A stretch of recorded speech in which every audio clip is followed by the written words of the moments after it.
I don't know how long of a video I can make, but I'm going to try my best here. Let me see. There we are. So, backstory. On my birthday, whenever I turned 37 years old, my mother began sending me quite a bit of, pretty mean and nasty comments on my Facebook profile. Every time that I donate plasma, I go ahead and I write out a blog while I'm at the plasma donation center called Letters to a Friend. It's something that I used to do back whenever I donated plasma. I would actually just send a friend of mine a kind of update on my life. It's something that I was taught to do through a class that was given to military spouses. I used to be married to somebody who was active duty, and the class that was given to military spouses was called Love Long Distance. And it talked about how whenever your partner, whenever your spouse is on deployment, it could be tough. And they recommended if your spouse isn't talking to you or whatever, the class recommended that you just send them an update about your day. And my friend was becoming distant, and so I applied the techniques in that class to everybody. Love long distance is love long distance. And friendship is a type of love and whatever. I actually took a class about that, believe it or not. It was they talked about logos and maybe pathos. There's like 4 different types of love identified by ancient Greco-Roman philosophers, stuff like that. Identifiable versions of love. I don't know if it was pathos. I think I remember logos. It was this love based on like convenience, So like it's kind of like the difference between the love of the honeymoon phase of a relationship, whenever you're kind of all over each other and everything, and then the love and respect that comes over time whenever you just you love somebody that has been supportive in your life for a very long time, and you're solid rock in your life that you've kind of based your whole life around after you've been in a relationship for a long time or married for a long time, that sort of thing. Versus your love for your parents. Obviously that's not the same. Anyways, so I applied this love long distance class and their advice to all of my relationships. Whenever people began being distant, I would just send them updates about my day. It was the only thing that I'd been taught by the experts that be, and I don't have a lot of friends, so obviously I don't know what the hell I'm doing, so I'll just follow orders and do what I'm told. They are supposedly the experts in this situation, and I am definitely not. So why not? But it also doubled as a way of, telling my friend that, hey, I'm in the area. He lived in St. Louis, Missouri, and I live kind of out in the middle of nowhere in Illinois. And while there are closer plasma donation centers to me, there aren't closer plasma donation centers to me that pay as much as the one in St. Louis that I go to. I calculated, gas prices and stuff like that, and even with, gas prices, I was still coming out ahead just by donating there. So, whenever I sent him a message sort of updating him about my life each time that I donated plasma, I was simultaneously, talking about, I was simultaneously, giving him, taking the advice of this love long distance class, as well as letting him know that, hey, I'm in the area in case you have some free time and you want to hang out. So that sort of thing. That's the way that the whole thing worked. So, so that was love long distance. That was all that kind of stuff. Um, well, eventually, he had a great amount of disagreement with me. He was exhibiting some traits that I had been trained against during my time in abuse counseling at the Violence Prevention Center of Belleville, Illinois. And he had done this before. He had cut me off for about a year, maybe even a year and a half or longer, whenever we had disagreements before. This time I told him that, a family is the way that you make it. The old saying is, the blood of the brood is thicker than the water of the womb. That's, blood is thicker than water, right? And so that's what it means. Blood is thicker than water, and that leads you to believe that you should prioritize your family above all else. But the blood of the brood is thicker than the water of the womb is actually saying the opposite. It's saying that, you don't have to be sort of tied to your family. Your family is kind of a concept. It can be whoever you want it to be. Nobody's going to come up to somebody who is adopted and in good conscience say that their parents aren't their parents because they're not related by blood. It's just ridiculous, So, of course, your family can be whoever you wanted. And I was telling him that because the Veterans Affairs offers the ability to attend family therapy and improve your family. Become happier, healthier, wealthier, as a direct result, and all for free.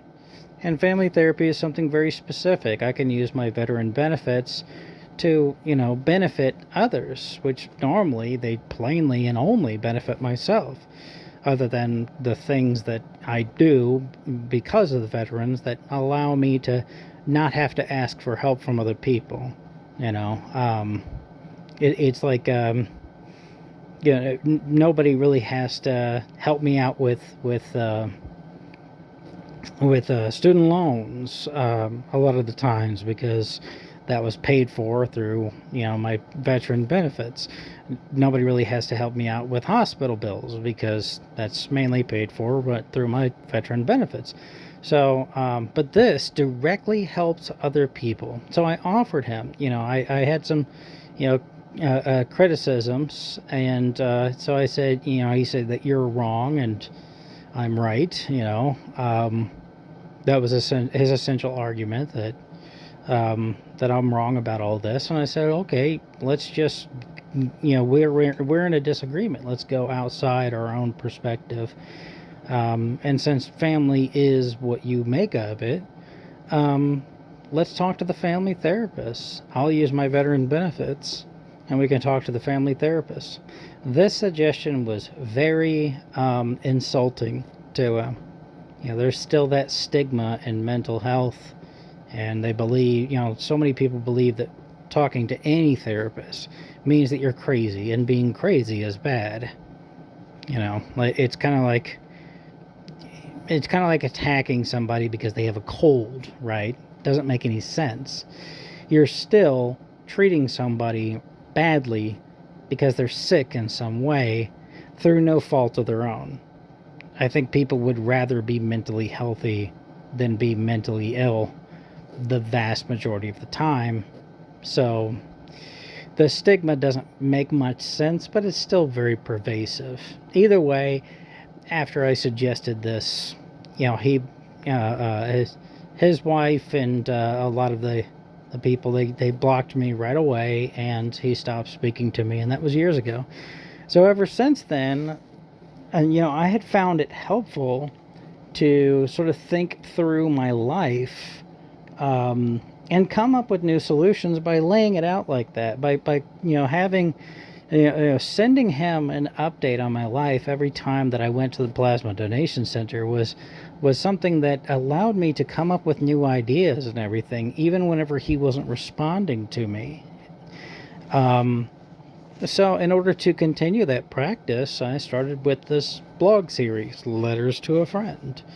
The letters weren't reaching him anymore, but they could reach everybody else.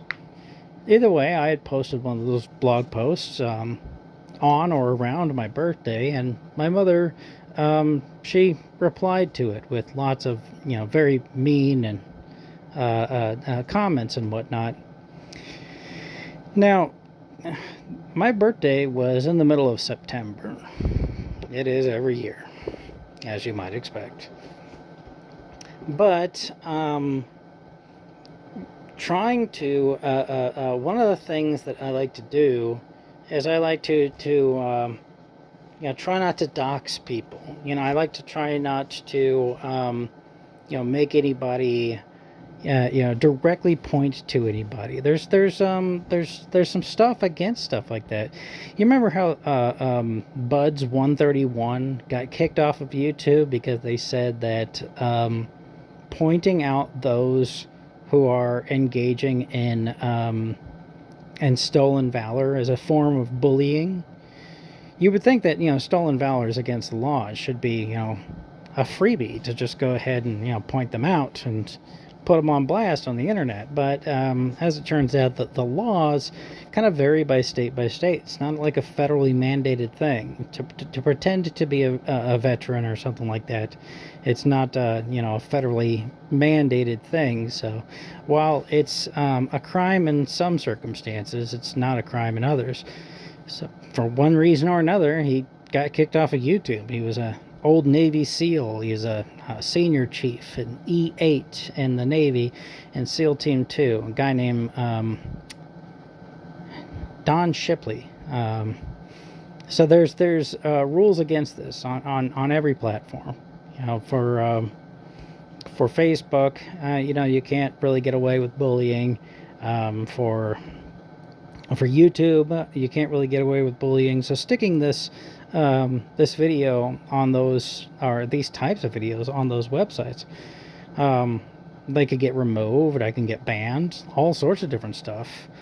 But whenever it comes to something that's public like this, whenever you can just look up these Facebook comments yourself in and around the middle of September on my own Facebook wall, it allows you to sort of none of this is secret, none of this is hidden in any way, shape, or form.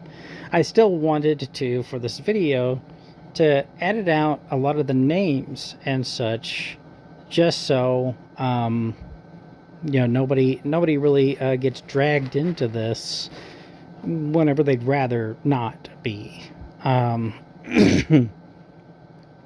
But the process of doing that was horrendously depressing to me.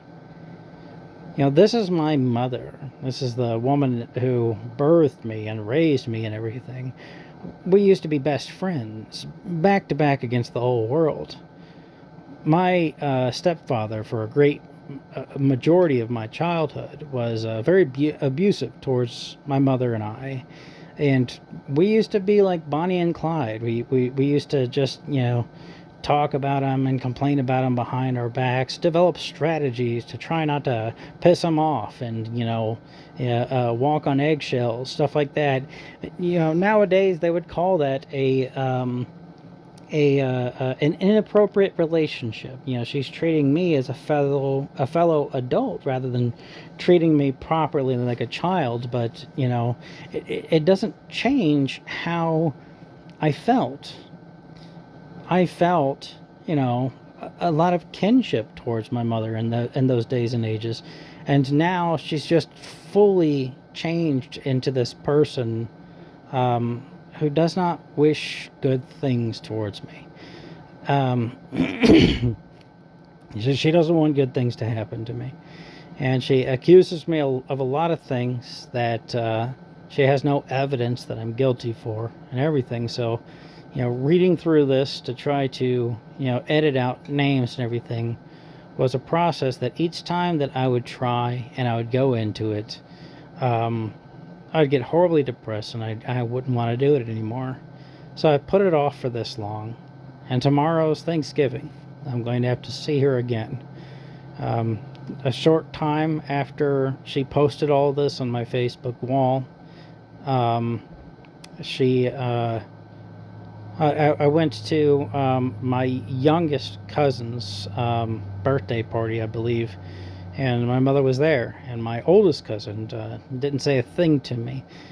There's a possibility that she, took my mother's side, regardless of the lack of evidence for her side, and it could just be unrelated entirely. But to set the record straight, and also to show people, what I'm going through, and in addition to show people the decision making process and the evidence behind all of things, and to try to help other people who are going through situations like this, as well as explain in a sort of swan song, why I have to cut contact with my family. This is all necessary. And so I took the time out to make this video, although I gave up on trying to censor out all the names and everything, and I don't really have to, because this is all public for anybody to look up on my Facebook wall. Every member of my family who has heard about my plan on cutting contact with the family has approached me at some point in time and tried to convince me not to do it, which is trying to convince me not to listen to my medical professionals in charge of my health, mental, physical, all of the above. I'm working with a family therapist now. I have been for a few months now. So I started working with them because of these sorts of relations with both of my parents, with my oldest aunt in particular, those three people. And so my oldest aunt did show up for a single family therapy session. Both of my parents said that they were willing to go, but they never have. And they've been ducking and dodging and making excuses ever since I started seeing the family therapist, regardless of what precisely is going on.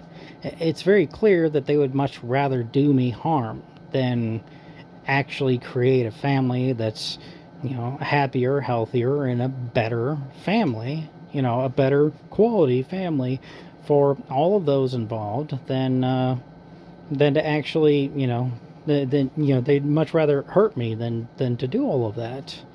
It might be that they don't think that the family therapist could help this family. They studied all those years and, got a master's degree in psychology at a bare minimum, all in the pursuit of this one job. They trust mechanics straight out of high school, and those with associate's degrees, from a mechanical trade school. They trust anybody that's working on their phone. The people who are, paving the roads, they trust all other jobs. But whenever it comes to this in particular, they're very skeptical, and they have no reason why they are skeptical about all of this. They just think that all of this can work for everybody else, but it can't possibly work for them. And they have no evidence of this. So both of my parents have said that they're willing to work with the family therapist. Both said that they are interested in working with the family therapist, and both have been ducking and dodging these sessions for months. And partially as a result of all of this, my family therapist is, advising me to cut contact with the family, and I've made a goal to do that by the end of this year. And I think each and every person out there in my family really needs to swallow the information and get the full extent of what's going on and why my medical team is advising me to do that. Um,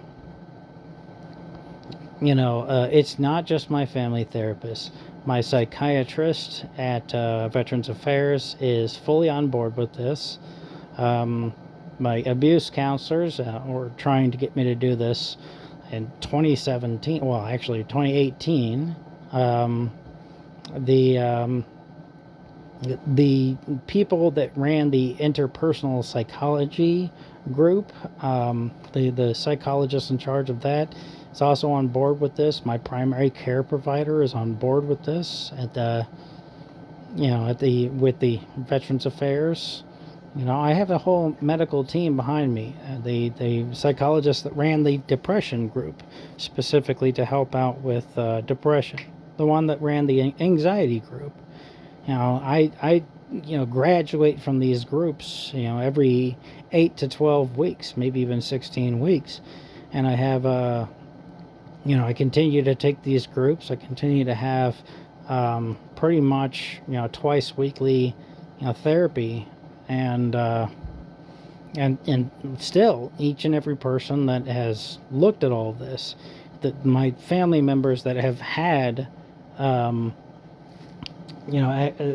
actual access, that I've sent them my entire medical documentation completely unedited. They still insist that I don't listen to my doctors.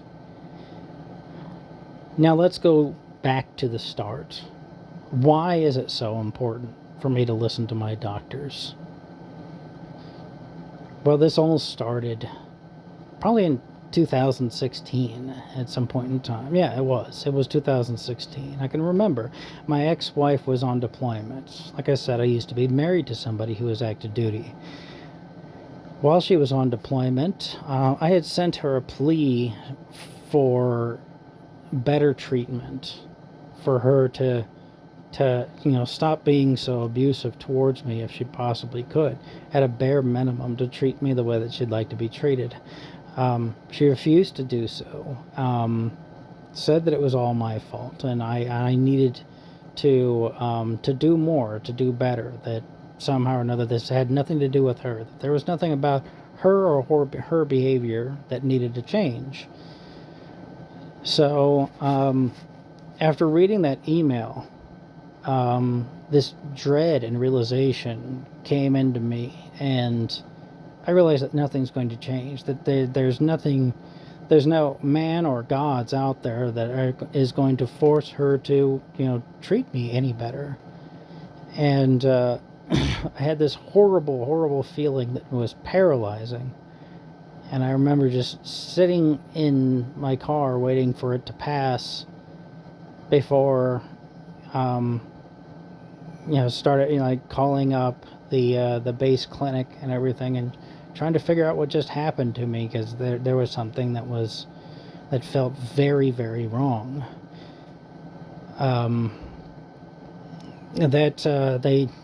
The nurse that answered the phone said that I likely had a panic attack.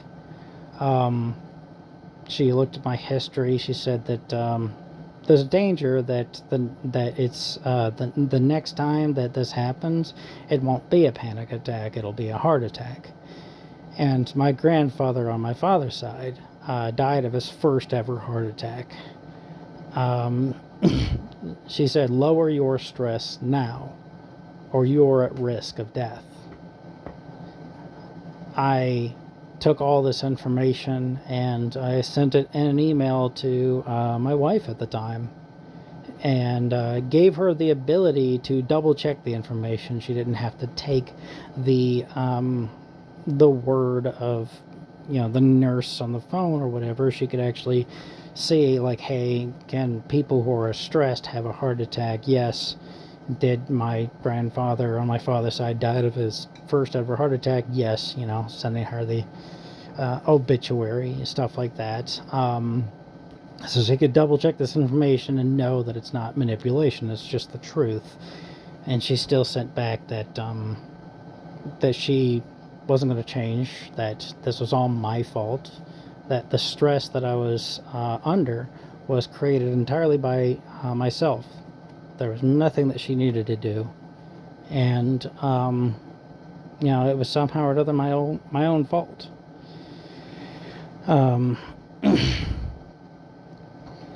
I did a lot. I took that love long distance class that I mentioned. Eventually, she came home, acted very strangely, and left the house one day. She had called up, messaged some of her friends to come pick me up, or come pick her up, and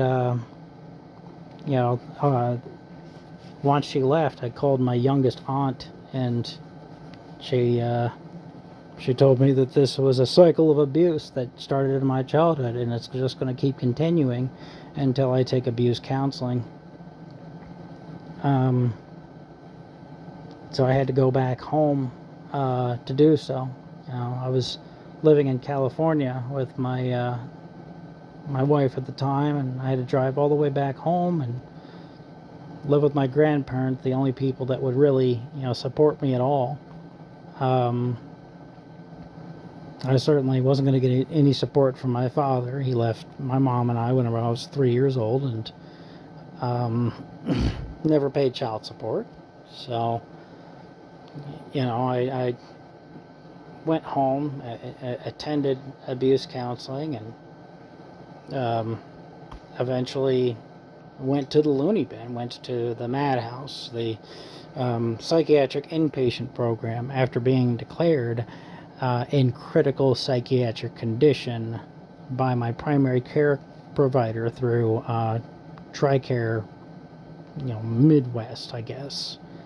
I think there's about 3 TRICARE regions. TRICARE is the insurance that you get through the military, and you have to sign up for a different one whenever you move. The active duty people, they can just go to the base clinic wherever they are, but their spouses, they have to fiddle around with TRICARE. So I had to get off of TRICARE West and get on to whatever the hell region that I live in here in Illinois. TRICARE Midwest, I don't know. Before I could finally see a primary care physician. And she made me promise that if I start to feel a certain way again, that I would go to the emergency room. I felt that feeling. I went to the emergency room and started a year of daily therapy. It was during that daily therapy that I was slowly but surely convinced that that my mental health issues came from my family and not from the military. See, I had thought that, hey, veterans get messed up and everything. Maybe my head's all messed up and it's all the military's fault. That was my obvious conclusion.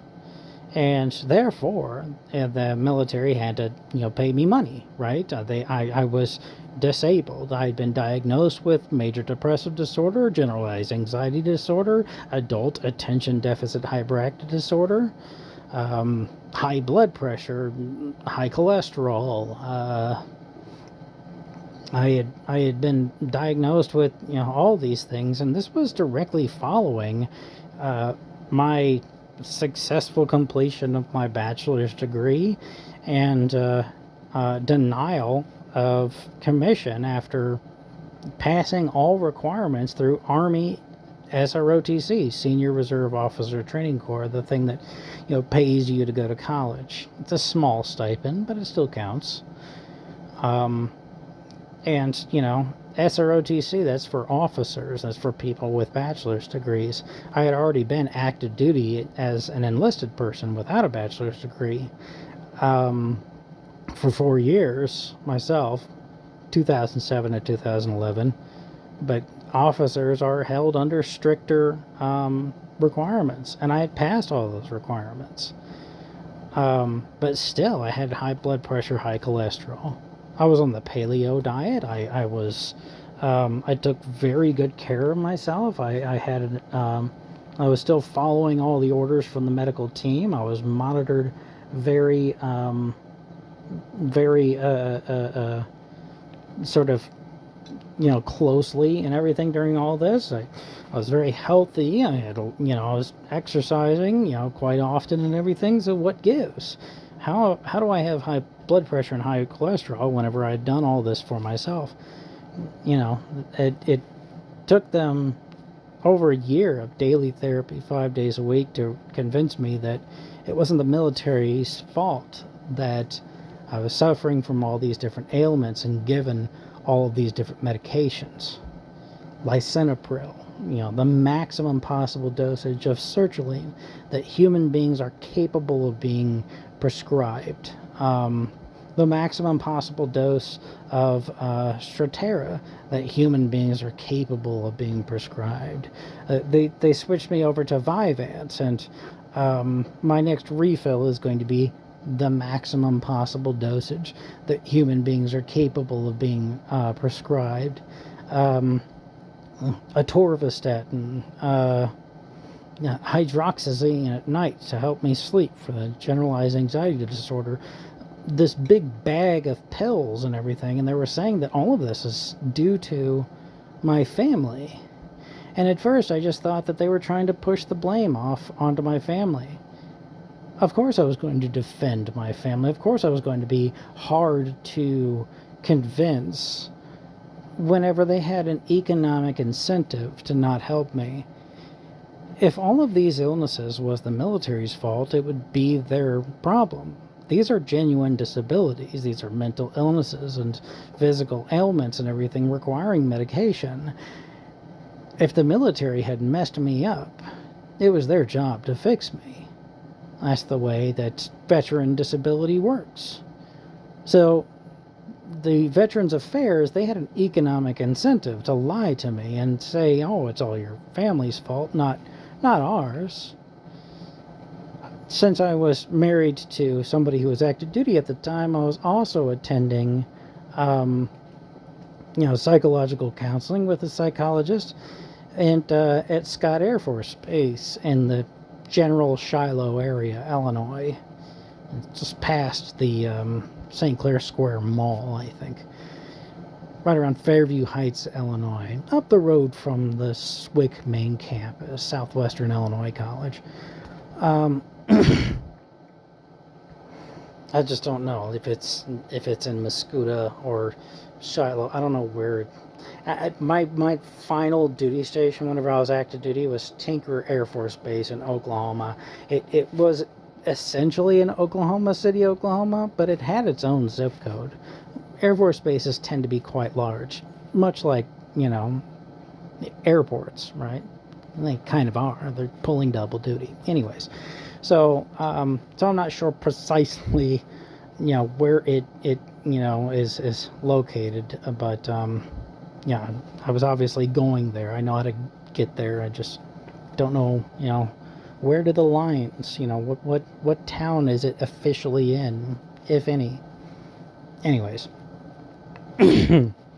so I was attending psychological counseling there, and whenever they were telling me the same thing, whenever the psychologist there was telling me the same thing, that my family was at fault, they also have an economic incentive to lie to me. But I was also attending abuse counseling at the Violence Prevention Center in Belleville, Illinois. You remember? It was what my youngest aunt recommended to me. My youngest aunt was a social worker herself. She has a master's degree in psychology from Southern Illinois University, Edwardsville.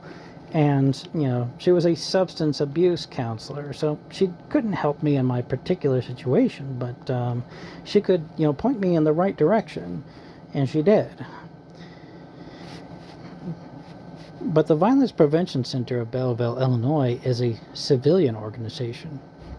When unprompted, they began agreeing with, the Veterans Affairs and, the medical personnel on Scott Air Force Base, saying that my family is at fault for the illnesses that I am suffering from. That's whenever my ears perked up. That's whenever I started to listen. And it still took them over a year to convince me of all of this. So that was pretty bad. That was pretty bad. After that year, I reported my findings to my parents, and much like my ex-wife, they didn't care and they blamed me. I eventually reported my findings to my oldest aunt, and she didn't care and she blamed me. All three of these individuals began attempting to convince me to not listen to my doctors. Many members of my family over time began to say essentially the same thing, that they have strategies and abilities to, not listen to my doctors, that work for them, and that essentially my doctors don't know what they're talking about.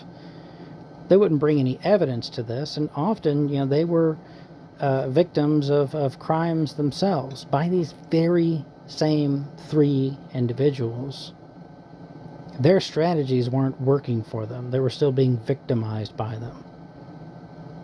So my middle aunt had been attacked by my mother, for example, actually physically attacked, assault and battery. So her strategies of ignoring everything that my mother does and everything wasn't actually working for her. My uncle had a lot of his stuff stolen out of his home that he's allowing me to stay in as we speak. So his strategies weren't working for him. These strategies,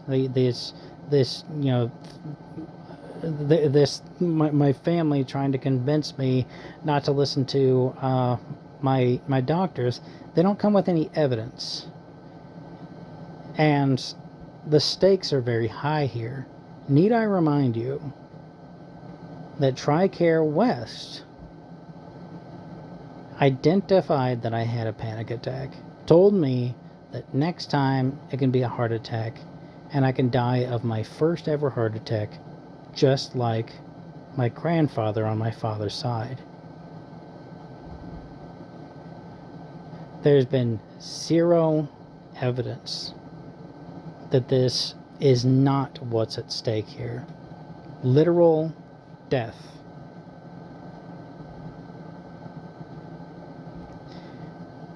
So with that being the stakes here, life or death for me, it's up to me to choose whether I want to allow people who mistreat me to literally do so until I die, or to get away from them and live. And that's why all of my doctors and everything are trying to get me to choose the live thing. The worst part is, have you ever seen somebody who has attempting to end their own lives, and they say something like, they'll be sorry when I'm gone? That sort of thing. Have you ever heard that sort of phrase? Well, that's not objectively true in this case. These three individuals won't stop their reign of terror. Now, how could I know that as an absolute fact? Well, because my grandfather, or my grandmother passed away. My grandmother on my mom's side passed away a little over 2 years ago, I think. And these three people still talk about her the same way, still besmirch her name the same way, and still claim that everything that she did do for them wasn't enough. And the argument for all of this falls apart whenever you ask them a simple question. What would you rather they done differently? What would you rather have had my grandmother do differently than what she did? What would you rather have me do than what I'm doing? Their argument falls apart because they can't answer that question. My father actually admitted all of this on my 34th birthday, whenever I asked him precisely what I'm doing wrong, in his eyes, that's causing him to want to treat me this way. He said something along the lines of, I don't start every day by asking myself what I can do to improve the world. So I immediately offered to live stream my life so that he could watch my life 24/7, so that I could prove beyond any shadow of a doubt that I'm doing precisely as he said. And that's whenever he revealed that it wouldn't matter. He wouldn't believe the tape. It wouldn't be enough. And he's going to continue treating me this way that, remember, nearly led to my death. This is my father on my 34th birthday, admitting that while he cared deeply about his own father's death, he couldn't possibly care about how he's treating his only son whenever it is nearly leading to his son's death.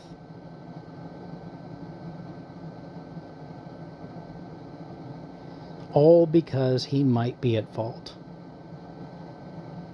That's the sort of caliber of people that I'm dealing with here.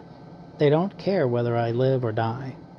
Now this is whenever I asked what precisely can be wrong with somebody to cause them to treat me this way. The preliminary diagnosis from my healthcare team is some sort of cluster B personality disorder. They said that whenever it comes to cluster B personality disorder, those suffering from them can be described as empathy impaired.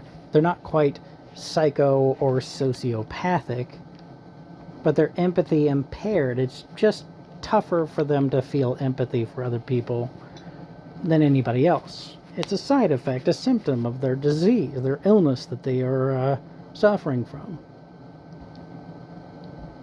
So the cure is, of course, to go to therapy and whatnot. To go to the, hospital and everything. So I offer, family therapy, and they refuse to go. I did the same thing with my ex-wife. I offered her many ways of seeing the doctor and medical specialist and everything outside of the purview of the military, just in case, she thought that she would lose her job because of, being mentally ill, for example. I was denied a commission from Army Senior Reserve Officer Training Corps. I completed my bachelor's degree. I passed all requirements.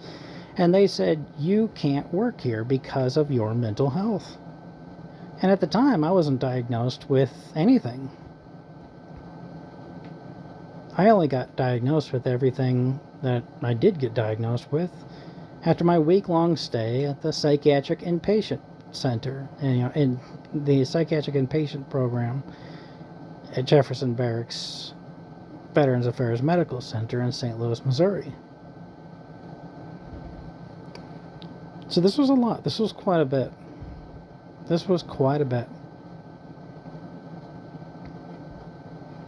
So, good guess on the Army's part. 10 out of 10, they saw through it. Somehow or another, even without any diagnoses, they managed to make a ruling and judgment that was lawful by their own, rules and regulations and everything. So like I said, good guess. And I much prefer to be with this medication and everything. My life has improved quite a bit. I should say that my life has gotten orders of magnitude worse since those diagnoses and my, began taking my prescription medications, but I simply feel a lot better. I get a lot more done. I get more results. My academics improve, everything of the sort.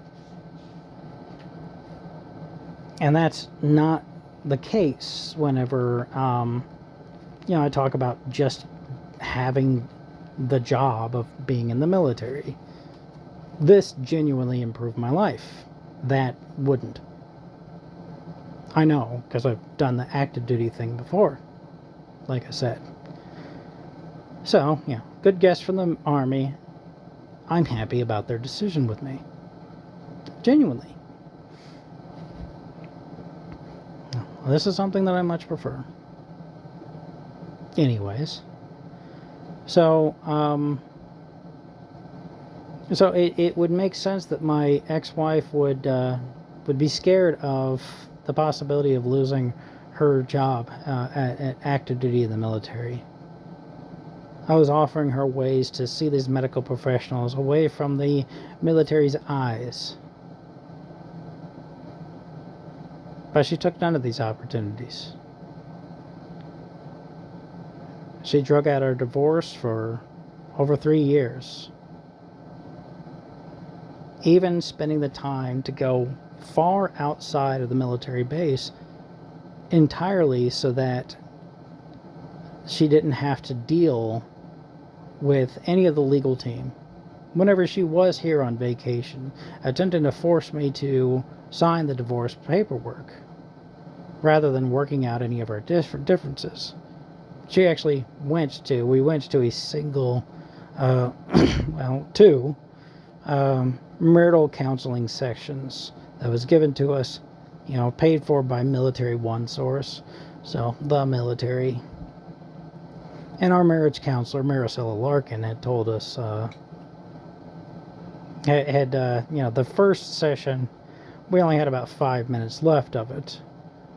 So there wasn't much to be discussed, but the second session, we arrived essentially on time. But the marriage counselor stopped the session shortly into it, about 15 minutes into it, and told us not to come back until we both got severe psychiatric and psychological counseling. I did so. My ex-wife didn't. She was told by the powers that be, a doctor, someone with a PhD in charge of the family advocacy program, to seek individual counseling. She was ordered by her skipper in charge of the ship that she was assigned to, the USS Carl Vinson CVN-70. She was told by the person in charge of that entire boat to seek individual counseling, and she didn't.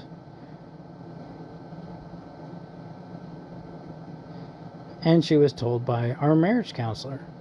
Our marriage counselor identified that the problems that she was exhibiting was something that needed to be fixed in a way that she couldn't. And she did that 15 minutes into the first session that we arrived on time for. So these 3 people all told her to attend individual counseling, and she didn't. I don't know how she got away with disobeying orders blatantly, but she has, and always has been avoiding it the entire time. And now, 7 years after I went into the psychiatric inpatient program myself, my parents have successfully avoided going to any sort of counseling as well. My parents aren't, against medicine. My mother trusted doctors to pull all 4 of her kids out of her, and that's a very apt description. All 3 of my little brothers and myself, we were all C-section babies. So they'll trust doctors to do anything else other than this. That's the one thing that they don't trust doctors to do, is this whole counseling and treatment and everything. Over these years, the first thing was for the my medical team to convince me that there's nothing that I can do. I am not equipped to help my parents, my family, or anybody else. My bachelor's degree is in sustainability. I'm not on the list of people that could possibly help the people that are treating me this way to stop treating me this way. My own medicine, the high blood pressure and high cholesterol pills, they come from my primary care physician, and in the meantime, my sertraline and Vyvanse have to go through my psychiatrist and my hydroxyzine. So that's I need a whole medical team myself. For me to try to be everybody all at once without any of their degrees, it's a ridiculous thing. And whenever somebody requires medical assistance and they are refusing to go and get it, they're essentially forcing everybody else under the sun to be those doctors for them, while refusing to pay them the doctor's wages. It's a very selfish thing to do. And I know that sounds harsh, but it's blatantly true. It's objectively correct. Whenever I was done and wrapping up my abuse counseling at the Violence Prevention Center of Belleville, Illinois, I asked them, how precisely can I show this? How can I request this from the powers that be that are abusive towards me? And they said, set a boundary. Ask them to treat you the way that they would like to be treated. If they refuse to do so, cut contact. Both my parents and my oldest aunt have all claimed that they do treat other people the way that they'd like to be treated. In the meantime, my mother has bragged about striking her own mother, my grandmother who passed. Suddenly, out of nowhere, during my birthday, she begins denying this whenever she spent her whole life bragging to anybody who would listen that she struck her own mother in the face. Of course, my mother doesn't like to be struck about the face, so she's not treating other people the way she'd like to be treated. My father mourned the loss of his father, largely because he was there, but he wasn't there for me. Therefore, he's not treating people the way that he'd like to be treated. He's, he complained on my 34th birthday about how he had impossible standards given to him by his mother after his father's passing. And he felt that my own mother had impossible standards for him as well. He complained about how his mother would tell him to work more whenever he went to college because he had a son. And, he needed money to take care of his son. But if he worked, his mother would tell him to go to college. And my mother wanted him to work more. Of course, she had bills to pay and a child to feed. So rather than face any of this responsibility, he simply ran away and then never paid child support.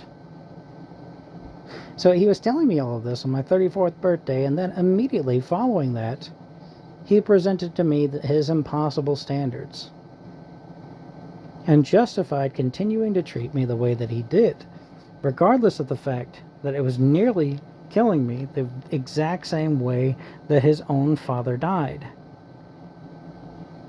So he doesn't like it whenever he was given impossible standards, and it caused him to move away and forgo his own son for my entire life. That's how important it was for him not to, be around people with impossible standards. But he'll treat me that way.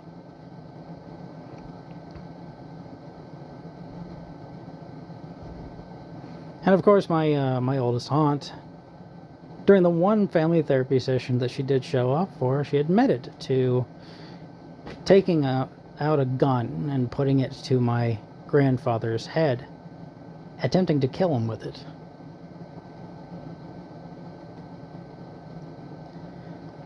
So she's, there's actual medical documentation of this, and of course, she doesn't want to be killed. I think that's fairly simple. These people don't treat other people the way that they'd like to be treated. And of course, at the end of the day, whenever it comes to that, whenever you can't force yourself to do something, you obviously need to learn how. It's a new skill. I've given them many opportunities to do exactly that. Found free health care for them, free health care that they can grab over the phone, and just in case they don't have the time to drive out to places or don't have the gas money. Whenever my oldest aunt, said that she has an audio processing disorder, I found her health care that she could get over text, over chat, at all hours of the day as well. Once they ran out of excuses, they simply started ignoring all of my calls and texts. I had this very simple boundary: please treat me the way that you'd like to be treated. And for 7 years, they have insisted that they don't want to do that, regardless of the consequences to me, all while denying that there are any consequences to me, regardless of having access to 100% of my medical records for 7 years. My entire healthcare team says that nobody that they've ever seen has given their family this many chances, this long, to amend their ways. Whenever I first got out of the psychiatric inpatient program, whenever I first went to do the interpersonal psychotherapy, it was called the interpersonal skills program at the time. I didn't finish it. That's why I took it again fairly recently. But whenever I went to it the first time, the psychologist in charge of that group said that veterans often will be slighted very slightly and will cut contact with their family. And that's the problem with a lot of homeless veterans. They're often simply too proud to ask for help and everything. They've gotten to a small argument and they've decided to live on the streets for years and years. They die of exposure, everything of the sort. So they said, give, your family a fair chance. Whenever I took the interpersonal program again fairly recently, now they've all changed their tunes. They said 7 years. That's way too much time. You should have cut contact a long time ago. Now, out of everything, this request, please treat me the way that you'd like to be treated, there's no possible way that could go wrong for them. And the process of learning how to treat other people the way they'd like to be treated can't go wrong for them either. Nobody walks into a hospital and walks out less happy, healthy, and wealthy than they did whenever they go in there, especially whenever you take money out of the equation. Here in America, for a very long time before the Affordable Care Act, we had to deal with very high medical bills and the like, but at this point in time, I've found them all this free health care, right? So now that that's been taken out of the equation, it's fairly simple. They go to the doctor, they end up happier, healthier, and wealthier than they did whenever they walked in. So why the reluctance to do all of this? Well, that's the eternal question, right? And I don't know what goes on in their heads, but for 7 years, they've avoided it at all costs. And after that one family therapy session, my oldest aunt refused to ever do it ever again. So apparently there's something about this process that deeply frightens them. And time and again, I ask them exactly what they're so frightened of, what they believe is going to happen to them that doesn't happen to anybody else. And they never answer that question. They always avoid it, either accusing the doctor of being unable to help them specifically, or saying that, the doctor is somehow or another on my side, and I'm simply trying to, use the muscle of the doctor, so to speak, to force them to act a certain way. And to combat this, in the past, I've repeatedly asked my parents to, go to the hospital with me and pick a doctor themselves. Just so I haven't, lied to a doctor and gotten some sort of favoritism. In addition to that, they have 100% of my medical records, so all the doctor's notes, they know whether or not I've lied. They know whether or not I've been blowing smoke up the doctor's butt and, telling them a story that's not true. And convincing them that my family is wrong and I'm right. They can't find a single word of a lie in my medical records, but they continue to make these accusations time and again for 7 years. All after I nearly died. So that's the background of all this. Now, Facebook, especially whenever you're looking at comments, it doesn't very well keep track of what specific comment you're replying to. So I'm going to try to read these comments to you from the middle of September on my birthday and show you what I'm dealing with. And I've been avoiding doing this for a great many months now. It's the day before Thanksgiving as I'm recording this. All because it's such a depressing thing to do, but I think it's important for all the members of my family that have attempted to convince me not to listen to my doctors exactly what's at stake here. Time and again, I tell them the physical consequences, the fact that I nearly died, and it seems like they don't even hear it whenever I say that. They don't believe it somehow, but they also won't come up with any counter evidence that my doctors are somehow wrong about this. So whenever the family cut contact does happen, I feel it's important to have this closure while these people are all still alive. So everybody can know exactly why this happened and have all the evidence towards it so they could verify this stuff on their own. So we'll get into it here. Sorry that took so long, but like I said, it's all going to be a jumbled mess. But I'm going to try as best as I can to try to make this into a narrative that makes any amount of sense. Here we go.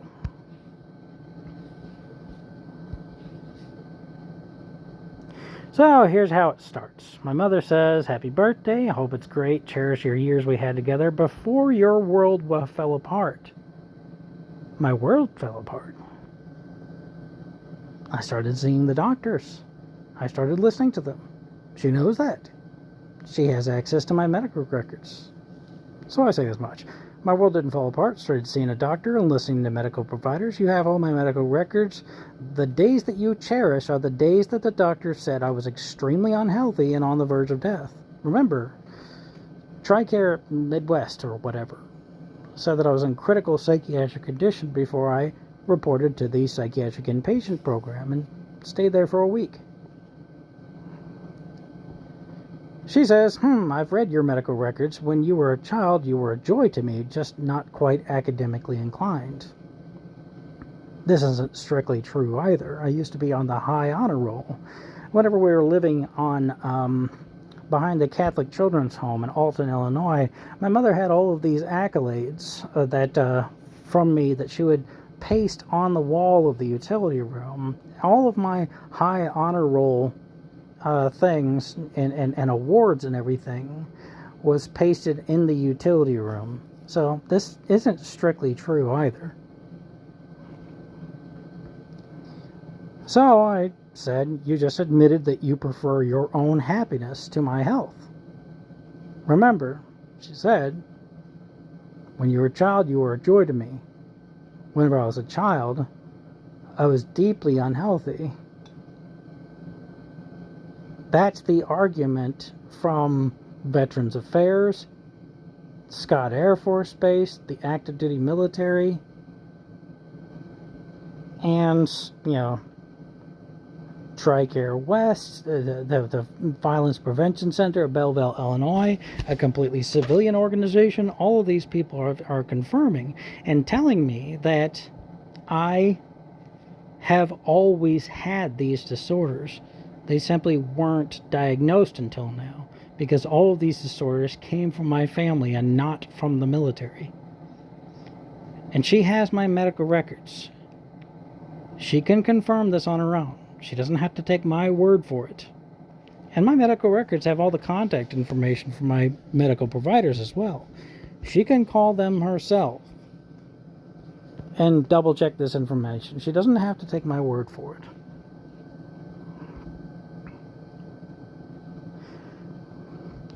She says, with that being said, in response to this latest blog, I've extensively read your medical records. One thing I find particularly interesting is that your counselors have only heard one side of the story.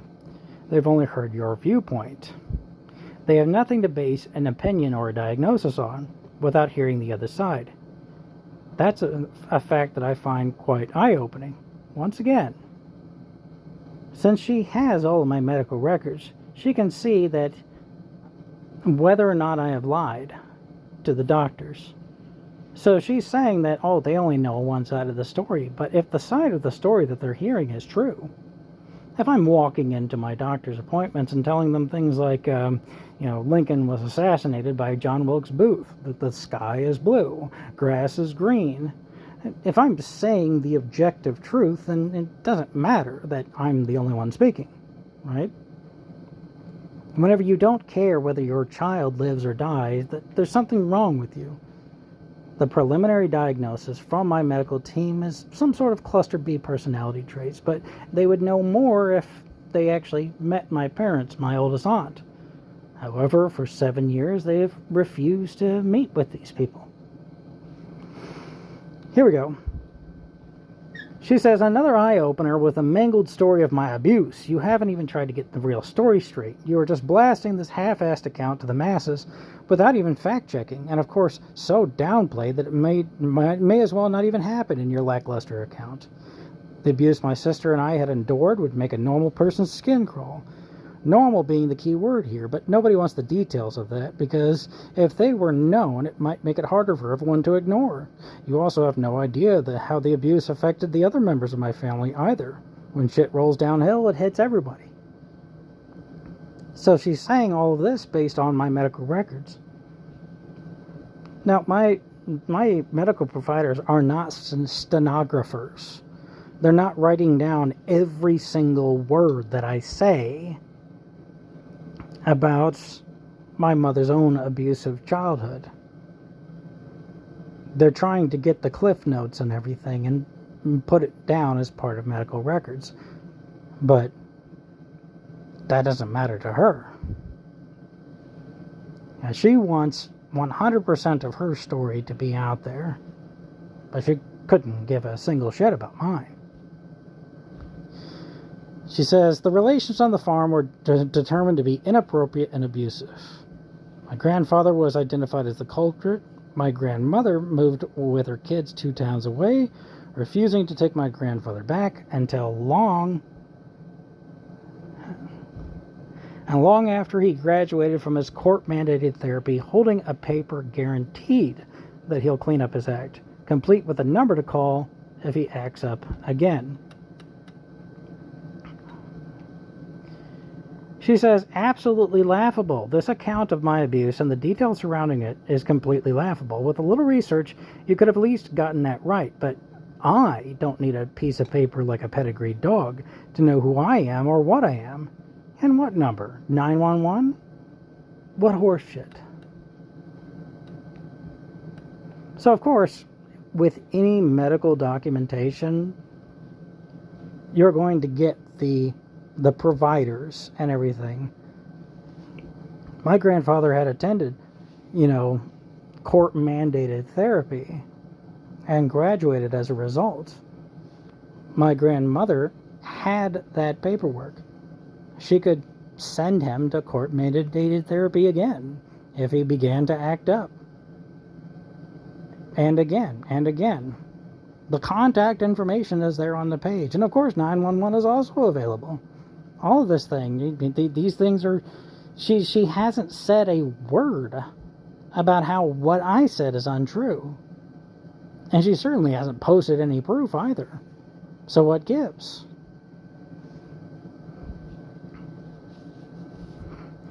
Then she says she doesn't need a piece of paper like a pedigreed dog. But she'll quickly demand more and more and more paperwork from me. She wants everybody else in the world to have this paper trail from their medical providers, but she doesn't want any. Again, she's not treating other people the way that she'd like to be treated.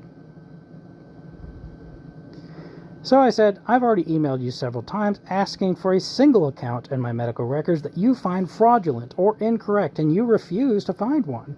My medical records are very thorough and often have a great amount of notes talking about everything I've said. You've proven none of it wrong. Medicine doesn't work the way that you, my father, or my oldest aunt seems to think that it works. Regardless of how much that you distrust preliminary diagnoses, your personal opinion doesn't affect medicine or how it works or how it's applied.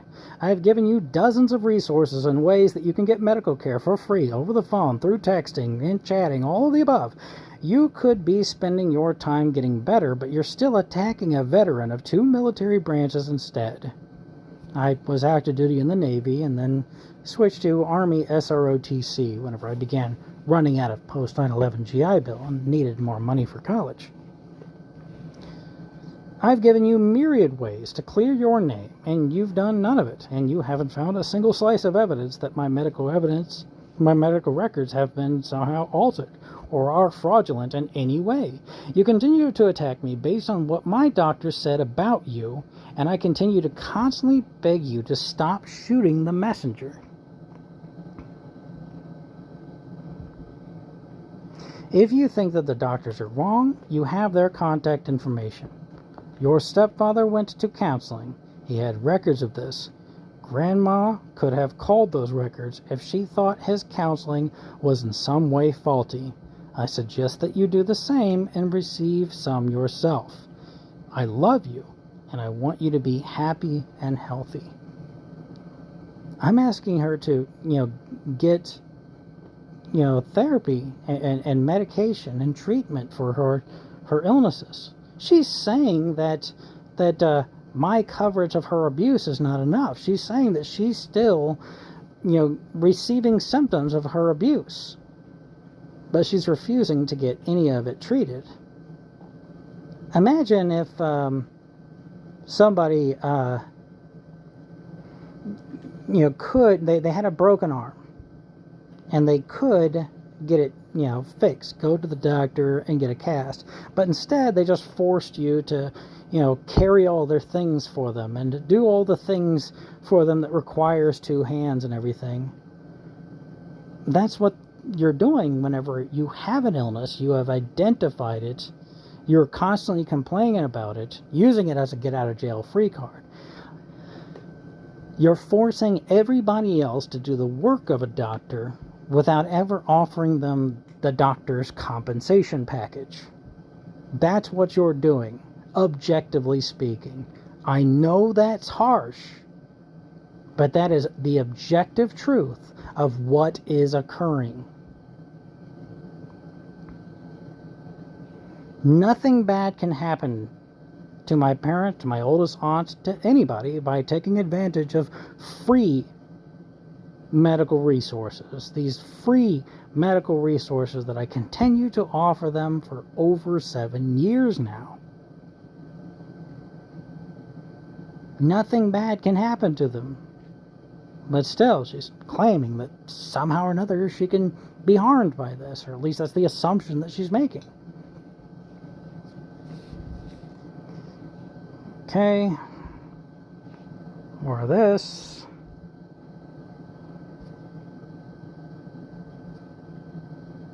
Let me see. So then she says, I didn't say that I prefer my own happiness to the health of my firstborn male child. She says that I'm twisting her words, as usual. Most of what you've presented are half-truths or outright lies that you've passed on from one disreputable source to another. Where's her evidence of that? Of course, she presents none. Neither you nor your doctors know me or the reality of any given situation. I'm not attacking you except to point out that you're bashing senior citizens, because all four of us, my father, his wife, her oldest little sister, my oldest aunt, and her, are considered senior citizens. So therefore you're spreading lies and half-truths and bashing us on a public forum. For years and years, I do treat people the way that I'd like to be treated. I bend over backwards to treat people fairly and lovingly. Remember, this is the same woman who attacked my middle aunt. I have a youngest aunt, a middle aunt, and an oldest aunt, and one uncle. And she bragged for years and years about how she struck her own mother about the face. She does not treat other people the way she'd like to be treated. She's demanding proof from me, but providing none herself. She keeps saying that I'm bashing her and lying and everything. But what lie? She refuses to identify these supposed lies. And she refuses to provide any evidence to these supposed lies. And again, she has access to all my medical records. She knows whether or not I'm lying to my doctors. They're writing down at least the gist of what I'm saying to them. So what gives? She says, I have never been to jail or done jail time, and therefore you cannot just look it up. A little research would have revealed this. Now, what I have been told from other people is that one of her ex-boyfriends that she had fairly recently had attacked her at some point in time. He was choking her out. She had cried for help. My oldest little brother came to her aid and, attacked her boyfriend at the time. Saved my mother's life, because whenever you're choking somebody, you're attempting to end their life. If my mother would have passed out from lack of oxygen or blood flow to her brain, it's, a short amount of time after that leads to brain damage and then brain death, complete death. This is an attempt on her life. But still, even after he got carted off to prison, Mom still forgave him and took him back. Then at some point in time, either before or after that incident, she found out that he was cheating on her with some young lady. And then Mom went out and attacked this young lady. Not her boyfriend. Obviously, her boyfriend could have overpowered her. He did. Instead, she attacked this young lady that he was cheating on her with. I was told that she went to jail as a result of this, spent a night in prison. If that information was erroneous, I apologize. However, how precisely am I going to figure out whether or not that's the truth? What research am I to do? I ran a background check on myself. Whenever I moved into Granite City, my landlord did a background check on me. How precisely am I going to, run a background check on her? I don't know. I don't know what research that she wanted me to do and everything. And she doesn't identify that research either. Either way. She says that is an outright lie. Then she says that she never attacked my middle aunt. She was coming at me, screaming, and I kept backing up and telling her that she didn't want to do this. She had her ex-husband and my youngest little brother there. She says, "Get your facts straight." So that was also a lie. She swung at me, and then I stopped her, and that was that. So she doesn't, this is very important. Whenever you put in somebody's name in, Facebook, of course, it brings up a little window. Do you want to mention this person? That window gets brought up. So she is voluntarily clicking away from that window, right? She is voluntarily, on purpose, deciding not to bring these people into this conversation, to give their eyewitness accounts. But here's the thing. I've already talked to all of these people. They all saw her attack my middle aunt. What are the chances that everybody else in the world is crazy and hallucinated this entire thing versus just her? And what incentive would they have to lie about this? Doesn't make any sense, right? After my mother attacked my middle aunt, she began taking karate lessons at her own great expense, both from, time off of work, the gas it takes to drive to the karate lessons and everything, all for self-defense, because her own sister attacked her. Her oldest sister attacked her. And like I said, all of the witnesses are saying one story, and my mom's saying the opposite. Does she give any amount of evidence? No. Does she call to the stand the witnesses of this event? No. She purposefully is clicking off the window that says, "Do you want to mention this person?" simply so that she could tell her version of events without anybody coming in to possibly challenge these events. Right? So she says my little brother was 5 at the time. We're talking 14 years ago. It was 60 seconds of her life. Who cares? My middle aunt and her get along now, so why are you digging up bones? This is another common tactic from Cluster B people. Oh, you're digging up the past. Remember earlier whenever she was talking about how it was such a joy in my childhood? So it's okay for her to dig up the past. It's not okay for me to dig up the past. Whenever people are fearing for their lives, and my middle aunt is still going to karate class in order to try to, learn some self-defense against her own family members, whenever she still fears for her life and tries to distance herself from the family as much as humanly possible, because she's afraid of being attacked by them. But, my mom just saying that it never happened. And besides, it doesn't matter anymore. Because she and I get along. They don't get along. It was fairly recently, my middle little brother moved into the house that my middle aunt used to occupy.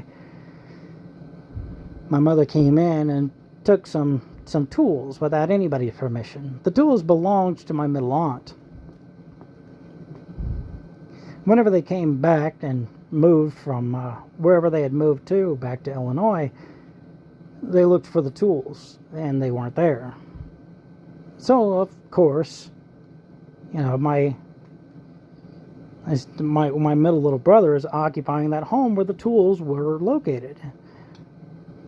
She asked my middle little brother, "Hey, what happened to the tools?"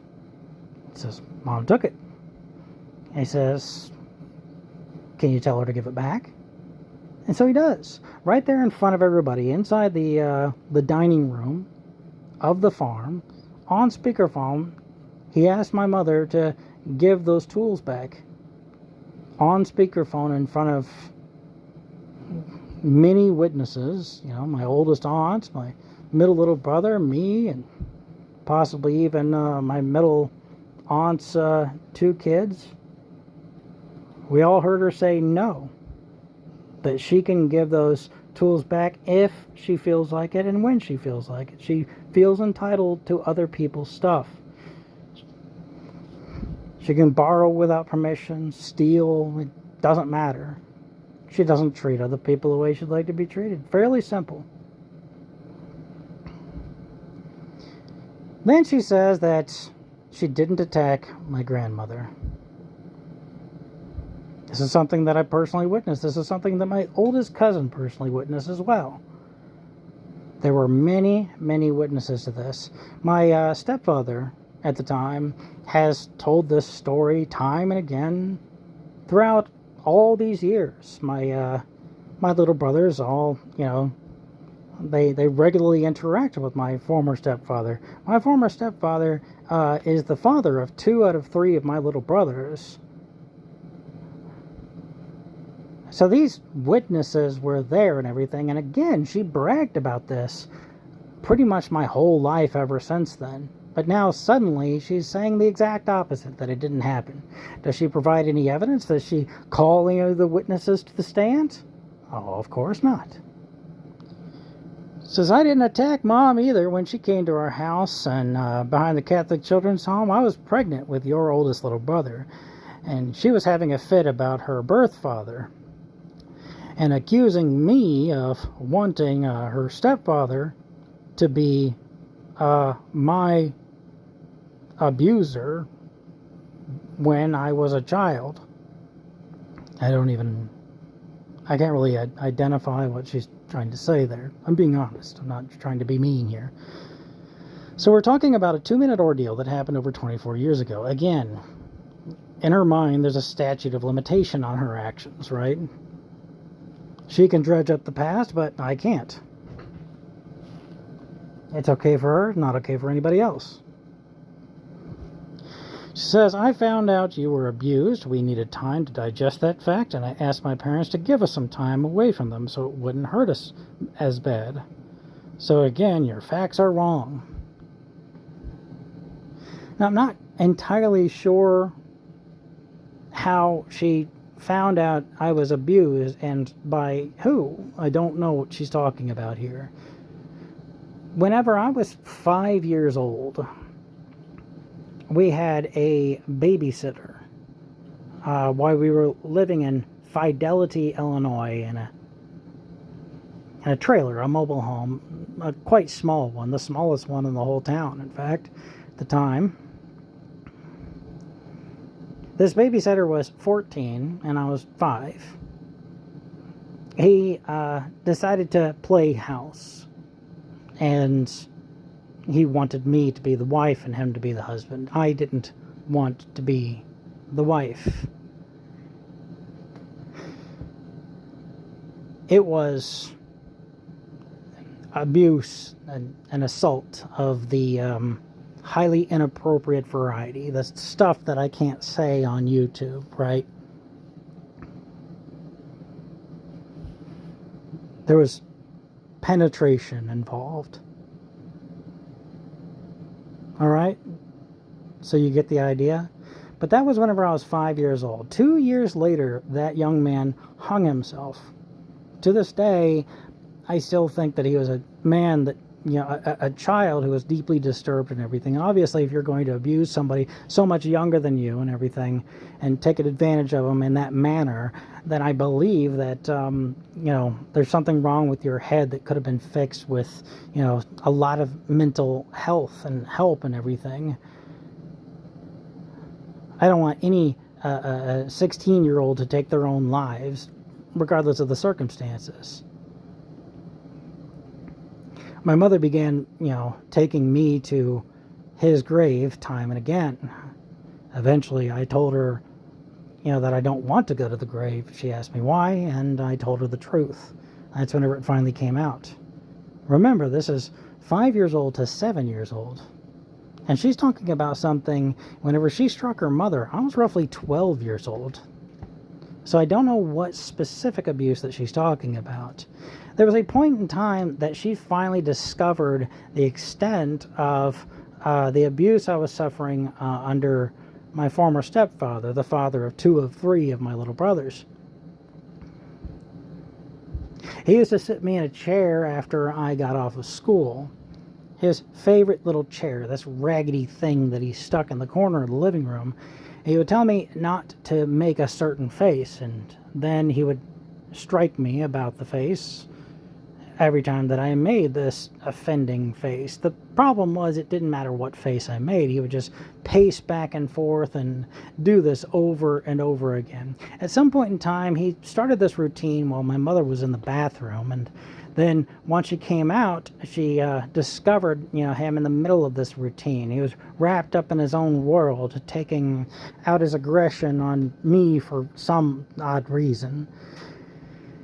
She put an end to it right then and there. I don't remember what she said to him or anything, but it stopped from then on out. So if that is the abuse that she's talking about, then I don't know what it has to do with her stepfather. I don't know what it has to do with my grandmother, my grandfather. I don't know what it has to do with anybody. The fight was brought on by my mother's biological father. She didn't meet her biological father until I was 12 years old. From what I remember, she was 19 years old whenever I was born. So, she had to be 19 plus 12. So, what is that, 31 years old? And her biological father, who ran away, literally left the country to avoid paying child support and avoid consequences for his actions. He had spoken to a lawyer while trying to divorce his wife and get with my grandmother on my mother's side. And that lawyer had said that, gave him an earful, saying that she was underage whenever, he was knocking her up with my mother and my oldest aunt. Threatened her with all sorts of things. Was very, very angry at the man. And after that conversation, it wasn't, shortly after that he left the entire United States of America in order to, escape any sort of legal consequences, as well as not pay any child support whatsoever. So suddenly he's back in my mom's life whenever she's 30, 31 years old, somewhere around that. And he's telling my grandmother on my mother's side that all bygones can be bygones. That he forgives her for her whatever she did to my mother and my oldest aunt. And that they could just get back together. She can get divorced from my grandfather and get back with him. And they can all be one big happy family. He's making lots of big promises like this. And my grandmother came over to address this in person at the house we were staying at and behind the Catholic Children's Home in Alton, Illinois. That's what the fight was about. My mother took the side of her biological father and then struck my grandmother about the face. There were many witnesses, my oldest aunt and me, or my oldest cousin and me included, as well as my stepfather at the time. And she bragged about it for most of my life. But now she's telling the exact opposite story. All because it benefits her in this situation, in this argument right here and right now. You remember how time and again, shortly before the 2016 election, last week tonight with John Oliver, he kept talking about how the president that was soon to be elected had gone through many financial mishaps, had declared a certain thing that means that he didn't have any money over and over again.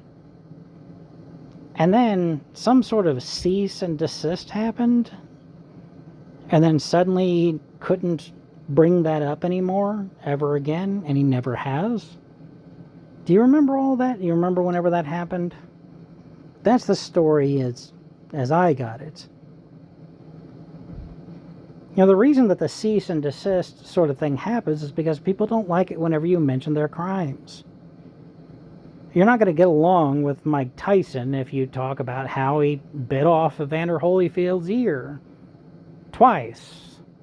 It's not going to be a good conversation. The thing is, Mike Tyson isn't likely to sit there and try to convince you that it never happened, that he never bit off, Evander Holyfield's ear. But my mom, she's a whole different creature. That's the reason why she's attempting to rewrite history after a lifetime of bragging about this exact moment. So, okay. She says, again, your facts are wrong. My stepfather at the time, my oldest aunt, and her brother-in-law were all witnesses. But she's not mentioning these people on Facebook. She's not, clicking on the thing that says, do you want to mention this person, so that they can comment and weigh in on this conversation, right? Okay. So she says they were all trying to keep us all calm because she was pregnant with my oldest little brother, and I didn't need the drama that Grandma brought to this door, to her door. Grandma didn't bring any trouble, brought drama to her door. My mom's biological father was trying to break up my grandma's marriage to my grandfather. She was just addressing this in person. That's it. So, okay, I say, at what point in time did I twist your words? You said you cherished the years before my life fell apart. I told you those years had me in bad health. You have my medical records to prove that. Then you said those years were a joy to you, all in a thread where you repeatedly questioned me about my medical records. What is the twist in those words? Be specific. If I'm twisting your words, prove it. She says, I need to clear this stuff up about Grandma in the hospital bed. She asked me to get a piece of paper and write out that my youngest aunt and my oldest aunt would be executors of her estate. So she's defending herself yet again against a wrongdoing that she's claiming that she did not do. This is something that I put in my blog post, that whenever my grandmother got sick, a few months, maybe even a year before she actually passed, my mother and my oldest aunt were there at her bedside trying to convince her to sign over a changeable will. That's the information that I got. That's the story that I got. Now, she's saying that Grandma said that on her own. Now, in the meantime, whenever Grandma talked to us about this whole conversation, she said the exact opposite thing. Anybody else who then came to her bedside got the exact opposite story. What's Grandma's incentive to say this? To try to get, my mother and my oldest aunt to, sign stuff for her estate in case she passes away shortly into her hospital stay and everything. Why would she do that to only these two kids and not anybody else? And why would she lie about it later in the future? The motive doesn't make sense. None of that story makes any amount of sense. But there's a twist because there was a witness. And Mom is, of course, going to refuse to call them to the stand. She says, since she hasn't had a chance to make out a will or see a lawyer, and she signed it, I sure as hell didn't want that responsibility. It was my oldest aunt. She asked to help her find a lawyer. She and my oldest aunt's ex-boyfriend, who was some sort of paralegal or something or the other, lawyer, I don't know. He worked in the field of law.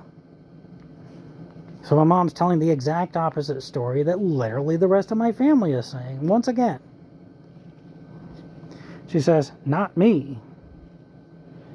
She says about the revocable trust that she was trying to get Grandma to sign and everything. She says, ask any lawyer. They'll tell her that that's the way to go when you own land or have a sizable estate. If you don't have a trust, then the government will come in and seize all the assets, including that little spot of land where I put my cabin. You know, she's talking about my cabin that I posted a video about a couple of months ago on my Facebook. So she's putting it in quotations. She's, attempting to be mean. She doesn't have a cabin.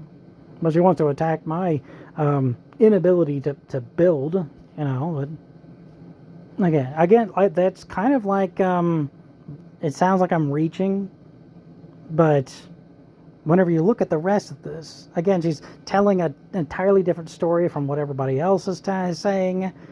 She's refusing to call any witnesses to the stand. Her stories don't make any sense. The characters don't have any motivation. They're acting the exact opposite way that they've acted their whole lives. It just doesn't make any sense. It's very clear this whole thing is an attack. She's attempting to defend herself, but in a way that doesn't make any sense. The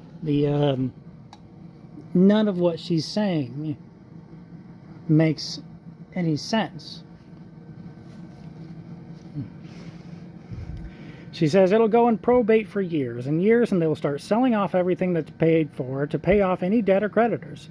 I have this information from a farmer who has a lot of land, just like my grandfather. He's very intelligent and successful. This type of trust can leave whatever he wants to whoever he wants. And I suggested that he appointed my youngest aunt to be the executor.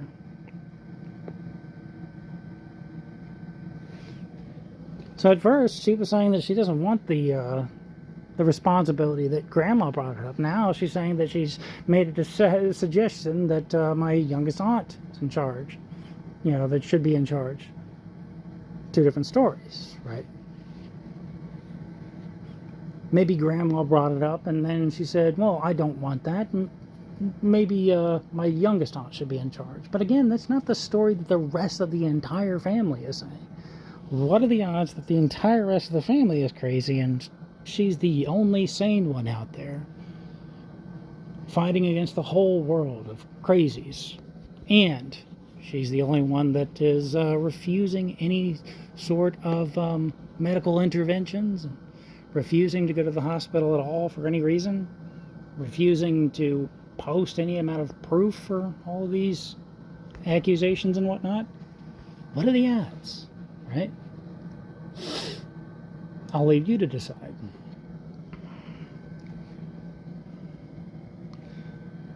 Now, she's also saying all of this as if my grandfather doesn't know what the hell he's doing. We'll come to that soon, and I'll challenge her on that point. My grandfather had his land passed down to him by, his parents. My family farm has been in their family for generations now. She's making the assumption that my grandmother and grandfather, they don't know what the hell they're doing. So she's getting advice from some other farmer. Who's this other farmer? Does she identify them? Does she name them? No. How come she's telling me about every single person that was there to witness any given event, but this farmer is the one person that she won't identify? All right? Okay. So she says that my youngest aunt is intelligent and fair, and I know that she will see to it everything that she wants to go through. It's in his best interest. See, my mom knows what's good for my grandparents. They don't know how to pass down a farm and a family. They don't know how to do that. They've been doing it for generations and generations, but Mom knows. Mom knows more than them. What's her evidence that she knows more than them? She refuses to post any. She says, I don't want anything to happen to my grandfather that would hurt my middle aunt, my uncle, and my youngest aunt. She says, he's the father of all three of my precious siblings, and the only father figure I had until 1997, whenever she met her birth father. So that would be whenever I was 10 years old. 10, not 12. She says, he's the only parent I have left. I have chosen to forgive him from the pain and suffering that I went through my whole life. I forgive, but I've never forgotten. Now, earlier, did it say that she, forgave him? Does she come off as somebody who's forgiven this guy, my grandfather? Because she's repeatedly, bringing up what she went through, like a get-out-of-jail-free card. Jim Gaffigan, the comedian, he talks about how his wife had brain cancer and had a tumor removed and everything. She had brain surgery. And he said ever since then, he says, there went my ability to win any argument ever again. He says, I couldn't complain about anything. Hey, I had an especially tough time on the road. She said, okay, well, I had brain surgery. So it's sort of that thing. She's constantly bringing up her childhood, but then turning around and saying the exact opposite. Oh, I've actually, I've forgiven him and everything, but you have to tell the story of my abuse this precise way. And what precise way? Well, just not the way that you're doing it. She won't tell me precisely what I said that's wrong or somehow or another, different from what actually occurred. She won't, correct the record. She won't post any proof or anything. So what gives?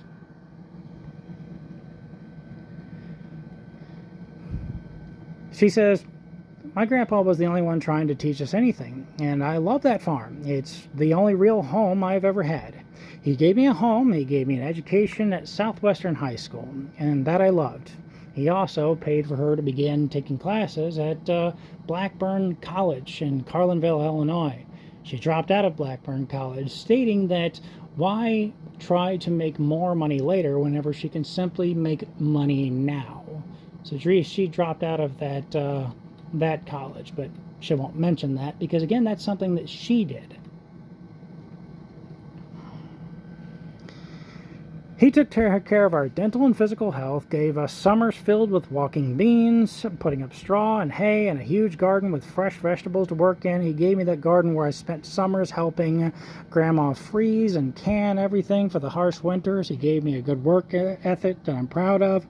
I'm not lazy. I've always kept a job. Grandma gave me his mom, her grandma, my great-grandmother, who meticulously sewed clothes for all of us, had homemade noodles drying on the table at Thanksgiving, and plenty of gifts under the tree at Christmas, because Grandma gave her grandpa, or vice versa. I have my religion that I hold near and dear to my heart, God, Jesus, and forgiveness. I have a love of poetry and reading, thanks to great-grandma and my grandfather's brother. Grandpa gave me his family I love so much, dear, blood or not. Another one of my uncles and her uncles and her aunt, their children. Some more aunts and uncles who I love and miss dearly. Once they've passed, a couple of these people have passed away. She says, my life was enriched by a bounty that Grandpa gave me. His actions do not affect my love of her brother and sisters, the love of the family, and the love of the farm. Does that equate to that list of 21 things that excite you so much? So again, she's responding to something in my blog post. It's something that was a homework assignment from my family therapist. He said that he wanted me to name 3 things that I am grateful for every day for at least a week. And so I did so, and I listed those out in my blog post. So now she's taking my medical advice from my medical provider, a provider that she is refusing to go to herself, our family therapist. She's refusing to attend his sessions, but she's taking, my treatment plan and applying it to her, as if all treatment plans affect all people equally, which I know and we all know is not true. As if just saying this equates to all of my years in therapy and everything. Now, she did this one part, therefore she's done it all, right? Then she says, whenever I, earlier said that, where was the twist? My medical records prove that I was in bad health as a child. She's responding to that and saying that I was a child, my precious little boy, she says. You didn't act any different than any other child in my eyes. But I did. She even admitted earlier that I did. She said that I wasn't very academically inclined. If I was not acting different than any other child, then wouldn't I be receiving at least middling grades in school? So she's already outright lying. She said one thing earlier, she says a different thing now. I'm not acting any different than anybody else, according to her. She couldn't detect any of this, somehow or another. Now here's the fun part. There was a walk-in clinic across the street, right, not pretty close to where the subway is in Alton, Illinois. If you go across the Clark Bridge coming from St. Louis, Missouri, you're going to find a McDonald's not too far away from the Clark Bridge. Right across the street from that McDonald's, moving further north away from the Clark Bridge, you're going to find a Subway. Fairly close to that was a walk-in clinic that was free, a free walk-in clinic. So at any point in time, she could have just taken me there for all of my medical needs and found out whether or not there was something wrong with me medically. But she didn't. And she didn't have me go either. I would walk all about Alton. I would go to the Clark Bridge. I would go all the way up to Alton Square Mall, which at the time was over the border to Godfrey. That's the information I got, at least. I was talking to somebody a good 10 years ago. They said that the Alton Square Mall is officially within Alton boundaries now. And it used to be in the town of Godfrey, Illinois, but now it's changed. And I'll take their word for it. I don't know specifically, but I would move all around Alton. I would walk these places. I'd ride my bike these places as a kid. Why does she just tell me to go there? My oldest little brother went to Centerstone in Alton, Illinois. It's a free place for mental health care. Why didn't she send me there? She could have sent me there for therapy and sent me to the walk-in clinic for any medications, right? The free walk-in clinic. But she didn't. She's saying I'm not academically inclined, but she's not doing anything about it. If your child misses school and everything, you get contacted by this school. You might even get arrested if your kid doesn't show up for school, stuff like that. So she's saying that there's a problem with my academics, which is objectively incorrect, as I said earlier, with her taking all of my high honor rolls, accolades, and everything and posting them all over the utility room in the house that we lived in behind the Catholic Children's Home in Alton, Illinois. She's saying I'm different from other kids. Now she's saying that I'm the same as all of the kids and it was impossible to detect. So which is it? She has to pick and choose. She says, what do you not get about that? You left for the Navy whenever you were barely more than a child at the time. I was 19 years old. You can, of course, join the military at 17 years old. It requires you to graduate high school. You can't join the military with a GED, so I would have had to have graduated high school, which I didn't. So Mom pulled me out of school. I think I was about 17 years old or so whenever she pulled me out of school and classes and everything. A lot of times she'll blame that on me as well, but the objective truth is that until you're 18, you can't just drop out of high school all on your own. She pulled me out of high school. She needed a free babysitter for my little brothers. She didn't want to pay one herself. She could have downsized from the house that we were living in East Alton at the time and lived in an apartment instead. My brothers wouldn't have cared. They might have complained, but at the very least, I could have kept going to school and everything. Maybe even gotten a college scholarship or whatever, but she didn't. Instead, she cared more about that house and her possessions, her nice, neat little piles of possessions and everything, and pulled me out of school instead of that. I wanted to continue going to high school and greatly enjoyed my time there. I had a fiance at the time who was also attending that very same high school, and I looked forward to seeing her there every day. She couldn't be grounded from going to high school. A lot of times her parents would ground her and tell her not to see me anymore.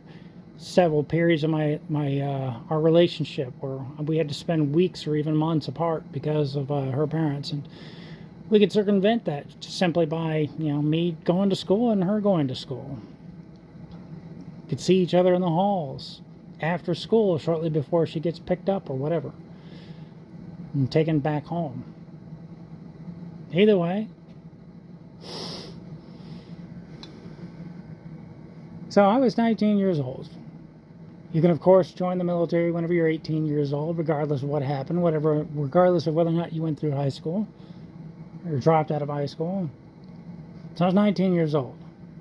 Again, 19 is, I believe, the age that my mother was whenever I was born. So she'll tell everybody about how she was a full-fledged adult then, but whenever anybody else is that age, they're barely a child. They're barely not a child. Anyways, she says, my therapy isn't yours, in response to that 21 things for me to be grateful about. Says, my therapy isn't yours, and you'll likely be instructed to do other things if you ever decide to participate in therapy. Your brothers and sisters aren't in contention about the simple way Grandpa's assets will be passed down whenever he passes away. You're the only one trying to change the way that the inheritance works with my grandmother and grandfather. She's the only way that's trying to change this. Her and her oldest little sister, my oldest aunt. So what gives? Everybody else is fine with the way that the inheritance works, and she's the only one trying to change it. So I said, with your unwillingness to talk to a family counselor or any medical professional, could you blame anybody in our family or without for being suspicious of your intentions? Could you really blame them? I said, I left the Navy for the Navy whenever I was 19. I was born whenever you were 19. In your own eyes, you were a child having children then. I'm trying to hold her to her own standards. If she has a standard for herself, she needs to have it for everybody equally. That's not something that cluster B types like. They don't like it whenever you are holding them to their own standards, trying to make their logic apply to everyone all at once. That's the thing. That's the treat other people the way you'd like to be treated thing. And her outright refusal for over 7 years to do so. I again say, you have all my medical records. You have proof that I was incredibly sick and in critical condition as a child. Saying that you miss whenever I was a child is saying you miss a time whenever I was severely ill. She has the medical records. She has the proof. She's still saying, I wish you were still a kid whenever you were very, very ill. And that's what these medical records prove. You were very, very ill then, but I don't care. I still want you to go back to that time.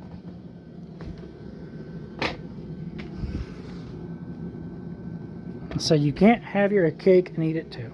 She said, okay, this is a repeat. She did copy and paste one of these comments twice. So this could be a copy and paste. It could be a mistake on my part. I don't know. Like I said, you can look in my Facebook and the middle of September and see all of this outburst. The middle of September of 2024, in case you're watching this somewhere in the future.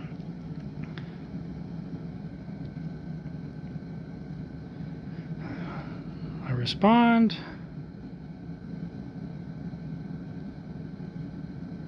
So then she says, saying that you love me is another manipulative tactic to get me to abide by my rules of engagement. What rules of engagement? I'm telling her to go to the doctor. She's telling everybody else to go to the doctor. She's going to start, telling, me that everybody else needs to go to the doctor except for her, without posting any amount of evidence whatsoever, very soon. Again, she went to the doctor for the birth of me and all three of my little brothers. She didn't have a home birth or something like that. She trusted them then. She trusts them for any other thing except for this. This in particular she doesn't trust. And she won't tell me why or post any proof about her particular, reservations. And again, I told her several times in the past, just go to the hospital with me. We can pick a doctor for you, just in case she believes that I'm somehow or another brainwashing one doctor in a way that doesn't show up on my medical records, lying about something, and I'm recruiting this doctor simply because they agree with me, and I'm going to strong arm her with the doctor's authority and, make her do something that she doesn't want to do or something like that. Try to convince her of some point. But still, this is, her accusation. This is my world. No, this is the world. This is the way that everything works. The world in general, the general consensus of of all 8 billion or so human beings out there, is that the powers that be that control the whole world in these certain areas are doctors, lawyers, scientists, and academics. It's not my world, it's just the world. Again, she'll trust lawyers whenever her sister is dating one, and it's that particular time and only about that particular, issue. She'll trust, doctors only whenever they're dealing with specific problems. She'll tell everybody else that they need to go to the doctor. It's just, it won't work for her, and she won't tell anybody why. So she says, but surely I didn't expect a respected American military veteran of 2 different branches bashing senior citizens on a public forum, but here we are. Again, where's the bashing? She hasn't identified a single, mistruth. I had been told that she went to jail, so I repeated that information and saw in a blog on a separate website. I posted a link to that blog on my Facebook profile, but that's the full extent of my actions here. It's just repeating what somebody else said.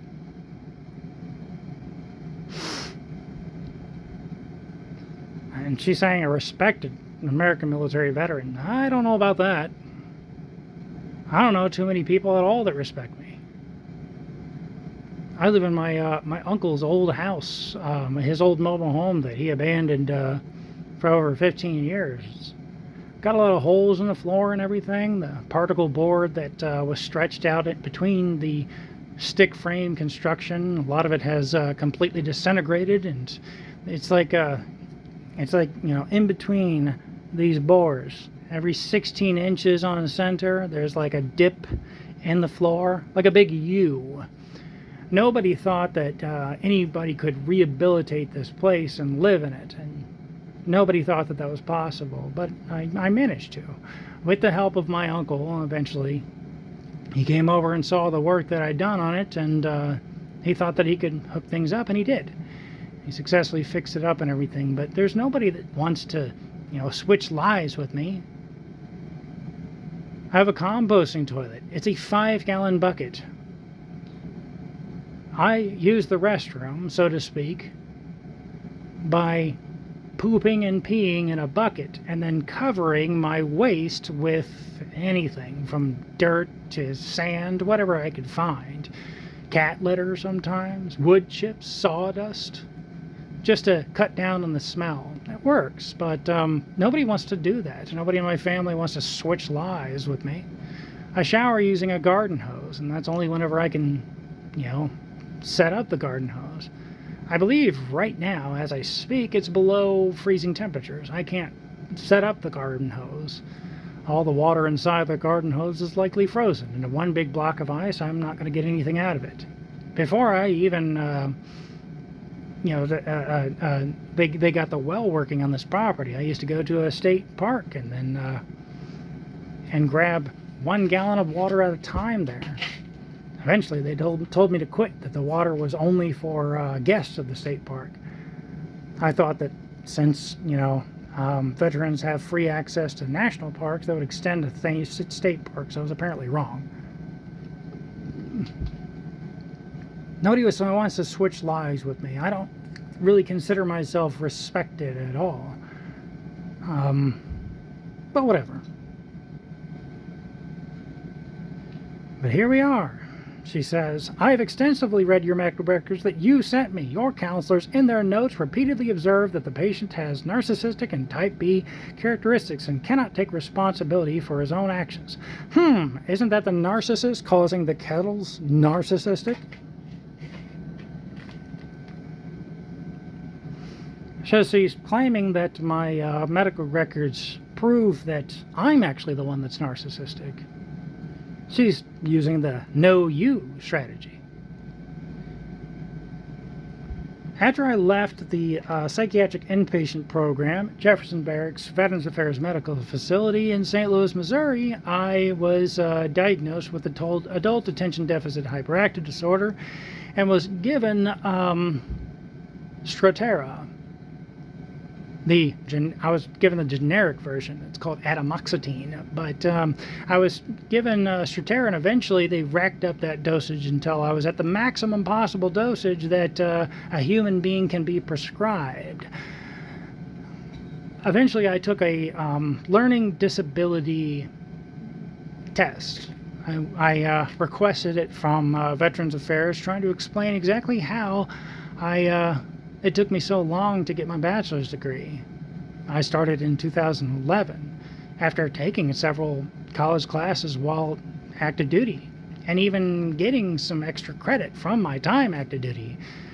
Some of my time active duty counted as college credit whenever I started attending Lewis and Clark Community College of Godfrey, Illinois.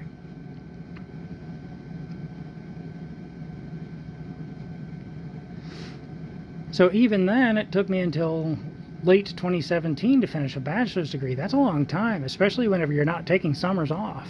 What gives? I wanted to get down to the bottom of it. Took a learning disability test. They said that I don't have any learning disabilities. This was an official test that the Veterans Affairs paid for and everything. But the doctor was saying that, I have severe attention deficit hyperactive disorder. He said, why aren't you on a stimulant? And I said, I don't know. But I can ask my psychiatrist. And he says, please do. I believe the person that administered this learning disability test was a Dr. Minotti, I want to say, but I could be wrong about that.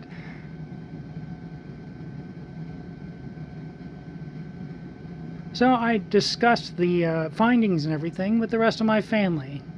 At some point in time, while catching my youngest aunt up on all this, she said that she had been prescribed Vyvanse for the exact same reason. The generic name of Vyvanse is lisdexamfetamine. She said that because my youngest aunt is related to me, and she's been prescribed Vyvanse, I might have a high chance of reacting well to that medication as well. The next time that I saw my psychiatrist, I relayed all this information and Dr. Minotti's concerns to her. And she said that she has nothing against switching me from atomoxetine to lisdexamfetamine. And she says we'll give it a trial. And that, yes, because my youngest aunt was prescribed that exact thing and it helped her, that I was at a higher chance of having that being able to help me.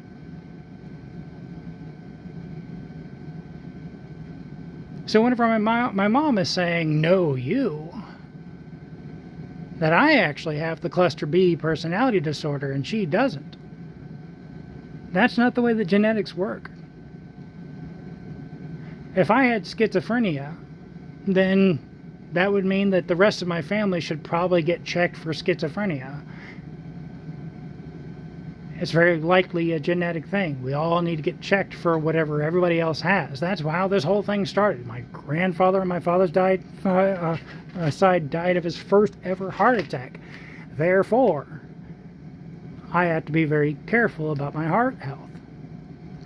That's what all of my doctors and medical teams have made very clear, and she has all the medical records proving all of that. So she's acting like only one person at a time can have, cluster B personality disorder. Like everybody on Earth just has to take turns. It doesn't make any amount of sense whatsoever. So she's saying all of this, and she did post proof, I guess. So let's go to that real quick. Like I said, I'm trying to make a solid narrative out of all this, really show you everything that's been going on, the full extent of all of this.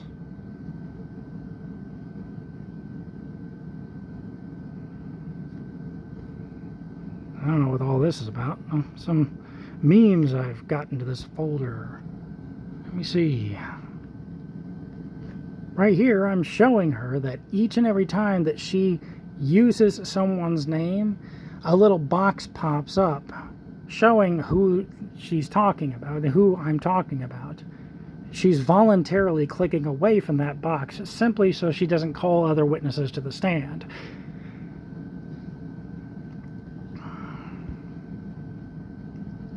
So she's got some stuff from my medical records. This is very specifically from my time at Scott Air Force Base, speaking to my psychologist.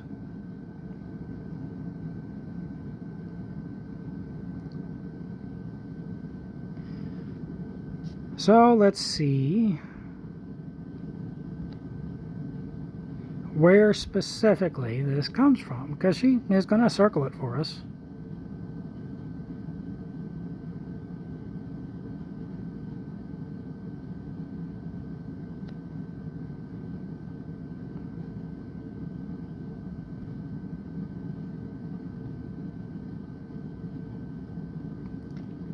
And you can pause this at any point in time and really dig into my actual screenshots from my medical records and make sure that we have all this. This is the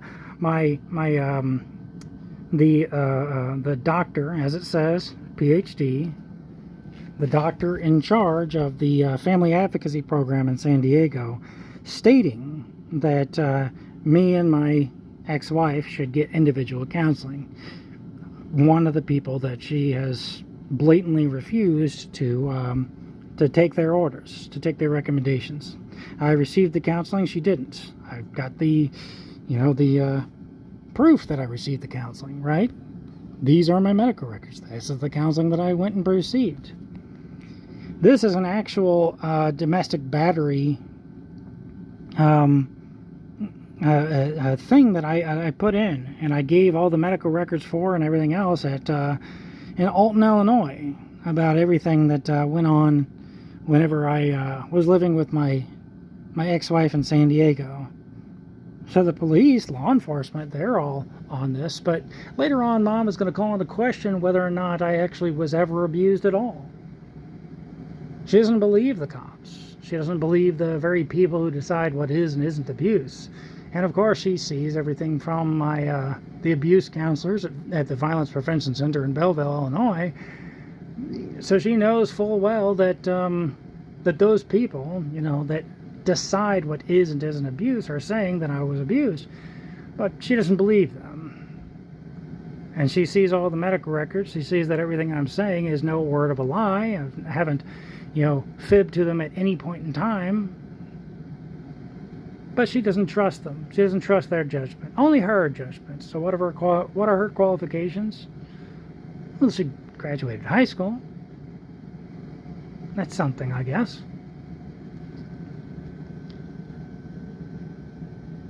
So let me see. Here you go. DSM-5 diagnoses. All these different mental illnesses that I am suffering from. And then it says R/O cluster B traits. I had to look that up. What's going on there? I had to look that up, and it turns out that R/O, it stands for risk of. So just risk of. That's all. But here's the thing. She posts the screenshots of all these things from my medical records. But as she's posting them, the date is rolling further and further and further back. And like I said, you can pause this stuff and actually read it yourself. The risk of cluster B traits and narcissistic personality disorder, the risk of disappears as the dates move forward. My psychologist at Scott Air Force Base is curing me. Her and the rest of my medical team is curing me of these risk of cluster B traits. Now here's the other thing. She was the only person that was writing that down as a potential diagnosis. So Mom's ignoring all of the words of literally everybody else. My doctors at Jefferson Barracks Veterans Affairs Medical Facility, my doctors at John Cochran Veterans Affairs Medical Facility, my I don't want you to accuse me of going too fast so that you can't pause this and read all these things yourself. So I'm going to go real slow here so that you can pause this and read it all yourself. She's looking at reports. She's even posting reports about my behavior in school. She's receiving actual reports from the teachers saying that I'm not a normal child, that I am exhibiting lots of signs and symptoms of many different illnesses, and she is ignoring all of this. Remember, her claim earlier was that she thought that I didn't act any differently than literally anybody else. She keeps claiming this, remember, that's what she claimed. And in the meantime, she's actually posting the evidence that literally nobody agrees with that. The evidence that I am behaving differently than everybody else. I was in behavior disorder classes pretty much from second grade all the way up until 7th grade. So she's, she knows she's sending me to school and I'm receiving a different education than everybody else, and then she claimed that she didn't see anything different than anybody else. It's this willful ignorance, but only and specifically whenever it helps out her current argument this very second. So these are reports of fights that I'm getting into, altercations that I'm having with other students, behavior disorder classes, all of the above. And she didn't know. How could she possibly have detected that there was anything wrong with her poor child? Her precious little boy, in her own words, right? So again, I don't want anyone to accuse me of moving too fast so that you can't, pause the video and read all of my medical records all on your lonesome. So that's the risk of personality traits. So I already told you that I am in therapy twice a week, right?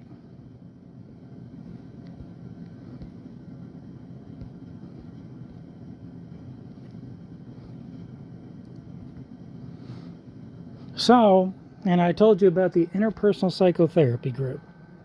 I told you about the anxiety group, the depression group, and everything else. Anything that I've been diagnosed with, I am receiving healthcare for.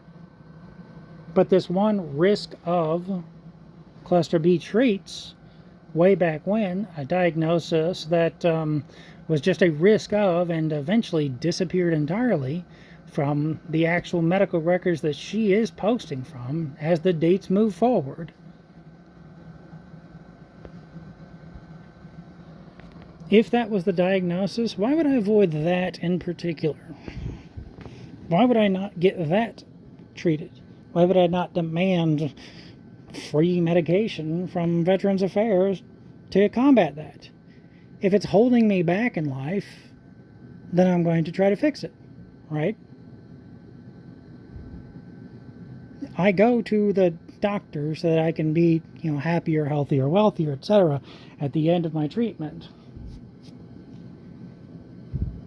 So it doesn't make any sense. Why this particular thing would I stay away from it? What evidence does she have that it's still an issue, that's still a problem? She can dig up bones, as she says. Nobody else can. It's not okay with anybody else.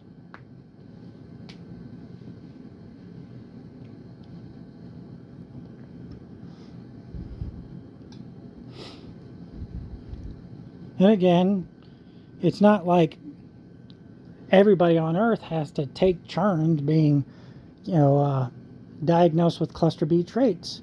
If I have it for certain, then she should get checked. My whole family should get checked. It's an illness. It's holding you back in life.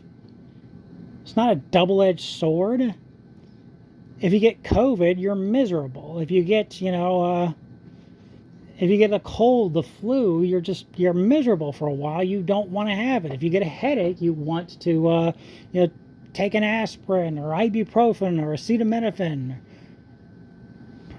or an naproxen, whatever. You want to get rid of it. It holds you back in life. People don't like to be in pain, Why would I not treat it? It doesn't make any sense. So I challenge her down below. I said, the only thing my medical providers ask of you is that you treat other people the way you'd like to be treated. This prevents all abuse, all crimes, everything. It in no way harms you whatsoever. Again, that's not my rules, it's theirs. If you believe that they are wrong, please call them and present your evidence to them. I don't know what you consider bashing a senior citizen to be, but apparently it's simply telling the truth about what they've done. The next time I say the sky is blue or the sun is out, it'll apparently be bashing senior citizens. I don't know what you want from me. Do you want me to lie? Help me understand. Again, the argument falls apart whenever you ask them directly, what do you want me to do different than what I'm doing right now? Once you ask these people this question, the whole thing falls apart. They will not get specific. They don't want you to do something specifically different. They just want you to know that you're wrong and bad because you are wrong. And that you should feel bad. So I go on and say, my medical providers always tell me that you three have narcissistic tendencies and require medical intervention. So again, this is because they don't care whether I live or die. They don't care about, lowering my stress or telling me to be careful around my heart or something like that. Hey, are you running? Are you doing some cardio and everything? I know you damn near had that heart attack, and it affected me so deeply whenever your grandfather on your father's side died of his first ever heart attack. I don't want anything to happen to you and everything. Is that what they're doing? Is that what they're saying to me or anything? No, they're defending themselves. They're accusing me of lots of different things. They're providing no evidence whatsoever. They're saying that I'm wrong about everything. They're blatantly lying about things that they have done in the past. They're refusing to call any witnesses to the stand. They're gaslighting. all these different things. They're attacking rather than trying to help their, my mom's firstborn male child. They're attacking rather than, helping out my father's only child. In the case of my oldest aunt, they're family members. And whenever you do that to somebody, that means something is wrong with your head. That's not the way normal parents treat their kids. It means that something is wrong with you. It doesn't matter what's wrong with you. But whatever it is, it's holding you back in life. You can get it fixed, not for their sake, but for your own sake. The Dr. Daniel Amen Clinic is insistent that mental illnesses show up on a SPECT scan. With a SPECT scan, they inject you with a small amount of radioactive sugar. From what I know, this amount of radioactive sugar, the radioactivity is less than what you get whenever you eat a banana. It's very, very small, very innocuous. It's not a scary thing. But once they inject you with it, of course, they can then look at your brain. Your brain's going to use the radioactive sugar, and it's going to show up on this SPECT scan. Based on where the blood flows in your brain, they can tell what mental illnesses that you have, if any, by comparing your brain and the way that the blood flows in your brain to anybody else.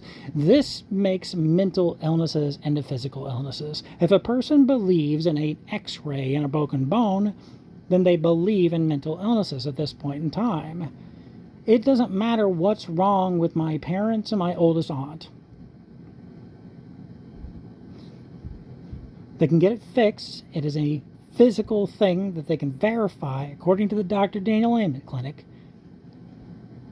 And then they can move on. But there's just continuing to treat my doctor saying that, my doctor's giving them a preliminary diagnosis. They're continuing to treat that as if my doctor's attacking them. And instead of attacking my doctor's back, they're attacking me. And I'm saying over and over again, please don't shoot the messenger. And I've been doing it for 7 years. At what point in time do I call it quits? At what point in time do I cut off a family that is either defending them, telling me not to, listen to my own doctors whenever they have my medical records and know that I nearly died?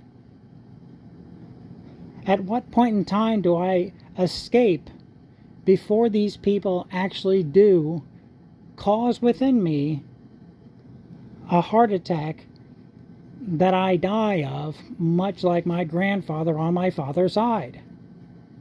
At what point in time do I listen to my doctors? I'm asking you. At what point in time do I listen to my doctors?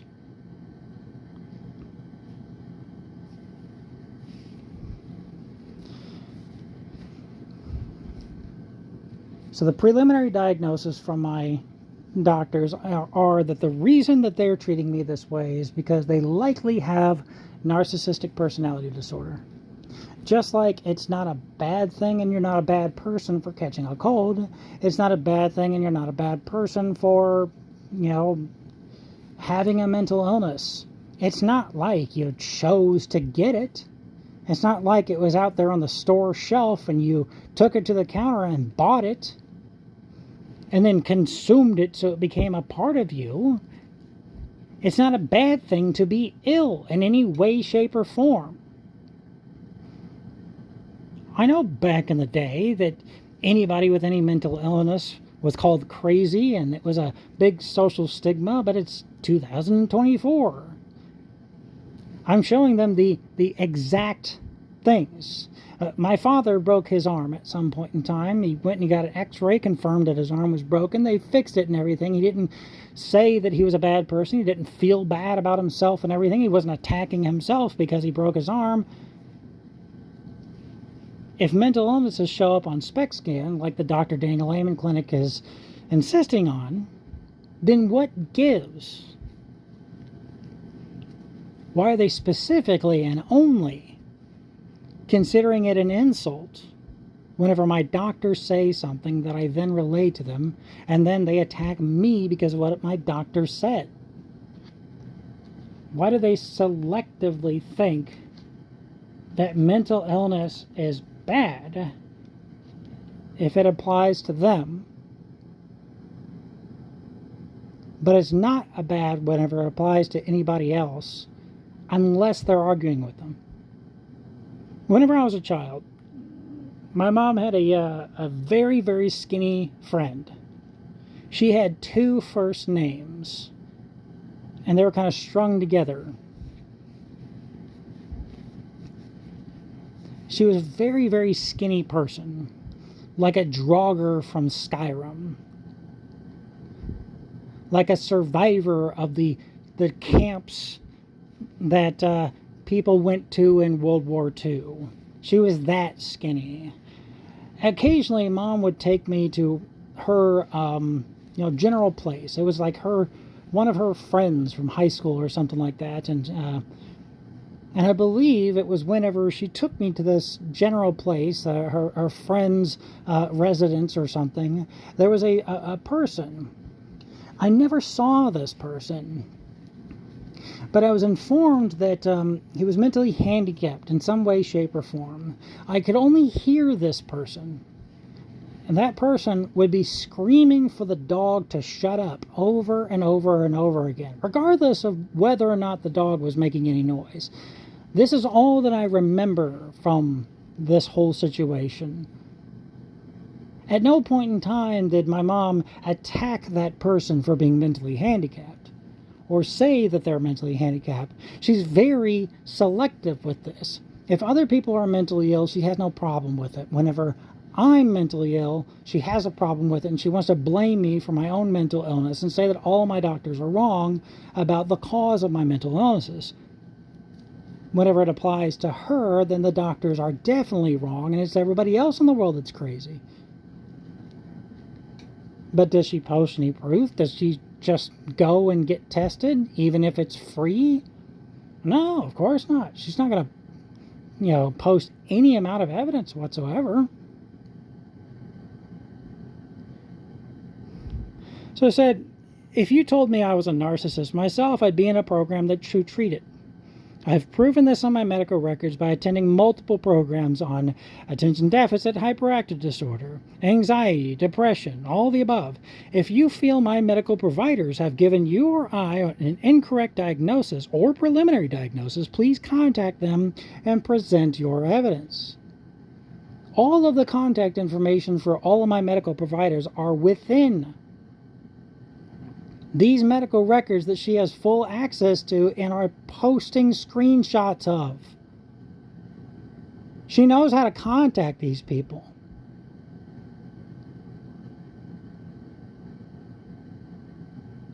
Have you ever gotten pissed off because a friend, a family member, a spouse, a boyfriend, a girlfriend got a diagnosis from their doctors that you disagreed with? Let me give you an example. My youngest aunt, whenever she was pregnant, she had a lot of anxiety and everything. She couldn't take a lot of the medications that she used to take because she was pregnant, right? One of her doctors told her that she needs to relax. And her doctor told her, why not just have a beer to calm down at night? Now, everybody hearing this story was very upset about it, very upset at that doctor. And of course, my youngest aunt's OBGYN told her not to listen to that particular doctor, and that particular doctor didn't know what the hell she was talking about. Doctors aren't omniscient, right? A proctologist knows nothing about cardiology. A cardiologist knows nothing about proctology.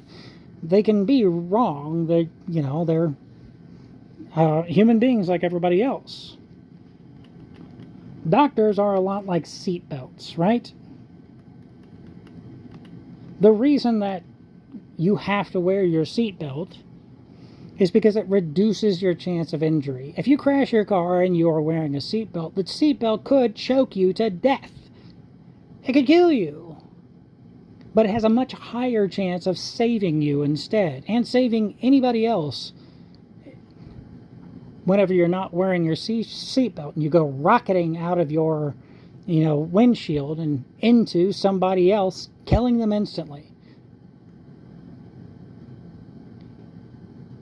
There's a higher chance that a seatbelt is going to save you. That's why it's law. Doctors can make mistakes. They do all the time. They're human beings like the rest of us. But they have a lower chance of making a mistake than anybody else due to their many, many, many years of training in school. We can prove this on all sorts of statistics. Don't take my word for it. Actually look up the numbers and everything. What's the medical malpractice? How many times have some layman, conducted some form of, a surgery versus how many successful surgeries has a surgeon done? What are the stats? Look it up. That's the reason that they trust these people. So I was met whenever I heard from my youngest aunt that one of her doctors recommended a beer every night while she was pregnant with my youngest cousin. I was mad. Everybody else was mad. And we wanted to call that, doctor and give her an earful, right?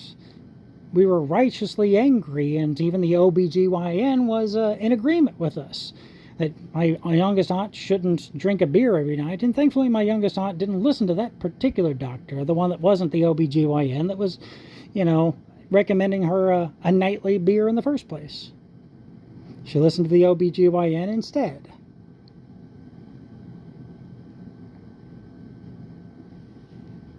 So thankfully, that was the order of business, right? Thankfully, she just listened to the OBGYN. But we were upset about all that, and we wanted to call them. So if my mom is thinking that her firstborn male child is getting incorrect medical treatment from these medical providers, why isn't she picking up the phone? Why isn't she yelling at them?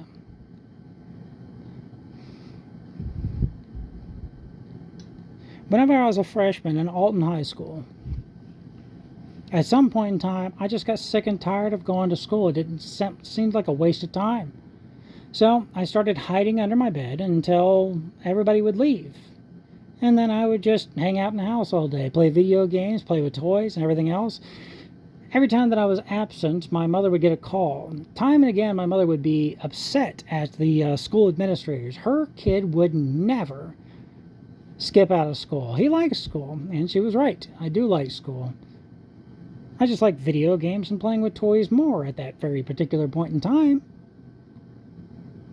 So time and again, she'd get a call. They would tell her that I was absent. She would get upset and yell at him on the phone.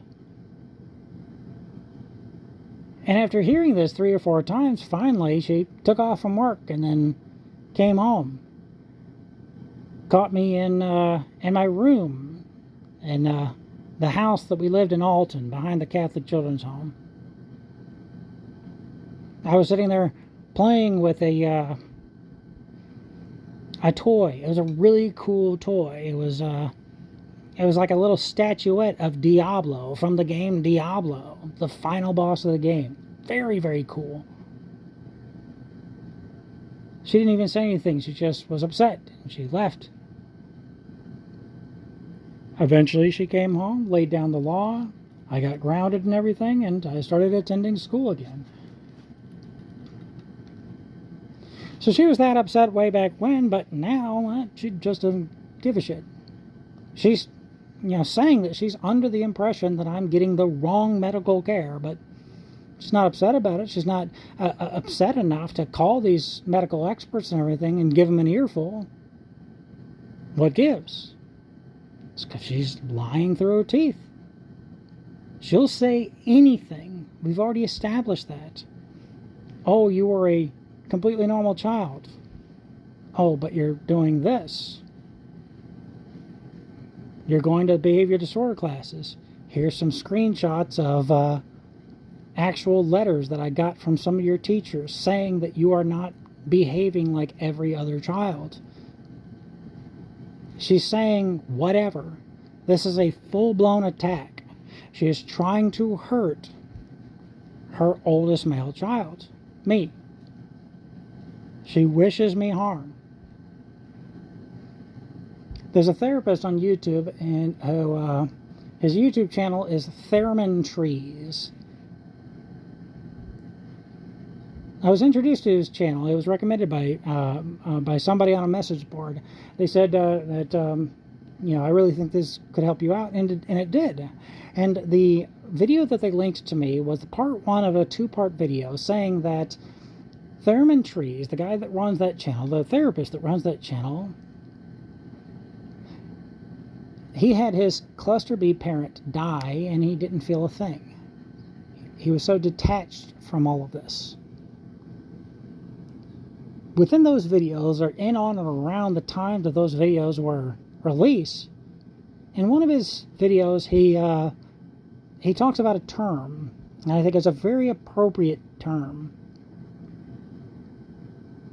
The term that he uses is an anti-parent. Anti-parent. Anti-parent. That's the role that my mother is playing right now. She's doing the exact opposite of what a parent should do. The doctors, the scientists, the academics, the lawmakers out there, they are all in agreement on this, that she is doing the exact opposite of what a parent should do right now. She's being an anti-parent. She's in the process of anti-parenting.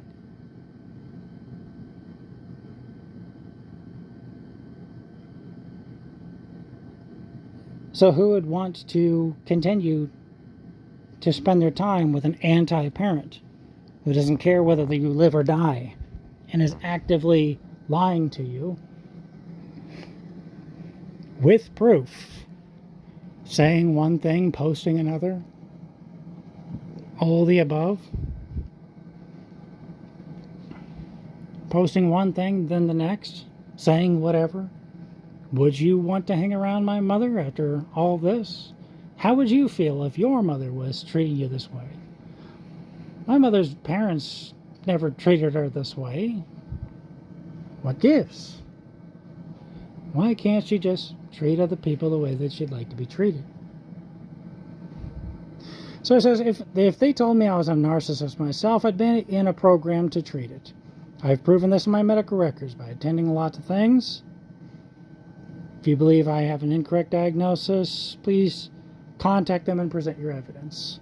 I say, please stop attacking me because of what my doctor said about you. Please, please. I've been begging you for over 7 years. Please.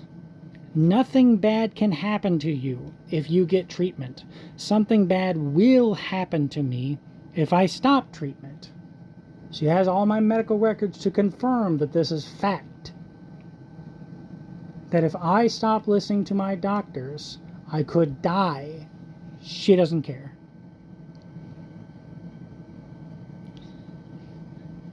I say, wanting you to be healthy is love.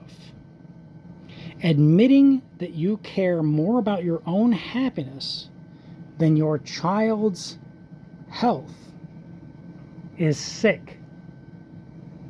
What I'm doing is not manipulative.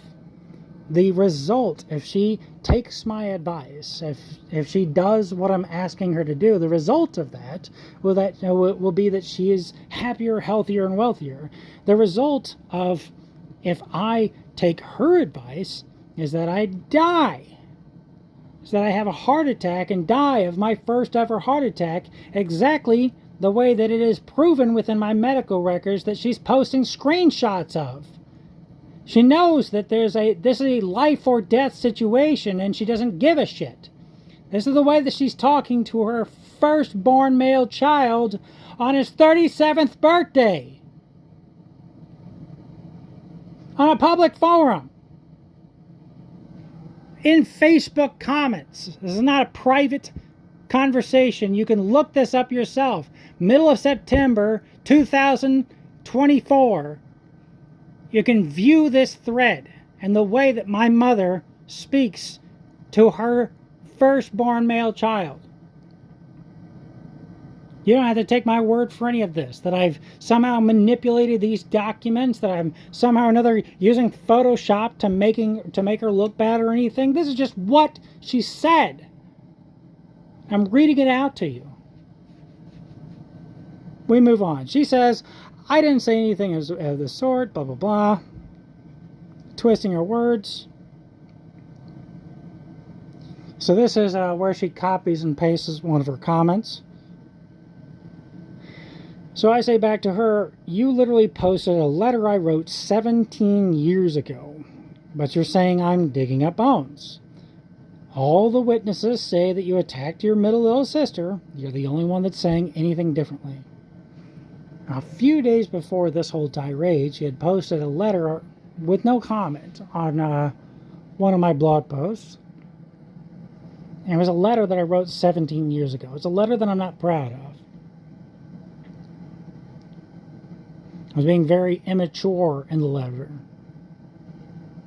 She will eventually go on within this conversation to say that the reason that she posted it is because it's proof that I once cared about something. As if my desire to go into pre-med and this whole conversation about her receiving health care and becoming happier, healthier, and wealthier as a result is not proof that I care about something. That my service in 2 different military branches is not proof that I care about something. That staying in school, not doing drugs, doing all the things that I'm supposed to do in life is not proof that I care about something. That I used to care, man. But now I don't. And what's her evidence? The fact that I'm trying to get her into help. She keeps saying senior citizens. Why? Because she's trying to play the victim here. And what is she a victim of particularly? She's complaining about a trauma that she had in her past and how it is still affecting her today. And I'm giving her resources and ways to receive treatment to better that trauma and making her happier, healthier, and wealthier. That's what she's a victim of here. But she's taking those suggestions as an attack. And as so, she's going on the offensive.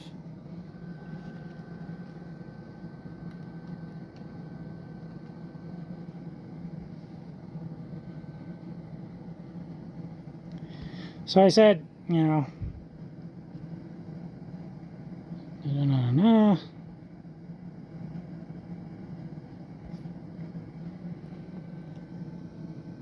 So there were some more doubles, copies and pastes. I don't know if she was the one that copied and pasted it or if the mistake is on my end, but like I said, I don't want you to accuse me of going too fast so that you can't pause the video and read exactly what's on the screen.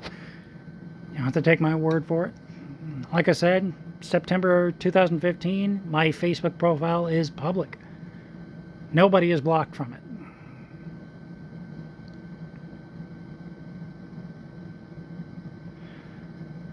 So he said, all witnesses say that you attacked your middle little sister. You're the only one saying differently. Is everyone crazy or the one person who won't provide a scrap of evidence and is avoiding all mental health care? Which one is more likely to be crazy? I said, I literally witnessed you attack your mother. If you want my doctors to know the reality of any situation, you can call them. You've yet to provide a single speck of evidence about anything, that anything that I said in my therapy sessions misrepresents you or anybody else in any way. Attacking people, avoiding the family therapist, and when you claimed that you wanted to talk to them, lying, refusing to get any evidence, and committing crimes is not treating the other people the way you'd like to be treated, and you know it. I said, who are you trying to fool?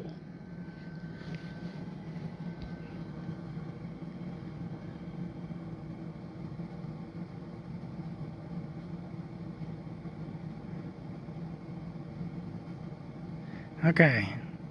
I had to make sure that this was the same, that I'm still speaking here and it's not her. I said, my research includes my full and complete medical records. You're the one that has yet to present a single speck of research. But you think that's okay. No matter how much I do, it's never enough for you. That's why my doctors have said that you likely have clinical level narcissism. That's just their preliminary diagnosis. So remember earlier she was saying that she never went to jail, and I would know that if I had done a little more research. What specifically could I have done to verify that fact? She doesn't say. I don't know, but she doesn't say. And then earlier she said that she doesn't need any pieces of paper like a pedigreed dog, but she's demanding that I do even more research. The medical records that she has access to is over 600 pages, once again, from the Veterans Affairs medical facilities in Shiloh, Illinois, in Jefferson Barracks, Missouri, and at John Cochran, Missouri, along with older medical records from Belleville whenever they had a VBOC clinic there, as they called it. There's additional records from TRICARE Midwest, additional records from Scott Air Force Base, additional records from the Violence Prevention Center of Belleville, Illinois. But she's saying that I didn't do enough research. Nothing I do is enough. It's never enough. It's never enough evidence. It's never enough research. And she won't provide a single speck of evidence that any of the stuff that I give her is in some way, shape, or form incorrect or misrepresentative of anything or anyone or any event that's ever happened in all of human history. It's never, never, never enough.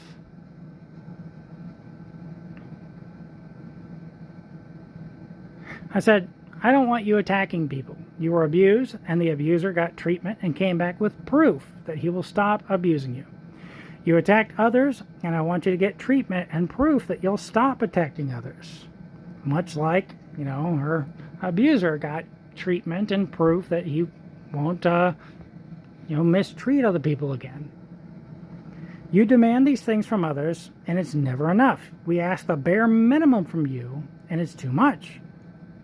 My stepfather, that fathered 2 or 3 of my little brothers, has admitted that you struck your mother, and you bragged about it in many conversations over the course of my life.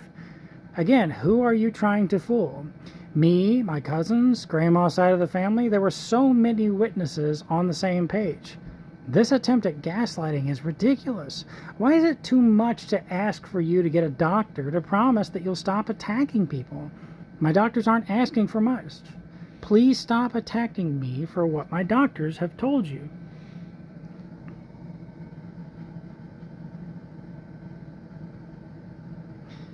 If my doctors are wrong, please call them and prove it. Prove that they are wrong.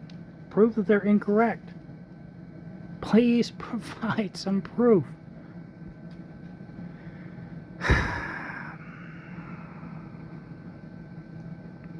Then she defends herself against yet another thing that was in one of my blogs. At some point in time, she put sugar in my grandfather's gas tanks. This was additional revenge on top of the court-mandated therapy and everything else, because she feels as if justice wasn't served. She doesn't trust the justice system, the courts, and his therapy and everything else. She still wants to attack the man. That's a symptom. That means that the trauma isn't over. It's still bothering you, and now you're doing crimes because this is still bothering you. All my grandfather had to do was catch her in the act and call the cops, and she would have been in jail. And her life, as well as my life, and the life of all of her other children would have been impacted by this.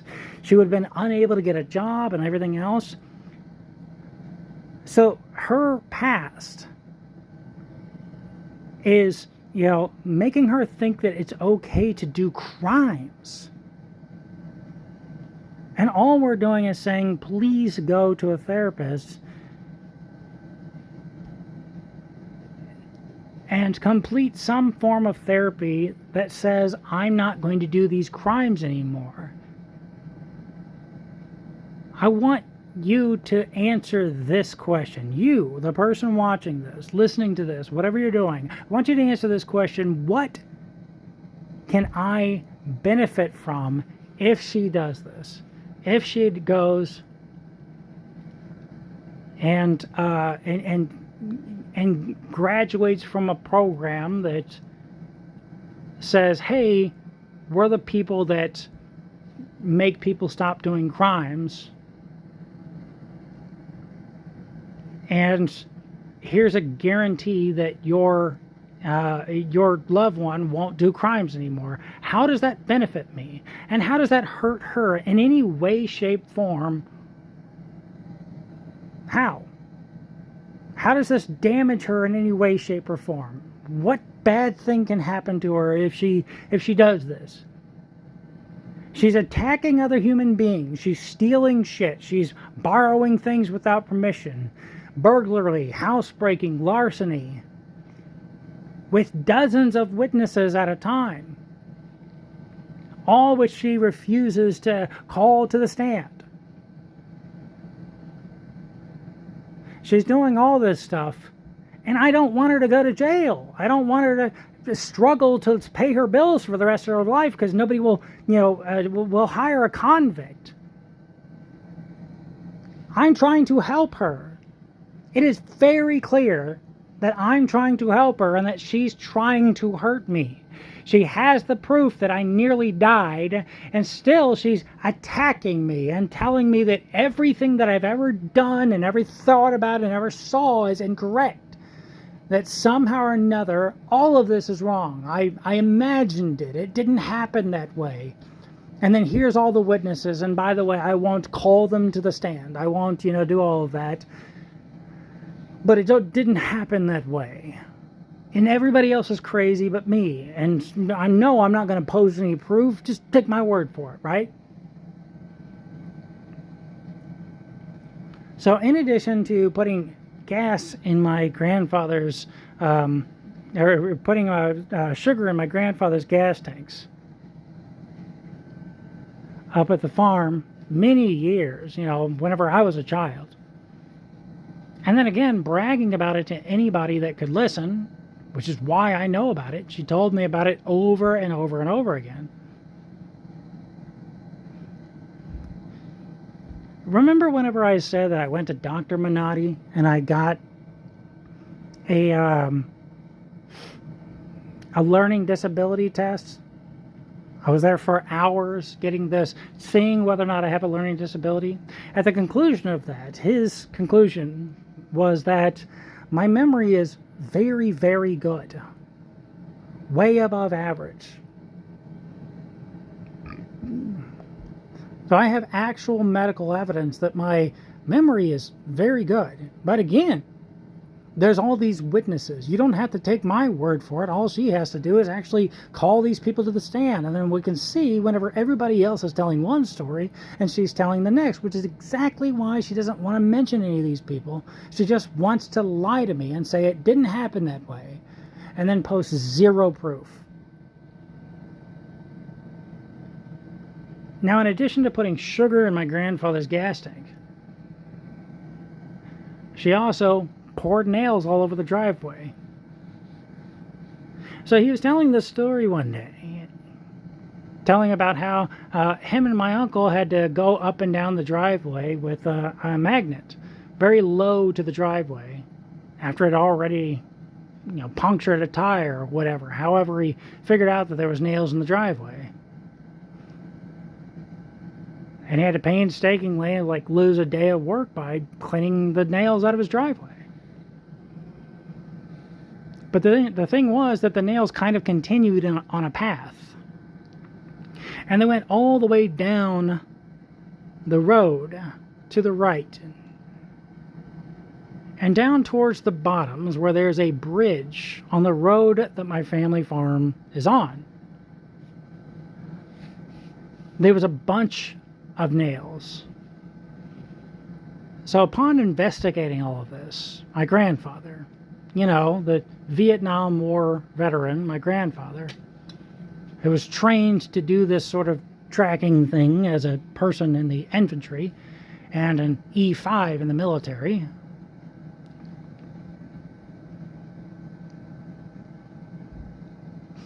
as well as, hunting, tracking, trapping, and everything his entire life, fishing. So he sees this, a couple of nails here and there, all the way down to this one location, and then like a bunch. So he figures that this is what happened, that they parked their car down here. And then they took the buckets of nails out of the car and they set them down. And whenever they set them down, a bunch of them fell out. So this is the start of the trail. And the end of his driveway is the end of the trail.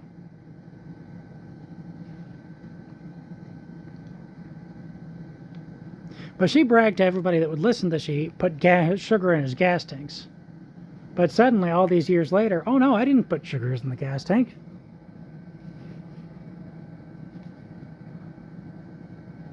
Did she call to the stand anybody that she's told that she put sugar in the gas tanks? Of course not. Now, here's the clever part, right? Whenever Mom was in the process of putting sugar in the gas tanks and nails in the driveway, she dropped a wrench or some other type of tool. And the wrench had my stepfather's, at the time, it had his name on it. Property of my stepfather. So she was very clearly, trying to implicate him and weasel out of this. Trying to get him into trouble. Grandpa's not going to go out and start stuff with this young buck, so much more young than him and everything. Go for some frontier justice or something like that. Farmers have dozens and dozens and dozens of slights all the time. The old Monsanto employees heading out and trying to make sure whether or not you're mixing beans here or there. People who are trying to see whether or not you're cleaning your own beans in a seed cleaner because that's not allowed or whatever. The people who are trying to say that this part of your land is theirs actually and the surveyor is wrong. And now you got to spend another $500 on a surveyor to tell them once again to stay the hell away from your land. A punctured tire, that's on the least of his list of enemies. And this is a man who's also had court-mandated therapy. So you can see that he's kind of even-tempered as well as all this. So Mom knows that he's not going to go out and get my stepfather at the time back for this slight. But also, there's so many nails in the driveway and so much sugar in the gas tanks that, it's very clear that this wasn't done by one person. Now, who else would do this? Would my, stepfather at the time rally the troops, get all of his friends down there, a couple of strong arms to attack this guy that he's never met? My stepfather, he used to have me ride around a little moped, a tiny little motorcycle, whenever I was like 5. I didn't want to. He felt as if I wasn't manly enough. And he was constantly trying to make me more manly. It was very strange. Toxic masculinity, I guess. But, so he bought me this little motorcycle. He had me ride it around his father's farm. I called it a farm, but wasn't much crops on it. His father at the time had horses, I think. But whatever, he's telling me to ride this thing around. He's having me ride this around for well over half an hour every damn day. He's having me ride this little motorcycle around. And believe it or not, as a kid, I just don't care. I don't want to do this. So I'd make a loop, ask if we're done. He would say, make another loop, and I would make another loop and ask if we're done, and he'd tell me to do it again until eventually he got sick of it, and he would let me get off of it. Whenever he first told me about this thing, he was saying, here's the gas pedal, here's the brake, here's this, that, and the other. Now go. So I was an obedient little soldier, right? I'm doing what I'm told.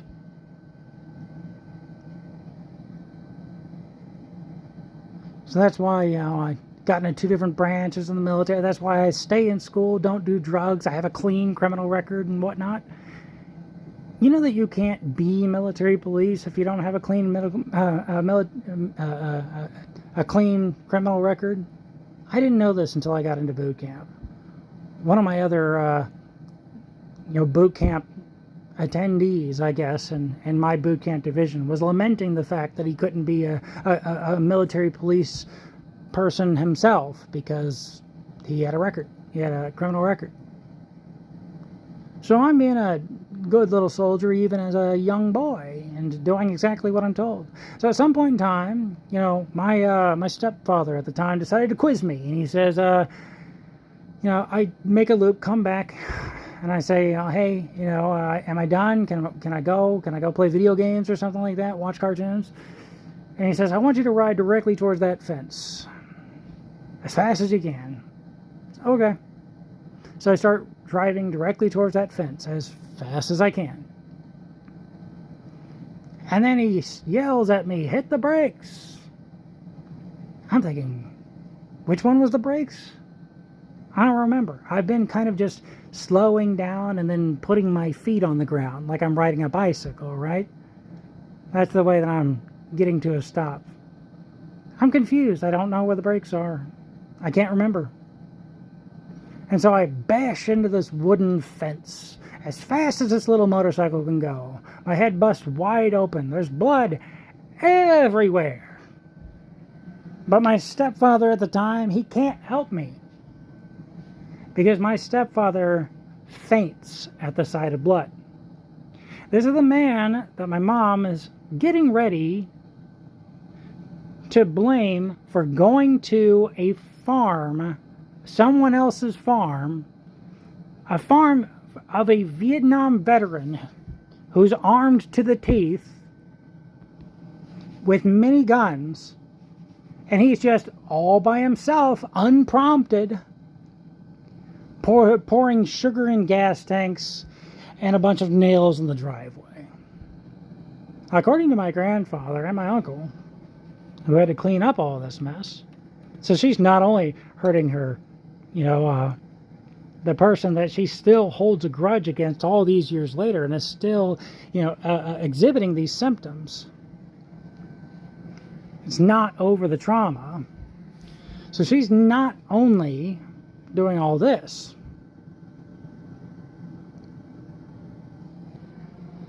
she's also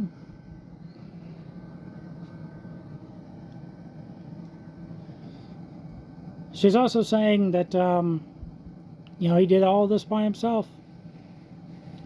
That my stepfather at the time, this is what he did, and he just got this surge of bravery out of nowhere. This man who faints at the sight of blood. This man who constantly talks shit about my actual father and saying that he has this big old nose, but he would never say that stuff to my father's face. My father wasn't a imposing man at the time. Old high school photos show a very skinny person with kind of wild red hair and lots of freckles. Now eventually he turned into the Adonis, the undeniable Adonis that he is today. That's a genuine compliment to my father. The reason that he moved all the way to Florida from his home state of Illinois is because he wanted to do bicycle motocross more often. And the bike tracks were always closed in the winter. He said, well, hell, Florida doesn't have a winter. So he went down there. He had some friends that already lived down there. It was an easy transition, so that's what he did. Now, here's the thing. My father has never stopped doing bicycle motocross. There are several pictures of him receiving awards and medals to this day. My father literally looks better than I do right now, and I have 2 branches of the military under my belt. He's not a bodybuilder, but he's a healthy man. And he doesn't look anywhere near as old as he does. He's a pretty healthy, handsome guy. Now, I could say that, I don't like his politics. I don't like the way he treats me. I don't like the way he treats my mother. But the man's an undeniable Adonis and a champion at his chosen sport, even into his advanced age. senior citizens, as my mother continues to say. And here's another thing, by the way. Do senior citizens require less or more health care? You can only pick one. Less or more. And I'm giving her, free health care that she can take advantage of and everything. Something to think about. So anyway, she says, here's another thing that's a blatant lie. I never put sugar, nor nails. No sugar in gas tanks, nor nails in the driveway. I never did any of that. That was your stepfather at the time. He had just found out about the abuse and then he did it. He told me after it happened. I had no idea the actual extent of it. At least I get these twisted versions of the truth. Again, she's bragging to everybody that will listen my entire life that she put sugar in those gas tanks. Remember, she's hurting not just my stepfather, but her own brother. Remember earlier whenever she said that she loved her precious siblings and would never want anything bad to happen to them? But in the meantime, her brother has to clean up after her crimes and acts of terrorism, I guess you could say. So, and actions speak louder than words, right? See? So she doesn't call any witnesses to the stand, all the people that she's bragged about putting sugar in the gas tanks all this time. My grandfather has good humor about this whole thing. He said, gas tanks, if you put sugar in gas tanks, it's just not that big of a deal. It's something that I learned in my chemistry classes, right? There are two different solvents. There's the so-called universal solvent of water. And of course, you take water and Kool-Aid powder, and if it's not sweet enough, a little bit more sugar in there, stir it, and then it's gone, right? Sugar dissolves in water. What it does not dissolve in is the other solvent, alcohol. You really got those two choices in chemistry for the most part. At least from the chemistry classes that I've taken. Maybe if I take some advanced chemistry classes, they're going to, tell me about option 3. Whenever I start to learn about plasma as well as liquids, gases, and solids, and Bose-Einstein constants, all this other kind of stuff. But sugar doesn't dissolve in alcohol. So he said all he had to do was kind of take off the bottom of the fuel thing and dump it out. It gummed up the works, but it was no big deal. Whenever he was telling this story to one of his other farmer friends, he said, whenever you are putting something in a gas tank and you want it to really mess up an engine, you ought to use... You thought I was going to finish that sentence, didn't you? Tell you exactly how to mess up somebody's gas tank. I just told you that this is alcohol versus something else. Do your own damn research if you want to terrorize somebody else. And remember, I'm always going to just tell you to please treat other people the way you'd like to be treated. Suffice to say, she could have done something else to really mess up the equipment that she had sabotaged. So anyway, she moves on. She says, I am completely befuddled about the stealing the corn straight from the fields bit. What the actual hell is that? Now, this is not just something that she bragged about over and over again. This is something that I witnessed. This is something that she did in front of me and then put the field corn on the table in Fidelity, Illinois. She stopped by the side of the road, grabbed corn out of my grandfather's field until she had enough to make dinner, and then made dinner. She fed this not just to me, but also my stepfather at the time. She's once again not calling one of the witnesses to the stand. She fed me this corn. So she goes on. How can I steal corn? As if she doesn't have hands.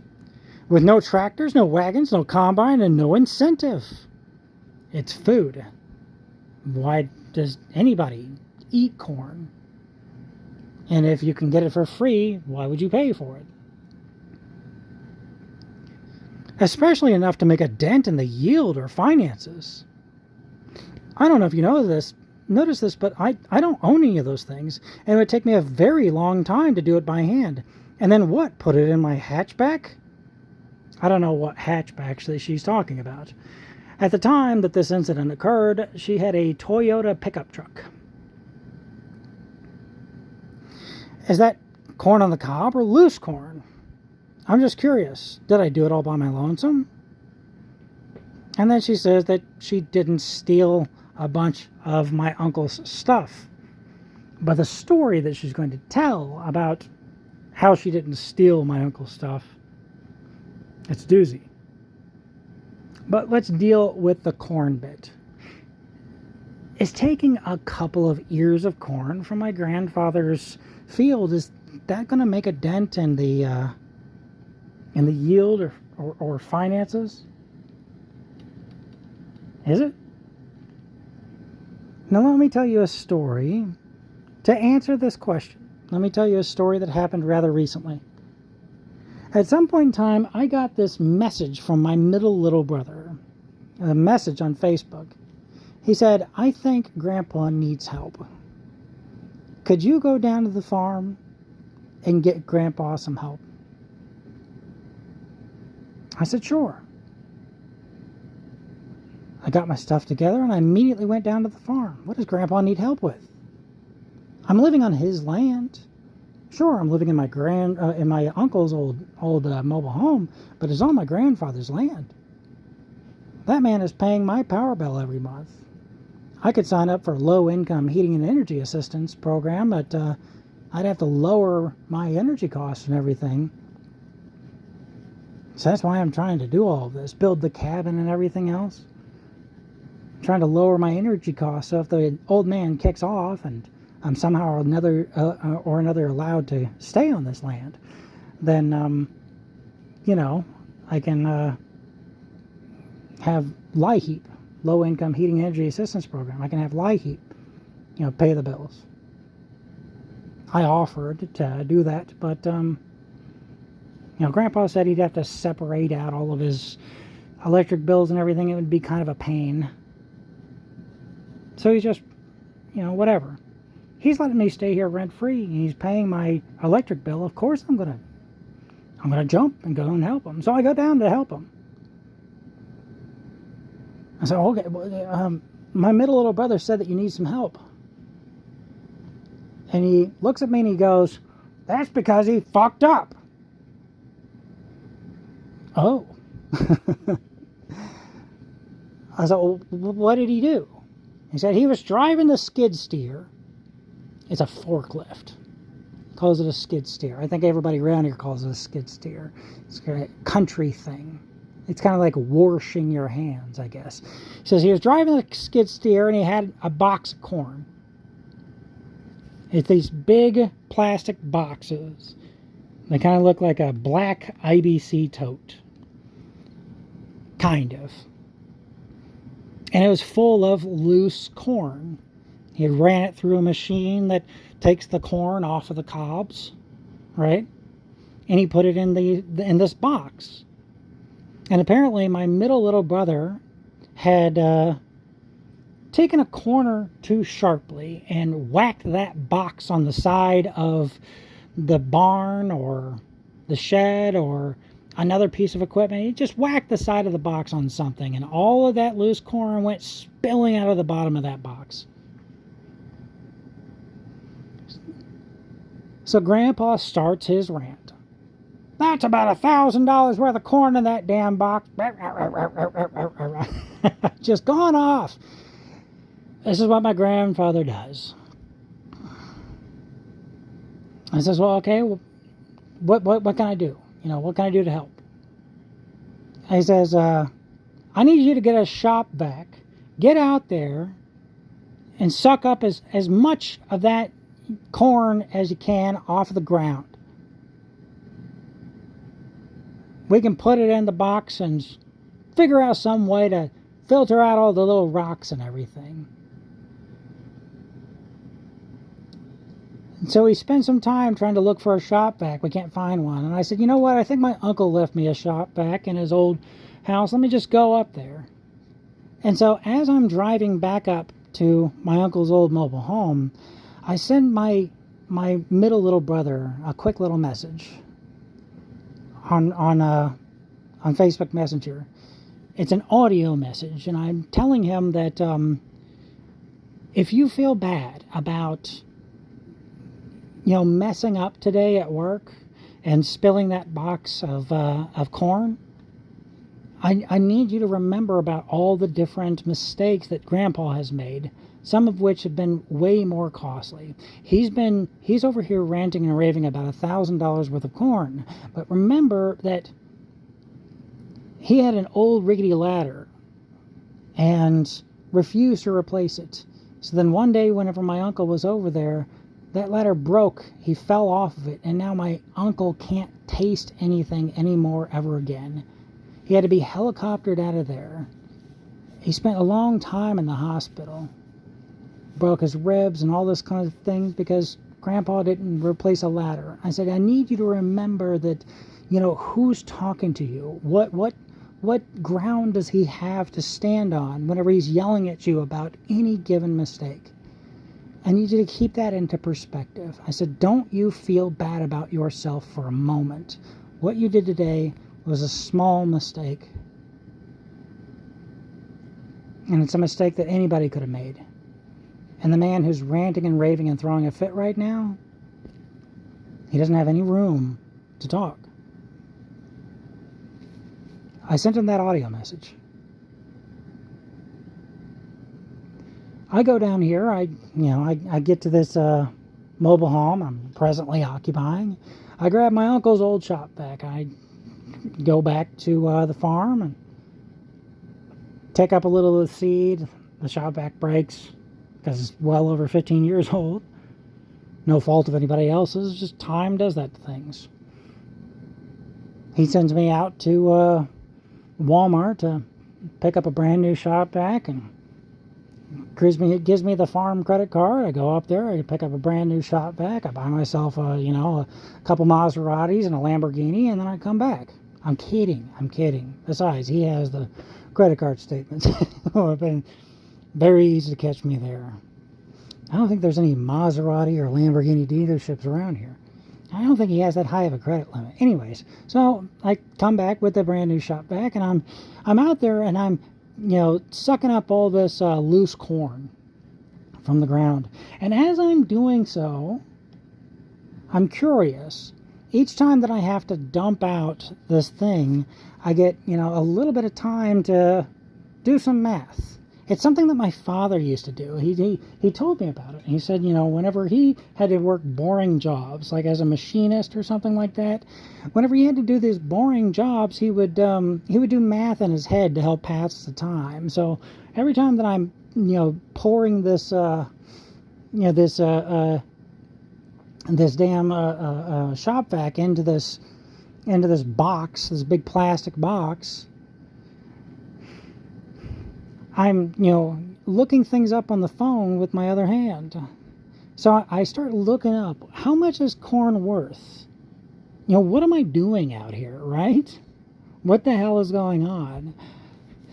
What is my grandfather actually throwing a fit about? What kind of money am I recouping for his pockets?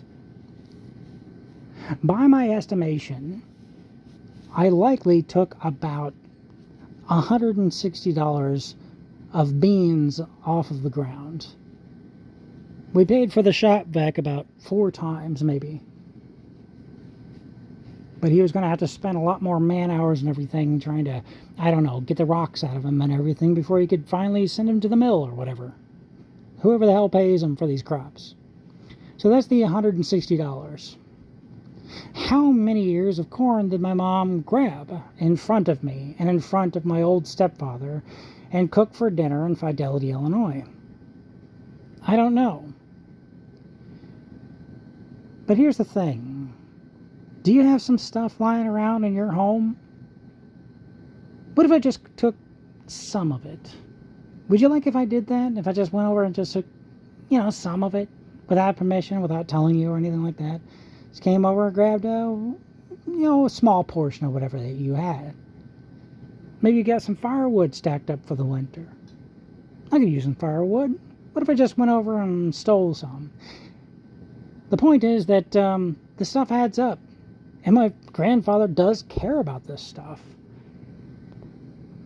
And will spend $40 on a brand new shop vac and have his first born grandson out there sucking it all up off of the ground for hours. It really does add up. And it's not cool to steal. And she did it right in front of me, right? Cooked it for dinner for me and her and my stepfather at the time. Okay, so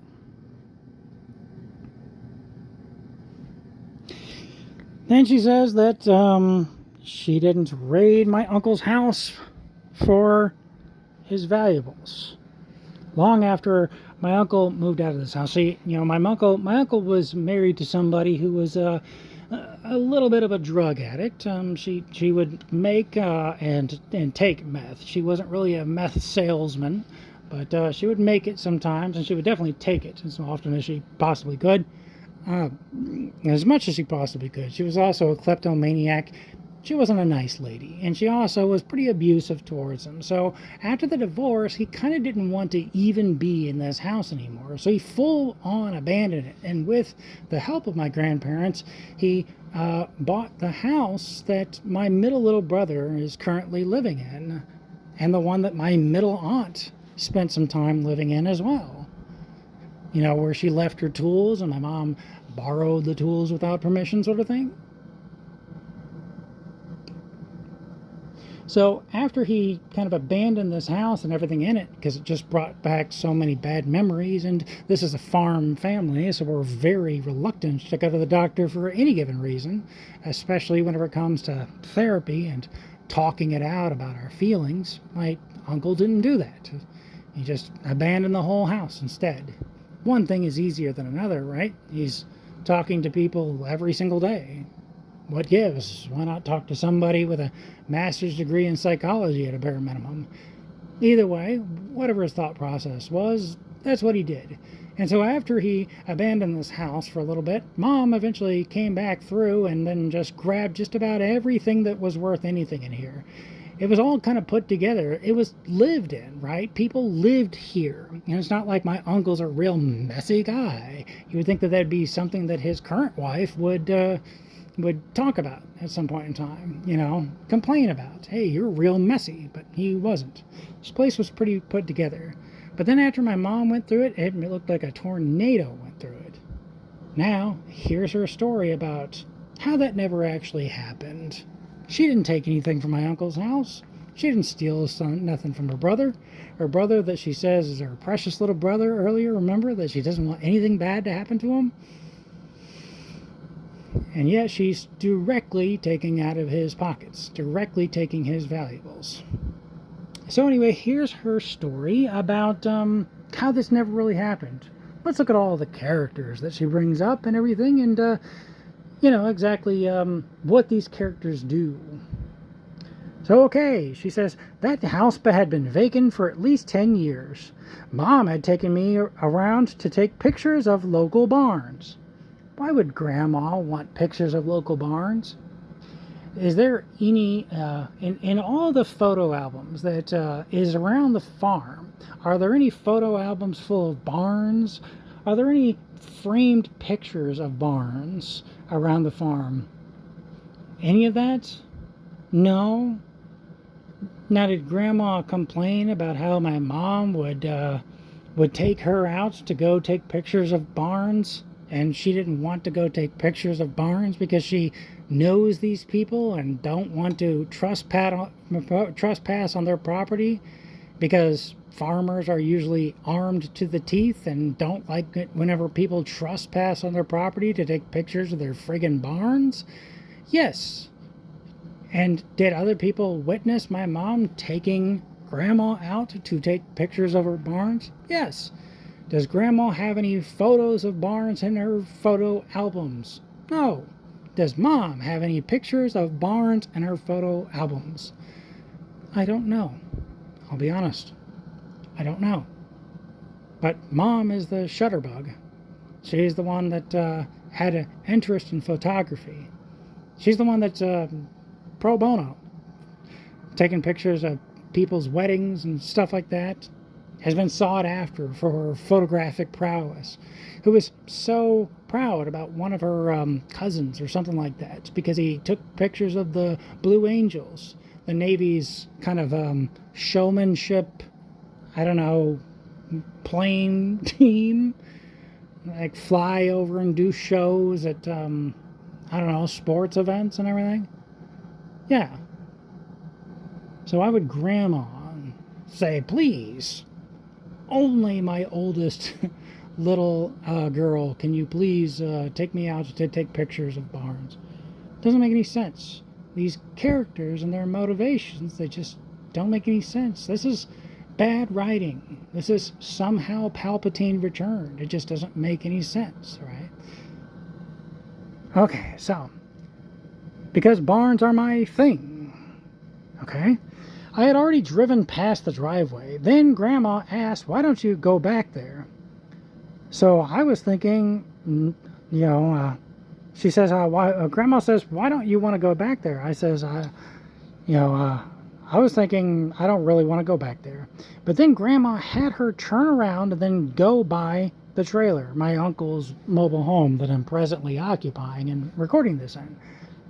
She says, Grandma said, why don't you go into my uncle's mobile home? Okay, it's a weird turn of events. So Mom says that she turned around in the grass and started to leave. And then Grandma just finally says, why don't we go in? So Mom says, I told her the last time I looked in there, it was gross. No, it wasn't. It was perfectly put together, remember. My uncle and aunt, his ex-wife, were living there at the time. But Grandma insisted that my mom and her go in. Everything in the trailer had animal fecal matter all over it and covered with dust. Grandma's raking off raccoon shit and asking, can you use this? It's still in the box. It just needs to be washed. Washed, in Grandma's words. Those unnecessary details that happen whenever it's one of the things that FBI and people like that talk about. They talk about how whenever somebody's putting in unnecessary details to a story, it's a sign that they're probably lying, and you can catch them in a lie whenever they say one thing and then immediately say the exact opposite thing, stuff like that. Just like my mom's done before, you've personally witnessed. Going through that horrid mess, and then suddenly my uncle attacked her about it, started yelling about how my mom was in his home. How would he even know? How the hell did he even know? Does he have a spidey sense? Did she trip a sensor or something? He was living down the road.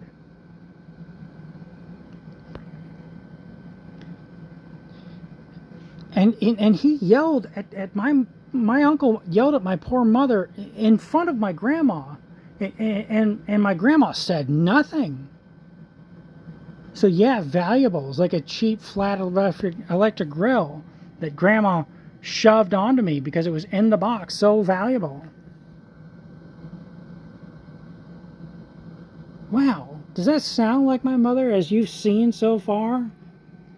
She's constantly saying, that that this isn't happened the way that you said it was happening, and this isn't the way things went down and everything. This very combative woman, she just stood there and didn't say a damn thing to my uncle. This person that attacked my middle aunt in front of a bunch of witnesses who bragged about putting sugar in gas tanks. No, my mom just, she just stood there and said nothing. She didn't defend herself. She didn't say anything whatsoever, as my uncle was unfairly yelling at her and everything in front of Grandma. And Grandma just set her up to get yelled at by her only son. She's got 4 girls and 1 boy. My oldest aunt, my middle aunt, my youngest aunt, and Mom, and then my one uncle. So why would Grandma do that? Man, Grandma must have been horrible. Doesn't matter how she's treated everybody else, and literally everybody else in the whole family is telling the exact opposite story. No, this character here, this grandmother that's inside my mom's head and exists there exclusively, she just did this for no reason, and Mom reacted as in a very non-combative way. It doesn't make any sense. Then she goes on to the next thing. The next claim that she says is false. Whenever my grandmother passed away, at her funeral, her side of the family went and took everything that wasn't nailed down from the farm. My grandpa didn't want to get up and get in arms about it. Most of the valuable stuff was locked away in his safes, and he wasn't about to open them up for these people. And eventually, this whole thing, grabbing as much of my grandma's stuff as humanly possible because she's already passed. Eventually, this thing led to them, a little pushing, a little pulling, and eventually a full-blown fight, a physical altercation. But my mom and my oldest aunt, they tell a different story. All the witnesses are witnessing this event. My grandpa's there, my uncle's there, my middle aunt is there, her kids are there. Everybody's witnessing this event. Everybody's reporting, Grandma's side of the family got into a fist fight after her funeral because they were trying to steal as much of her crap as they possibly can, because she's not here to fight him for it. And Grandpa isn't going to get up and try to fight, all 400 of them or whatever, however many there are. That's a weird story, but so everybody's saying one story, and of course my mom is saying the exact opposite, and my oldest aunt is saying the exact opposite. Now, why is she saying this? Because these people, her family, they're the ones that she puts sugar in their gas tanks and nails in their driveway. But my grandma's side of the family, that we never hung out with because they pulled stuff like this, grandma's side of the family, they pull stuff like this. So Mom feels a bit more kinship with the people that she doesn't, sabotage their vehicles and pour nails all over the place and physically strike. Once somebody has got sick of her shit and won't let her, do crimes to them anymore, she moves on to somebody else. So she's really trying to gas up these other people. They're not as bad as you're saying them are. That's what she's really saying underneath all of this. But the fact of the matter is that, again, everybody's telling one story. She's telling the exact opposite. And she's, of course, refusing to call any witnesses to the stand. So she says, a chunky cousin brushed past a frail aunt and it was blown out of proportion. And, my oldest aunt wants to get closer to that side of the family because they're dropping like flies. We lost too many of them. She realized that she didn't know Grandma's side of the family very well. The only thing I need to know about Grandma's side of the family is that they got in a fist fight after her funeral because they were trying to grab as much shit as humanly possible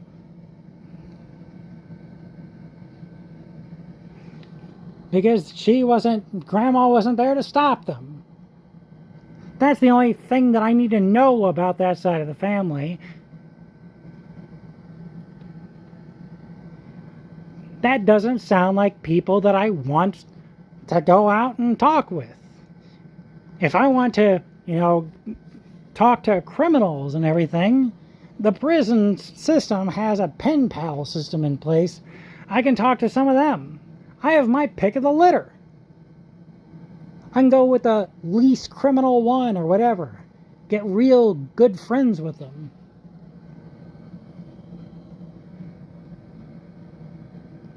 So she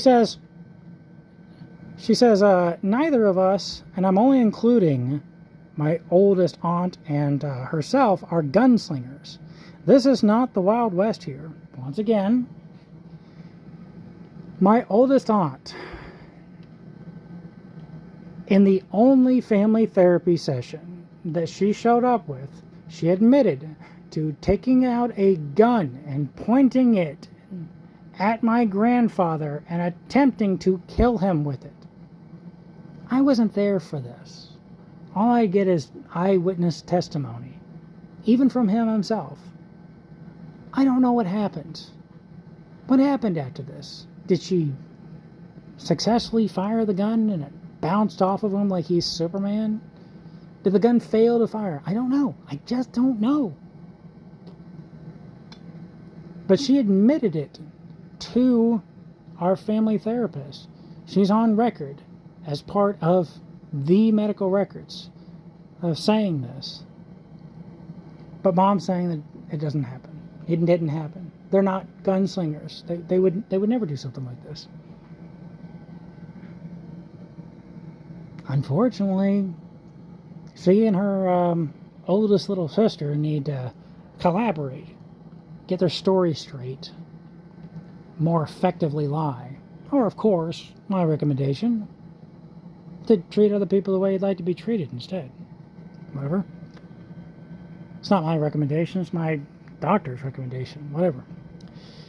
So she says, as far as I'm concerned, anyone that just wants to leave my life can go. Just leave. I know who I am. I don't need to prove it to anybody else.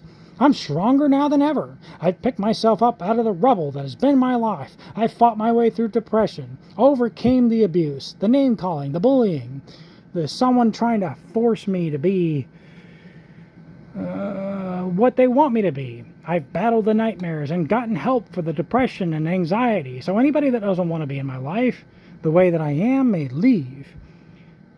I need to clear something up that you've accused me of. No one else has the balls to tell you this, but I didn't force my youngest aunt to have 2 Christmases. Yet another thing from an older blog post. This is from a long time ago.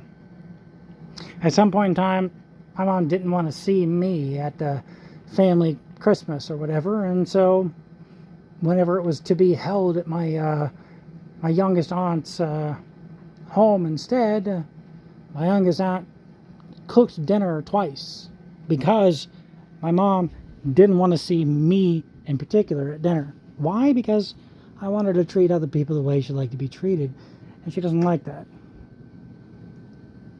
She nearly killed me. She has all the medical records proving this. But she doesn't want to accept that. And she wants to believe it's my fault. She won't bring forth any evidence that it's my fault. But she does not like that. And so she's attacking me for what my doctors have said. So once again, up above, she's gotten help for the depression and anxiety. She's clawed her way through this, that, and the other. This person that, attacks other people, does crimes. All the witnesses are saying that she's done these crimes. What are the chances that literally everybody else on planet Earth are all, crazy, but she's the one sane one on planet Earth, the person that is avoiding, mental health care at all costs.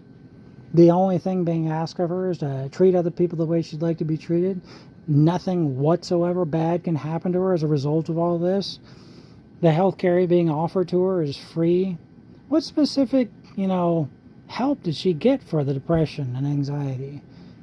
During the one therapy session that my oldest aunt showed up for, she mentioned that she was worried about my mother because my mother stopped taking her medication.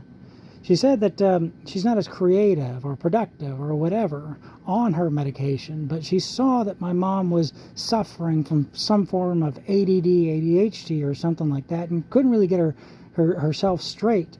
She was worried about her. She's on record saying all of this, that Mom has stopped taking her medication. Now again, earlier she said that she doesn't have to provide any evidence or medical records like a pedigreed dog, while simultaneously saying that everything that I have, it's not enough, and I need to do even more research and even more research. It's never going to be enough. So she's talking about all this, right?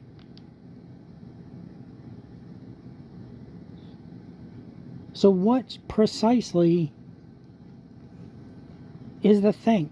What precisely is the things that she's done?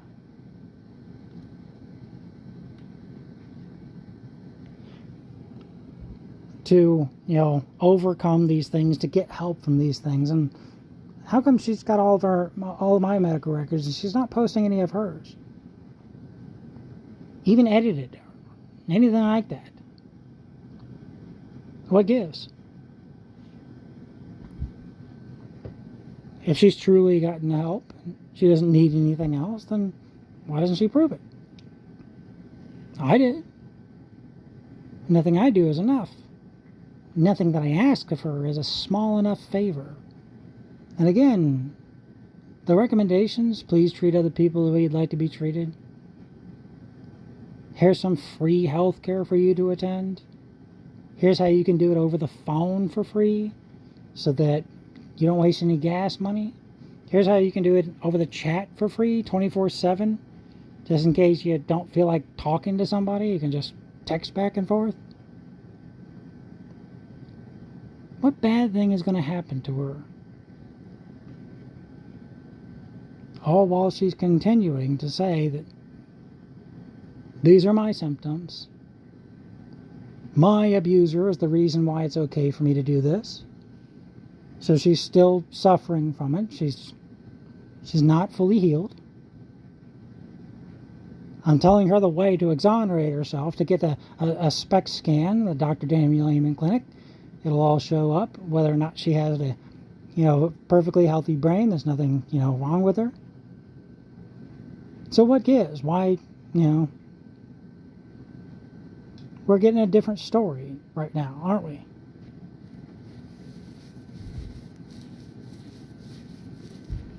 So she says, my youngest aunt had invited my mom for Christmas, and she gracefully declined.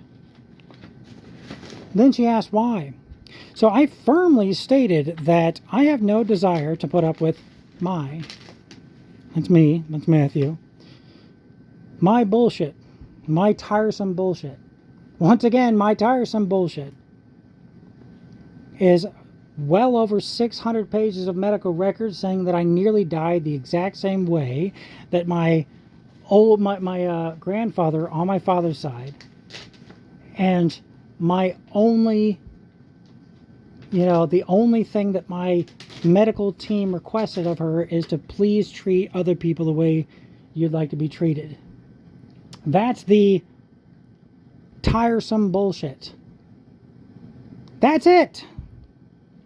Ladies and gentlemen, boys and girls, that's it. That's the tiresome bullshit that she skipped out on an entire holiday for.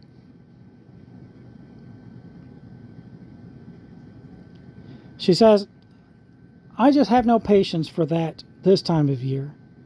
I had enough of my own crap going on. She said, just come over the day before and I'll have my oldest aunt come on in too. She says, I don't want you to go through with that trouble or an expense. That's what my mom is saying to my youngest aunt. She firmly stated that it was her pleasure. But it wasn't me to force my youngest aunt to do anything. I told her I was just going to stay home and it was just another day. Oh, but I also accused my mother of walking into my middle aunt's house and stealing a tool and refusing to give it back. Here's yet another thing that she apparently didn't do, regardless of all the witnesses and everybody saying one thing and Mom saying another. She says whenever my middle aunt and her husband moved, they left the pull truck in the garage in the house that my middle little brother is currently living in. Leaving a nasty mess in the house. Furniture, dishes, toys, cookware, frames, clothing, and a bunch of tools and things out in the garage. They had stated that anything they left they didn't want. So my mom asked my middle little brother about the saw because Mom didn't own one and she was going to work on the ceiling. My middle little brother said that he didn't care, that my middle aunt's husband had left it. So then my mom called Grandma and asked if it was okay to use and I'd bring it back. Grandma says, well, they left it. I was borrowing. It's the thing where you use an item for a while, but you bring it back upon finishing your project. So apparently my mom, you asked all these different people for permission. But that's not the story that I'm getting from literally the rest of the family. What are the odds that the one person that refuses to go to the hospital, that refuses to get any amount of proof, that refuses to post any of these things, that you literally saw lie to me in front of your eyes, say one thing then the other, several different times now. It's one thing the exact opposite.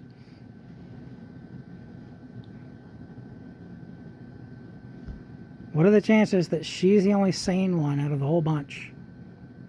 That the doctors, the lawyers, the scientists, the academics, they're all wrong, but my mom is the one person that's right. And by the way, her proof is, well, she doesn't want to post any proof like a pedigreed dog. So when my middle aunt called my mom from the farm and asked when my mom was bringing it back, and I said I wasn't finished with it, no one said bring it back now.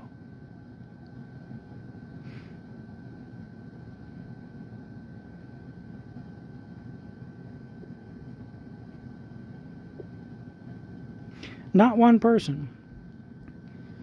My mom ended up not even using it, and then she promptly brought it back to my middle aunt's house up the hill. Then carried it into the garage herself, thanking them for letting her borrow it, despite the fact that I never used it at all. And they were in Colorado at the time.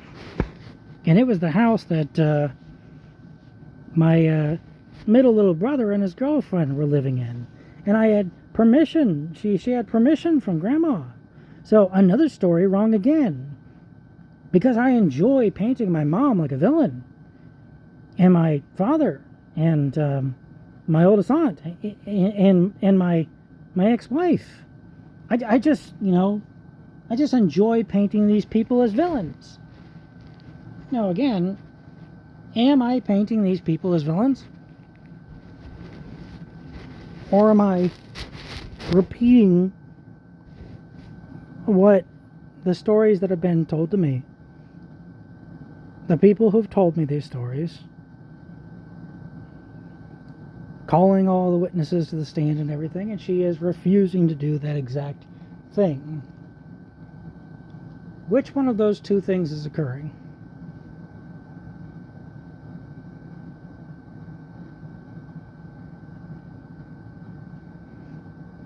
I'm not painting anybody as villains.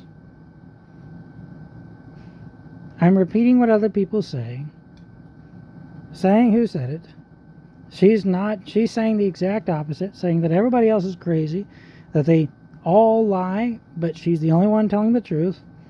But she's the only one that refuses to go to the doctor whatsoever. She's the only one that refuses to prove any of this. She's lied to us several times here on this video so far. And of course, the only thing that anybody is painting is my medical team giving her a preliminary diagnosis that she has taken such great amount of offense to for some reason. She says, you need to learn something. My family bashes each other's behind each other's back. It's a fact. They use a little sarcasm, some exaggeration to burn each other for laughs. And to your face, everybody is polite and nice. But beside all that, beyond all of that, stronger than any of that is our love for each other. So if you can't handle the heat, stay out of the kitchen. If you can't tell the difference between sarcasm and exaggeration and truth, then stop spreading rumors. Literally 100% of people they're all telling one story. My mom's telling the exact opposite. Oh, but that's just an exaggeration. It's sarcasm. The very things that she's been bragging about her entire life. I hit my mom. I put, sugar in the gas tanks. The very things that I've witnessed in front of my own eyes. Oh, that didn't happen. My actual medical record saying that I have an excellent recollection. The people that witnessed this, that she refuses to bring to the stand. And she's saying that, well, if you can't handle this family, then get out.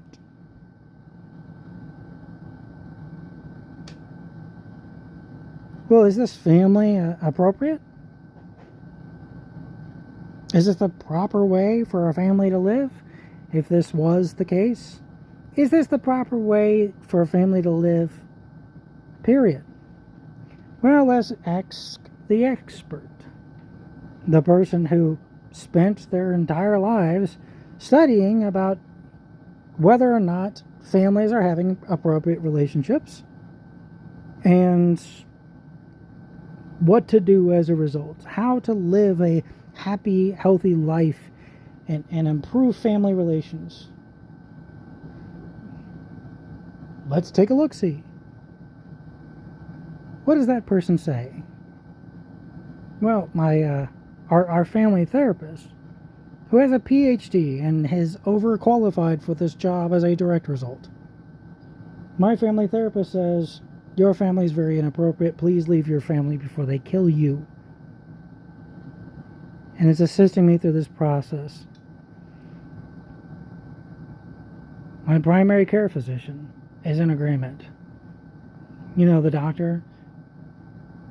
My psychiatrist is in agreement. The doctor. She's actually a DO. She's got extra training on top of the MDs. And the MDs they're so snobby about it, right? So all the DOs, they can get in with lower grades. That means that they're bad.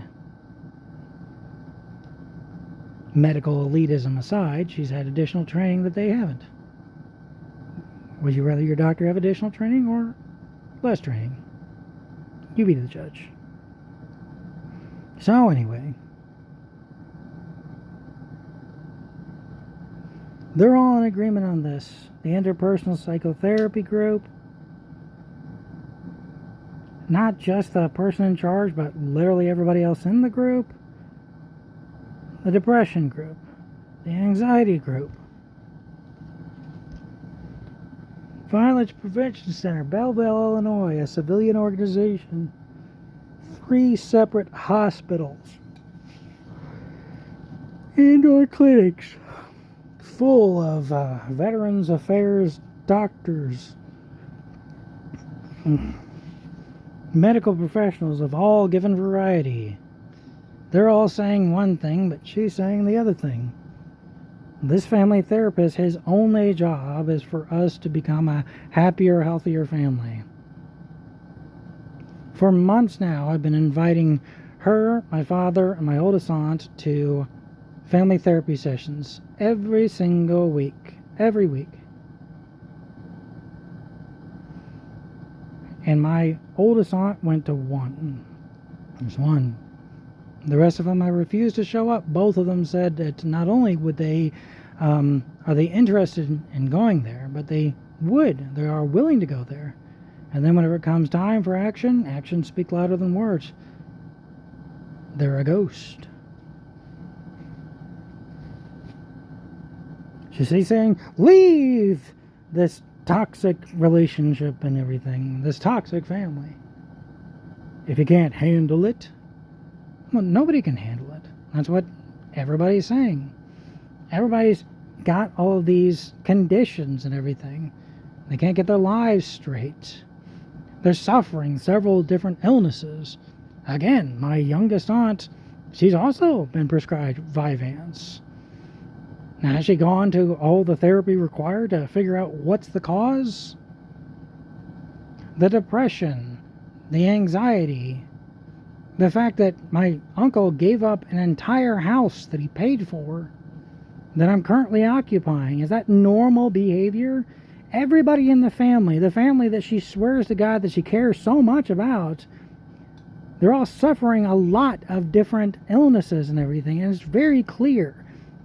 And my family therapist, all of my different medical professionals are all saying, this is causing problems to all of you. I'm the one person offering free therapy over the phone from the family therapist so that they can get us all to live happier, healthier, wealthier lives. My entire family has the potential benefit of my time in service, which granted me the ability to use the Veterans Affairs healthcare system. Nothing bad can happen to anybody by just talking to a different person. Every member of my family talks to people just about every day. Talking to a different person that has a certain type of degree, nothing bad can happen of it. I always ask these people, what the hell is wrong with talking to other human beings? What is the problem here?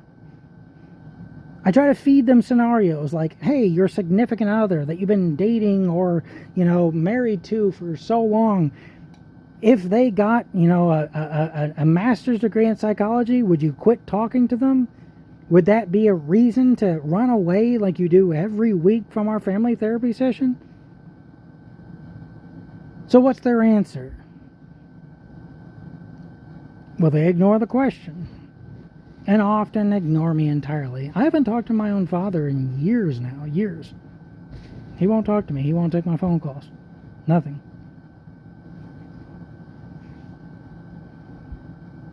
So she claims that her brothers and sisters are precious and everything. She cares so much she bends over backwards for her family. All this kind of stuff.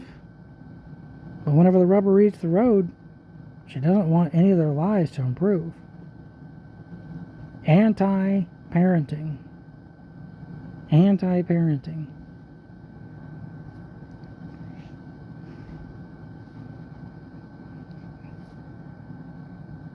There's two, back to back.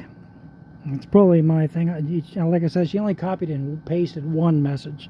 So this is definitely my mistake here.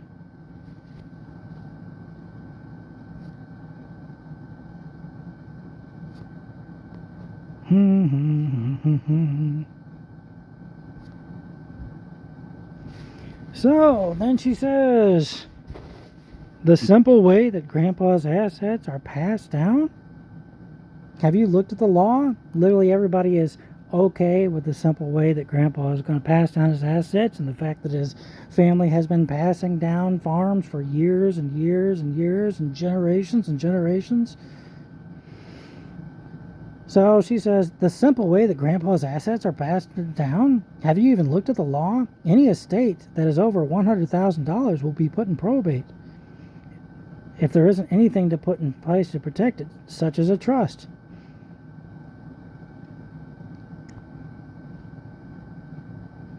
Okay. Had to make sure that this wasn't a repeat of a different, of another screenshot here. She says, I'm not doing this for my own selfish greed. It's to protect Grandpa and my siblings. You know why? Because I freaking care. Not enough to go to family therapy, apparently. Or treat other people the way you'd like to be treated. Or stop doing crimes or attacking people. Or lying to people over and over again.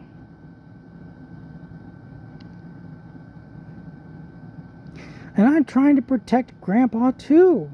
With my unwillingness to speak to a family counselor or any medical professional. This kind of comes out of nowhere. I'm trying to protect Grandpa with my unwillingness to speak to a family counselor or any medical professional. Kind of a non sequitur there. No one else has ever mentioned, hey, Mom, let me force you into counseling. It's one thing that I talked about in my the one family therapy session that I went with my oldest aunt. I said, even if my mom got too old and she got, forced into, and I got like, custody of her or whatever, I had control over her medical care. Even if that was the case, and I forced her into therapy, even if that was the case, she would be in the bracket of people that are least likely to get help. Now, this is something that my youngest aunt told me about.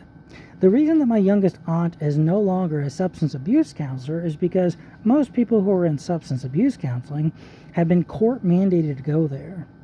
This was her job straight out of college, getting her master's degree in psychology. Her job directly out of college was to deal with people who are court mandated to be there. Now, if you're court mandated to be somewhere, you probably don't think that you have a problem. You probably think that you have it under control, that everybody else is the problem, not you. So that's something that everybody gets taught whenever they're going towards a master's degree in psychology, right? Is that at the end of the day, there are several categories of people, and the people who are most resistant to therapy are the ones that don't even want to be there in the first place. They're the least likely to be helped by that therapy. Now, whenever I mentioned this as to our family counselor, my oldest aunt immediately retorted by saying, that's just my youngest aunt's opinion. She makes mistakes. She might be wrong about that. One of the things that cluster B types like to do is they like to take the ground out from underneath you. Anything that you believe, they want to throw it up in the air. Make sure that, they want to make every fact into a matter of opinion. That way they can just be the loudest one in the room and then win the argument, right? If it's all opinions, all they have to be is more forceful. Then they can win the argument. Make it so all of your facts are now opinions, fiction. Then I'll just be more assertive and then I'll win. It's all these manipulative tactics. The problem is that even my family therapist knows, of course, because he has a PhD in psychology, even my family therapist knows that everybody goes through this training. Everybody who gets a master's degree in psychology, they get taught this as well. That people who are forced into therapy are the least likely to be helped. So this is what she's talking about. Is that even if I force her into therapy, that would make her the least likely to be helped. And the reason I brought that up is because that's why I'm leaving the family.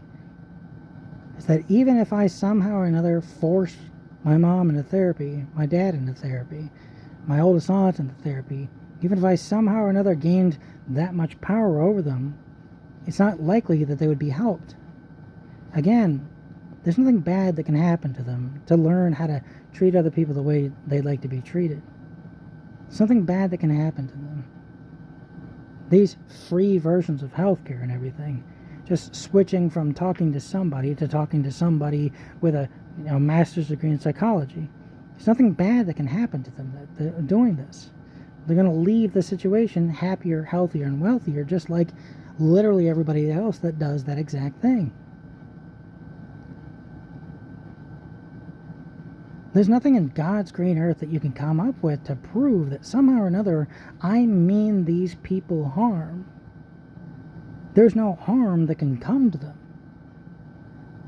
I've asked them over and over again for 7 years that what are you scared of? What do you think is going to happen to you that doesn't happen to literally everybody else that goes to the doctor and gets this care and goes to therapy? What do you think is going to happen to you specifically? And what proof do you have that it's going to happen? that's been part of my own therapy, is whenever other people make these claims about me, my therapists have often said, is that true? Is it true that you're doing this? Is it true that you mean them harm? Is it true that you're trying to manipulate them in some way and indoctrinate them into your world? That was my mom's accusation, right? Is that true? I'm not a medical professional. I'm not trying to indoctrinate them into my world. That doesn't make any sense. They've gone to the doctor. My father to get his broken arm fixed, my mother to have all 4 of her kids, my oldest aunt to have her 2 kids. At a bare minimum, they go to the doctor, just not for this reason. So they don't trust them only and specifically in this circumstance. She says, so I have yet again debunked another one of your conspiracy theories. What in the hell does me wanting to help Grandpa on the farm have anything to do with my mental health? I don't know, maybe it's because you think that Grandpa, whose family have been passing down farms for generations, you think that he doesn't know his asshole from a hole in the ground. He doesn't know what he's doing. And that you know better. And that you're not even consulting any lawyers or anything. You think that you know better than all these different people. That literally everybody is saying one story, that you're trying to force Grandma, before she passed, into signing this revocable trust or whatever the hell you're talking about. And everybody is saying that, and you're saying the exact opposite story. Who's the crazy one here? Who's telling the lie? The person that refuses to go to the doctor, or everyone else? So her way of debunking things is saying, nuh-uh. And refusing to call any witnesses to the stand. Refusing to post any proof whatsoever. She says, you kept bringing this up and you have no valid reason to require me to go to family counseling or any other counseling for that matter. She can go get a SPECT scan and exonerate herself. Say, look, my SPECT scan said that I'm healthy. I went and I, figured out whether or not I have any learning disabilities. I continually exonerate myself from all these different accusations from them. I post proof, but she doesn't want to. She not only said that she was willing to go to family therapy, she also said that she was interested in going to family therapy. She said that in front of everybody. We've got it down on paper. She sent out an email that said, I am interested in family therapy. And then she has skipped it ever since because it was a blatant lie. She says to go to any counseling, any family therapy, to do what? To tell them the same things I just told you? So at this point in time, whenever she says something like that, she's saying that it won't help. That's what she's saying. The accusation there is that, the undercurrent accusation is that there's nothing that can happen in counseling or therapy to help. There's no reason for me to go because it's not going to work. What good could come out of her going to counseling? She's recommending that everybody else goes, but for her specifically, she doesn't feel like anything can help. Even whenever it comes to the family therapist, she'll recommend that everybody else go to therapy, to go to the doctor, go to all these different people and everything. That everybody else has something wrong with their head and they need to go. But even whenever it comes to family therapy, she doesn't believe it can help her family. That's why she's saying, why would I even go? There's no point to go, right? They couldn't possibly help. So this is a thing with cluster B types. Whenever it comes to narcissism, the narcissist believes that they are wholesale unique upon this planet. that nobody else is like them. Like a proctologist can't help my mother because she's some alien species and he only deals with people, right? There's one of two options that's going on inside their head at all points in time. One option is that they believe that everybody else is an alien and they're the only human. And the other option is that everybody else is a human and they're an alien. And so medical care can't help them, but only in the specific circumstances. Only whenever it comes to this mental health care. Only whenever it comes to this scenario, this situation. Mom, my oldest aunt, they'll go and of course doctors can help them deliver kids. No problem at all. Of course doctors can fix my dad's broken arm. No problem at all. But whenever it comes to this therapy, there's no point. There's just no point. What could they possibly do to help? They can help everybody else on the planet, but me? No. My mom, my dad, my oldest aunt? Nope, there's nothing that they can do. What's their evidence for this? There is none. Of course.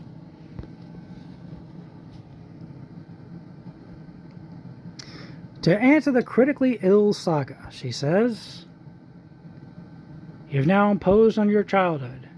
You played with your cousins, you played with friends, you rode your bike, you had fun. Your ADHD wasn't putting you in the hospital. You were referred to a special education curriculum because ADHD is a behavior disorder. You couldn't concentrate because of all the noise around you. Remember earlier whenever I showed you the actual letters that she was getting from the teacher saying that I was attacking other human beings? I was doing assault, and the only reason that I wasn't in trouble is that I wasn't 18 yet. And people are upset, like the children of other parents want to sue her because I'm going out there and attacking them with my fists and feet.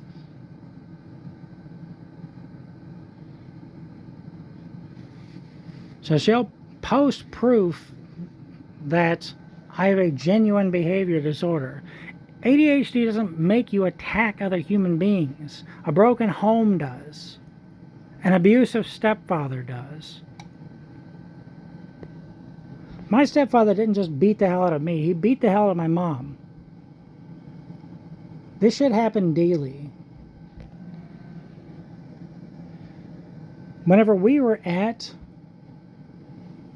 the trailer, the mobile home that we lived in Fidelity, Illinois, whenever we were there, my stepfather at the time, the father of 2 out of 3 of my little brothers, my stepfather put his hands around my mom's neck and began to choke the life out of her. He was trying to kill my mother. Now you might say, hold on a second, didn't you say earlier that one of her recent boyfriends did that? Yeah, history repeats itself. Remember what my youngest aunt told me over the phone whenever I called her in tears from San Diego, California, and she said that I got abused as a kid and I need abuse counseling, and the cycle of abuse will continue until I get that abuse counseling. My mom is a victim as well. That's the thing. Whenever people become a victim of a crime, they have a 70% chance of becoming a perpetrator themselves. For the most part, I broke that cycle. I can't apologize or track down all the different kids that I attacked whenever I was this wild little shit in school, but I tell everybody that I was a wild little shit in school. Whenever my uncle was babysitting me, I was about 5 years old. For one reason or another, I just didn't like him at that moment, and I locked him out of the farm. I locked all the doors and windows. Apparently, I was screaming bloody murder or something like that, and nearly got him arrested from the cops. That's not something that I personally remember, but I believe it happened. I was a really shitty kid. I was mad at the whole world, and I wanted to take it out on everybody. Doesn't that sound familiar? But I went to therapy as I was ordered to. My mom didn't. I took 30 straight years to do that before I graduated with my bachelor's degree and went into the psychiatric inpatient program and stayed there for a week. The madhouse, the loony bin. And I wish I would have done it sooner instead.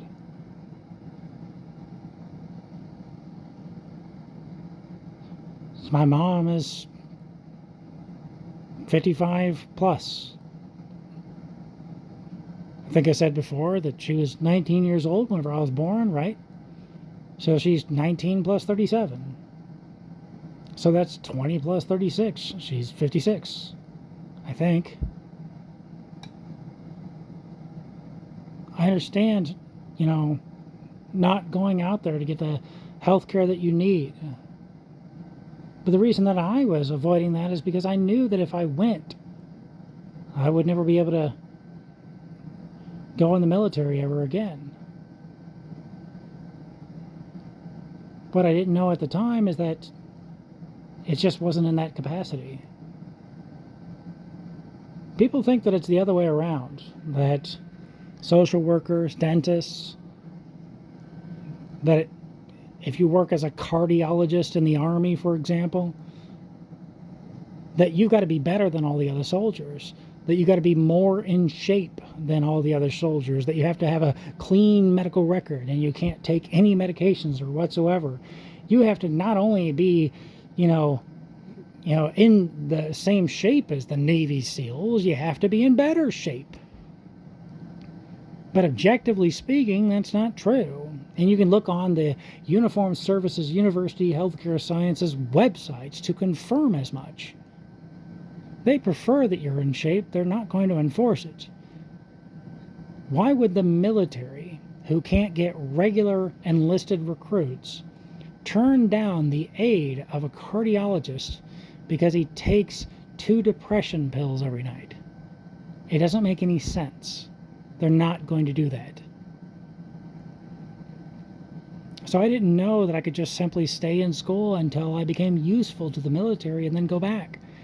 The day that I got denied a commission from Army SROTC was the exact same day that they offered me another job. They said that they would give me a stipend. They would pay me and pay the school. They would pay the school and me a stipend much larger than the one that they were already paying me if I would just finish out my degree as my master's degree as a psychologist, in psychology, and then in exchange for service, active duty as a social worker. I said, really, you would do that for me? You just denied me a job because of my mental health. I said, that job has lax requirements. They're not going to turn down an active duty social worker because they take 2 pills every night. They gave me another option. If I finish out my master's degree in psychology by myself, then they would pay me a large stipend and they would pay all of my school tuition and everything else to finish out a PhD in psychology in exchange for service as a psychologist, active duty in the military. If I knew back then that I just had to become useful enough, then of course. I was depressed. There was so much of my life that I spent wanting to end it. Nobody wants to be depressed. Nobody wants to be sad. And nobody wants to constantly fight the urge.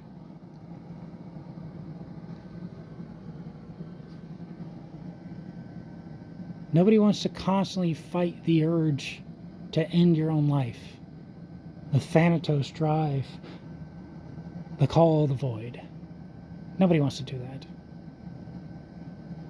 Of course, I wanted to get help. I just thought that it meant that if I went and got help, then my family would have to take care of me forever. And that I would never be able to go out and live on my own. Because the only time that I've ever really taken care of myself and paid my own bills was with the military. The only time I've ever been useful to anybody else in my life has been with the military. I'm still using military benefits to this very day. I'm working towards entrance into the Uniformed Services University of Healthcare Sciences, which is military medical school. I'm trying to get into military medical school. I haven't spent a single day of my adult life after I turned 19 years old not in some way, shape, or form affiliated with the military. Of course, I was scared to bar myself access to it. Especially whenever my own parents won't pick up my phone calls, and they're certainly not going to let me live in the basement or something.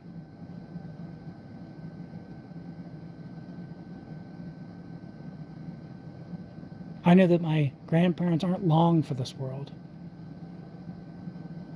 And I was right when my grandmother passed away 2 or more years ago now. I don't know how much longer my grandfather is going to last. But he's the only one in my corner right now, as you can very plainly see. My youngest aunt struggles to pay her own bills. She's working on her second kid. The in vitro fertilization that she is going through in an attempt to get pregnant at her age. She's only about 2.5 years older than her, but she's struggling. Her first child was premature. But he's a happy, healthy boy, and we're all glad that he's part of the family.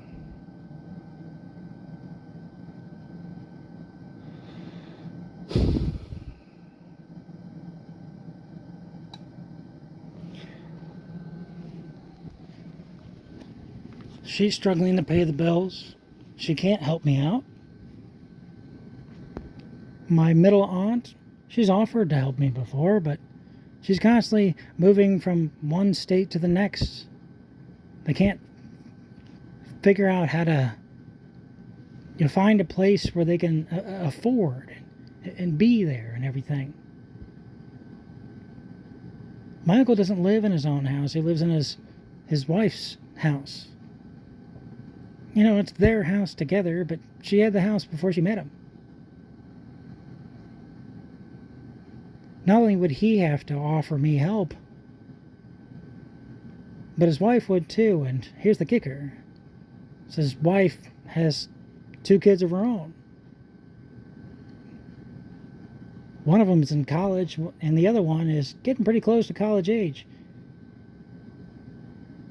But her daughter, at the very least, is in college and working at the same time. And I'm not.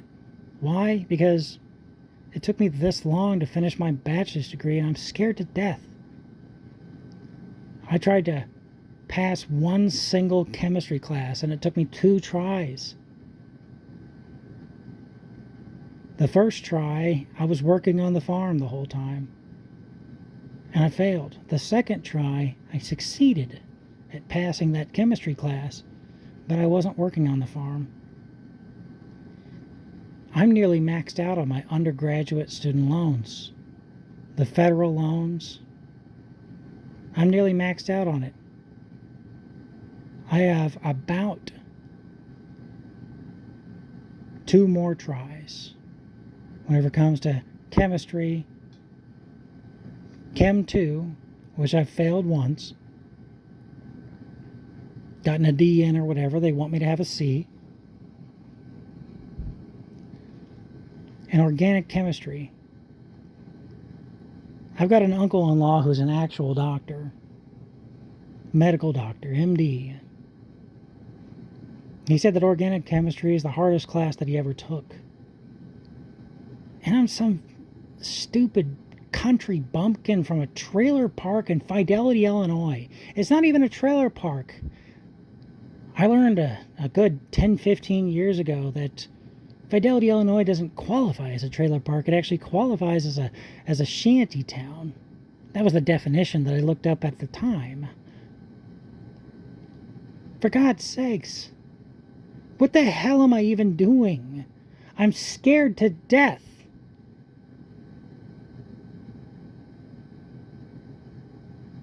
But I got to do what I got to do. You know, there's a whole lot of people out there that live in their car while they're attending college. I was talking to my family therapist. I said, you know, there's this hero that I watched a YouTube video on. It was like a little miniature documentary. In this little miniature documentary, they were talking about this guy. And this guy, in this little documentary, he had set up a teepee on like a floating barge type thing. He had some sort of floating platform, and he set up a teepee on it. And he lived in the teepee, floating on a body of water on his college campus. And that was his living situation. That's what he was in while he was attending college. Hero. I met an active duty Air Force officer whenever I attended Chemistry 2 at Southwestern Illinois College. This is about a year ago or so. Southwestern Illinois College in Belleville, Illinois, the main campus. He was active duty. He just went right down the road from Scott Air Force Base and took this class.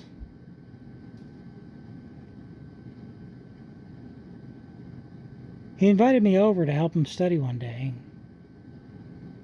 The dorms, the barracks that he was staying in. He was telling me about how, you know, even though the stipend for SROTC is $500 a month, that's what it is no matter where you are in the world.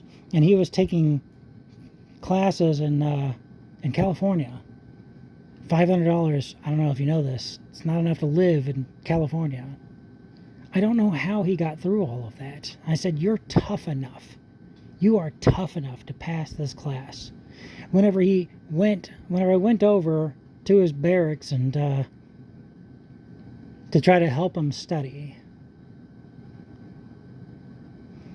at some point in time we were interrupted by a phone call, a video phone call over Zoom.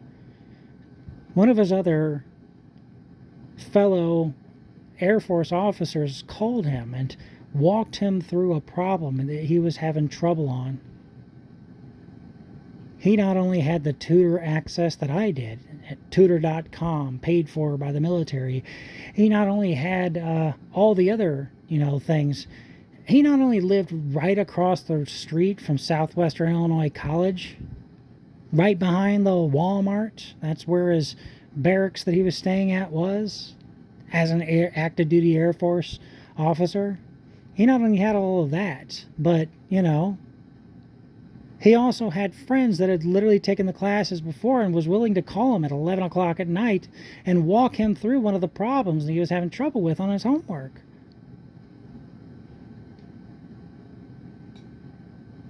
And he failed the class. He failed Chem 2. So did my lab partner. He worked a part-time job at like a tattoo place or something. Every single person that was working and taking the class at the same time failed. Every one of them. Looking it up, from what I can find in Google search results, organic chemistry is the hardest class in all of academia. That's what the powers that be are saying about it. I passed Chem 1, finally, after the second or third attempt or whatever, after passing all these intro chem classes. One at SWIC, another at Lewis and Clark Community College. Now I got to pass Chem 2 just to take organic chem. If I can qualify for the Edith Norris Rogers Scholarship, then I get 2 extra chances. It's 9 months of benefits. That's 2 semesters.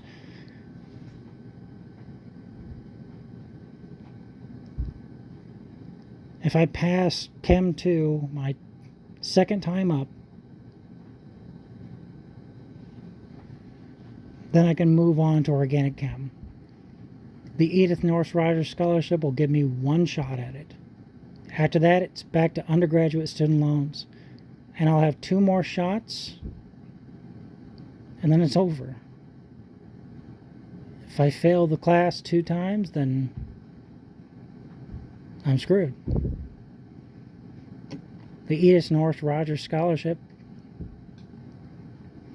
that scholarship gives you an extension on your post 9/11 GI Bill benefits.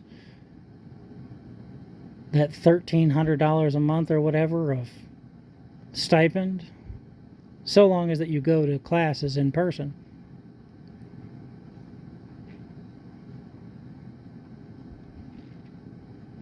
I've lived on that stipend before. Right now I live on plasma money I make donating plasma, and I'm 10% disabled.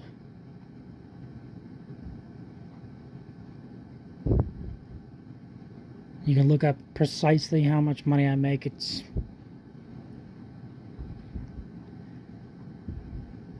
that stipend alone would more than double the amount of money that I get every month. I can live on it again. My plan is to live the way that the Dancing Rabbit Eco Village folks did. I did a lot of research on them during my bachelor's degree in sustainability. They live on less than $3,000 a year. Hell, you can make over $6,000 a year just donating plasma. So that's something there. So my plan is to buy tax sale land. It's the smallest amount of money that can exchange hands for you to own some land. It's less than $1,000 per parcel.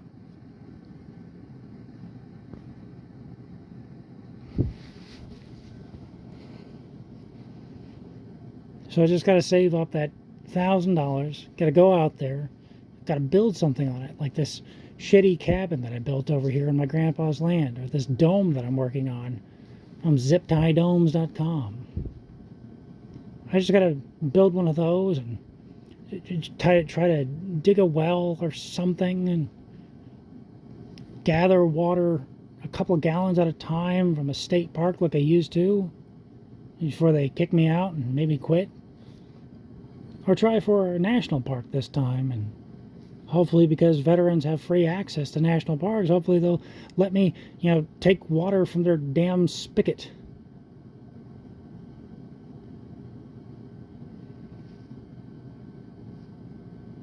To try and grow my own food so that I don't have to use up so much food stamps from being poor and broke, like every college student. Even my family therapist himself. In the pursuit of his bachelor's degree, he was on food stamps most of the time, he told me. In pursuit of his PhD, he was on food stamps most of the time.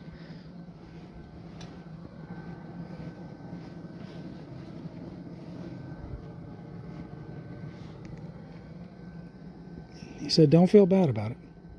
But I do. Because all these people constantly are telling me that I should feel bad about it. Family, my mom, my dad, my oldest aunt.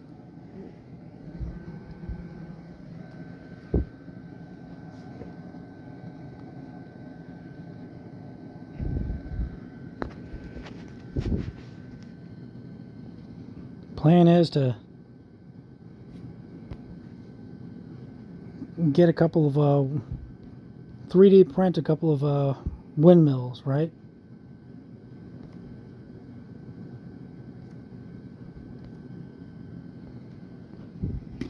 Try to make my own power out there.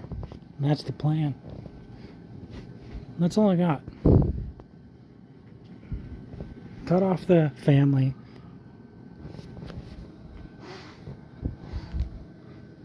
It's okay, Tails. It's okay, Tails.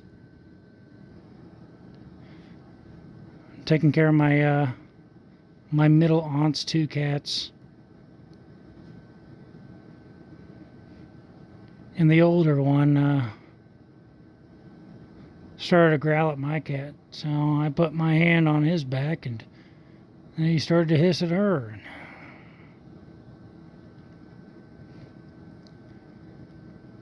Tails, it's all right.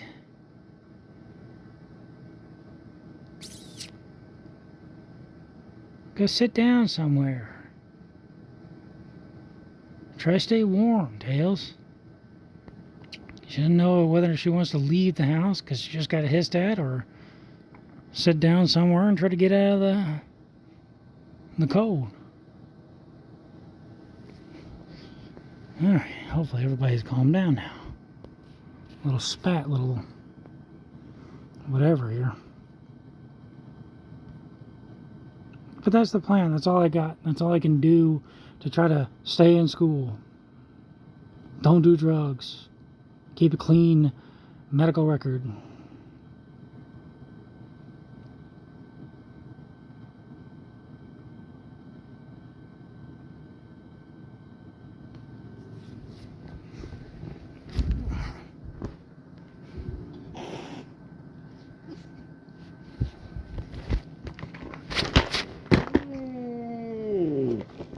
Quit growling at my cat, Tails.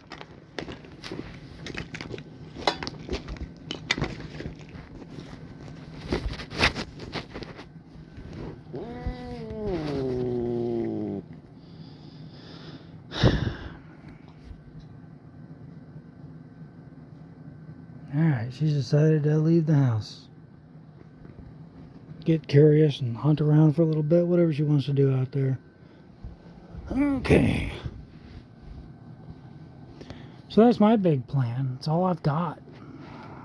Let's try to replicate what the hell that Dancing Rabbit Eco Village people did. I tried to join Dancing Rabbit Eco Village, and people every year try to join Dancing Rabbit Eco Village. Dozens on dozens, maybe even hundreds of people. They don't have that much land, that much capacity. And besides, I would have to take, there's nobody nearby. They don't, allow a bunch of vehicles and everything. There's no, I can't go to school on campus and get my full stipend from Post 911 GI Bill.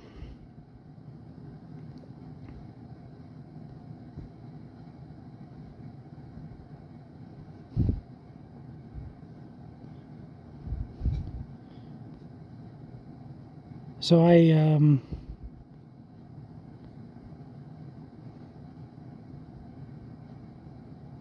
that's my big plan.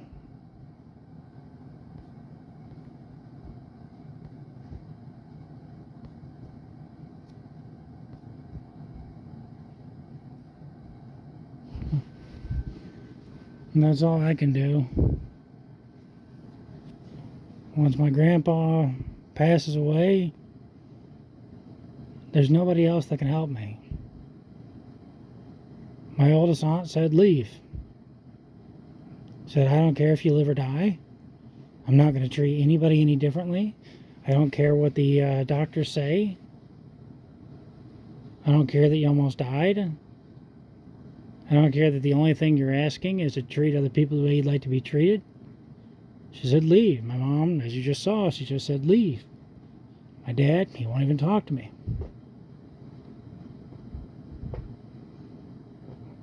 Once my grandpa passes away, he's the last person that's in my corner.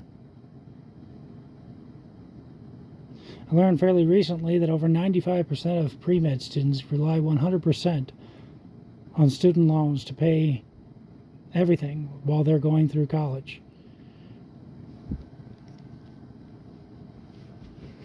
So I don't feel bad anymore about not being better than 95% of people, but as you can see, the people that I deal with, they want me to be better than everybody. They want me to be this extraordinary human being, and then they'll continue to treat me like crap even whenever they've got all the medical records proving that treating me like crap nearly killed me. They don't care. They do not care. They want to hurt people. And they won't even talk to another human being to try and stop. Not a thing. Not one thing. Nothing is too small of a favor to ask for me to live.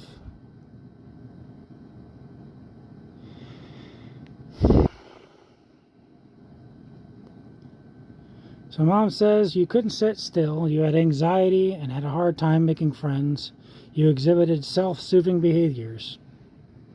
So again, she's posting evidence that I wasn't a normal kid, and here's the other people saying that I'm not a normal kid. Whenever she's saying that she couldn't possibly know there's anything wrong with me because she thought I was a normal kid and I was acting normal.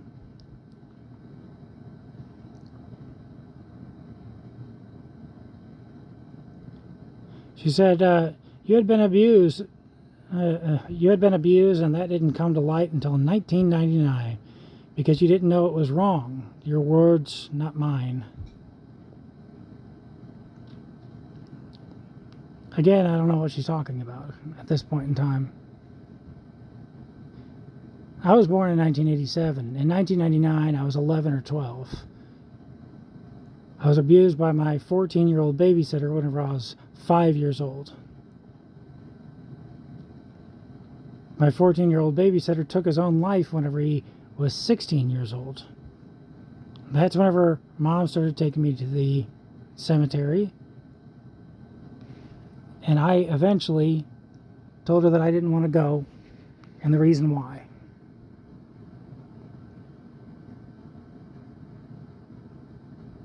So that would have been, 1994 or something like that? That happened? She knew that, my stepfather was mistreating me. And she didn't, do anything about it in 1999. The confrontation with Grandma that led to her striking her about the face and my mom bragging about it for literally the rest of my life. That confrontation, that was another. She was pregnant with my oldest little brother. I have 3 little brothers. She stayed around long enough to, give birth to my oldest little brother and then get knocked up with my middle little brother by the same guy. And she was still there whenever he was born, I don't know what she's talking about with 1995. Maybe I've got a blocked memory or something like that, but I don't know what the hell she's talking about. Maybe her timeline is off or whatever, but I don't know. Maybe my timeline is off. I don't know. She said, I had medicine that helped your concentration, that helped my concentration and leveled my moods. Zoloft and methylphenidate. I wet the bed until 15. By my own recollection, I wet the bed until I was 16. But she might be right. I'm not sure. Also because of the abuse by your babysitter. She's talking about the babysitter. Again, he was 14 whenever he babysat me whenever I was 5. He was 16 whenever he took his own life. 2 years. She says, none of this was by chance either. No one waved a magic wand to say, you now have ADHD and must take medication. You went to the doctors, we went to the school, and went through studies to make sure of the correct diagnosis.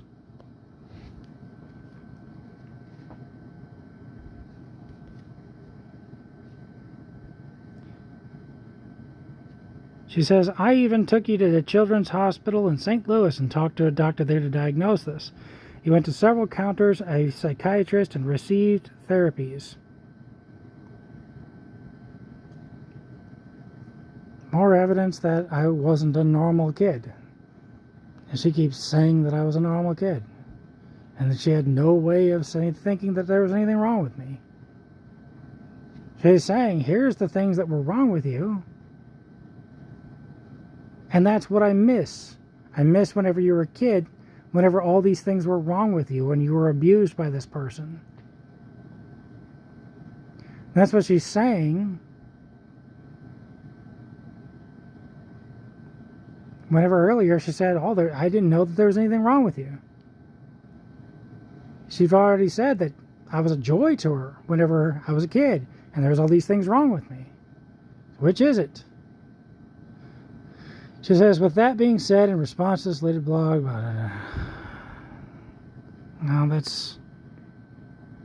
I probably made another mistake. That's a thing we already went through.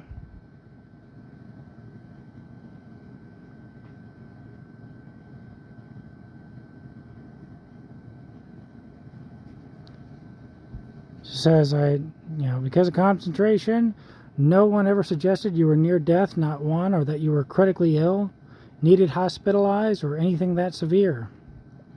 I was hospitalized several times whenever I was a child. I stepped on a rusty nail, had to be hospitalized multiple times for that. I cracked open my head during that motorcycle accident I told you about. I had to get stitches for that. At some point in time, my uncle had this thing in his head. I don't know what was going through his head, but my uncle's not too much older than me either. So, I think he was probably below the age of 18. People make mistakes, but I would sit there with a strategy guide. I would read the strategy guide and I would play his video games, just following along the strategy guide. He wanted me to work through the puzzles on my own. Now, my big thing, hindsight's 2020, but he bought the strategy guide. I didn't buy the strategy guide. I didn't commandeer a vehicle and go down to the store. He bought the strategy guide, so he couldn't figure out what the hell was going on in his games. But he didn't like me using the strategy guide. He wanted me to figure out whatever he couldn't. So what he would do is he would hide the strategy guide on the top shelf of bookshelves and stuff like that. He'd hide it up high somewhere. So one day I was stuck in one of his games and nobody else was near me to try and help out. And I saw a magazine that was kind of poking out from this bookshelf. And I started to climb up, the bookshelf to get this magazine. I figured it was the strategy guide. And the bookshelf went and toppled right over, fell on top of me. But it was kind of a cheap Walmart particle board and everything. This is the part where you think that I'm bragging about being tough or something. Because I didn't cry. I thought, well, that wasn't so bad. The bookshelf falling on me. I'm going to be okay. And that's whenever the jar of change that that my uncle kept on top of that very same bookshelf come flying at me at maximum velocity and busted on my head. It was filled to the brim with quarters. First and only time that I've really didn't like money.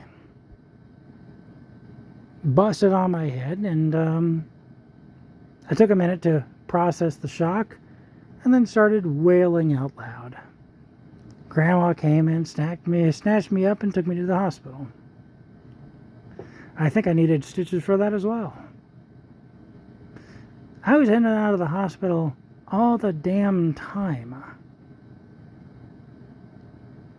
The rest of my family, they're all saying the same stories. If I could get my medical records from way back when, then you could see this. I broke my leg on a jungle gym whenever I was in kindergarten. Had to have a cast. And like she said, I wet the bed until I was 15. By my recollection, it was until I was 16 years old I was still wetting the bed.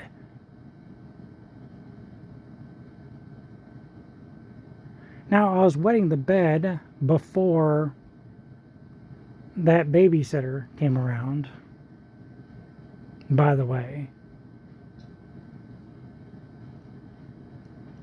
So, he's not the cause for that. It's very clear. So all the damn doctors are in agreement with and everything. But if I could get the medical records from back then, whenever I was a kid, then I could show you. Broken leg here, stitches here. It's constantly in and out of the hospital. So again, she's blatantly lying about the past. And she's posting, letters that she got from teachers and stuff like that about me flying off the handle and being really ornery and attacking other kids and everything. She's posting all of this. But boy, she doesn't want to. She'll post all this all she wants, but boy, she really doesn't want to post anything to not prove her point. Even though, again, she said, "Oh, I thought she was a normal kid. I thought there was nothing wrong with you." And in the meantime, social workers would come to our house all the time. All I had to do was accidentally tell the truth to the school counselor one day. That whole thing, you gotta lie to the school counselor. Have you ever seen that meme that gets shared around from time to time that says, like, POV, you were a little too honest, or you told the truth to your psychologist, and it's a picture of some guy in a straight jacket in a padded room, right? So all I had to do was accidentally tell the truth to the, school counselor or something, and then boom, there was another social worker at the house. We got visits all the damn time by CPS. So she has my medical records from whenever I was a kid and everything. She has the ability to post whether or not I was in and out of the hospital this entire time.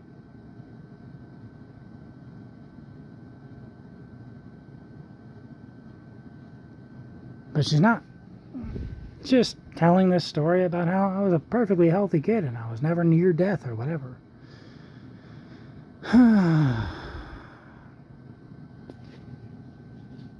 I never needed hospitalized or anything that severe. Except all the times that I was hospitalized. And it was that severe. At some point in time, at the farm, at the family farm, I was in the kitchen and I was insistent. I was like real little, 5, 6, something like that. I was real little. And I was insistent that I wanted to cut the orange this time. And I took this big ass butcher knife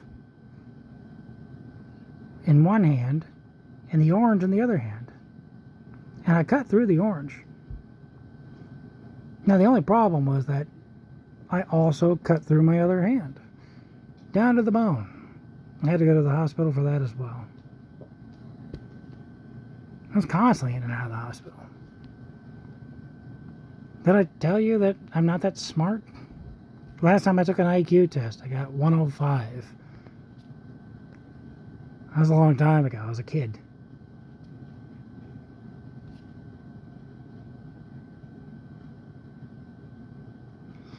So, now she says, your medical providers have never reached out to me and asked me to treat other people how I'd like to be treated. Is that the way that doctors work, ladies and gentlemen, boys and girls? Do doctors make house calls? Do doctors get upset at, in the therapist office? And they say, you know what, you're being beaten back at home? Your husband's beating the hell out of you or whatever? And they like roll up their sleeves, grab their car keys, their coat and hat, leave the hospital, drive all the way to the patient's house, get into the face of their abuser and say, hey, you, quit hitting your wife. Has that ever happened once in real life? Maybe. But no, that's not what anybody does. Here's her impossible standards again. She wants the whole world to move around her whenever it's never happened. That's not what anybody did whenever she, went through her abusive childhood. That's not what anybody did whenever she had her abusive ex-husband, the father of 2 out of 3 of my little brothers. That's not what anybody does, period. That's not the way that doctors work. But that's the way that she wants them to work if she's going to listen to them. And again, if they do that, it's not going to be enough. You know that. She wants me to do more research and more research and more research. It's never going to be enough. I think we're all well aware of that at this point in time, including my entire medical team. So unless you're on it, your opinions are like assholes. We all have one. I think I'm going to start listening to my doctors. At what point in time do I listen to my doctors? She says, I do treat people the way I'd like to be treated. I've not had any strange occurrence. I don't know what that means. She had plenty of strange occurrences. Whenever she worked at Dollar Tree, I think, one of her customers went and shit in the middle of one of her aisles, and she had to clean it up. I'm pretty sure that happened to her. It might have just happened to some Dollar Tree employee. But I'm pretty sure that happened to her. She had plenty of fucking strange occurrences. Whenever we first moved to Alton, Illinois, we lived in a duplex on Albee Street. While we were living there, we had a guy living on our couch. I think I heard that he's passed on since then, so God rest his soul. I consider that a strange occurrence. No crimes. She hit her mother, and it's assault and battery. She attacked her middle little sister. It's assault and battery. She stole, she borrowed something from her middle sister without a permission, and over speakerphone said that she's not going to take it back, and we all were a witness to that. Did not promptly return it. I can't remember what that is. If you steal something and keep it, it's thievery, but if you plan on giving it back, it's larceny or something like that. Like, it's burglary if you break into a house at night, but it's house breaking if you break into a house at a day. Like I said, I used to be military police, and all these laws are probably outdated. They might even just apply to the military. I don't know. She says, I work for the Secretary of State's office. She works at the DMV. It's the Secretary of State's office. It's true. She says, I've repeatedly passed background checks for the state of Illinois. Recently, and also less than a year ago, one for Dollar General Corporation as well. Surely these crimes would have prevented me from working with the Illinois government. Whenever she struck her mother, the only reason that kept her out of jail is because nobody called the cops. Whenever she attacked her little sister, the only thing that kept her out of jail is that nobody called the cops. She knows this. Everybody knows this. It's like my ex-wife. I always told her, I'm trying to help you. I would tell her, I'm trying to help you. You are doing crimes. Here are the crimes that you're doing. Here are the laws. Here are the, websites that you could look up, the .gov website, saying that these are the laws, these are the punishments. I don't want you to go to jail. If you keep breaking laws, it's only a matter of time for someone to catch you, and then you are going to go to jail, which is not what I want from you. I don't believe in our justice system. Our recidivism rate is too high. We don't rehabilitate here in America. We punish, and it sucks, and it doesn't work. For a while, I was a criminal justice major. I've confirmed this. Our prison system sucks. I don't like it. I don't want people to be punished. I'd rather them be rehabilitated. That's why I'm not trying to survey my mother or plant a bug on her or something like that to, catch her in one of her crimes and call the cops. I don't believe that it would help.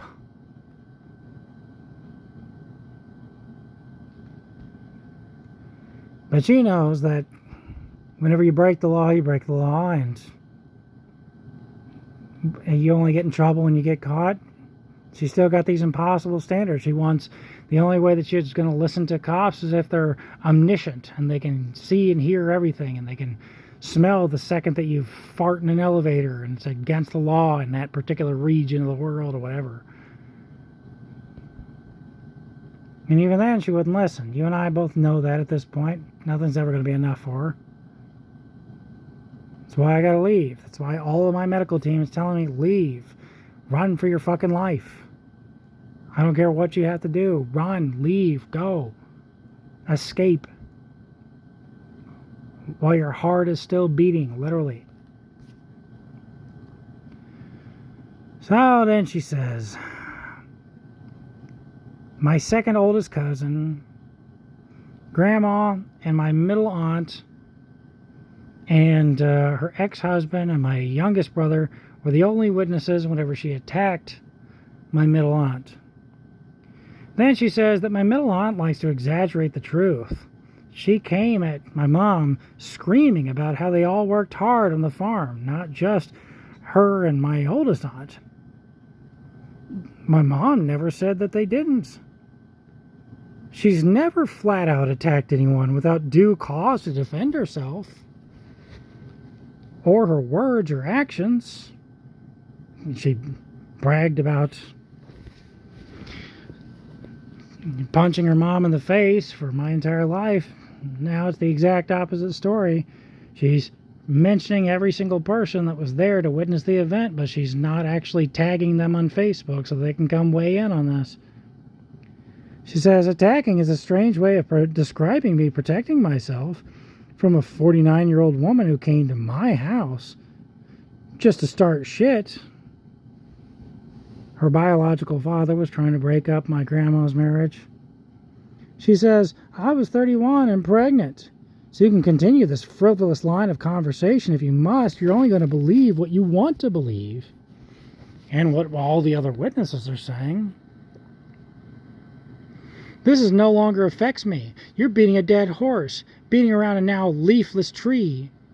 Grandma's been in the ground for over 2 years. I prefer to not continue dragging her through this ridiculous conversation over and over. And all the other witnesses to these events. Another one of she can bring up the past, but I can't. She says, face it. It just didn't happen the way that you were told. And really, you witnessed me attacking Grandma? Yeah, I did. Me and my oldest cousin were watching her through the the computer room. We had a computer room back then. You kids remember computer rooms? It's a big desktop and it had its own room. It was in between my room and what was to become my oldest little brother's room, upstairs in the house. Alton, Illinois, behind the Catholic Children's Home.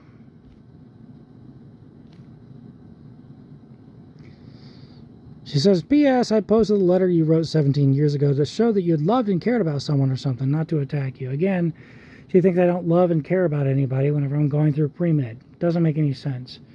I'm trying to give her health care to make her happier, healthier, and wealthier. It's free. It makes no sense whatsoever. I gave her the opportunity to choose different providers, just in case she thinks that I've brainwashed somebody to take my side, and I'm just trying to attack her with the authority of somebody else. All while she has no evidence whatsoever that I have done something of that caliber to her, because she has access to all my medical records and she cannot identify and prove that I've ever told a word of a lie. She says, yes, I would love to talk to your doctor. By all means, get me their numbers. I'm sure they'll be ecstatic to hear from your mother about their patient from 7 years ago. Doctors usually work until they retire. A lot of these people in these medical records that she's reading about, they still work for the VA. You know, a lot of them, I'm still their current patient. And these people haven't quit, you know.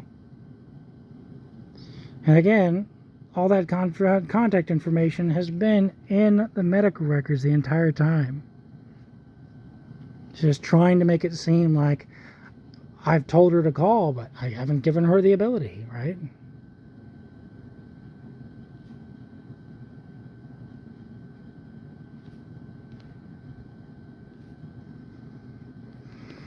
Let me see.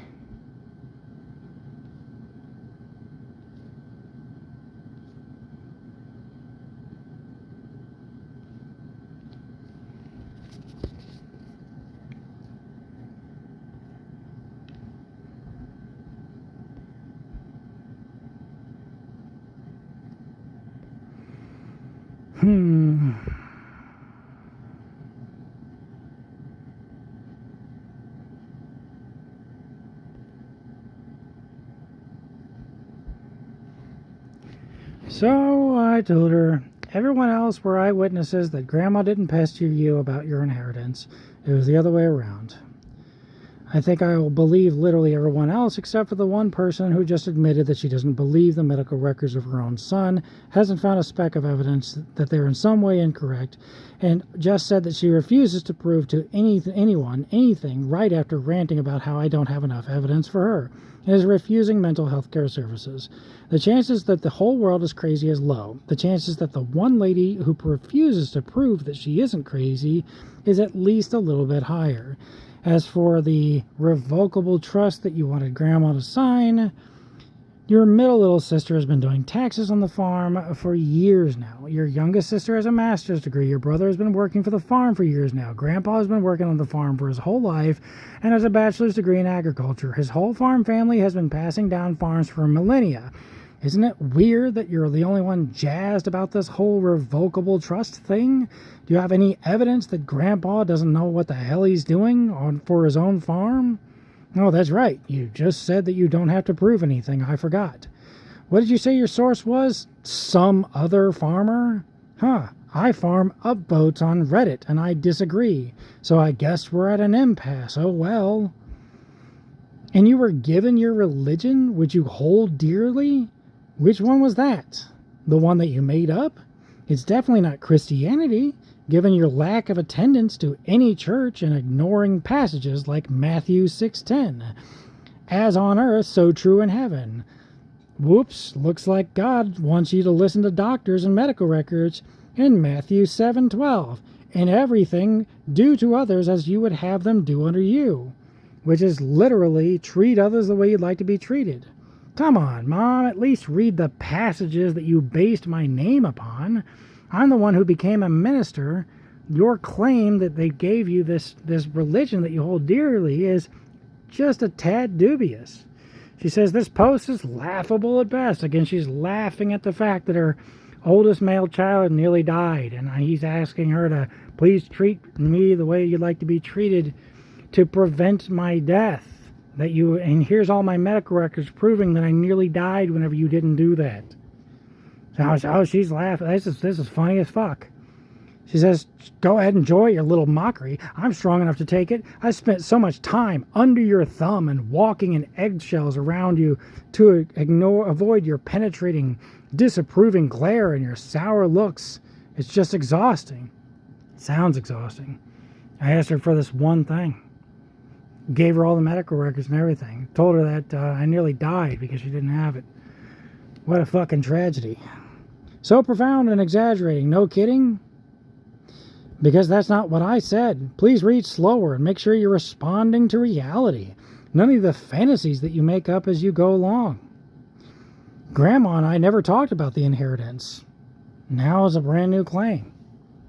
What the heck this time, huh? She was afraid that she was going to die during surgery. And she hadn't left a will. That's what I was saying. Geez, do you have to blow everything out of proportion? No, I'm exaggerating. You know who was there to witness that? Me, Grandma, and a nurse. Get your half-truths and lies in order, okay? So now there's another witness. It's not just her and my oldest aunt. Now there's this nurse. Here's a third party we can go to. It's not just that Grandma just started lying to the rest of the family about who brought up the revocable trust thing, and then the rest of the family agreed with Grandma and everything. Now there's a third witness. Let's get this third witness in on it, right? But is Mom gonna try to find this third witness? Grandma's medical records are all over the farm. It's very disorganized over there. You can just go over there and who was the attending nurse at this point in time? Let's call her in, see if she remembers. Right? It's fairly simple. So she says, so I say, my uncle and Grandpa found where you sat down the buckets of nails, concluded it was too many nails for one person to carry. I'm pretty sure you took me along for the sugar in a gas tank crap and bragged about it to everyone who would listen for ages. Who are you trying to fool with these odd gaslighting attempts? And you definitely took me to the field to nab some corn. Then you cooked it in the trailer in Fidelity, and me and my stepfather at the time ate it. Yeah, corn costs money, and you wouldn't like people to steal your crops if you had any. Then you tell this odd story about how Grandma got you in trouble with your brother by encouraging you to steal his valuables. And other events that a bunch of witnesses with you as the sole person telling a different story than anybody else. Who should I believe? Everybody else or you? The person who goes to therapy or the person who avoids it at all costs? Grandma spent a lot of times in missed connections, safe connections. I think it's abuse counseling in St. Louis. I had to drive her there many times.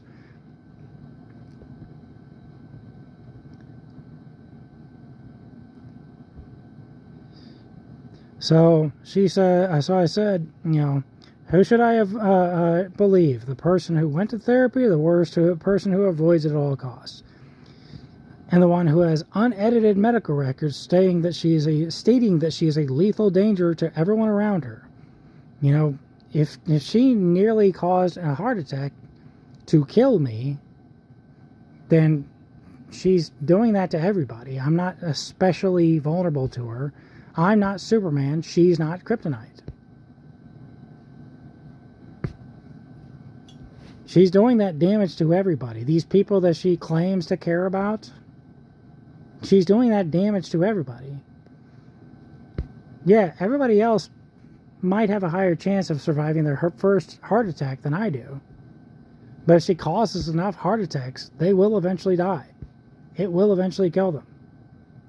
And since I'm not especially vulnerable to her, she's doing this damage to everyone. She's a genuine lethal danger to everyone around her, and she has over 600 pages of medical records from the active duty military, the people that will tell other human beings to shoot other human beings in wartime.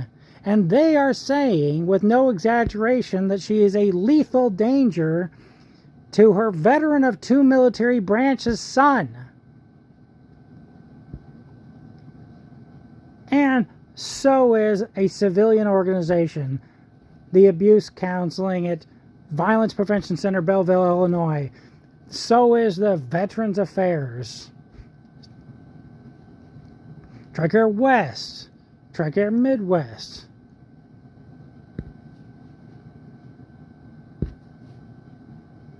Dr. Minotti at the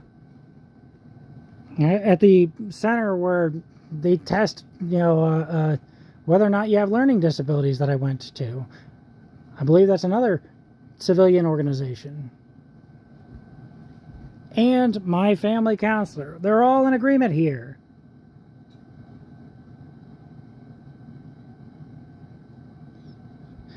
I say, you refuse to acknowledge these records, you refuse to contact the providers within, you refuse to gain any evidence against these records, you refuse to prove anything at all, and you avoid medical providers at all costs. That's a real head scratcher. Should I, believe literally everybody else? Or you, who does all this shit and refuses to get any proof for anything that she's saying? And I said, and the story that you're going with is Grandma got me in trouble with my brother for no reason?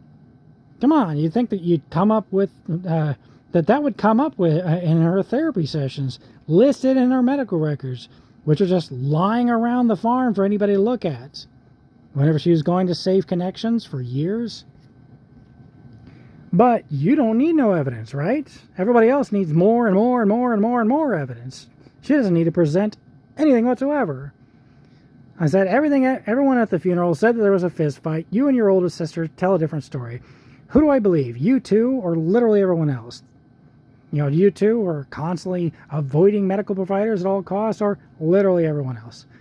I said the fist fight was over them snatching all of Grandma's possessions after her funerals like a bunch of rats on cheese. I told your oldest sister that kind of behavior discouraged the rest of the family from seeing them, but she apparently just loves that kind of behavior. Did I tell you Grandma's cousin who assaulted and killed that girl told me to tell you he said hi? He called from prison. You three will get along swimmingly. Because, my mom and my oldest aunt wants to get to know Grandma's side of the family, who got into a fist fight trying to snag Grandma's possessions after she was dead in the ground. Obviously, they are going to get along with any criminals, right? They have a much higher chance of palling around with Grandma's cousin. Grandma's cousin called the farm phone. Grandpa is having me borrow the farm phone because it's the only phone that gets any signal out here. The government will send you a free phone if you're poor enough. It's called the Lifeline program. I have that free phone. But my uncle, whenever he lived in this exact mobile home I am presently occupying, he installed a multiple $100 antenna just so he can get signal in here. Unfortunately, that antenna was made for like 2G or something, because it was like 15-20 years ago whenever he installed that thing. I tried using it. I fiddled around with it. I kept fiddling around with it. It's not for this signal. He didn't get any signal, and I don't have several $100s to buy the same type of antenna just so I can get signal here. So the phone the government sent me and the Lifeline program, it doesn't get any signal here. So every time Grandpa needs me for something, he can't get a hold of me. He can't be driving down here every time that he needs to get a hold of me. So he let me borrow the farm phone.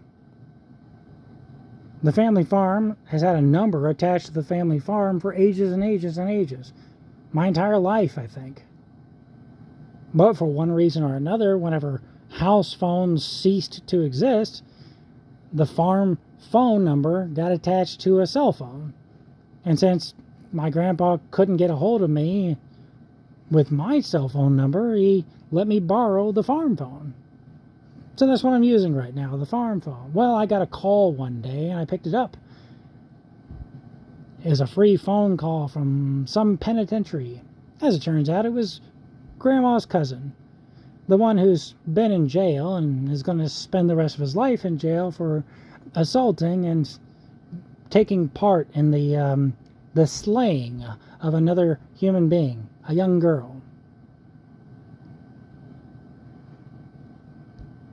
He was calling to talk to Grandma, the only person that really ever talked to him. I had to inform him that Grandma's been gone for 2 years. She has passed away. Because nobody informed him of that. He asked me who I was, and I told him. He didn't remember which grandkid I was. I said, I'm the first. He said, are you my mom's name's kid? I said, yeah. And he said, oh, tell her I said hi. And then he quickly got awkward and got off the phone with me. Which is insulting to me, because he called out for this damn phone call, but he didn't want to fucking talk to me. What, has he got better things to do inside the prison? Gotta get back to the canteen or something? They got a game of pickleball going on? I mean, what's wrong with me? I'm a fucking interesting guy. God damn it. Sorry. Being a little facetious. I'm getting punchy. This video is going on too long. I'm sure you've noticed.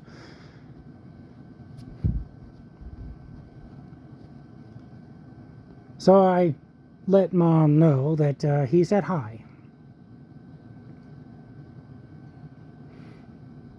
But, I'm being sarcastic here in this comment and saying, hey, because you guys like people getting a fist fight while trying to steal Grandma's shit, you must like any criminals. Here's a criminal. He even said hi whenever he called the farm phone that I picked up. Hi to you, not to me. She said, so I said, my oldest aunt already admitted that she tried to kill Grandpa with a gun in the family therapy session. It's part of medical records now. She's on record. You can't put that genie back in the bottle no matter how hard you gaslight. Again, if they're going to lie, then them two got to get together and collaborate. But it's going to be a lot more beneficial to literally everyone on Earth to just treat other people the way you'd like to be treated instead. A rule so old it's in the Bible. In fact, it's older than the Bible. Like I said before, I used to be a criminal justice major. They're talking about the origins of rules and laws. So they taught me about Hammurabi's Code. And guess what? Hammurabi's Code, that's pretty much where we get the phrase eye for an eye, tooth for the tooth. In other words, treat other people you would like to be treated. I know that that's not what it sounds like, but that's pretty much what it means, right? Eye for an eye, tooth for a tooth. Do under others as you would have done under you, because it is law that they will enforce exactly that. Punch out somebody's tooth, they'll punch out your tooth. That's what the cops will do in the days of Hammurabi. So that's how old this advice is. So I said, you have medical records stating that you're a danger to everyone around you, and your response is, anybody doesn't like me the way I am, they can just leave? Wow, thanks for clearing that up for everybody. Hey everyone, my mom wants to keep hurting you, and she doesn't give a shit that she's doing it. I should order a shirt that says that and send it to you. I said, I don't know where this 2 Christmases stuff comes from, but you just admitted again that my tiresome crap, which is my medical records and hence my doctor's tiresome crap. I had to process where the 2 Christmases thing came from whenever she said that she didn't force my youngest aunt to have 2 Christmases because she was tired of my tiresome crap. She says, so you just admitted that my doctor's opinions are the reason you skipped out on a family holiday. You admitted to punishing a disabled veteran of 2 military branches. I'm 10% disabled, remember? For what his doctor said about you. Which again, I've begged her for 7 years to please stop shooting the messenger. And then I said, when you borrowed your middle sister's husband's tool without permission, my middle little brother called you on speakerphone and told you to give it back. You didn't promptly return it. You literally said no on speakerphone. We were all a witness to this. Either way, you just admitted to theft, larceny, and burglary. And another weird story about everyone saying one thing, but my mom says another. Grandma gave you permission, huh? She just took back that permission for no reason to get you in trouble with your middle little sister? You do know that us police types look for a motive when doing a crime, right? Not a lot of criminals just do shit for no reason. I don't enjoy painting you as a villain. I reluctantly write the truth about you guys. You think I want to type this all out? I'm under doctor's orders to keep a diary and lines of communication open. My medical providers don't paint you as a villain. They prove you're a danger to everyone else with scientific evidence that you refuse to prove them wrong. As for families that just talk shit about each other behind their back and are nice face to face, isn't it weird that my family counselor says that that's not fucking healthy? All families on Earth aren't like our families. There are other types of families. You should know that because other families are more successful than ours. She used to brag about just how close-knit the Trump family was long before he ever ran for president. She was obsessed with that show, Celebrity Apprentice Forever, for a while, a long time back. She says, and so I said, and which truth should I be spreading, Mr. Orwell? The one everybody else says, and the ones my medical providers say, are the ones that only you seem to remember a completely different way. So she says, guffaw, a bunch of witnesses. Also, you absolutely enjoy ripping me for shreds, disbelieving everything I've said to you. Do I enjoy this? Do I want to fucking type this out? Do I sound excited to you, dear watcher of this YouTube video? Do I sound like somebody who wants to do this? I'm under fucking doctor's orders. She has my medical records. She knows I'm under doctor's orders. I don't want to do this.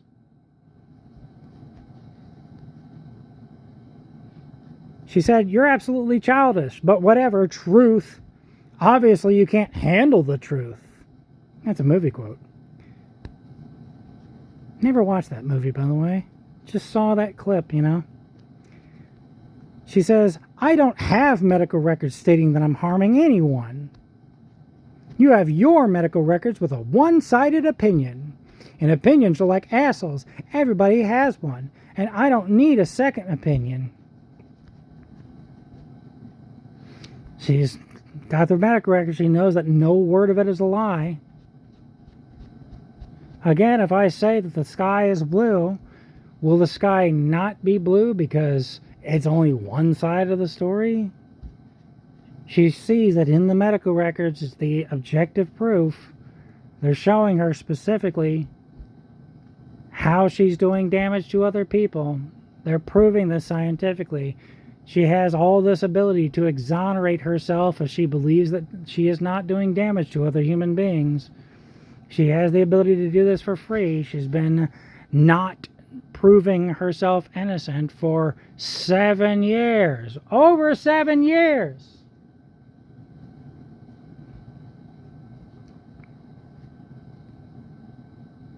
She says, I sent you excerpts from your medical records. Are you too proud to try to disprove them? The ones that I showed you earlier, that you can pause the video and see precisely what it is. Risk of cluster B traits. Risk of. That disappears over time. That only one of my providers put down. That none of my other providers even agree that I have a risk of. She was a psychologist at Scott Air Force Base. She has a PhD. My MD, sorry, I don't mean MD, I mean DO, the person with extra training on top of being a regular MD, medical doctor. My DO psychiatrist disagrees, as did my last one, before he moved to California. As did my last one. As did my last one. All of my psychiatrists, they all don't agree that I have a risk of cluster B traits. But she fucking searched the shit out of my medical records, because if I have cluster B traits, then, of course, the rest of us human beings on Earth have to take turns. Nobody else can have it except one person at a time. So if I have it, then she can't have it, right? Isn't that the way that sicknesses work? We all on Earth have to take turns having the cold? She says, again, you've misquoted my response. They didn't tell me to return it right now. Now, isn't that what I said? Did I tiptoe all the way to Colorado to sneak into their house and steal one lousy tool? If I stole it as you claim, would I have brought it back? Larceny. Again, thievery is thievery. Of course, she's not going to look up any laws or anything. There's a doctor, and I sent them a clip of that doctor. She specializes in cluster B types. She says that the cluster B types, they don't rest, they reload. She's just going to keep firing off more misinformation until she tires herself out, which is precisely what she did on my 37th birthday. She started on my birthday. She didn't tire herself out until 2 days later. That's 3 days of her attacking me. Happy fucking birthday to me. She says, insert high roll here. Do you even hear yourself? I asked the people who lived in the house. The people who don't own these tools. My little brother and his girlfriend, who was instructed that anything left in the house they didn't want, i.e. the tools. Which is not what my middle aunt said. It's not what she's claiming. Everybody's telling one story, mom's telling another. They were left, but I didn't steal it, drama queen. I borrowed it. She loves it whenever people borrow shit without her permission. I'm going to go over to her house tonight, and I'm just going to take one of her tires. She's got 3 spares. Come on, ladies and gentlemen. She fucking loves this shit. I'm not going to do that. I'm sorry. I'm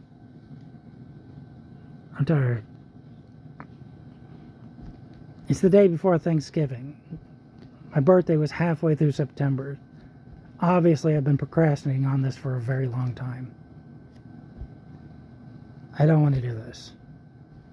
She says, and then when I was finished with the project I had borrowed it for, I returned to the house they were in there living back in Illinois. I don't give a hoot if you don't believe me. Another random criminal act. Call out the law. I did.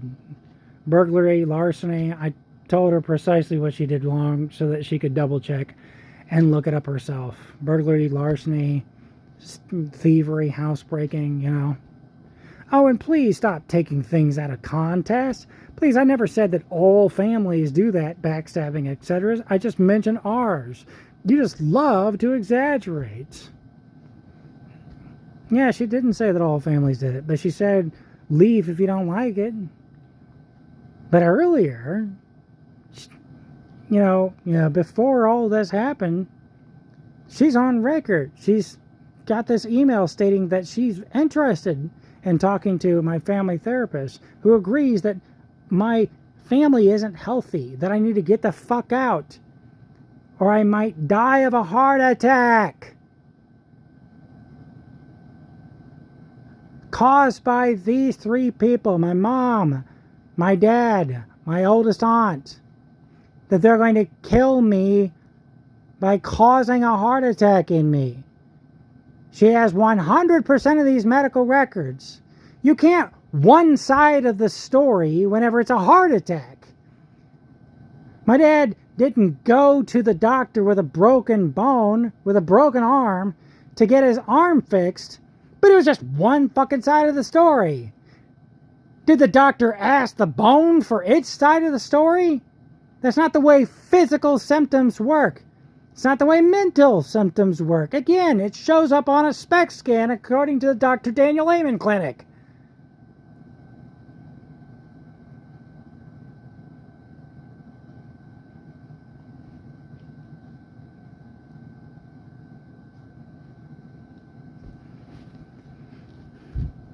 So no, you can't one side of the story a fucking heart attack.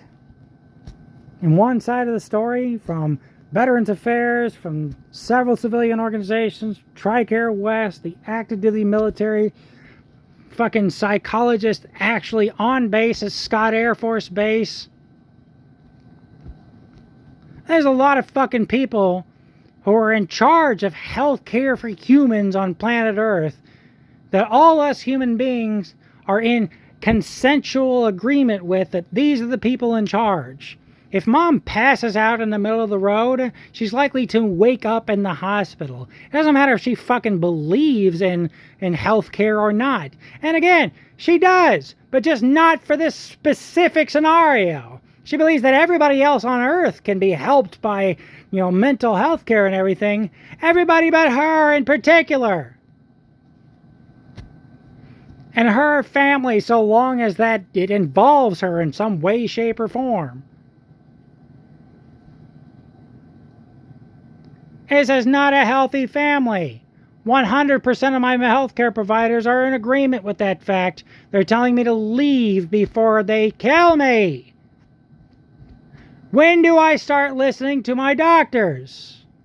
Let me move on. Okay. She says, to reiterate the fine points of my rebuttal, I have resent the screenshots of your biting remarks. I want to zoom in on this shit. It's the same stuff I already read to you. I said again, do you have any evidence that all the other educated people in the family who have dealt with farms and passing them down for ages and ages and ages,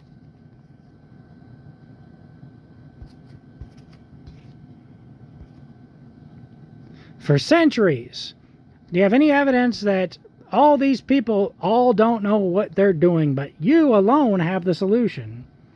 And oh shit, I've wanted to force you into counseling? You mean that thing that I'm doing that is universally considered the right thing to do by academic, scientific, medical, and lawmaking consensus around the whole fucking planet? The thing that is pretty much guaranteed to make you happier, healthier, and wealthier? The things that requires you to check notes, do the thing that you're doing right now, communicate with other human beings, just a person who has a master's degree instead of me Call the headsman. I'm obviously overdue for an execution for wanting this for you. I'm clearly just the absolute worst person. My fucking goodness. Your mental health is the reason that you're a danger to everyone else around you, according to my medical records. So it can be reasonably assumed, according to my medical providers at a bare minimum, that anything that you do likely has the effect of hurting others. Weird, right? No valid reason to require me to go to family counseling? Oops, once again mom is going after her son for something the doctor said. Why the fuck do you keep doing this? You said you weren't a gunslinger, but you're shooting the fuck out of the messenger. Only 7 years of begging you to please stop shooting the messenger. How much will it take? You literally agreed to go to the family counselor. Then you ran away, hid for the past, what has it been, 3 months now? More? Then you asked to do what? To do what? Tell him the same things I just told you? That's the patented I'm different from everyone else on earth narcissism right there. Why even try, says my mom. After all, either she's some kind of an alien that human family counselors can't help, or she's the only human on earth and everybody else is an alien. And the alien family counselors can't possibly help my mom. I've begged for evidence of this behind this mindset of yours for over 7 years and you provided none. Mom, you're a people. So people medicine can help you. I pinky swear. Please provide evidence that you're somehow immune to people medicine. Only in this specific situation and circumstance, once again. She loves it whenever doctors reach inside of her and pull me and my brothers out. But whenever it comes to talking to another human being, she's out! So I said, yeah, kids with ADHD can have other emotions too. Depressed people can smile. Can't have X emotion disorder. I couldn't concentrate because I wasn't being treated for my illness. I think I was about 14 years old, give or take, whenever she suddenly couldn't afford my medicine anymore. So she just stopped sending me to the doctor to get it. I stopped taking it. So I said, I must have been trying to make you feel better about your concern for our dead babysitter because the stuff he did to me did not feel good. Turns out my backside's supposed to be exit only. I knew right away it was wrong because I was in pain. So I'm responding to her saying that I didn't know it was wrong. She said, so I said, I just didn't turn the guy in because he made me promise not to. Visiting his grave over and over reminded me of it, and I had to spill the beans about not wanting to go there anymore and why. That being said, the punishment for what he did isn't the death penalty. I don't want him to die. I didn't want him to die then. I don't want him to die now. I know hindsight's 20/20. I've been through a lot of therapy, but even at the time, I didn't want my fucking babysitter to die. But he did. He took his own life. At 16 years old. That's fucking insane. Jesus Christ, he was a confused kid. He fucked up. He did something to me that wasn't appropriate, you know? I don't want the fucking guy to die. That's not the punishment for the crime that he did, for fuck's sake. So I said, I don't remember a moment in my life that I actually wanted the kid to go out like he did. I wander. That's a typo. I wander like I'm walking around. I wonder, like it's the most wonderful time of the year, I wonder if Centerstone was around back then. Maybe some therapy could have exorcised some of that kid's demons. My old, babysitter that abused me. Maybe he could still be alive right now if he had some therapy, you know? My mom's doing crimes. Everybody's a witness to her crimes. I don't want my mom to go to jail. If she just did the therapy, if she just did what she's doing right now in this video and spoke to other human beings, even by over text, even over chat, even over comments like this, if she spoke to human beings that have a master's degree in psychology or something, then she could get the therapy that is required for her to get enough control over herself to stop doing crimes. There's all these witnesses to her crimes. They don't call the cops. That's the only reason that she hasn't been to jail. That's it. So I'm trying to get her into therapy before she ends up in jail by her own hand. Once Grandpa passes away, I've already went through my uncle, my oldest aunt. My oldest aunt doesn't have a ton of money lying around either. She can't bail my mom out of jail if she's one day caught for these crimes. It doesn't benefit me to go to jail. It doesn't benefit anybody if she goes to jail. Non-violent drug offenders going to jail and then leaving as hardened criminals. It's happened too many fucking times to count. No one benefits if she goes to jail. Everyone benefits if she just does what she's doing right now, communicates, but with somebody who has the degree and job title to help her. So I said, now the way that I remember not getting the right treatments was when I went down to visit your oldest sister, my oldest aunt. In the summer, you couldn't afford my medicine anymore, so you gave up. Surely if I was getting that medicine, my cousins would have remembered me taking those pills 3 times a day or some such. You sent me down there with a pallet full of chicken noodle soup. It was a summer. Mom sent me to kind of like visit her sister who was living in Florida at the time. And she sent me down there with a pallet full of soup. A pallet full of chicken noodle soup. It was the only thing I would eat back then. I wouldn't mix the can. It was condensed soup. I wouldn't mix the can with a can full of water. I just ate it concentrated. I've been a lifelong fan of salty and sour things. It's never really gone away. I just have to watch what I eat now so that sour candy doesn't eat my fucking teeth and use up all my food stamps.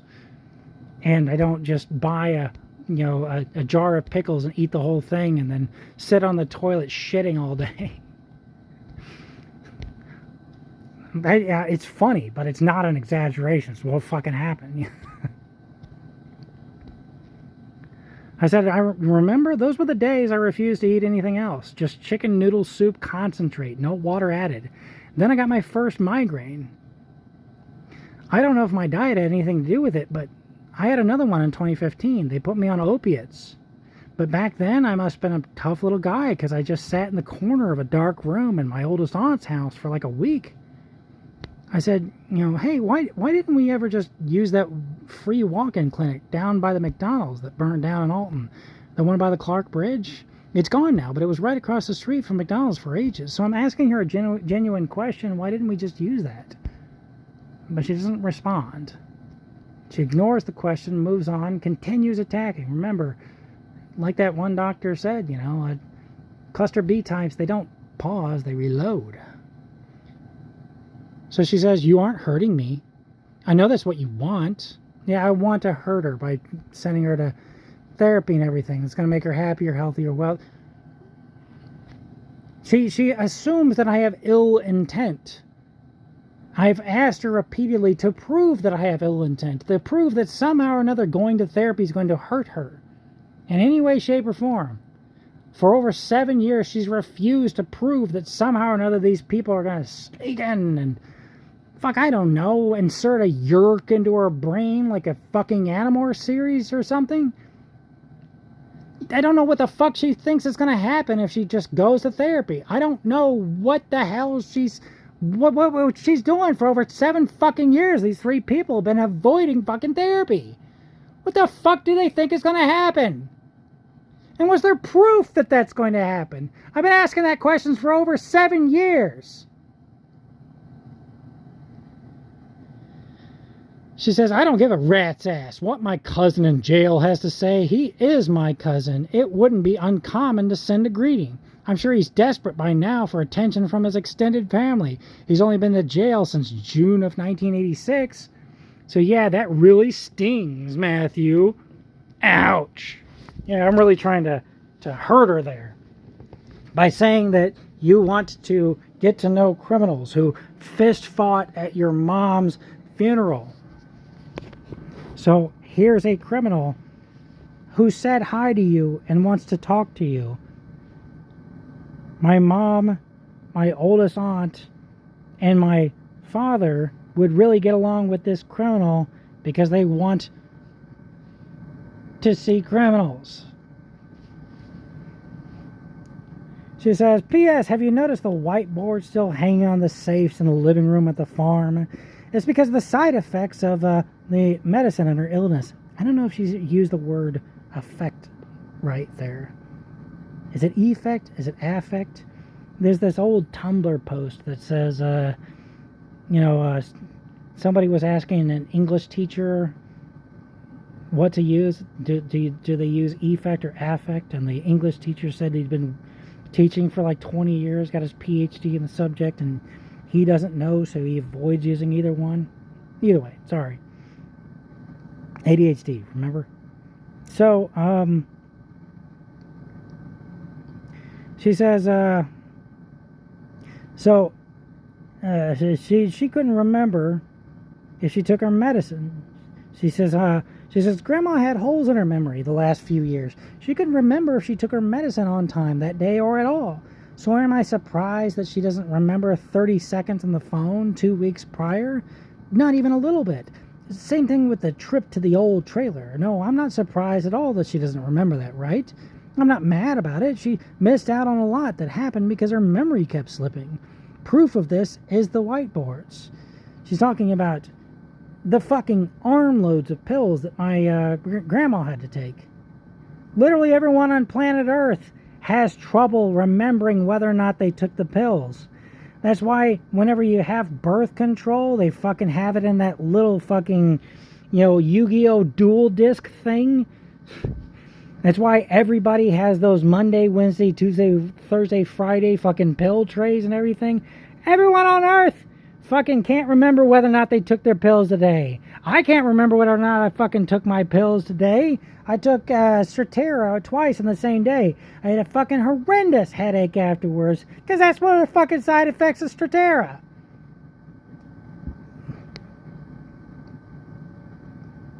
And again, I have medical evidence from Dr. Bonatti that I have a fucking insanely good memory. It's not eidetic, it's not photographic, that's a good fucking memory. But Mom's trying to draw doubt on, Grandma and everything and say that, she was fucking insane. She couldn't fucking remember a goddamn thing. She must have lied about all this shit and everything. But she was telling these stories at the time with all these other witnesses. She was telling all these stories at the time, right after they happened, with dozens of witnesses that Mom refuses to call to the stand. And her fucking grand evidence is that she didn't remember that whether or not she took her fucking armloads of pills every goddamn day. The thing that everyone on planet Earth struggles with. Fuck's sake. She says, not a lot of criminals do shit for no reasons. Your word, not mine. So she does believe that criminals do shit for no reason. My God, all that fucking, all the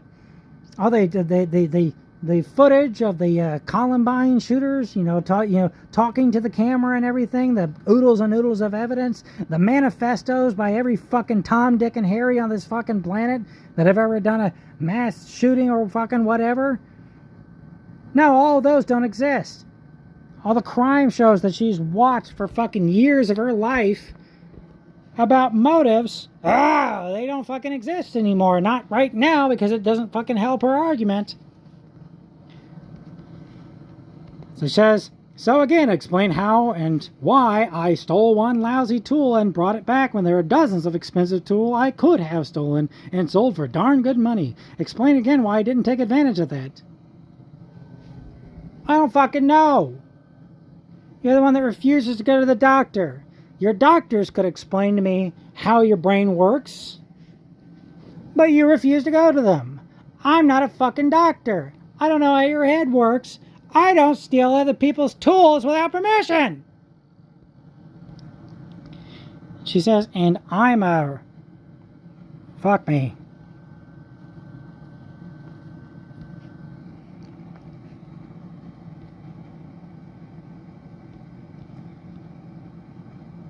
I don't know what this attaches to. Hopefully we'll find the other half of this thing.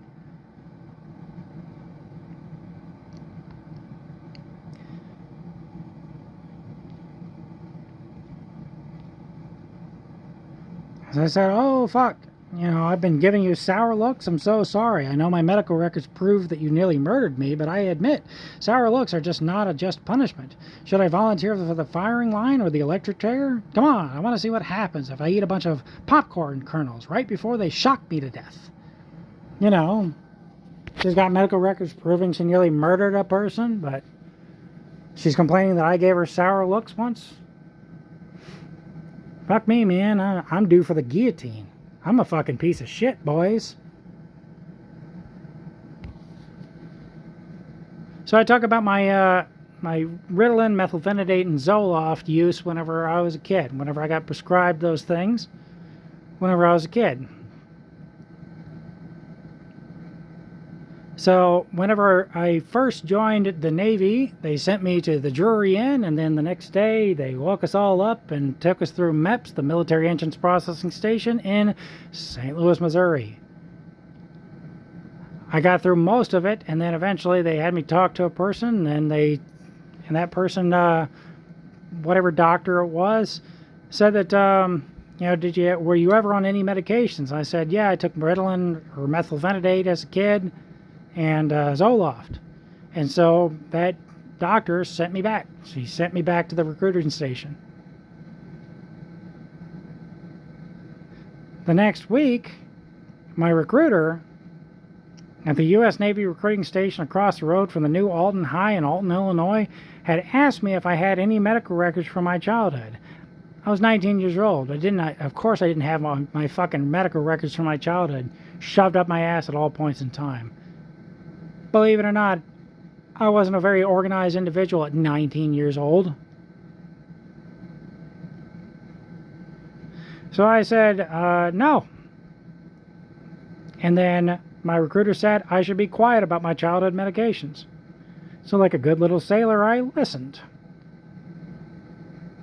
If I would have, if I would have proven that I was depressed and was given Zoloft as a kid, and I had ADHD and was given methylphenidate as a kid, if I would have had those medical records and proved that at the Military Entrance Processing Station, I wouldn't have qualified to join the United States Navy. Those were exclusionary factors at the time that I joined in 2007. Actually, I was probably in MEPS in 2006, because the delayed enlistment program is a 6-month-long program, and you're not in it until you get through Military Entrance Processing Station. So once you get through all of that, that's whenever they put you in the delayed enlistment program. It's a 6-month-long program, or at least it was at the time. So I was in there for 6 months, and then finally they sent me to boot camp in March of 2007. So it was probably 2006, whenever all that happened. And at that point in time, they didn't let people join the Navy if they had ADD, ADHD, or depression, or all the above. That would have been exclusionary factors. But since I didn't have access to my medical records, from my childhood, my recruiter said, shut the fuck up. Don't fucking say that shit. So I listened. I took orders.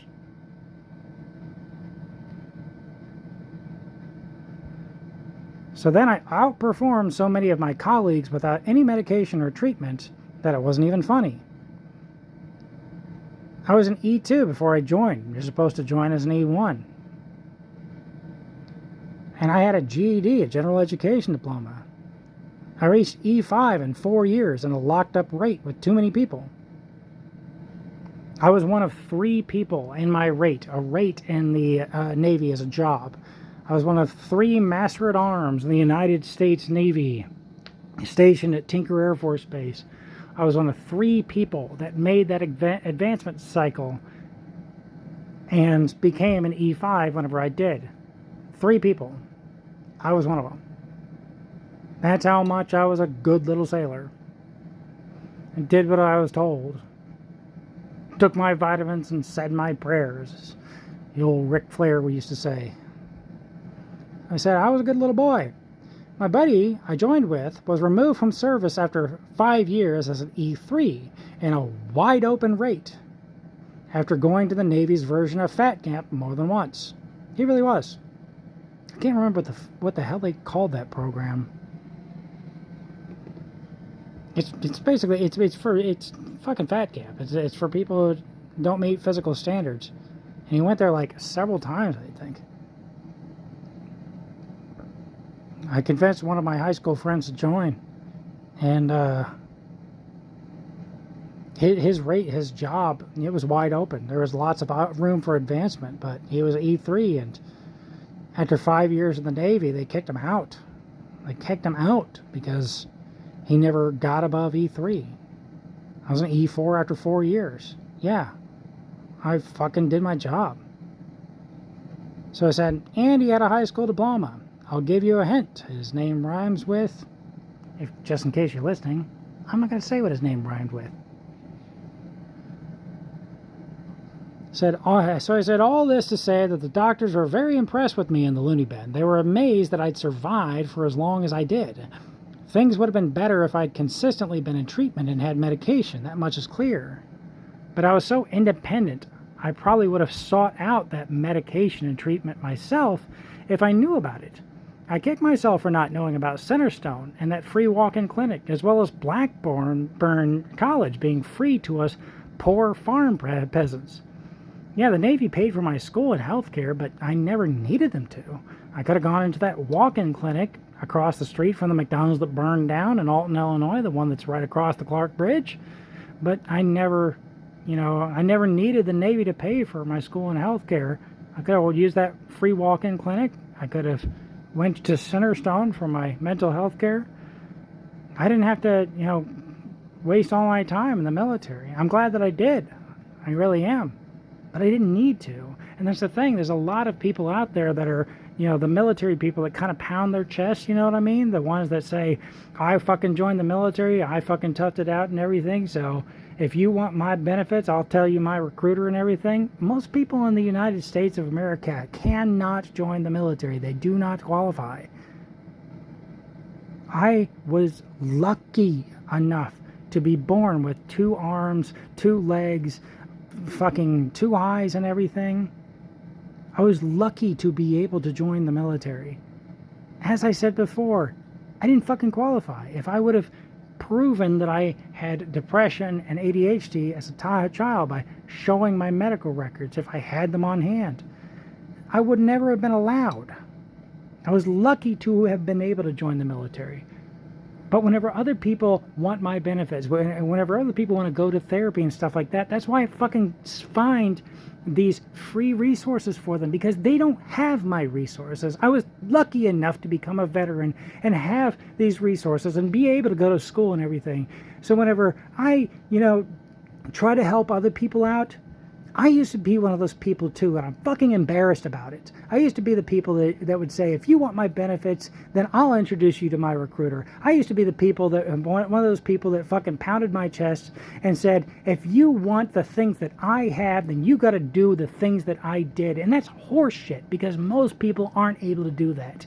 I'm eternally embarrassed that I was that kind of person. So nowadays I find these free therapies, I find these free resources for other people, I find free ways for them to go to college and everything, because most people can't do what I did. I was fucking lucky. I didn't work hard or whatever. You can't work hard your way out of ADHD and depression. They're fucking illnesses. If I could choose to get rid of them today, I fucking would. Do you know that, for depression, for major depressive disorder, it kind of, makes you have problems getting, ready for a roll in the hay, for a romantic interlude and everything. You think I want that? You think any guy on earth fucking wants that? The little guy is a little shy. Strattera had a wonderful little side effect. Strattera made it hard to empty your bladder. So you really had to bear down, or else you were pissing every 5 fucking minutes.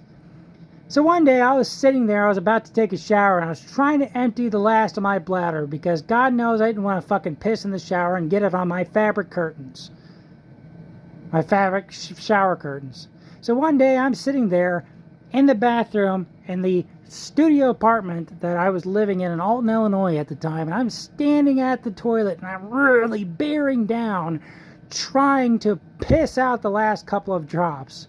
And I'm just pushing a little too hard because shit comes flying out the back end. Thank God I was in the bathroom and already naked. My cats at the time were very confused. They come over, they sniff at it, they try to bury it for me. Just take the dust off of the ground and bury the shit that just came flying out of the back of my ass. As I'm 30 plus years old, just shit myself in the middle of a studio apartment in Alton, Illinois. You think I want this? Nobody chooses to be fucking mentally ill. If I could get rid of it in a second, I would. I was lucky to have been able to join the military. That's why I try to find these free resources to people. I want other people to have the benefits that I have, knowing full well that they can't do what I did. Because I was lucky. I'm not a fucking hard-working guy. I'm not this fucking Superman. I was lucky. That's why I get to go to the VA. That's why I get to have a psychiatrist and these fucking pills that they give me and everything else. I get these things because I was lucky. All I had to do was fuck up in shop class once and lose a finger, and I never would have gotten into the military in the first place. I was lucky. Lucky. Not hardworking. Not smart. Lucky. That's why I try to find these free resources for other people. I want them to have what I have, knowing full well that they can't do what I did.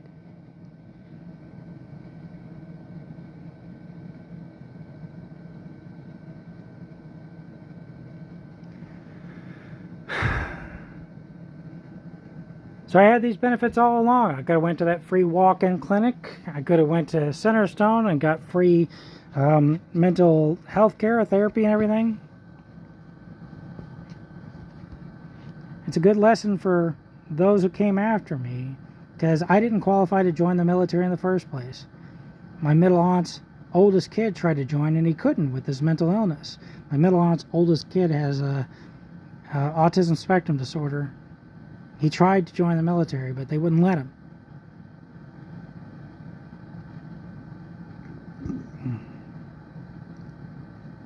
He tried. He was planning on hiding it just so he could join the military, and I had to convince him not to do that. I had to convince him that it's not worth it to, go untreated for your mental illnesses for several years of active duty in the military, all because he played too much Call of Duty and he thinks the fucking military is cool.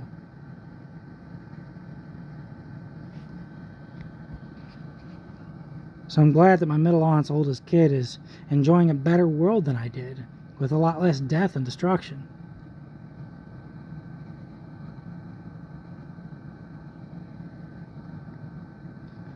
So then I respond to her saying that she's lived under my thumb. I said, my thumb? That's weird, because it sure does sound like you're blaming me for something my doctor said about you again. How many times are we going to ring around this particular Rosie? Mom, if you disagree with my doctors, argue with them. Please stop shooting the messenger. Come on. It's been over 7 years of this. Pretty please, with fucking cheese on top, will you stop shooting the messenger? So then I quote her. She said she asked me to get a piece of paper and write out with my oldest aunt and write out that your youngest sister and your oldest sister would be executors of the estate. So then I said, that's where I got the term pestering you about your inheritance. Scroll up, you said that, word for word, quoted. Are you doing that thing that my father does, where if you don't parrot back precisely what he says, he claims that you're somehow twisting your words? That's what my father likes to do. He likes to do some rules lawyering. If you don't say precisely what he said back to him, if you don't record him and then play back what he said to him, he'll accuse you of twisting your words. He causes every conversation to him to halt every 10 seconds.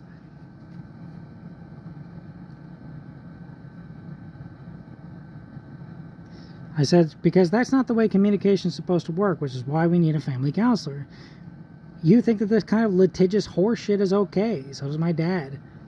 So, okay, but not if it happens to you. If I do that to you, then it's not okay. So that's why my doctors exclusively ask you to please treat other people the way you'd like to be treated. It prevents stuff like this. It prevents you not treating other people the way you'd like to be treated. The abuse, the crimes, everything. It doesn't hurt you at all. I promise. Funny that after the fact, from everyone, was that you were spearheading this whole executors of the estate conversation. Yet again, Grandma and those present, and who eventually joined Grandma in the hospital, are saying a different story than you. Yeah, Grandma said that you should be executors. Then she instantly changed the tone whenever everybody else showed up, for no reason. Just decided to gaslight you and my oldest aunt. Instantly started talking about how you and my oldest aunt were trying to get her to write up a will real quick while she's in the hospital room. And then you guys just fucking sat there and let her lie to everybody for no fucking reason. That sounds like you. The characters in this story make no sense. So see, lie to everyone else just to make you look bad for no reason. It's like Mad Libs with you. Hey, you mentioned that there was a nurse there. Funny that. What was her name, by the way?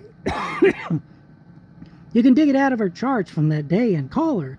Surely she would corroborate your version of the story. Then she said that she didn't get the hospital lawyer or priest immediately after you began pestering Grandma for the will, because, she didn't get these people, because why exactly? So again, I've caught my mom in another lie, and I'm offering to her to get one of these witnesses, an outside observer, away from me and her. She doesn't have to take my word for it. I don't have to take her word for it. If she says that there was a nurse present, she can find this nurse, call her up, see what she said. Here's precisely what you said. And here's why I, as a nurse, didn't get the hospital lawyer or a priest whenever you guys started talking about a will.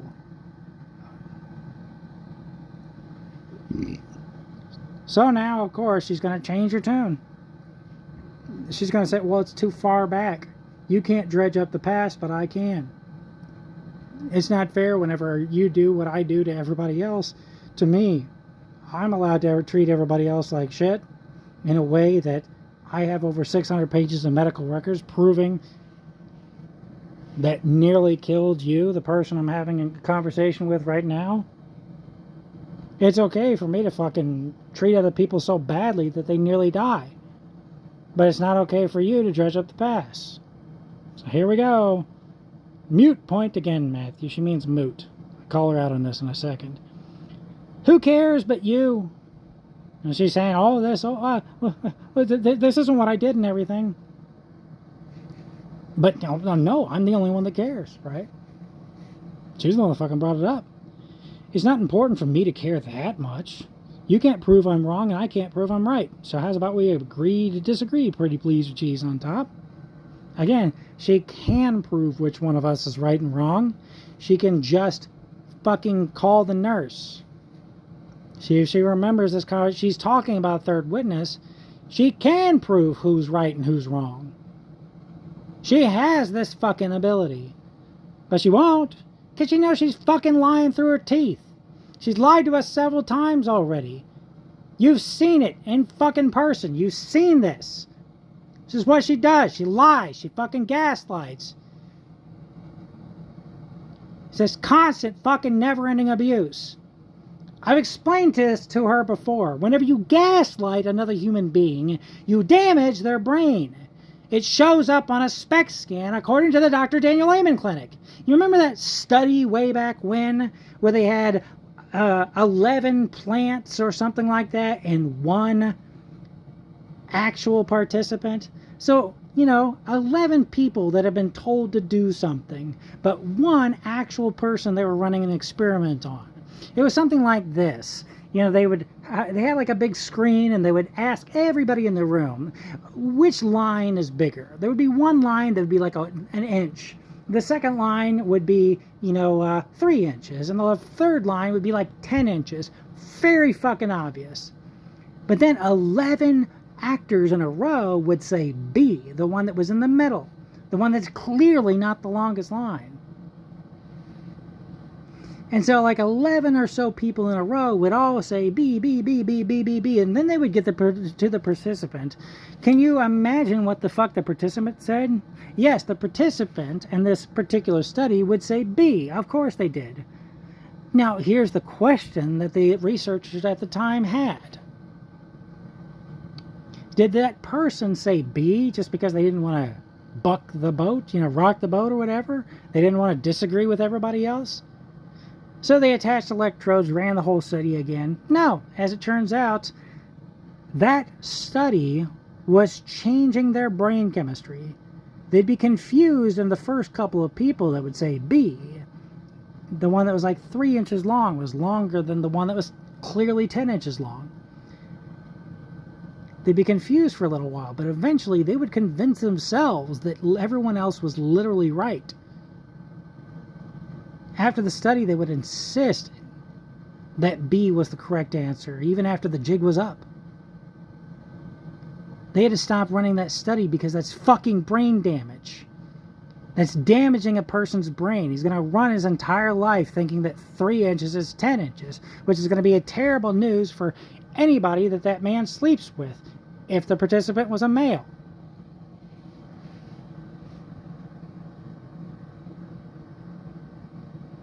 Gaslighting damages a human brain. I showed her all the proof. I gave her the ability to actually fucking go and you don't take my word for it. Here's the fucking proof and everything. But still, she's gaslighting. She doesn't believe that any of the doctors, the lawyers, the fucking academics, the science. She doesn't believe anybody. It's only her. She's the only fucking person with any amount of authority on the planet. She's the only person that she'll believe. It's her, herself, and her.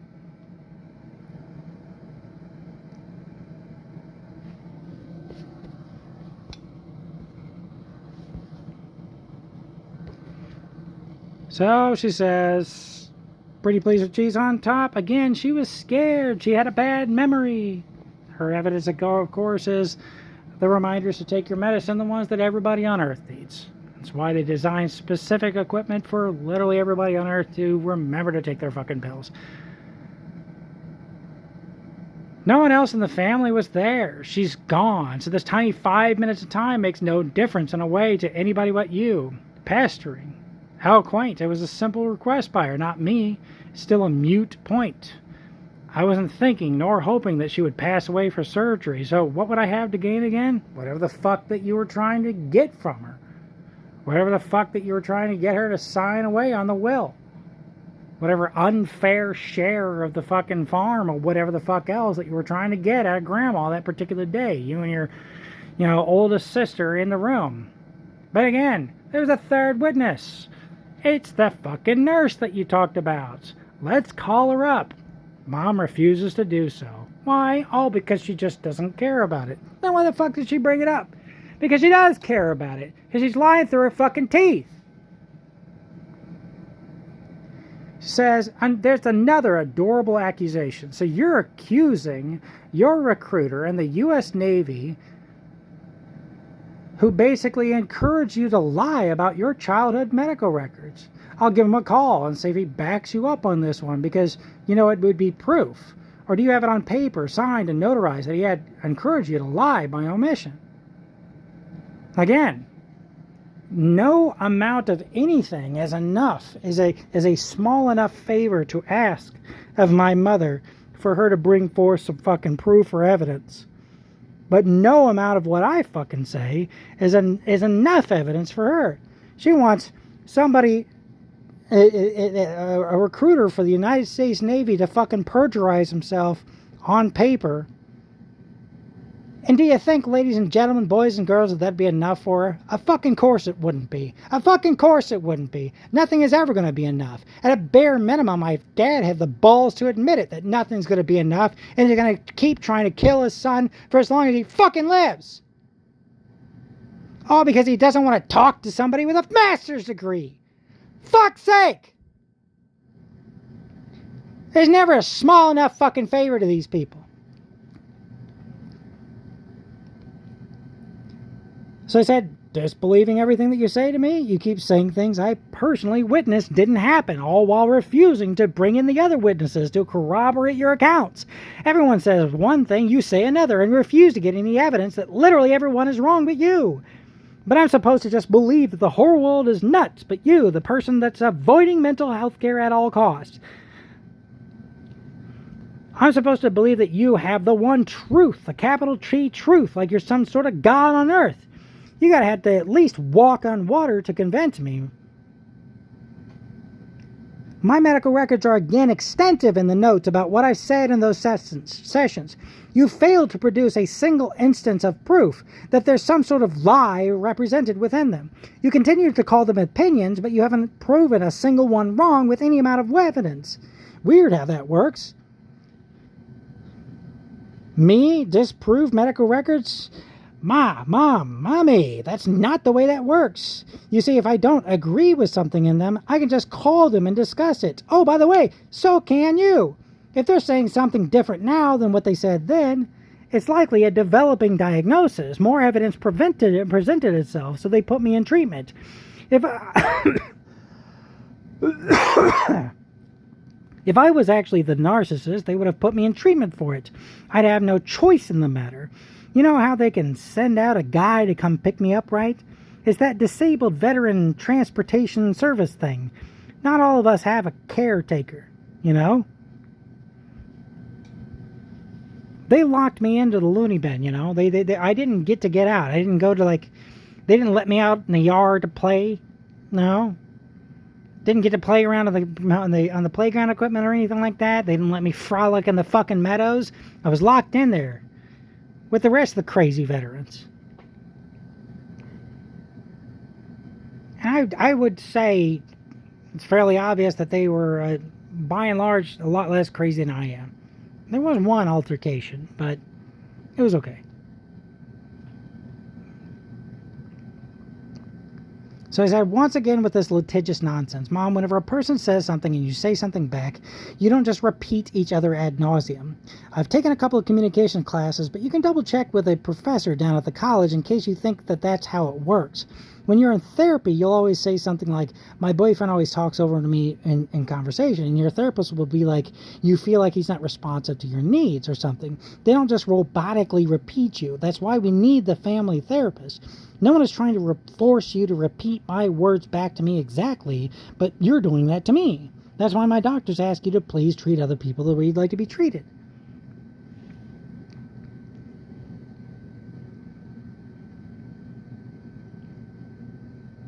Okay, I was in the living room when my middle little brother called you on speakerphone, and I heard your response. So did your middle little sister. You refused to take back the tool that you took without permission, and only did so reluctantly sometime later. No one said that you went to Colorado to do it. You took it from their old home somewhere around this area, down the road where my middle little brother currently lives.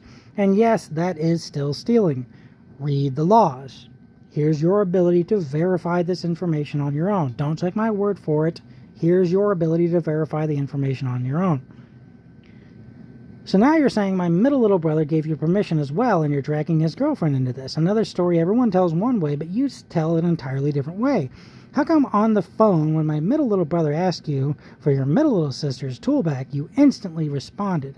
Why didn't you say, but I thought that was your tool? Isn't it weird how you instantly knew what the fuck he was talking about? So you're saying, you know, my middle little brother called my mother on the phone, on speakerphone, whenever her middle little sister asked for her tool back. Whenever he called her on speakerphone, he said, hey, give my middle aunt's saw back. And Mom said no. What she didn't say was, what? I thought that was your saw. You want me to give it back? That's not the way that she responded. Instead, she fucking responded, no, I'm not done using it. That was what everyone in the fucking dining room heard. All of us were there to fucking witness this occurring. What precisely was said, in what tone, in what order. All the witnesses, all that she's not fucking bringing to the witness stand. But she wants to tell their alternative version of events. Of course. Fucking course. Of course.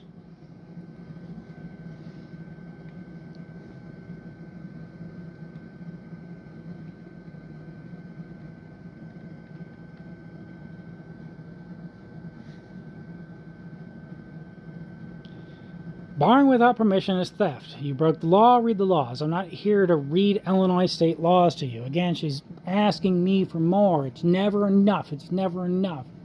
I want more evidence. I want more evidence. It's never going to be enough. I could sit here for the rest of my fucking life, 24/7, not even fucking sleeping, just giving her more and more evidence. It's never going to be enough. You know that. I know that. And more importantly, all of my fucking doctors, lawyers, scientists, and academics, they're all in fucking agreement on this. It's never going to be enough. That's why they're saying, get out. Get the fuck out before you die, you fucking idiot. That's what they're saying to me, and they're helping me do so.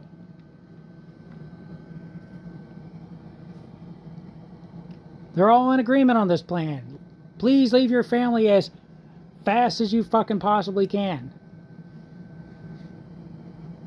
Because you're going to die if you don't. That's what they're saying to me. Over and over again. Ad nauseum.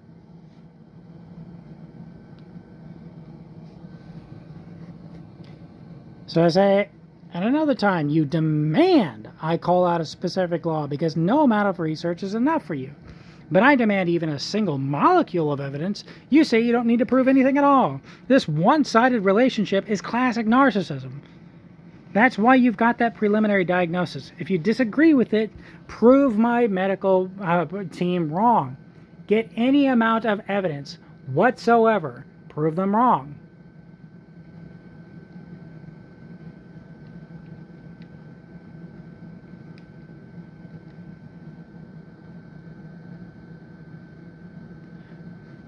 I say, get some evidence. Getting evidence is not going to hurt you. Get some evidence.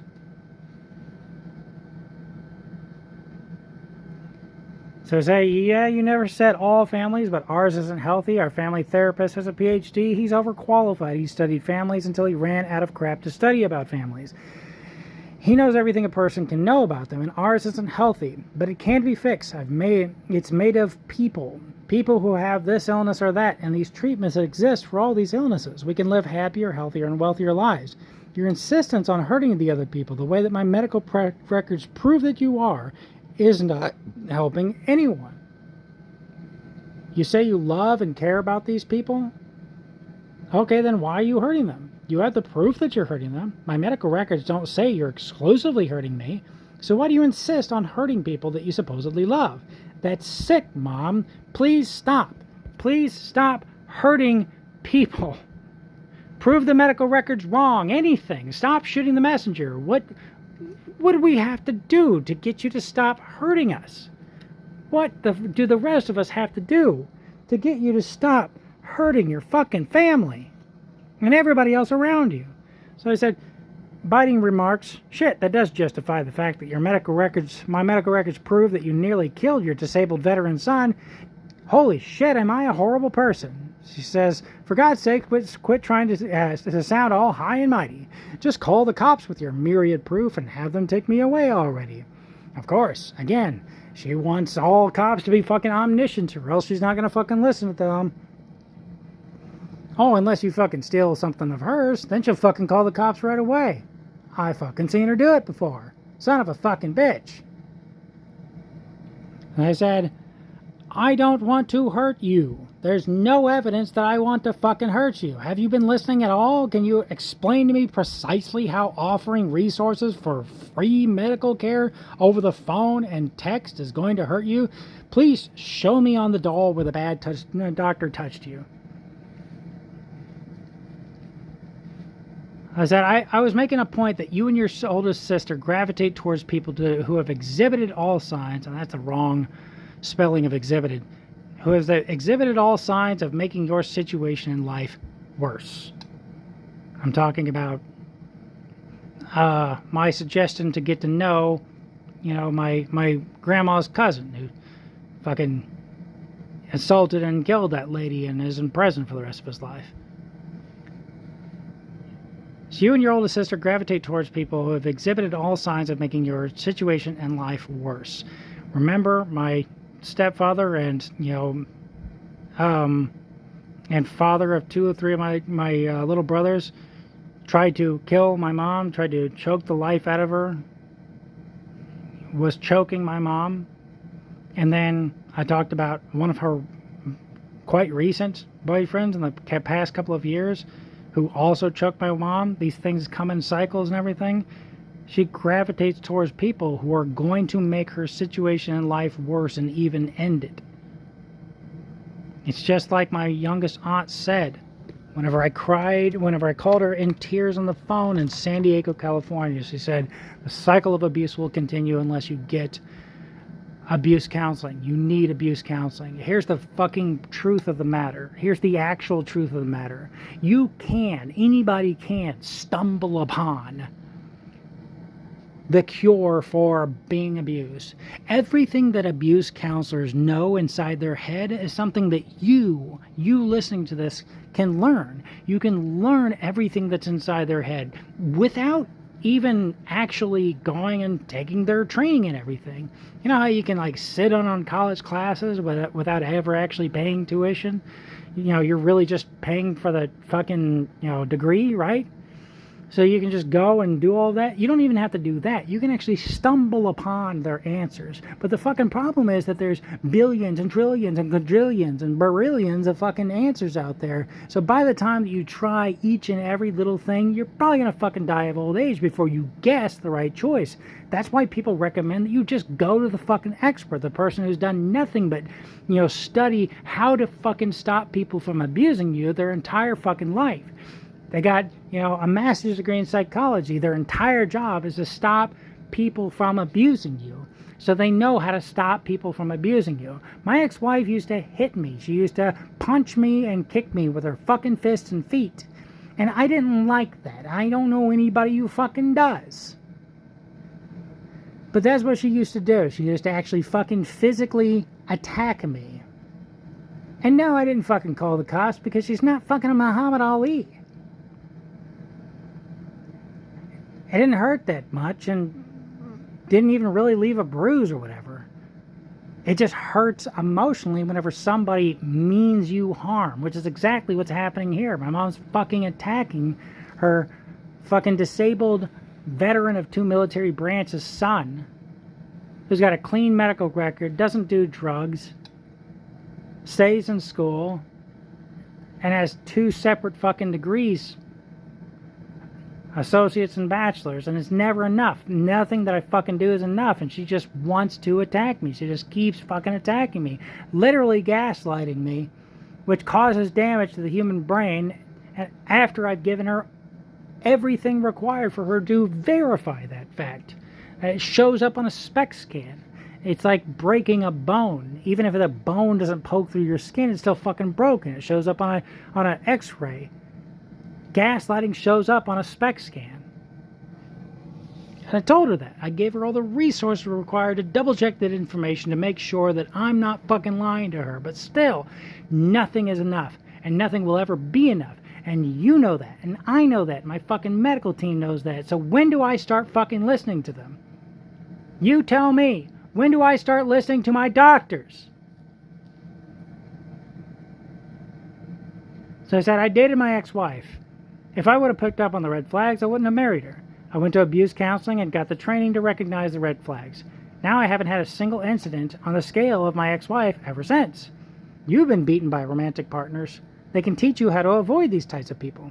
You have no evidence that this counseling won't work on you. Since you continue to complain about people who've abused you, I can surmise that you are not a fan of being abused. They can help you avoid such things, instead of you to twisting the story about a bunch of people on Grandma's side that she purposely avoided all of her life, fighting over her stuff after her funeral like a bunch of starving kids on a fucking candy bar. My ex-wife used to attack me, punch me, and kick me, and everything like that with her fucking fists and feet. You know what hasn't happened since then? My divorce was finalized in February of 2020. I left San Diego, California in 2017.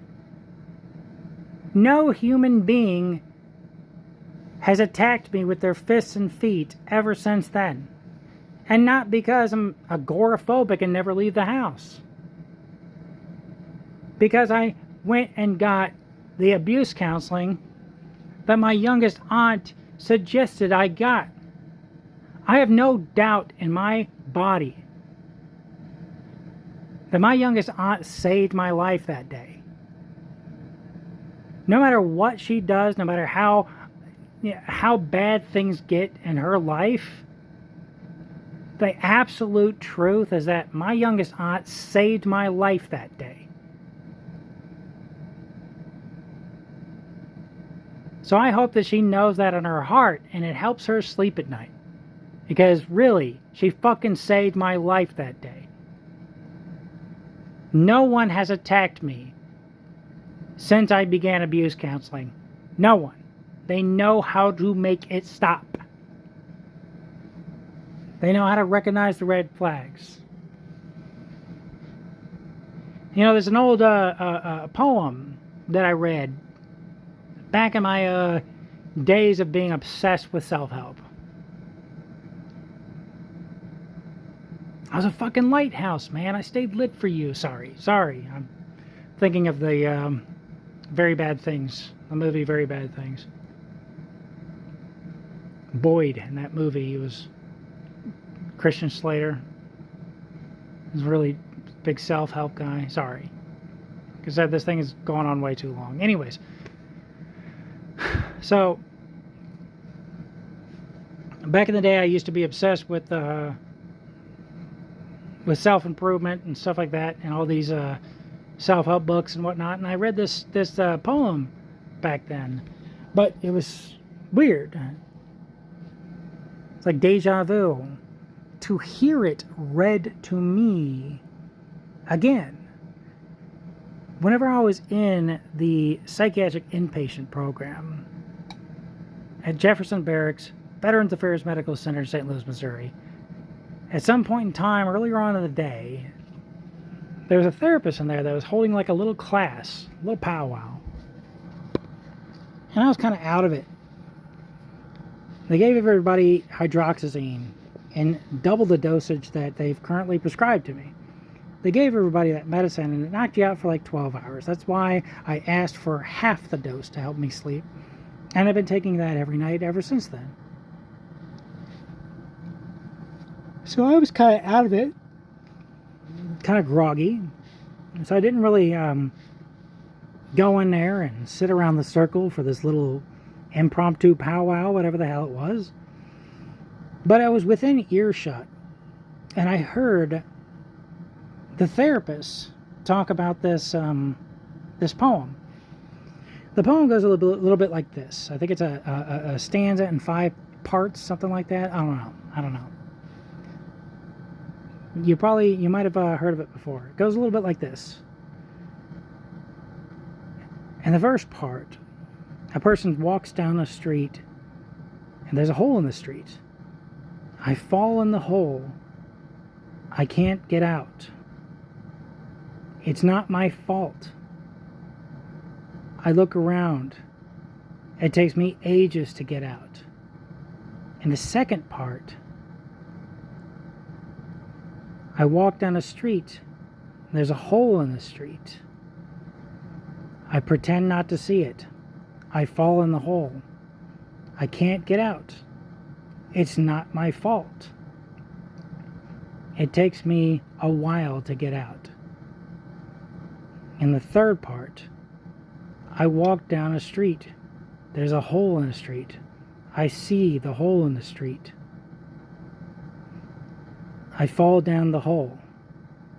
It is my fault. I get out immediately.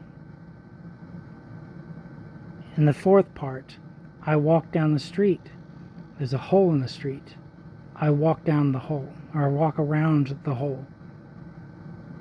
In the fifth part, I walk down a different street. The therapist read out that poem, and she began to ask all the other people around this powwow, all these other crazy veterans. She began to ask all these people, what does it mean? You know, it's about locus of control. It's about taking responsibility for your actions. It's not about not blaming everybody else, stuff like that. But I bring that story up because that's what the abuse counseling does. It allows you to recognize the red flags and everything and get the fuck out of the way. To not get punched in the first place because you're not going up to somebody who's going to fucking punch you. You're not getting into a relationship with somebody who's going to punch you. It's tough. If you've grown up being beaten and abused your entire life, then you get comfortable with it. And then the only people that make you comfortable is other people who beat and abuse you. It becomes this constant self-fulfilling prophecy. It's not your fault other people shouldn't beat and abuse you. It's against the law, etc. Everybody's in agreement on this. But still, there are stuff that you can do. There are things that you can do, and that's why abuse counseling works. It works for, everybody else that fucking goes to the abuse counseling. Mom has no actual evidence that it doesn't work. I'm trying to get her into abuse counseling. I'm trying to make sure that no one attacks my mother. Is there any way to misconstrue this into believing that I somehow or another mean my mother harm? Is there any way that you can possibly prove that in any way, shape, or form? Anything? Come on, give me something. Because I can't.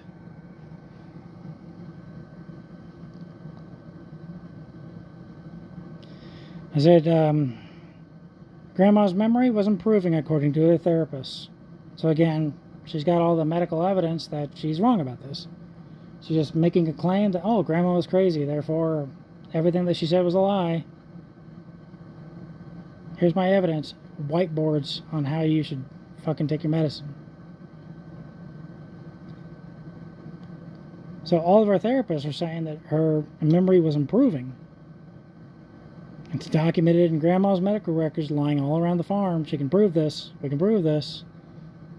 My mom wants to besmirch my fucking grandmother's name, God rest her soul, all to help her out in this argument right now. Try to make it out that Grandma was crazy. Grandma was crazy. She didn't know what the fuck she's talking about.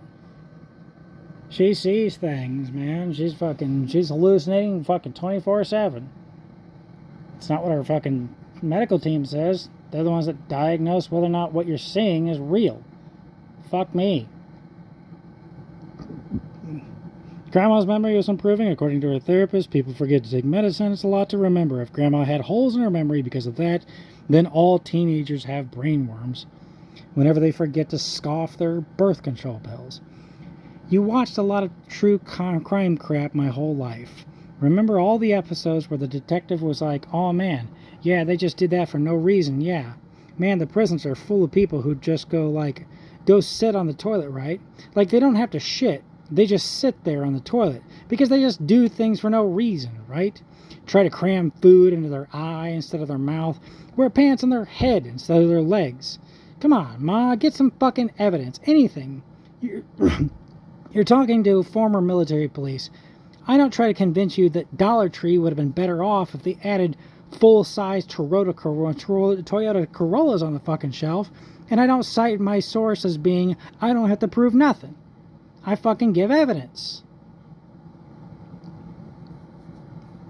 The stories that she's saying, that she's telling, have characters that have no motive. The stories that she's saying don't make any fucking sense. I said, all of this is because this is the law. Stealing shit is stealing shit. Look it up. I'm not here to teach you how to fucking use Google. You bragged about putting sugar in the gas tanks to anybody that would listen, but now you're telling me that the nails weren't you? Which of my stepdad's friends was it? The one that stole my stepdad's stereo? The guy that lived on our couch on Albee Street in Alton, Illinois, in that fucking duplex? Which one of these people was it? Where's your evidence? Because remember, this is the guy that bought you a kitchen appliance for a holiday and constantly called you the C word. He wasn't a caring guy about you. And you used any of your family disputes and any argument against you constantly. That's the guy, the famous coward who passed out at the sight of blood. He's the guy who suddenly grew a pair of nuts somewhere around the time that his fucking lung collapsed. His lung collapsed in the trailer in Fidelity, Illinois. Had to be rushed to the hospital, etc.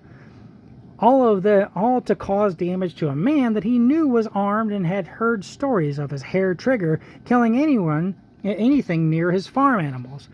Something about that fucking story sounds fishy, Ma. I'm going to need some evidence. Does she produce any evidence? No. The bucket impressions were somewhere down the hill. I think you guys parked and spilled a bunch and then walked to the driveway from down the hill by the bridge to the right of the entrance to the farm. If you're leaving the driveway, that entrance, that way. I said, so yeah, this constant retelling tales of Mom's life surrounded by people who do shit for no reason at all while she continues to attack a disabled veteran because of what his doctor said about her is funny as shit. Yep, I'm just laughing so hard right now. Hee hee ha ha. I sure do love how everybody says one thing and Mom says another with zero evidence or motive and refuses to prove anything or provide even the smallest bit of evidence for her claim. Woo, I'm sure having a hee-haw fucking blast. This sure is how you'd like to be treated, yes ma'am.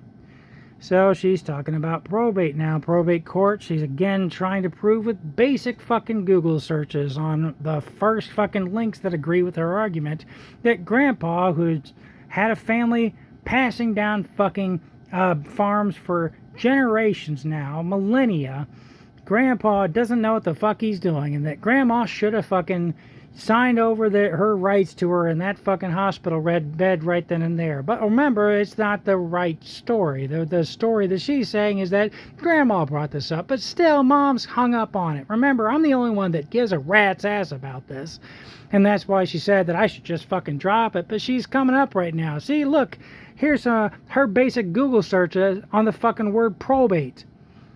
And here's another fucking Google search about the word probate. Yeah, that proves that Grandpa doesn't know what the fuck he's doing. Thanks, Ma. You really should have forced Grandma's hand, grabbed her little wrist and everything, and signed over her fucking revocable trust or whatever the fuck he was. Because everybody else in the entire fucking family, they don't know what the fuck they're doing. Only my mom does. The, high school graduate. Holy fucking shit. Boy, I'm glad that we had this fucking expert around. She's fucking Lady Matlock. Holy fuck. Here's some more basic Google searches from Ma. She's really piling on the evidence now. She should have been a fucking mega lawyer, dude.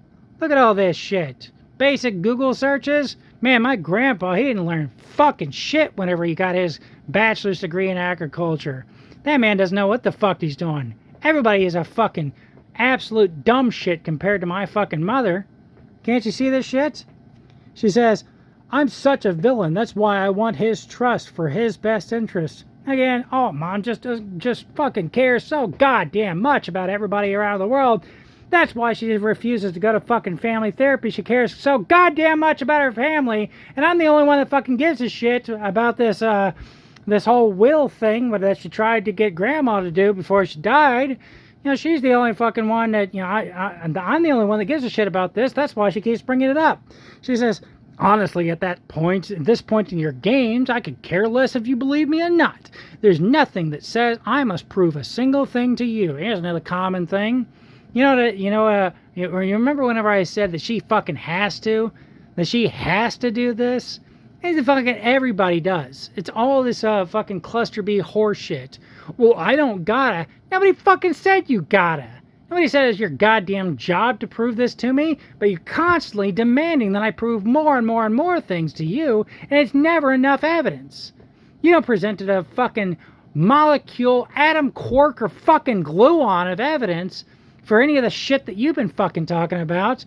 But boy, it's my job to prove every goddamn thing to you, starting from the fucking Big Bang of the goddamn universe.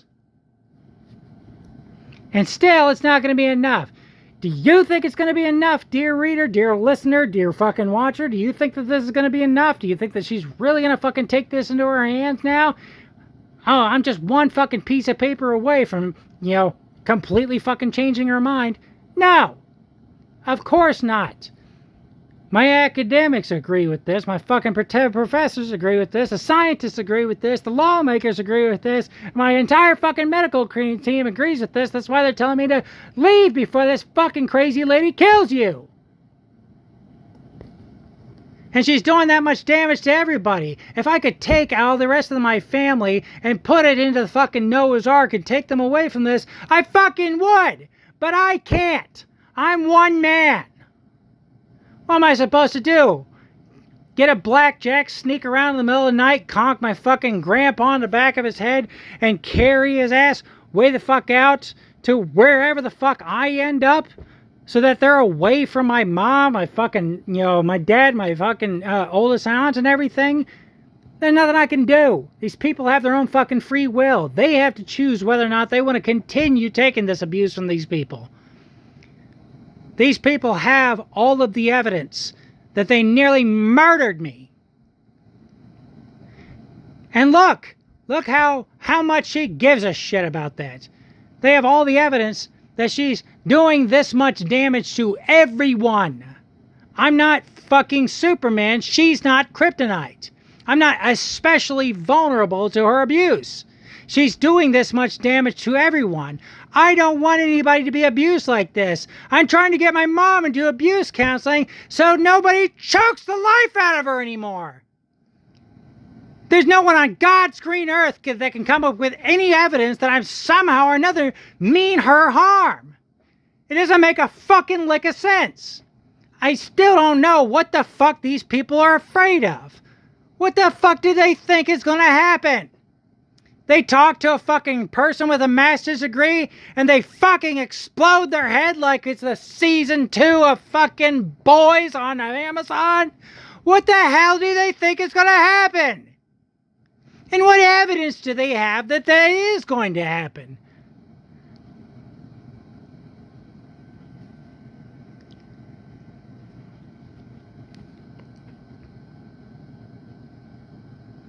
She says, I could care less if you believe it or not. There's nothing that says I must prove a single thing to you. I don't care what other people think about me.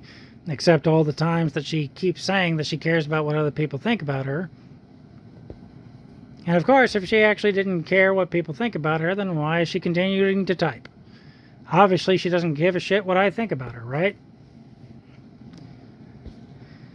It's literally none of my business. All of my parents' paperwork is just lying around the farm willy-nilly. Can you please find it in your medical records where you ask me your mantra, please, and thank you very much? I really enjoy how you can pick and choose what parts of your medical records you deem the truth and which where I pointed out your various shortcomings, you blow it off. With, I'm sure they're meant, it was me, they'd have put me in, if it was meant for me, they'd have put me in treatment for it. Good night, good morning. That's her mic drop moment right there. Good night, good morning. Here's the thing. Remember way back when, whenever I was going through my screenshots of my medical records, nice and slow, just so you can pause the video and read them yourself? In one of those screenshots of my medical records, believe it or not, written down in the fucking notes is, please treat other people the way you'd like to be treated. That was told to me by the abuse counselors. Once again, all she has to do is get on a 5-minute phone call with them. There's not one academic, lawmaker, scientist, or medical professional on the planet that's going to say, oh no, please do not treat other people the way you'd like to be treated. Somehow or another, that's going to make your fucking head explode. It's going to cause you harm in some way, shape, or form. Because it's not true. Nobody's recommending against it. It's such an old piece of advice that it was in Hammurabi's code long before the fucking Bible was ever written. Son of a bitch. And of course, she wants, the only way that she's going to listen to doctors is if they put on their boots and hat, fucking leave the hospital like they're Inspector Gadget and go down to her house like they're Liam Neeson from the Taken movies and fucking snatch her and put her right into the loony bin themselves. Now, what do the statistics say about that? Oh, shit, that's right. The statistics say that she would be the least likely of being able to get help because she'd been forced to be there. That's what the doctors, scientists, academics, and fucking lawmakers have to say about that. But it's not a doctor's job to come snatch you up from your home like they're a fucking UFO in the middle of a goddamn cornfield picking up one goddamn cow at a time like it's fucking Roswell or some shit. It's not their job to tractor beam you out of the house. I don't know any time that that's ever happened in all fucking world history. But my mom won't fucking listen to a goddamn thing that they say unless it does.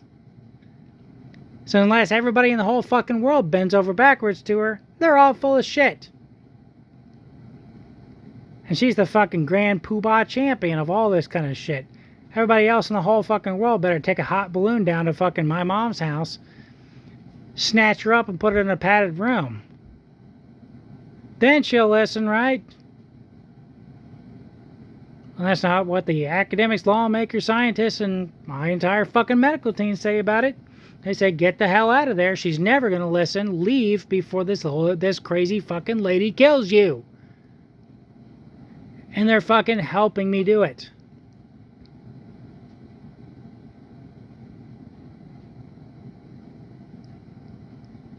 So I respond to her saying mute point, and I tell her that it's not mute point, it's moot point.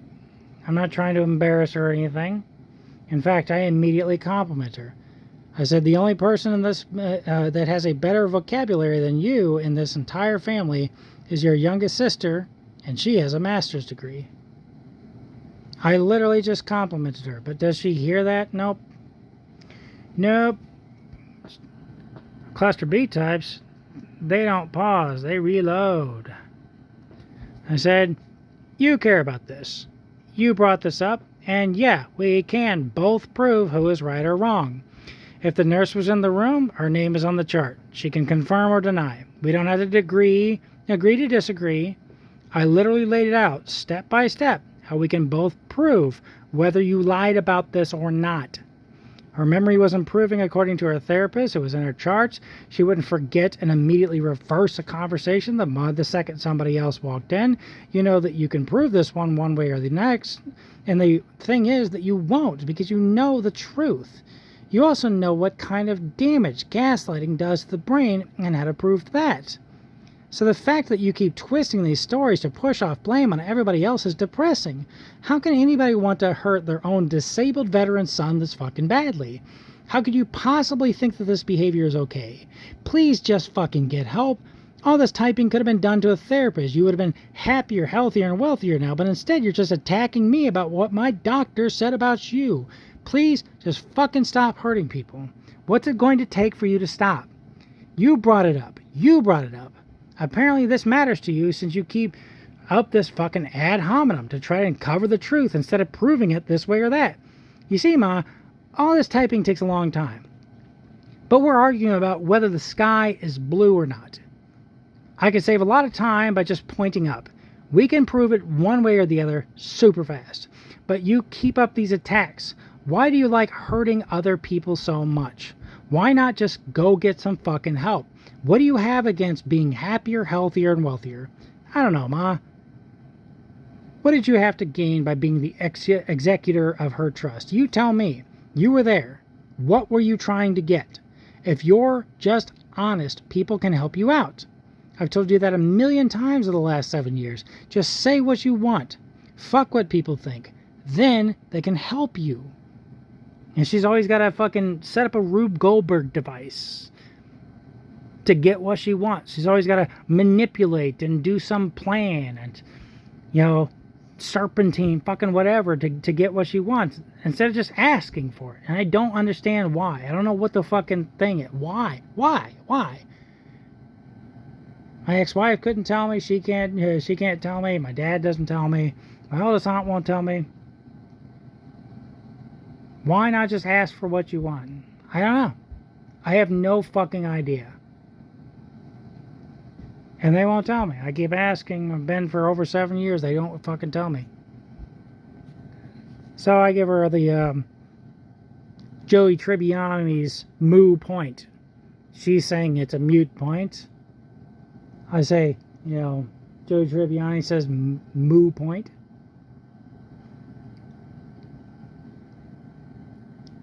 So I'm trying to tell her, you know, it's moot. It's moot. It's not mute. It's moot.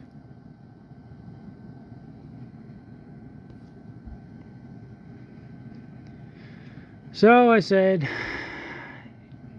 yeah, Ma, I am accusing my recruiter in the U.S. Navy of I'm accusing my recruiter of the U.S. Navy of encouraging me to lie about my childhood medical records. Just search up what they know won't hurt, in quotations, and see how many stories pop up that start with, I'm a recruiter and. It's common practice. My medical records has me joining as a...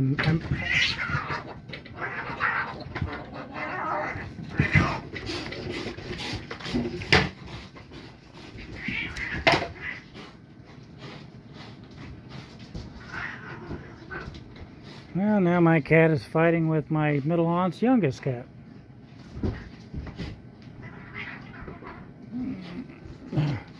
My middle aunt's youngest cat is a little shit. But this seems to be going on a little too long and it's a little too unprovoked.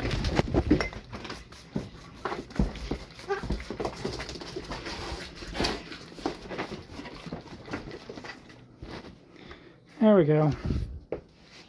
Sorry about that, Ari.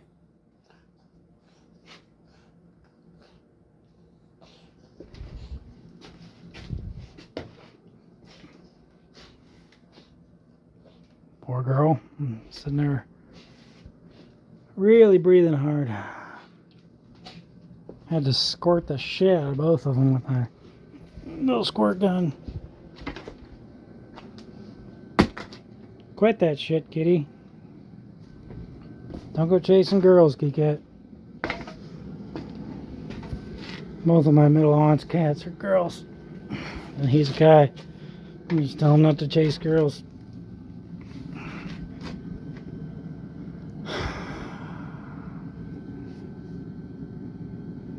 My military records has me joining as an American native to fill quotas. After he asked me if I had some native blood in me, I said I think so. He put me in. In boot camp, they did a blood draw and changed my rate to Caucasian. It's in my medical records.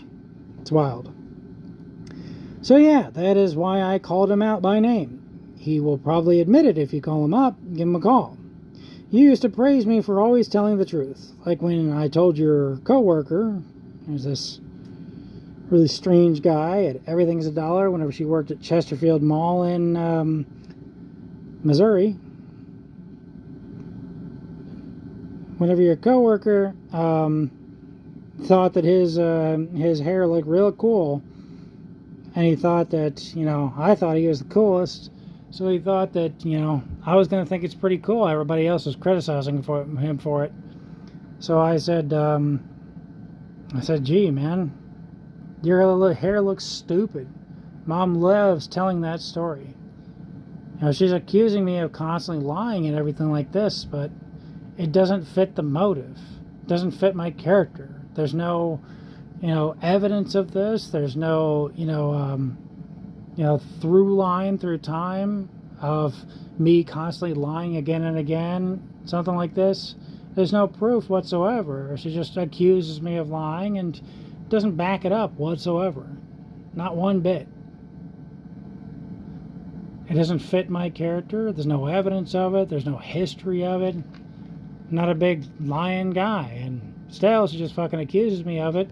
So again, most of my therapy is something like, hey, your mom accused you of this. Is that true? Can we provide any evidence of it? And whenever I can't provide any evidence for it, they say, okay, well, is it true or not? That's what most of my therapy has been through. Going through these things that has caused me to have an enormous amount of guilt throughout my entire life. And seeing whether or not the things I've been accused of are objectively correct or not. What is the evidence for it?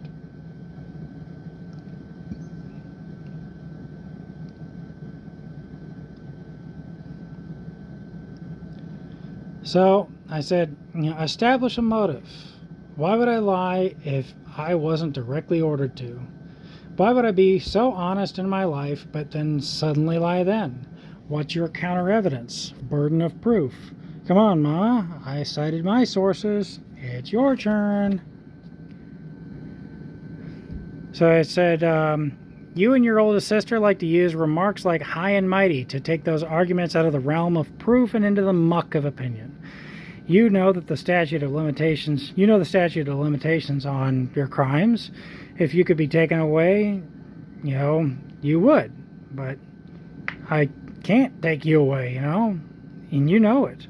So why do you keep this up? Why do you keep fucking pretending that the cops can do something that that they can't do, that the doctors can do something that that they can't do? Why do you fucking keep doing this shit? What the fuck is all this for? You got my medical records. You're hurting others. Why do you insist on continuing to do so? I also said, I asked for evidence that Grandpa doesn't know what the fuck he's doing, passing down the farm to his kids when his family's been doing so for generations. You did a Google search.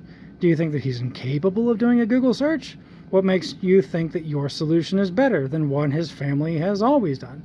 What evidence do you actually have that your solution is better than what his family has always done?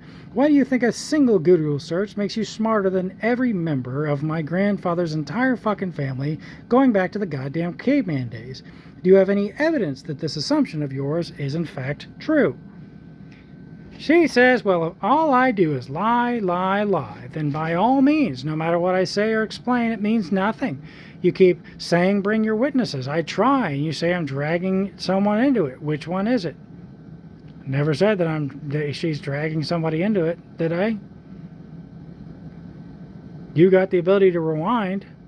So where's this accusation coming from? She hasn't tagged anybody. I later, show her that screenshot. Hey, you had the ability to tag somebody and you haven't. I never wanted to be her executor. I am honest. You're not accepting anything I said. But she's not honest. She has the ability to call the fucking nurse who she says that was there. She has the ability to establish some sort of motive about how Grandma was begging her to please be their executors, and then as soon as the rest of the family walks in, she just immediately turns around and says, oh, no, I don't, they were trying to get me to sign a will and everything. She has the ability to prove this right or wrong. And if somebody did shit like that to you, wouldn't you want to fucking go to therapy? It sounds like they would try to drive you absolutely insane. In fact, it fucking sounds like something that my mom would do. Weird how that fucking works. You still haven't told me when I attacked my mom in your presence. What attacks are you talking about? Who says I would enjoy hurting people? If fictionally speaking, that's what I'm trying to do. Because you're fucking trying to do it. Because my medical records prove that you're hurting other people. She attacked her mom fucking apparently in 1999. Me and my oldest cousin were in the computer room watching out the window whenever this happened. She already mentioned all the different people that were there to witness it. She bragged about it for most of my fucking life, and now she's constantly saying that, oh, it didn't happen that way. How is confessing to shit I didn't know legitimately going to make me happier, healthier, and wealthier? It's not about confessing what the shit that you didn't do. It's about proving whether or not you did it, and you are not doing that. So if I agree to all these lies, she's done nothing to prove that these are somehow lies. If I agree to all these lies that you put forth about me, then magically you'll stop this nonsense. Stop this nonsense. Stop asking her to please treat other people the way she'd like to be treated, because she nearly killed me whenever she didn't do that. That's the nonsense. To believe in a real truth. Yeah, the truth that has fucking evidence behind it. Whether or not, it's actually been fucking proven. I can tell her that iPhones make her fucking fly. It's not going to make her iPhone rocket her and free her from the surly bonds of Earth. And that's not the way anything works. Whenever you fucking prove that something happened, then it fucking happened. Jesus fucking Christ. And all this will just go away. No, it won't. It's a long journey, it's a lot of therapy, whatever. Because, of course, my poor, disabled veteran son has no desire to hurt me by continuing calling me a liar and a thief. She is a thief. That's what, she stole someone's shit. That's what being a thief means. And yes, she's a liar. You literally saw her say one thing and then say the exact opposite multiple fucking times during the course of this video. The only person that's gaslighting here is that you're gaslighting yourself. Isn't that an awesome buzzword? So now she's drawing this doubt upon gaslighting. I told her that it shows up on a fucking spec scan. She can confirm. I told her the ability to actually go out and confirm whether or not it's a real thing, but nope, she doesn't want to do that. She just wants to draw doubt on everything. Everybody in the whole fucking world doesn't know what the fuck they're doing except for my mom. Did you know that? Did you know that my mom can do your job better than you? She knows fucking everything on God's green earth. Man, they should start a religion after this lady. Holy shit. Here, see if this sounds familiar. You have manipulated every word, every sentence I've explained to make me second guess myself. Did you get your training in Auschwitz by any chance? And then she, Googles gaslighting and posts a couple of screenshots. Again, I gave her the ability, the Dr. Daniel Amen Clinic. I gave her the fucking ability to show her and actually a double check whether or not gaslighting causes damage to the fucking human brain. Does she take advantage of any of that? Did she do any of that? No, she just fucking, no, I got a couple Googles that agree with me. Here you go. All fucking doctors, lawyers, scientists, and academics on fucking planet Earth, they don't know what the hell they're talking about. I'm the only person on fucking planet Earth that knows what the fuck we're talking about. Boy, boy, boy. All to make me second guess myself. I'm trying to make you prove it. Again, that's what my therapists do. They would say, okay, your mom accused you of this. Your ex-wife accused you of this. This person accused you of this. Is that true? Let's find evidence whether or not this is true. You might be right. You might be wrong. Is it fucking true? Getting down to the absolute fucking truth of the matter. What's the evidence? What's the proof?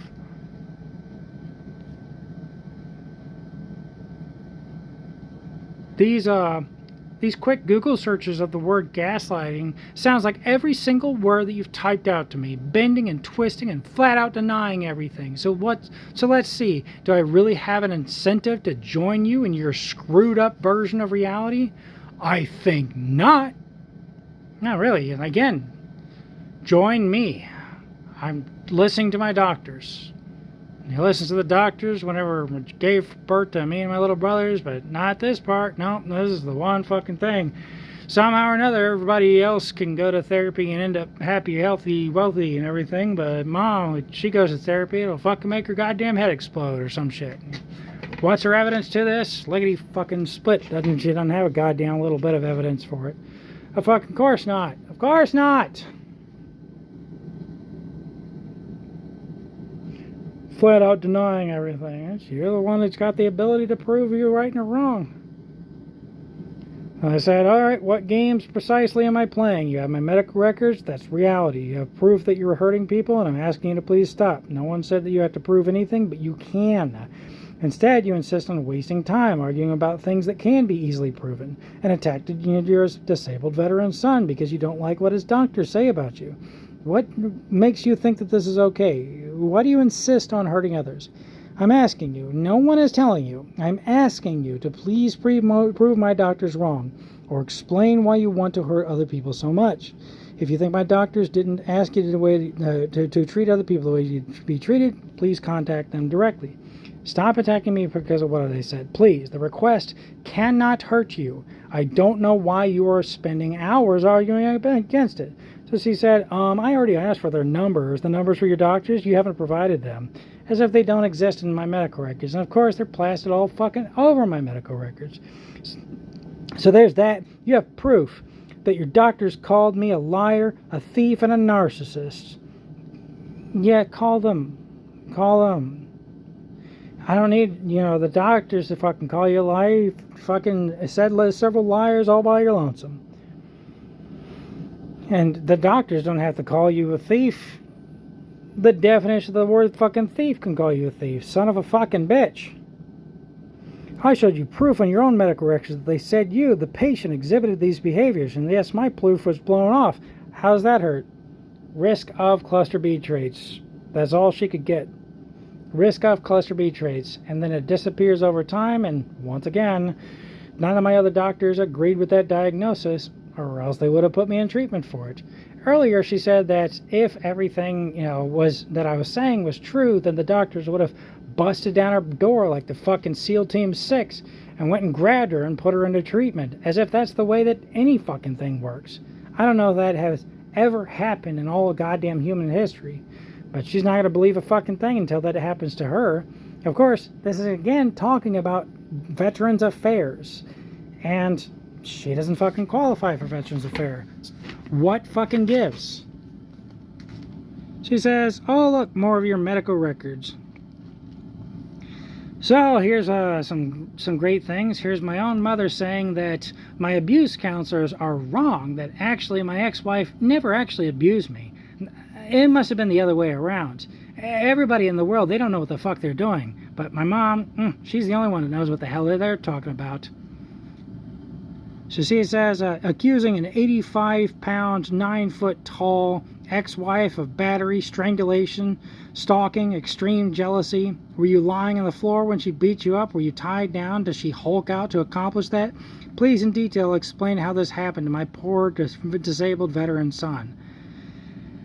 Once again, she has access to all medical records that came from the Violence Prevention Center in Belleville, Illinois. I do not have to sit here and read out all of my own goddamn medical records to her.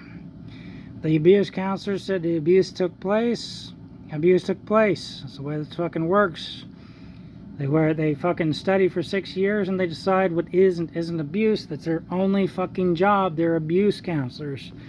She has this information. Son of a fucking bitch.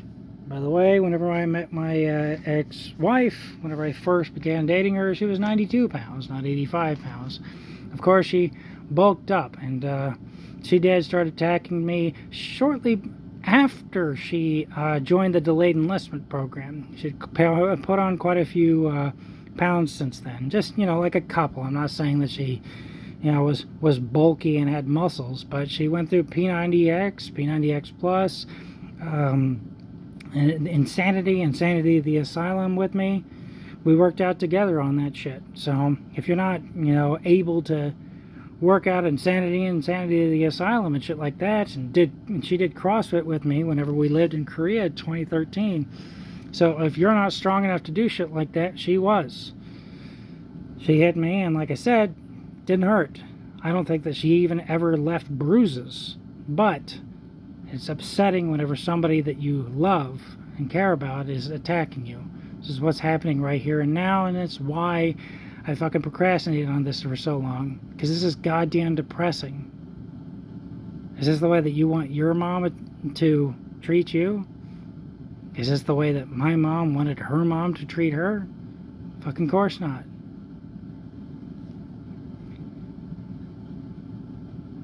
She says she showed proof on my medical records that I refuse to take responsibilities for my actions and instead project all of my problems on everyone else.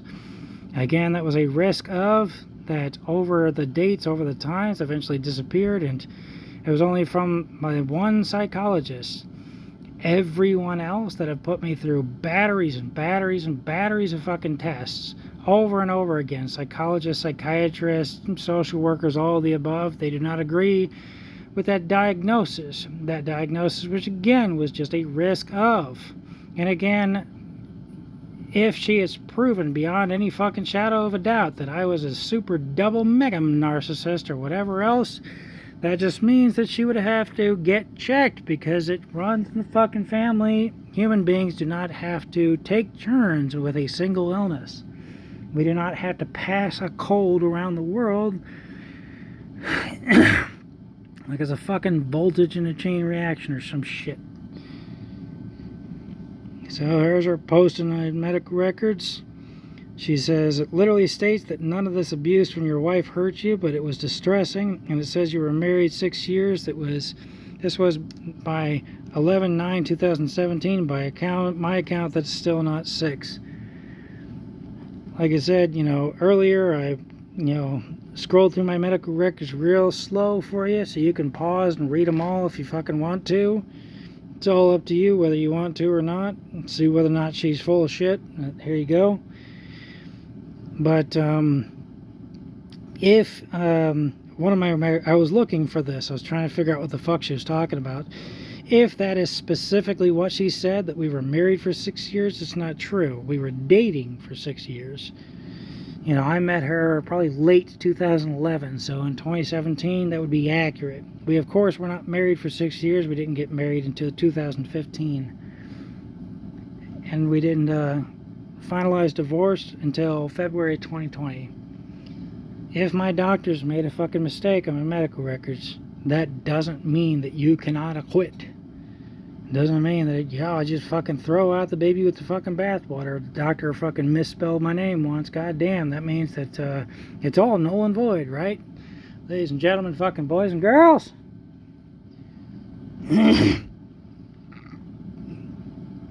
So I said, you haven't tried to bring witnesses. You haven't mentioned these people by name. You can actually call them in the conversation. You know that. You've been voluntarily choosing not to this entire time. I gave you the option of getting the name of the nurse from a medical chart, and you say it's a moot point. So which is it? Are you going to try to call up witnesses, or do you not care? Or are you just deciding that you don't care when you're caught in a lie? How come you refuse to provide any evidence for any of your claims? You keep saying stuff like, nothing says I have to prove anything to you. Then you demand a notarized affidavit for military personnel from me in the same breath. No one said that there is anything saying that you have to prove anything to me. You're answering a question that was never asked. You can prove these points one way or the other, but when the time comes for my mom to step up, she makes some other fucking wild claim. Why are you doing this? Are you just trying to get your sick kicks before I leave the family forever?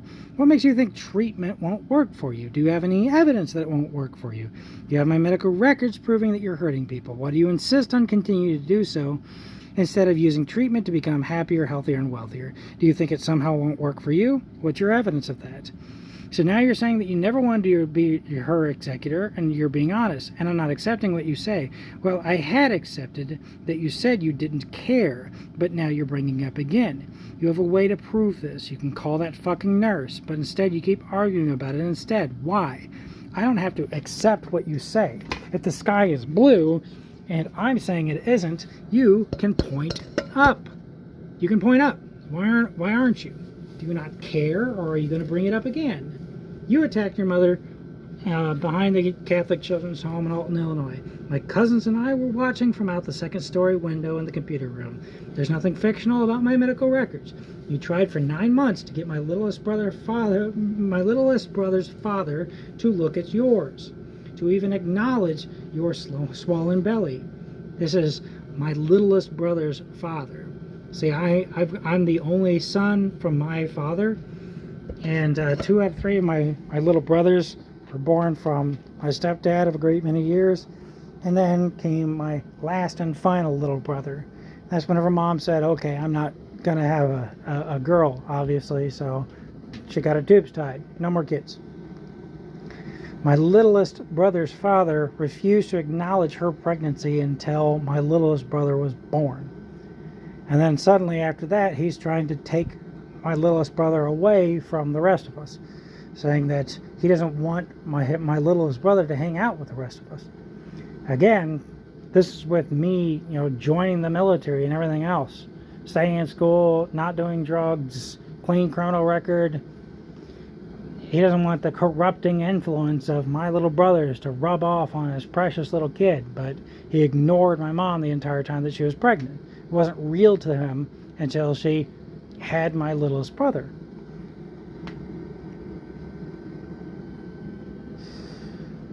So he couldn't care about anything until his kid was born. But you've been going on this for over 7 years. My littlest brother's father, he kept this act up for 9 months. She's been doing this for over 7 years. You have proof that you're hurting people. You've done nothing to prove that my medical providers are wrong.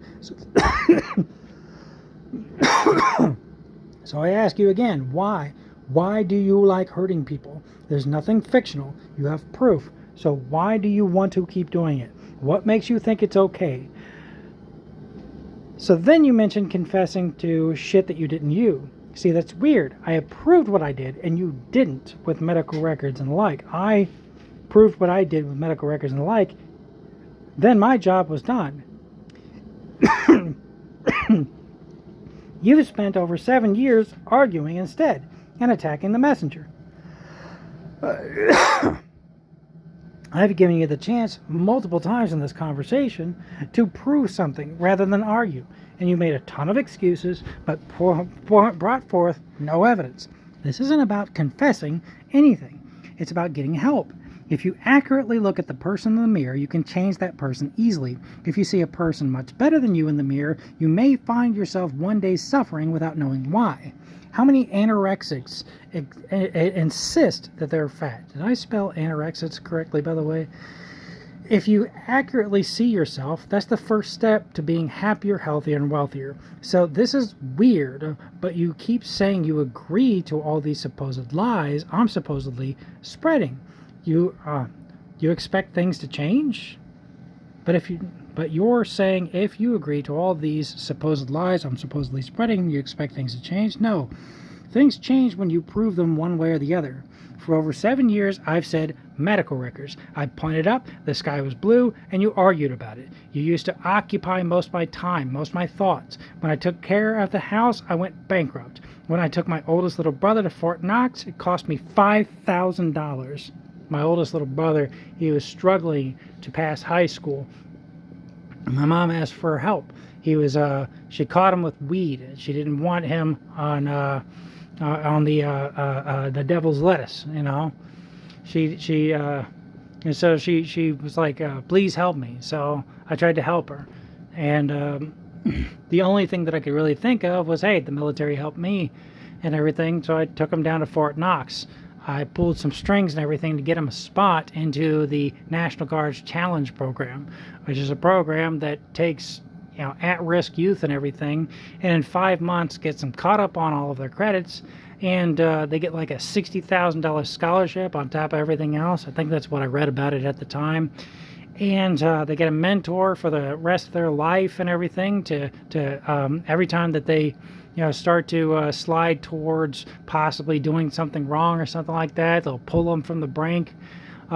They get free health care and everything while they're in there. All this, and the education, the whole program is entirely free. So I took him all the fuck way down, him and my middle little brother, all the way down, and her roommate at the time, which was a former Marine.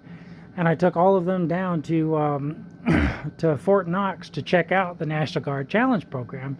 He was 17 years old at the time, but and so he did not want to go. He went and checked it out, everything. It was a fun little trip with his big bro, right?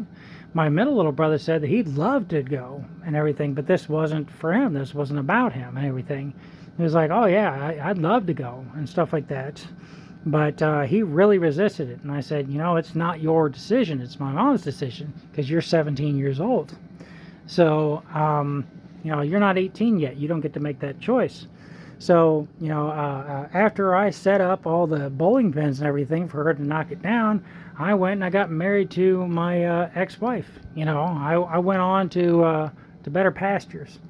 And I knew that there was something wrong about all this. I knew that things weren't going to go this way. If I wasn't holding her hand the entire time, then she wasn't going to send my little brother to the National Guard Challenge Program. I know that whatever the fuck was happening here, whatever she was trying to do, she wasn't getting it. I don't know what she was trying to do, and she won't answer that question. She won't just be honest about what she was trying to get at that point in time. What Rube Goldberg device was she trying to push down, and in what order?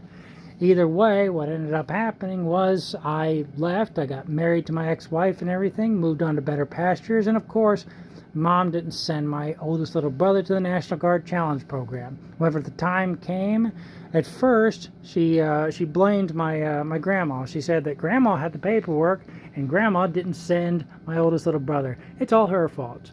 So, I asked for any amount of evidence and everything, called Grandma and everything. She said, nope, it's your mom's fault.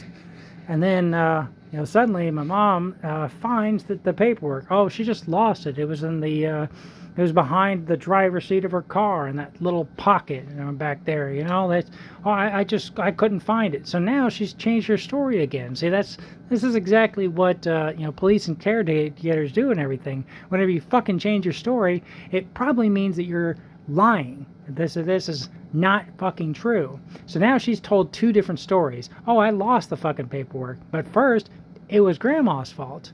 Then, she started doing this again. She started this whole thing. Hey, your brother's, he's smoking the devil's lettuce again. But this time, I was in abuse counseling. And she was telling me all of this whenever I was in, abuse counseling and living in a studio apartment in Alton, Illinois. And I said, why didn't you fucking send my brother to the National Guard Challenge? You know the solution that I gave you. You didn't take it. You are his mom. You are my mom. You have the power to send him to abuse counseling or not. This was your purview. Why didn't you do my thing back then? She immediately got defensive and immediately blamed me. I got all the fucking Facebook messages to prove that this conversation happened. So now she's got a third person to blame, me. She's changed her story 3 times at this, all in writing. She's being caught in a lie yet again, like she's done 4, 5, 6 goddamn fucking times during the fucking course of this video so far. She'll say one thing, she'll say another thing. Cluster B types, they don't pause, they reload. All they fucking do is attack, attack, attack, attack, attack. It never fucking stops. They'll say anything. They'll say everything. They want to hurt you, and they'll do anything under God's green earth to do so. But this is my mom attacking a veteran of 2 military branches with 2 degrees from tertiary education with no criminal record whatsoever. What makes her think that this is okay, that this is nice behavior, that this is good for anybody, and that this is the way that she'd like to be treated? Remember, she already said, oh, I treat other people the way she'd like to be treated. Yeah, nobody's fucking saying to her, hey, remember whenever your ex-husband, your second husband smacked you around quite a bit, choked you out over the kitchen sink, you had to bash him with the goddamn pot and or pan in order to get him to let go? Remember all that whenever it happened in Fidelity, Illinois? Well, yeah, that never happened. You're lying about all that. You must have actually been beating him and everything. Nobody's saying that kind of shit to her, but she's saying, oh, you're fucking abuse counselors. They don't know what the fuck they're talking about. It must have been the other way around. Your ex-wife never fucking abused you, so, again, she's not fucking treating other people the way she'd like to be treated. This stuff is horse shit. She's lying through her teeth. She'll say whatever the fuck she wants because she wants to hurt me. This isn't parenting. It's literally what Theremin Trees on YouTube says. Anti-parenting. She is attempting to hurt her son, a veteran of 2 military branches. She is attempting to hurt me on my 37th fucking birthday.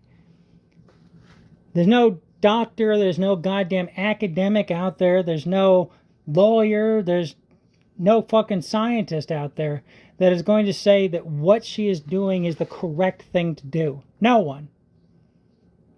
And she has every ability under the sun to prove that for free.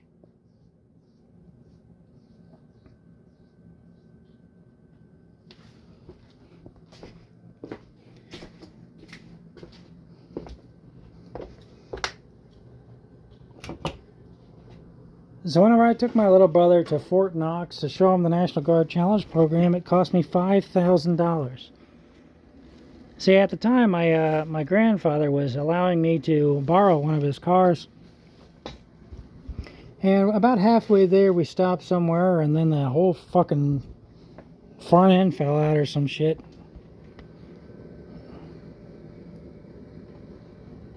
The damn thing, the whole wheel came out of the wheel well, the axle that the wheel was spinning on.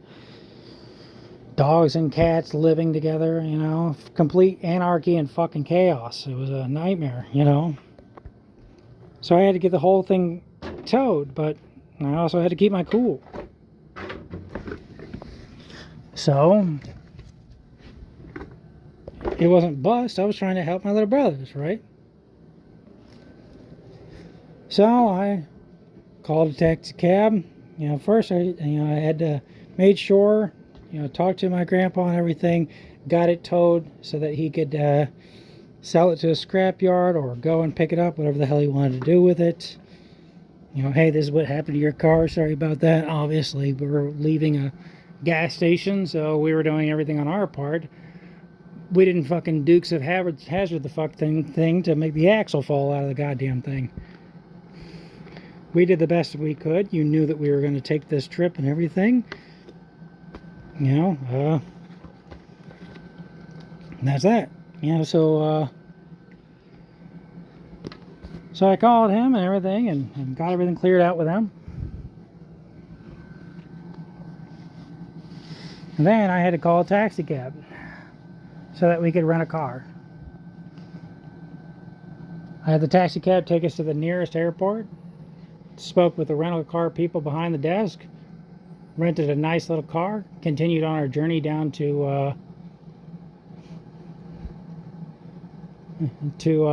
Fort Knox. Showed them the National Guard Challenge program. Went back, and that was that. So, of course, renting a car like that, short notice, all this other kind of shit.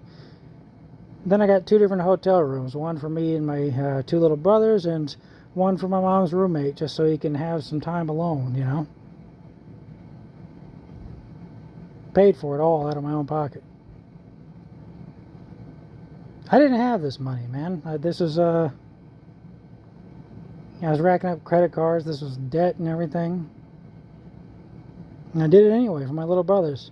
After all, this is a $5,000 investment for me, and my little brother's about to get like a $60,000 scholarship. Get caught up on everything, get off the devil's letters, all the above. You ask my oldest little brother, and he'll tell you the God's honest truth about it. He said that I probably saved his life. He said those exact words to me before. And he said that getting me out of the school that had him surrounded by people that got him on the devil's lettuce, getting him out of that school and getting him into Alton High, because Alton High has a JROTC program and he can surround himself with some better quality peeps. That was my big plan, to get him off drugs and everything. That's what Mom requested. I accomplished my mission. It was time for her to hold up her end of the bargain. EZPZ.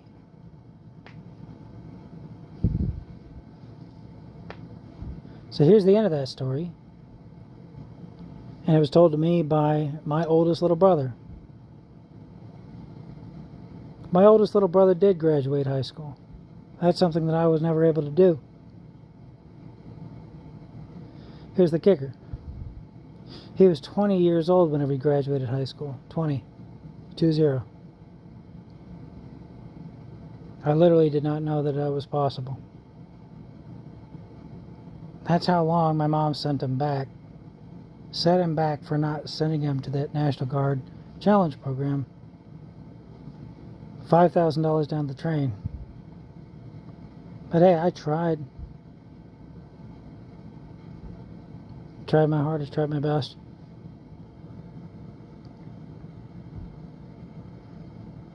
So I move on. I said, ever since my treatment and abuse counseling and everything, you've cost me nothing. Whenever she tried to manipulate me again in the studio apartment in Alton, I said, why didn't you like my previous thing? I still don't know what the fuck she was trying to do there, and she won't tell me the God's honest truth. So I was going to set up this Rube Goldberg device. I used to ask my ex-wife about it. I used to ask her, why can't you just do a thing? I would ask her, do you want me to be here with you in California? And she would say yes. And then she set up this big Rube Goldberg device to get me kicked out of California, so I had to go back home. So one day I was just like, do you want me to, did you want me to go to Illinois? She said yes. I said, why didn't you just fucking ask? And she wouldn't answer me. It's so weird. This cluster B type, they can't ask, they can't just do a thing, and it's the weirdest fucking thing in the world. They gotta set up some fucking chutes and ladders goddamn thing going on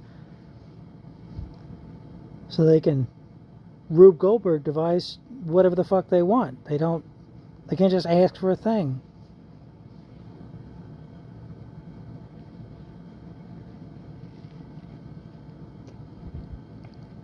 So I said, ever since my treatment, you've cost me nothing.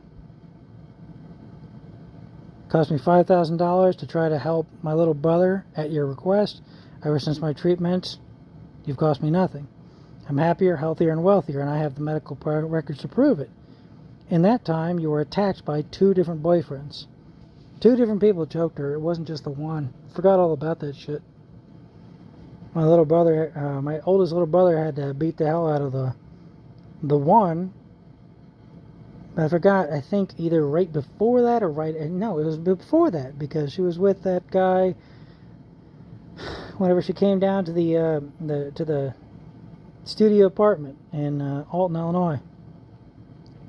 She was taking his last name. She wanted to adopt the 2 people next door, and she thought that they wouldn't let an unmarried couple adopt, so she kept calling herself by the last name of the dude that she was dating without ever actually getting married. My littlest brother said, like, hey, have you met the guy and everything? I was like, no. He's like, well, I think you should, he's your stepdad. And I'm like, oh, I don't want to fucking explain to you that my mom's fucking lying about being married right now and going by his last name. Yeah, thankfully, somebody else took custody of the 2 kids that was next door at the time. Mom didn't get a hold of them. She likes the idea of being a mom, but she doesn't like the reality.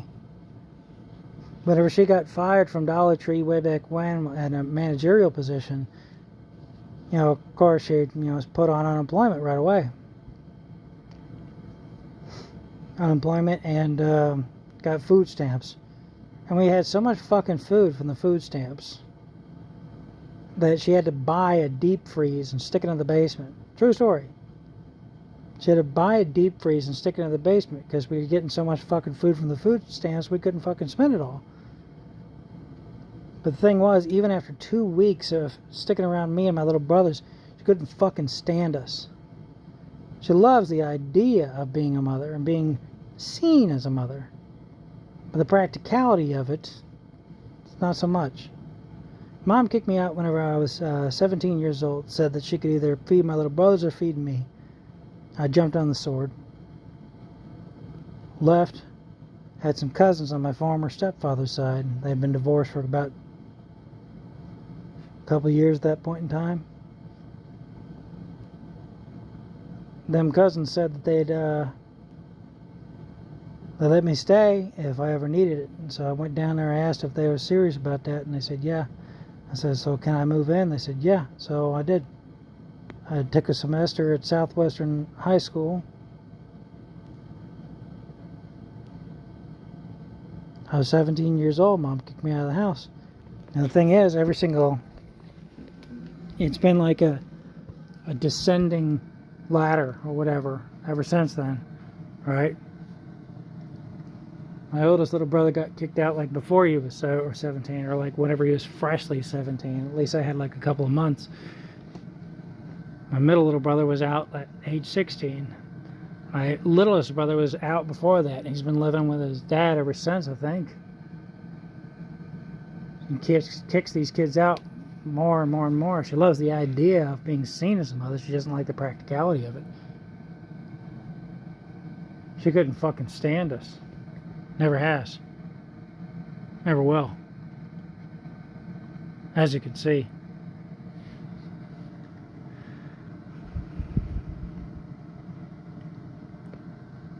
So I totally forgot about that.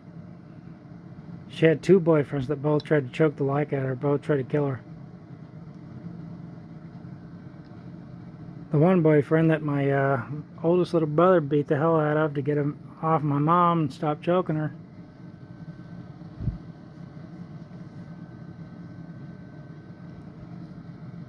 She eventually found the young lady that he was cheating on her with and beat the hell out of her. And I had been told that she went to prison for that. Real physical pain, harm.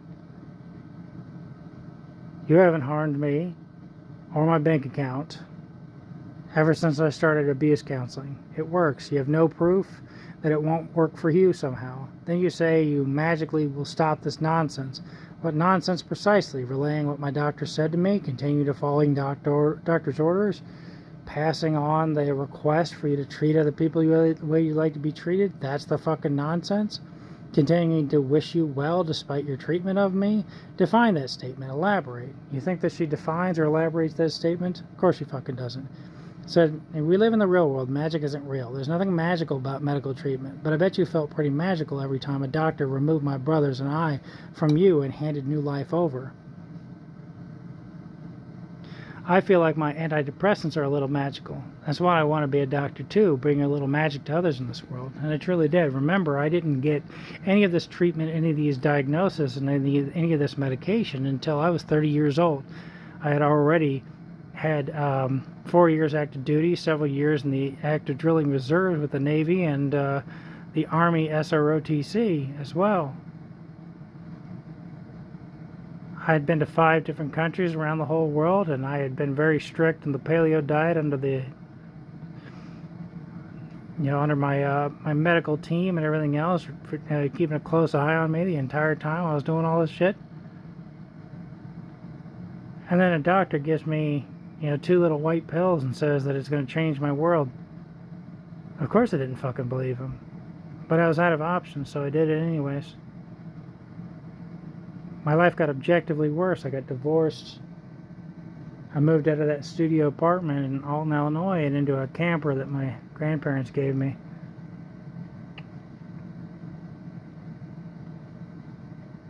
There was one extension cord running into the side of that camper, and it was built in like the 80s or some shit.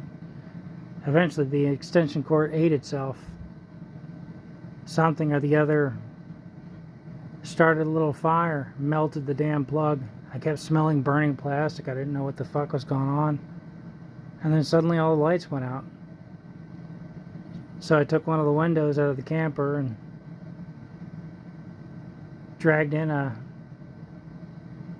different extension cord, plugged everything in the camper into that extension cord. And that's whenever I realized that a house is just a box, and I no longer was afraid of making a box.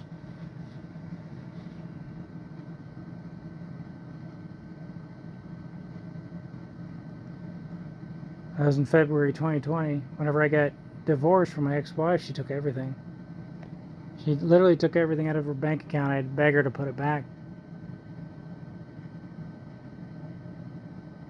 Lost all my income and everything. 5 years of my life being married to her, 9 years of my life dating her. All the time that I spent marriage counseling and everything else, none of it amounted for shit. All the time that I supported her, whenever we were in South Korea together in 2013, and she'd refused to. She kept saying that she would send out resumes and try to get a job, and finally I went down to the employment board on base. I wanted her to be surrounded by coworkers who spoke English. I went to the employment board on base, and guess what? They said that they'd never heard of her. They didn't have a single resume, a single job application from her. I took her laptop and looked at it, and she had been bouncing back and forth between Bulbapedia and fanfiction.net and Facebook, just in this continuous loop. She had been playing a game that I recommended to her, that I gave to her. It's Persona 3 Portable on the PS Vita. She would beat the entire game, and then before the end she would restart and choose different dialogue paths. She just did that for the entire time that we were there. Bounced between these 3, websites, and replay this game over and over again. Like somebody with an obsessive compulsive disorder. So of course I fed and watered her that entire time, all with my veteran benefits. And then, that was 2013. The government shut down, took all my veteran benefits with it. I got kicked out of that semester of school in the satellite campus for University of Maryland at Yongsan Army Garrison. And I was deported back home at the great expense of my grandparents, who paid for my plane ticket, and her parents that paid for hers. Came back to Illinois with my tail between my legs. See, the part that really gets me about that story is that at a bare minimum she had the opportunity to apply for unemployment insurance since she left her job. But even that was too much. Everything was too much.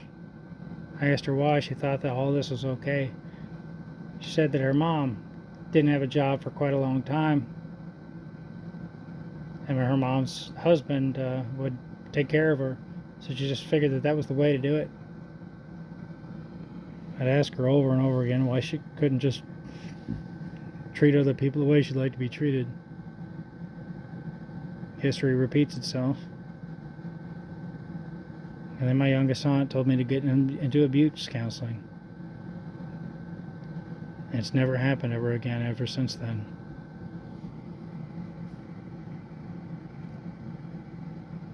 So my life got objectively worse after I got the diagnosis and medicine and everything, but I felt objectively better.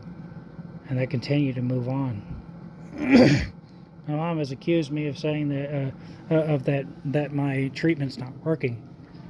So I asked her why isn't she calling up my doctors and demanding different and better treatment. She sees my mood improving and everything improving in my medical records over time. She has the proof that my treatment is working. She said it to discredit the whole thing, saying that it couldn't possibly work for her because it's not working for me. I said, prove it. She moved on to a different argument, of course. But I was amazed. 2 little antidepressant pills and every day, and suddenly my life was objectively worse and I felt objectively better. It was a very strange thing. It was very magical. And that's whenever I decided I wanted to be a psychiatrist too. Because this was some magic shit. 2 branches of the military, spending way too much money on groceries, all from fucking Whole Foods, just to be as healthy as humanly possible. Supplements out the wazoo and everything, and you're telling me that two little pills is going to solve my problem? No, I didn't fucking believe them. I took them anyway. I was at the end of my rope. I I had no idea what the hell I was doing anymore. Go back to the default, follow orders, like a lemming in that Lemmings game way back when in MS-DOS. And they fucking worked. I thought that was pretty fucking magical. That's why I wanted to be a psychiatrist too.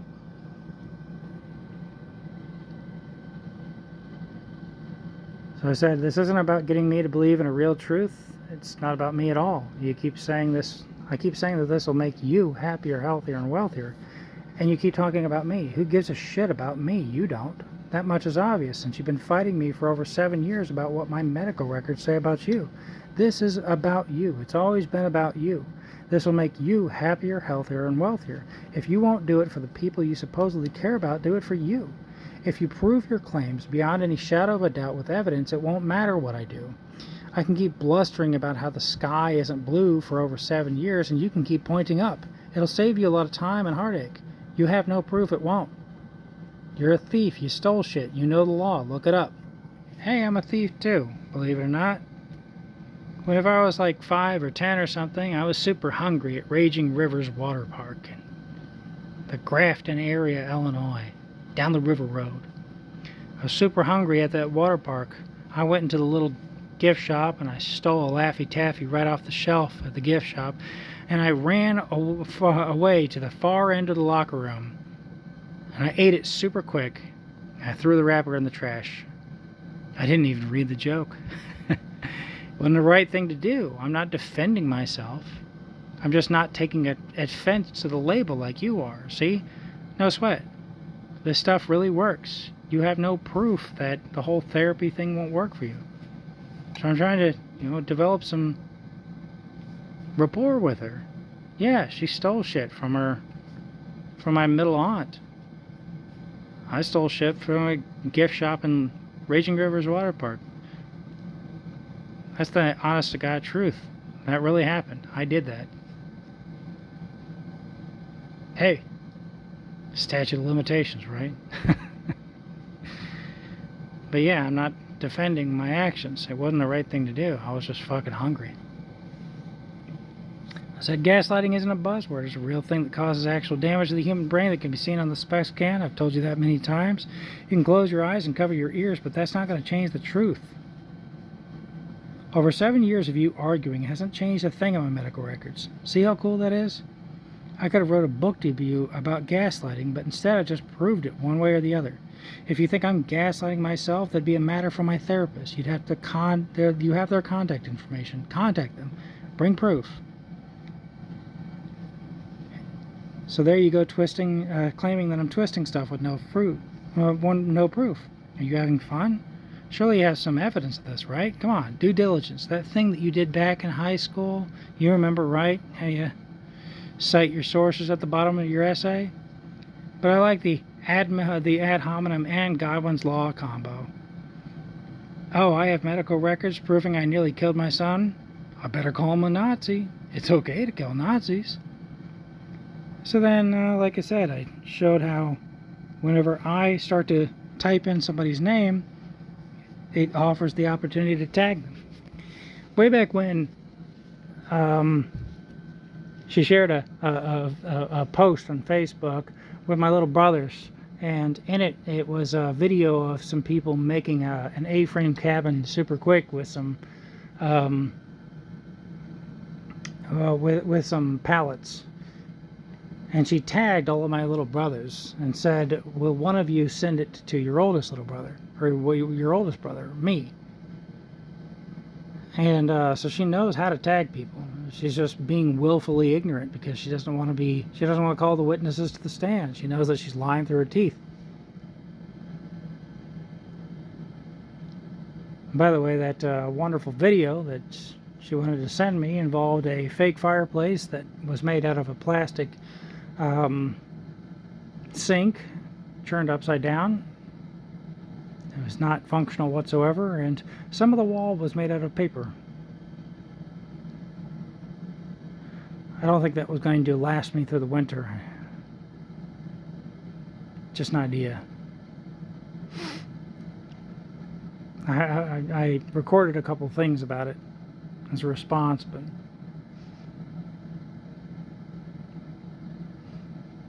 never did piece all the little recordings together and post it. I said, if you think that you've been gaslit during this conversation, you can prove it with a spec scan. You've thus far refused to actually prove that I've been bending and twisting things. It's weird how that works. See, now you're claiming that I have a screwed up version of reality. Well, that begs two questions. Number one, if my screwed up version of reality is following doctor's orders, does that retroactively make all medicine bad? You should call up the hospital and sue. They probably messed up all your C-sections. We probably all would have looked like Chris Hemsworth and got straight A's if they wouldn't have messed up our C-section births. Right? So I'm challenging her beliefs and mindset. If this is true, then this has to be true. If A, then B, right? Might be false equivalence, but I'm trying to show her, this is what you're claiming. Here's your opportunity to show proof. I said, number two, if my version of reality is so messed up, then that's a psychological claim. Why haven't you notified my doctors? Hey, doctors, he's crazy. Don't you see that his version of reality is all messed up? He's going to be riding along in the car one day and start running over kids thinking that they're speed bumps. If the way that I view the world doesn't match the actual world, I'm a genuine danger to the world, including the people that you care most about, that you keep claiming that you care about. So why aren't you doing something about it? Mom, I'm some kind of twisted monster. You have to save the world from my influence. Build me my labyrinth. I need to be locked away from the world until I'm slain by Perseus. Again, if this is her mindset, if this is true, then why isn't she doing a fucking thing about it? Because she's lying through her fucking teeth. I give her the number to Veterans Affairs. It's exactly what it's all plastered all over my medical records. Call menu, continue to John Cochran, Jefferson Barracks at Shiloh Clinic. Did you think I had their personal cell numbers? Do you have your doctor's personal cell numbers? You have their names. That's all I have. The directory lists which building they're in, what floor they work on. I don't know what you want from me. I didn't discuss your crimes with my doctors. The law is the law. If you're a thief, you're a thief. Borrowing without permission is thievery. I don't know what to tell you. You changed your story 3 times about my little trip to Fort Knox with my oldest little brother. Anyone can see those Facebook messages, so yeah, anyone can confirm that you're a liar, so can you. Doesn't have to be my doctors. Anybody can confirm that you're a fucking liar. And yeah, they gave you the preliminary diagnosis of clinical level narcissism. You've attacked me for over 7 years about what my doctor said about you in my medical records. Did you think that that was normal behavior? There's something wrong with you. It's up to you to prove them right or wrong. As for your proof, well, that's between you and my medical records still. Medical provider still. You see how you keep making your business with them my business for over 7 years? If you think that I'm the one with narcissism, ask them why they didn't put me in treatment. They put me in treatment for depression, anxiety, ADHD. Why did they skip that one? You're telling me it's the other way around. Ask them why you think they're lying to me. Why do you keep attacking me based on what they say? Cut it out, please. That's between you, them, and your own medical providers. I don't remember accusing her of stalking and strangulation. I don't think that she did, my ex-wife, or even extreme jealousy. She was 92 pounds whenever I met her. She probably bulked up by the time that she started hitting me in Granite City, Illinois. The reason I know how much she weighed, I was an exercise science major at the time. Yeah, I changed my major a few times. I wanted to help the world, and you can't help anybody as a certified strength and conditioning specialist so they don't walk into the gym. I wanted to help the people that I know and care about the most, right? And those people won't go to the gym, so I couldn't help. Let's switch to something else.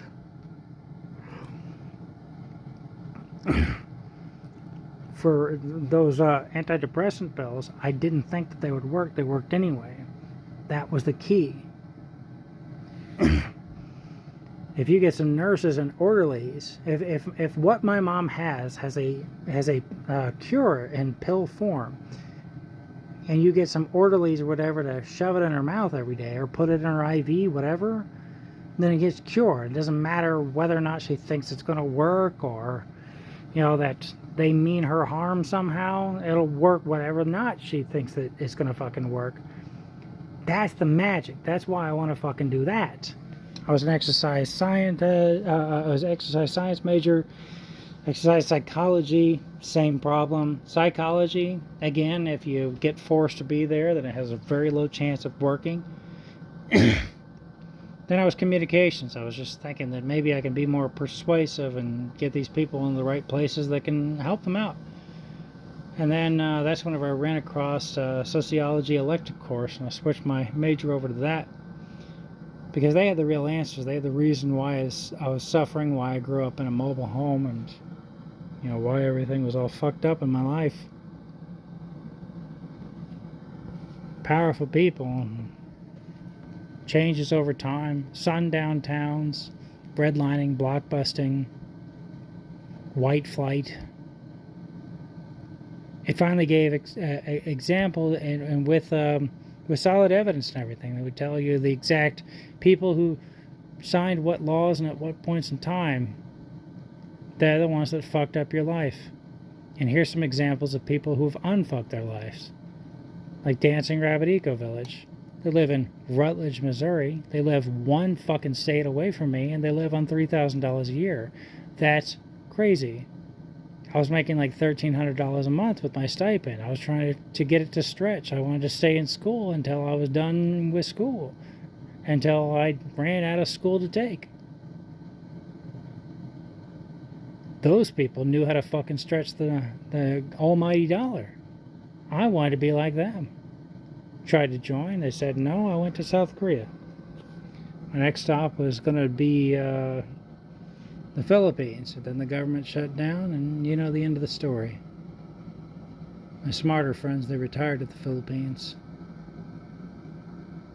You could live like a king on $300 a month at that point in time.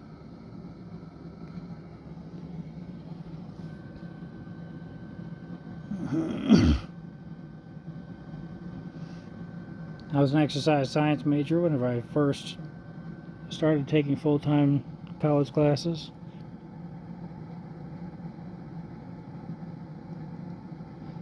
There was an assignment that said, hey, put somebody else on a program, see how it works out for you. I asked my girlfriend at the time, eventually became my ex-wife and everything. I asked her if she wanted to participate. She did. She told me about her complaints. We addressed it.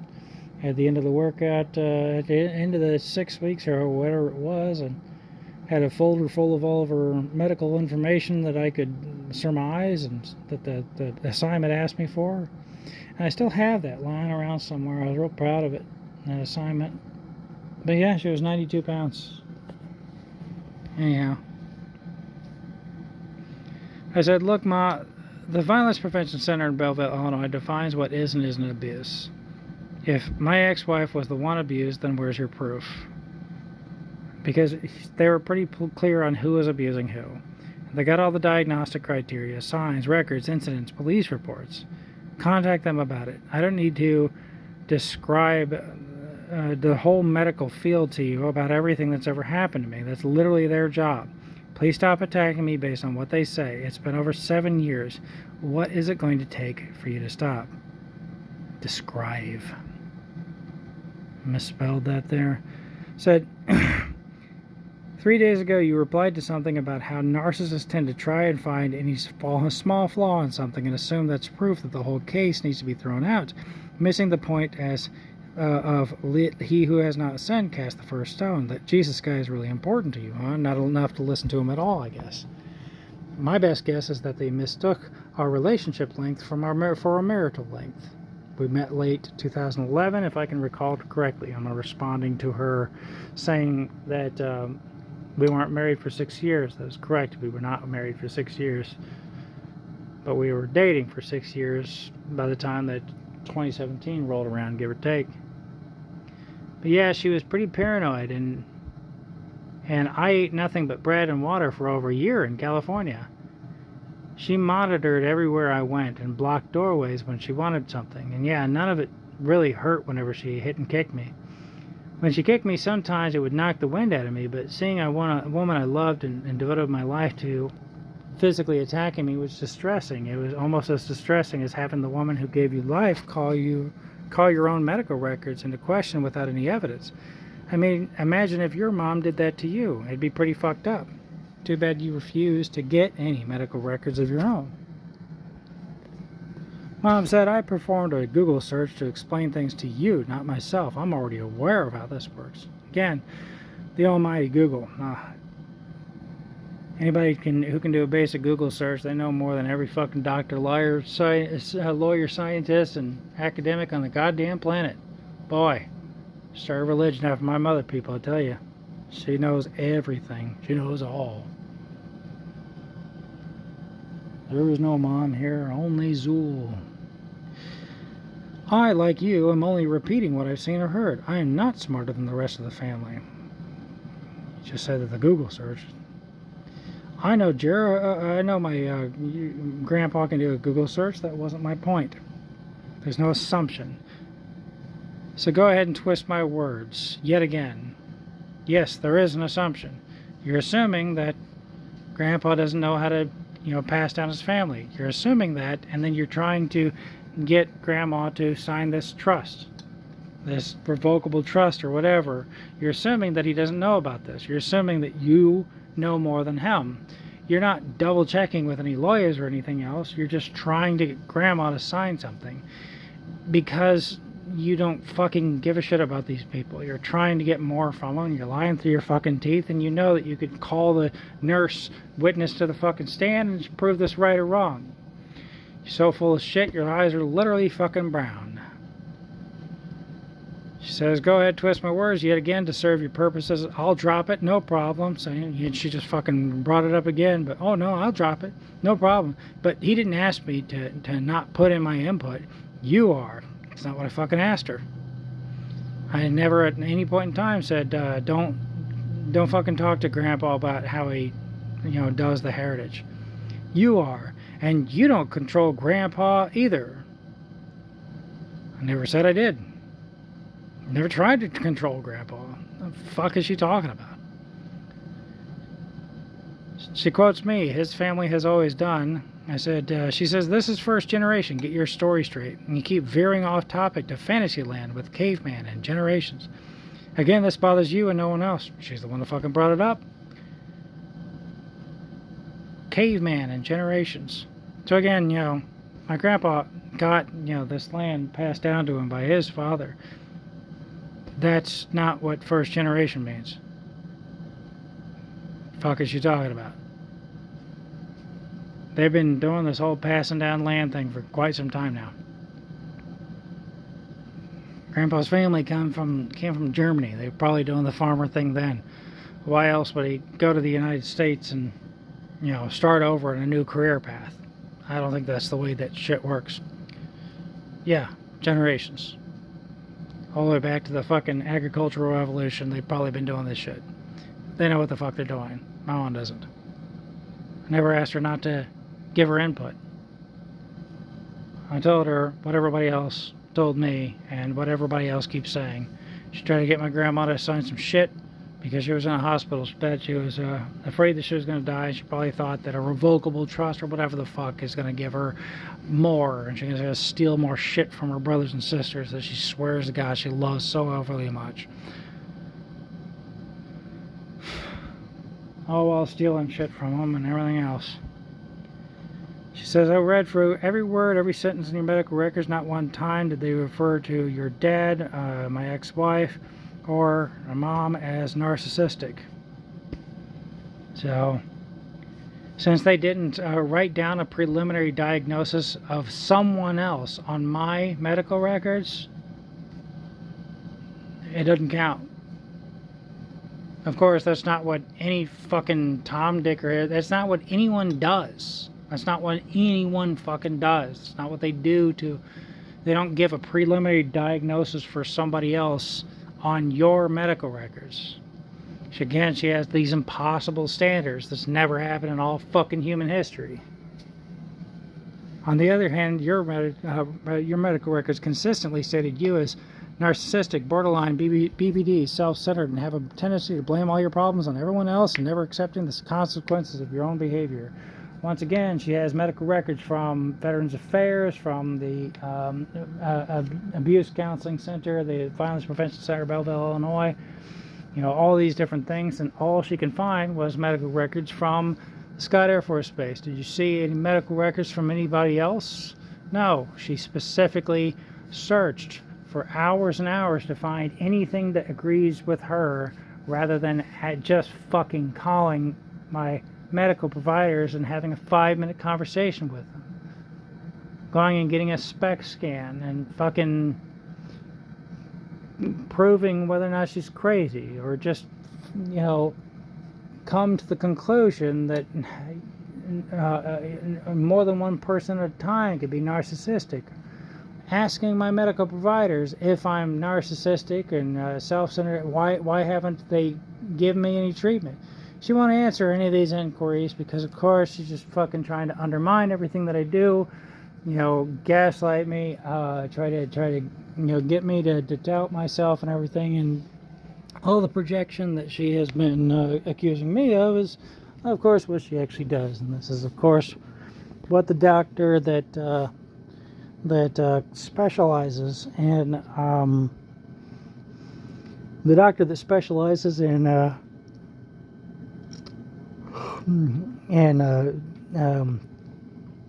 cluster B disorders. That's what she says. She says, you know, you talk to cluster B people, you're going to get a fuckload of projection. She's the expert. She's been working for God only knows how many years on this shit.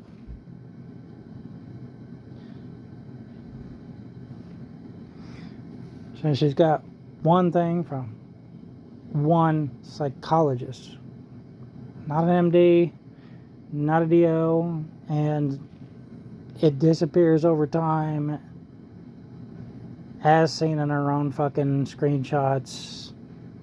And she's not calling my doctors and asking them, why didn't you fucking put them in BPD class or whatever to treat his illnesses? Why are you giving my son the wrong diagnoses and everything? Because she doesn't believe that. She's just trying whatever to fucking convince me that to not to listen to my doctors, essentially. Don't fucking listen to your doctors.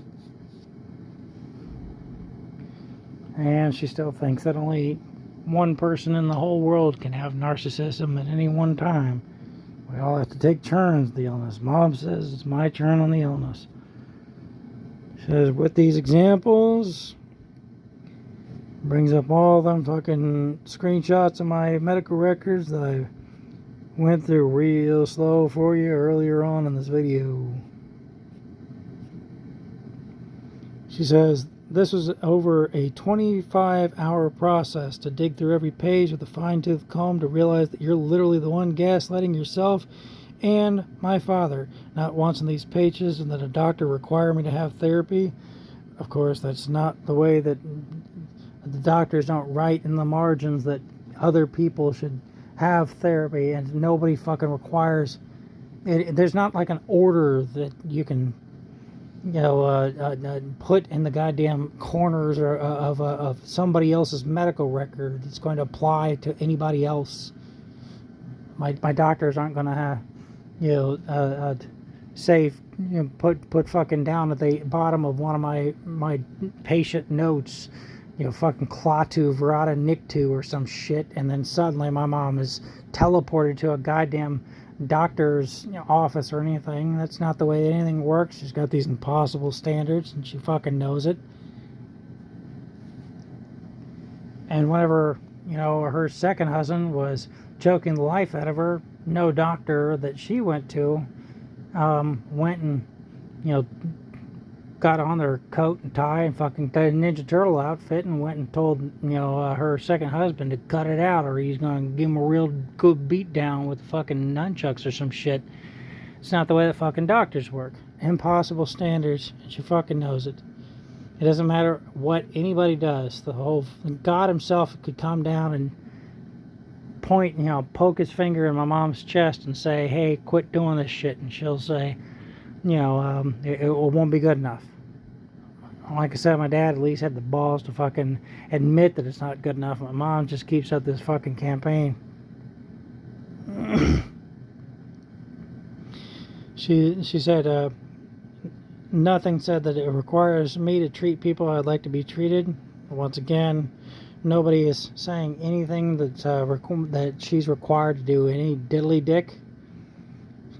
She does at some point in time. One of the doctors said, hey, she supports the idea, treat other people the way you'd like to be treated. Of course, that was the end of my abuse counseling at the Violence Prevention Center, Belleville, Illinois. So she has access to that. She can, she skipped right over that because it didn't agree with her previously conceived notions and everything.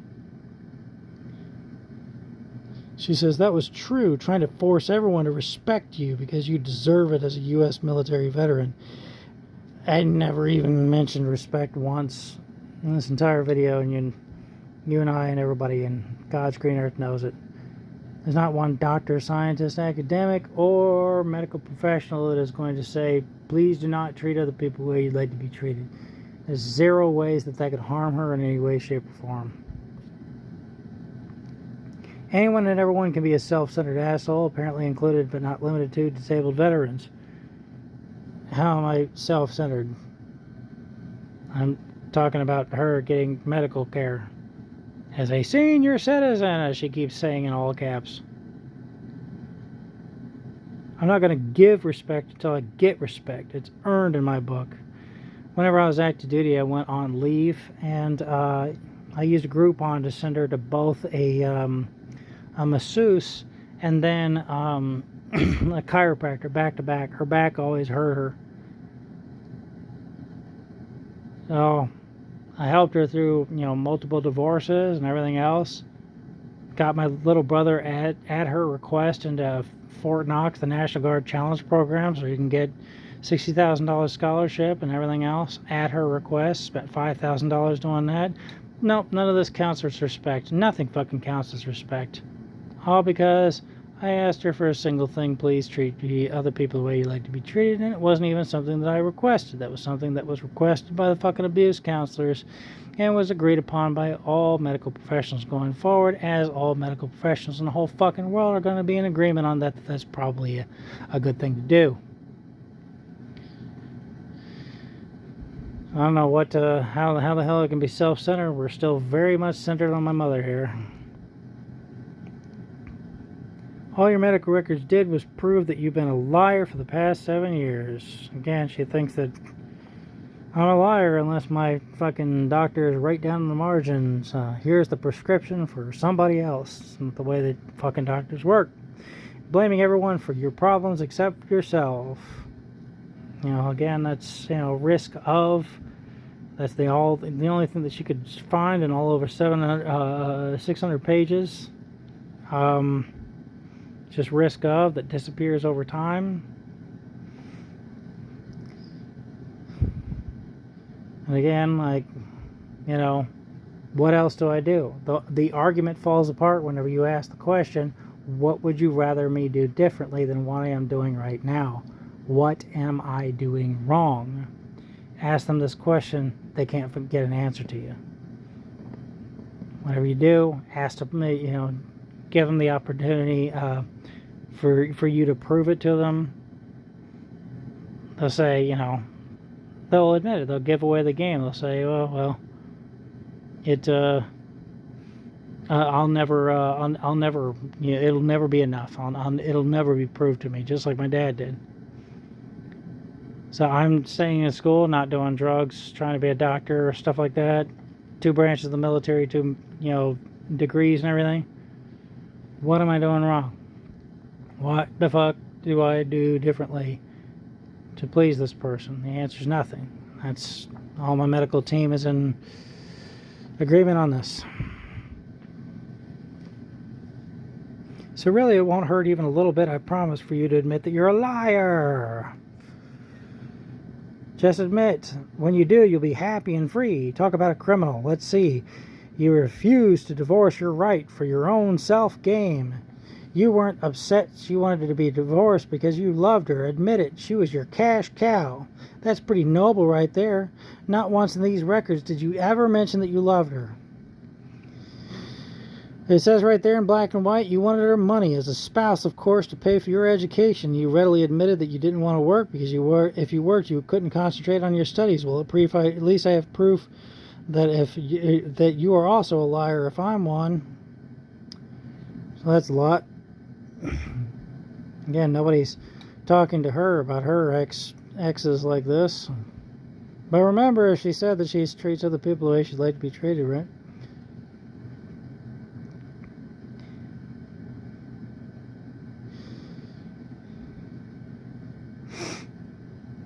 So, yeah, I refused to get a divorce because, everybody said for her to get individual therapy. She never got individual therapy. I figured that she actually followed orders and got individual therapy, then everything would be fixed. We'd be back together, easy peasy. So, yeah, I was just waiting for her to do it, and she didn't do it for 3 years, and eventually went off base. To get divorced away from the prying eyes of the legal office on base, so she wouldn't get in trouble for all the crimes that she was committing, hiding assets with the intent to divorce, stuff like that. She started squirreling away a little nest egg whenever she was her ship stopped in Guam. It's hiding assets with intent to divorce. You can't do that shit. It's against the law. Look it up. Sent it to her.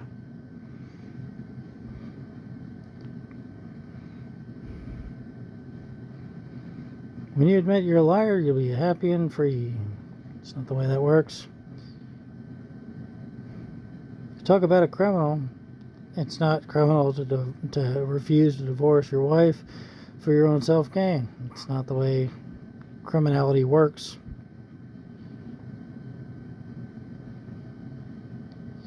She was your cash cow. Again, she wasn't my cash cow whenever we were living in South Korea and she refused to get a job. She kept saying that she was... That's the problem. If she just said, hey, I'm not going to get a job, then it would have been easy peasy. I would have just been, okay, well, you're not going to get a job. At least sign up for unemployment insurance or some shit, but she wouldn't even do that. If she was just straight and narrow with me, she doesn't like being lied to, but don't fucking lie to anybody else.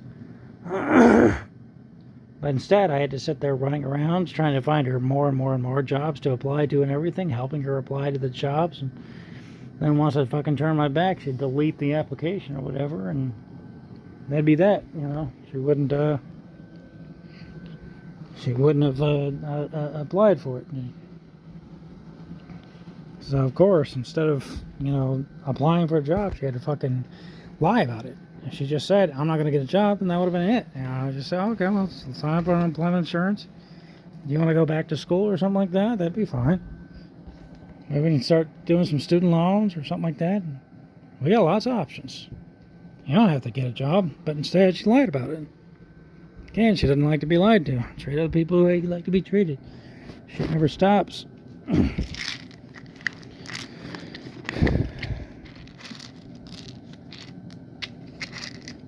Get my medicine, my antidepressants, everything else. It's way past my bedtime. I'm hoping to wrap this up soon. I hope I'm running out of shit to read to you. Torvastatin, sertraline. Oh, of course. Elmer's No Wrinkle Rubber Cement. Oh, what's that doing next to all my medication? Alright. Hydroxyzine.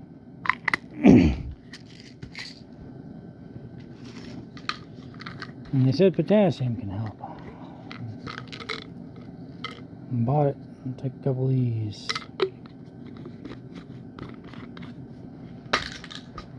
Well, again, she wasn't my cash cow whenever we were staying in Korea, and she was lying about getting a job the entire time. But of course, it didn't fucking matter. It just matters that we didn't get, I didn't get divorced, all because she was my cash cow, boy, howdy.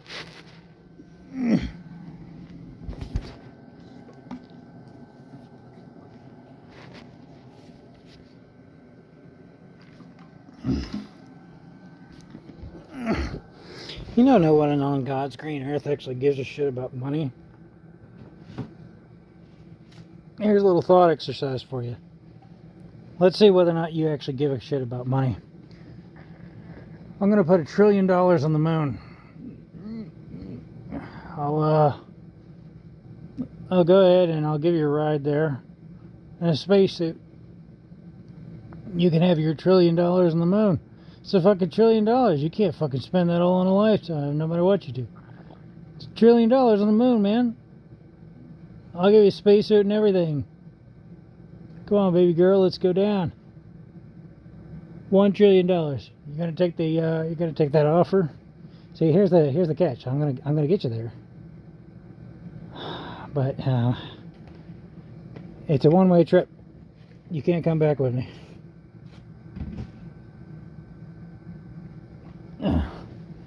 Gonna take the offer. Try and see whether or not there's a local alien that you can flag down. Maybe you can start some smoke signals or something on the moon or some shit.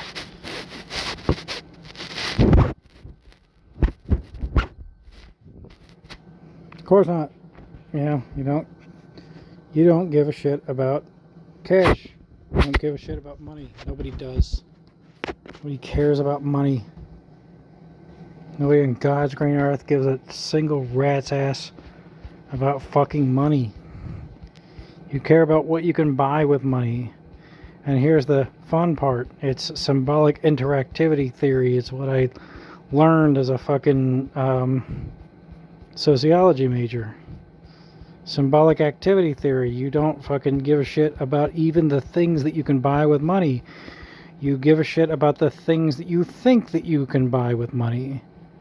You don't give a shit about a fucking giant mansion. You give a shit that you think that if you buy a mansion, you'll get some people out that are going to love you. Or that you'll finally get the respect that you never had that your entire life. Or you'll get a sense of security. Because you have a mansion. You got all this money and everything. You bought a mansion from it. So that's, nobody gives a shit about the mansion either. You give a shit about the things that you think that the mansion is going to buy. So here's the kicker. Here's the big thing. Whenever it comes to the mansion,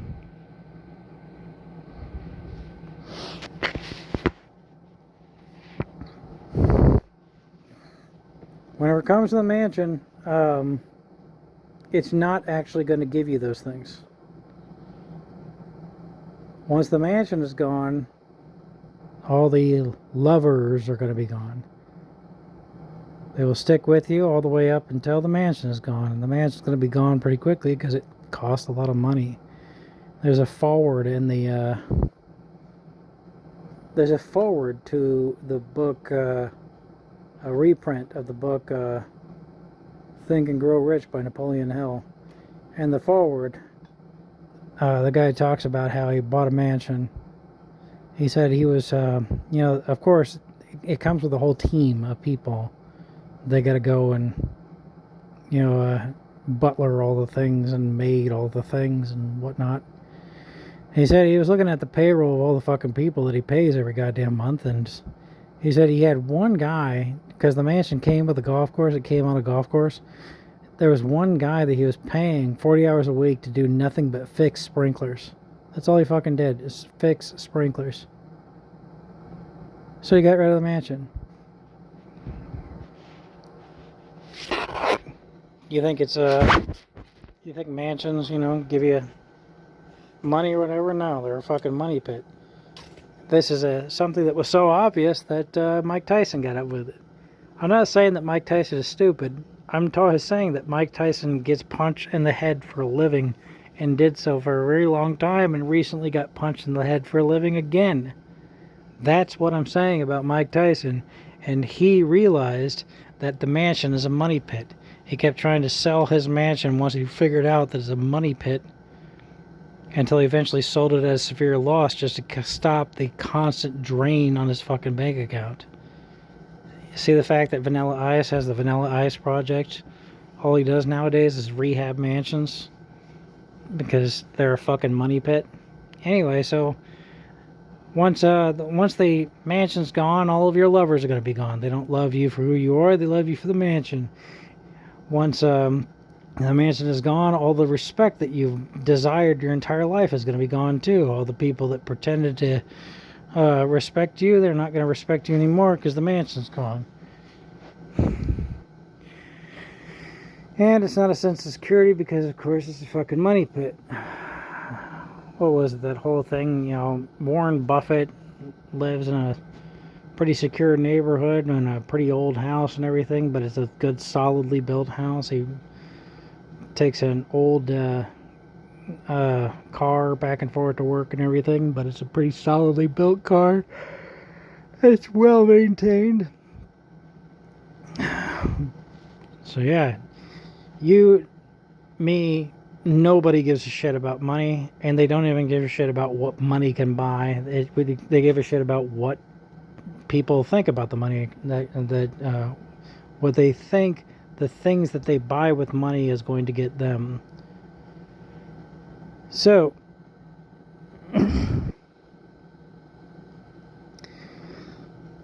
Mom's saying that I wanted my ex-wife's money as a spouse to pay for my education. Now again, whenever you're married to somebody who's active duty, there's a scholarship that you can take called MyCAA. I don't remember what the fuck it stands for. At least there was at the time. They might have changed the name of the program or whatever. But yeah, if you're a military spouse, you can get MyCAA. Here's the thing. I never cashed out on MyCAA. So if I wanted my ex-wife to pay for my education, why didn't I? And I just want fucking more education. What am I fucking, like eating books, causing my brain to swell or whatever, or like a cartoon or some shit? Doesn't make any sense. Of course, what I want is what the education can buy. So I'm investing money, and according to my mom, it's money that's not mine. And I'm investing money into education. So what is the education going to buy? Everybody just goes to education. Nobody just like keeps fucking going forever. Eventually you run out of shit to study or whatever. You get your PhD and they said, okay, and fuck off. And you don't come back. You run out of shit to study. There isn't a definitive end point to education, right? So if I'm investing money into education, then what do I give a shit about? Do I give a shit about the education? No, nobody gives a shit about education. Everybody wants it to end. Nobody enjoys their time being a poor college student eating ramen noodles all the fucking time. Nobody likes this. It's universally considered one of the most stressful things that human beings can do. There was a study that I read probably 10, 15 years ago that said that high school teenagers attending American high school are subjected to the same amount of stress as teenagers subjected to American high school are subjected to the same amount of stress as mental patients in the 1950s, those in insane asylums, the ones that you never get out of.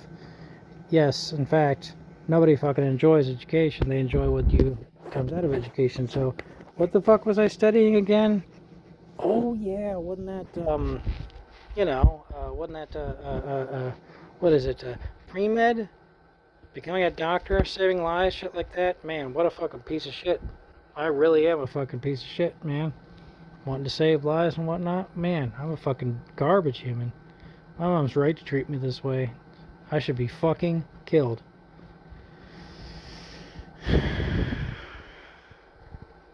But of course, no, that's not why I stuck with her. It's because I thought that she was going to go to therapy because she's a human being, right?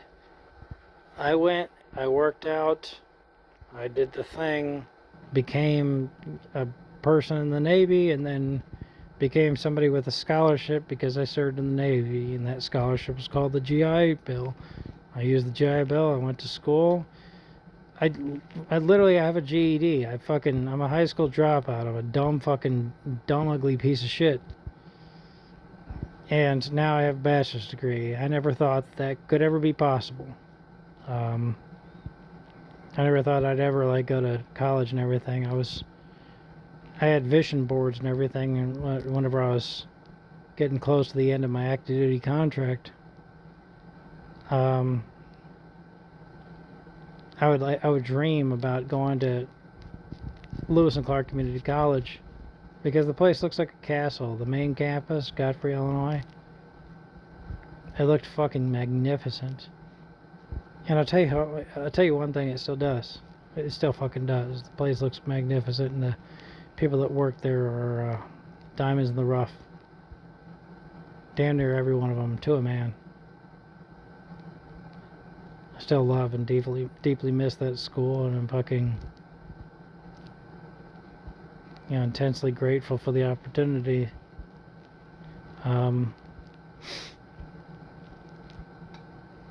Anyhow.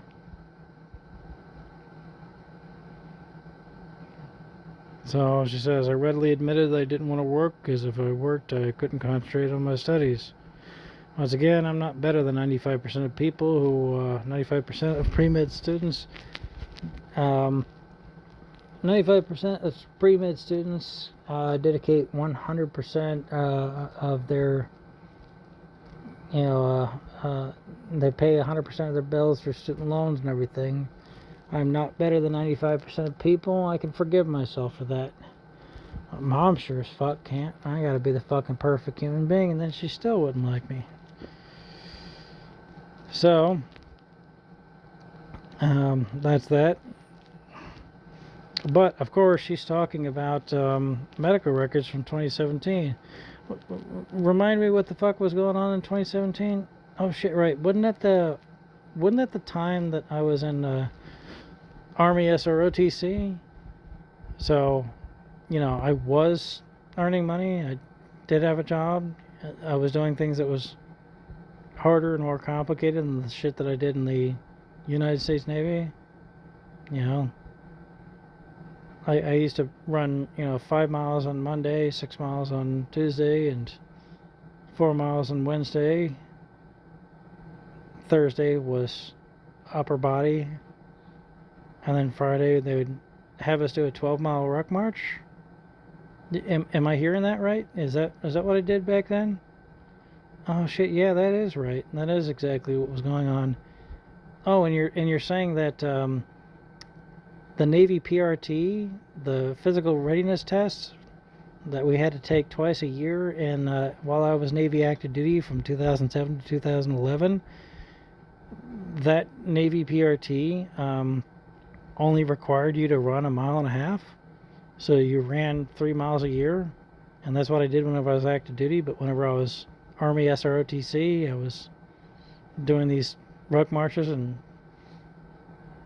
5 miles just on Monday, shit like that. Everything else, literally 2 years worth of running every fucking Tuesday, and I was making money and I was paying my own fucking bills long before I ever got married to her.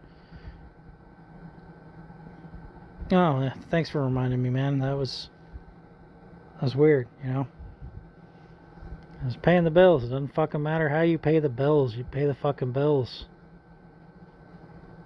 I donate plasma now. It doesn't matter how you pay the bills. Fucking pay the bills. If that doesn't count as work, then why the fuck does my VA app say that my time in Army SROTC counts as fucking time in service? It says Army and gives the times and dates that I was in the Army SROTC.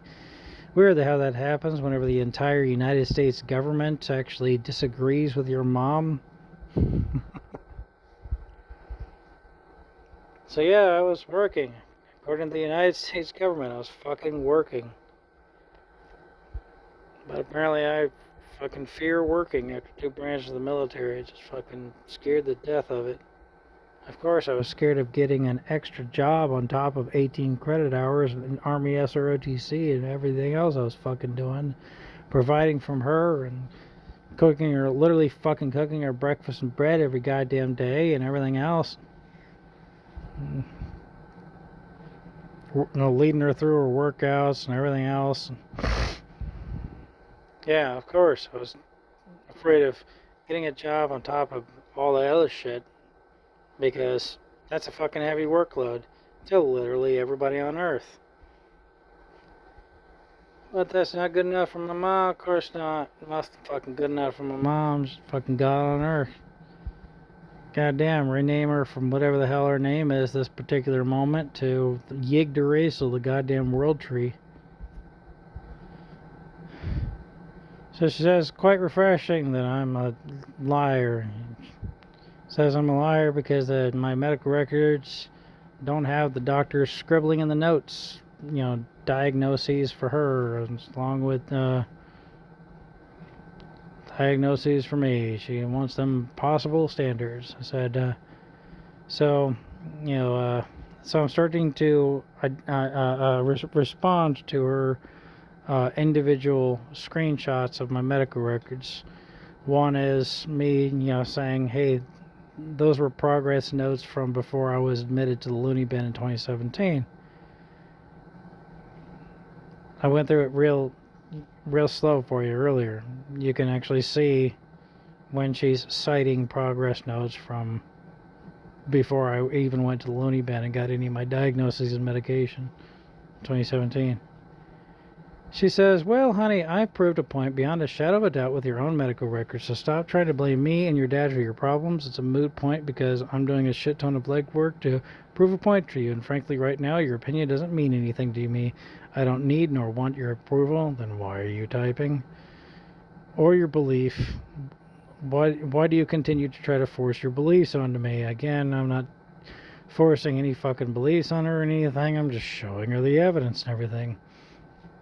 She went through 600 fucking pages and found a single psychologist, not a psychiatrist, not an MD, not a DO, that kind of, sort of. She found one psychologist that said risk of, personality disorder. That's what she found. Posted a bunch of screenshots, and then the risk of disappeared over time. She thinks that I'm not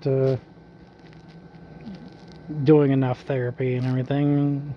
She won't call my doctors and say, hey, why aren't you putting my boy in the right therapies? Spent 25 hours digging through medical records trying to find one single person that agrees with her instead of a 5-minute phone call. I think we all know why.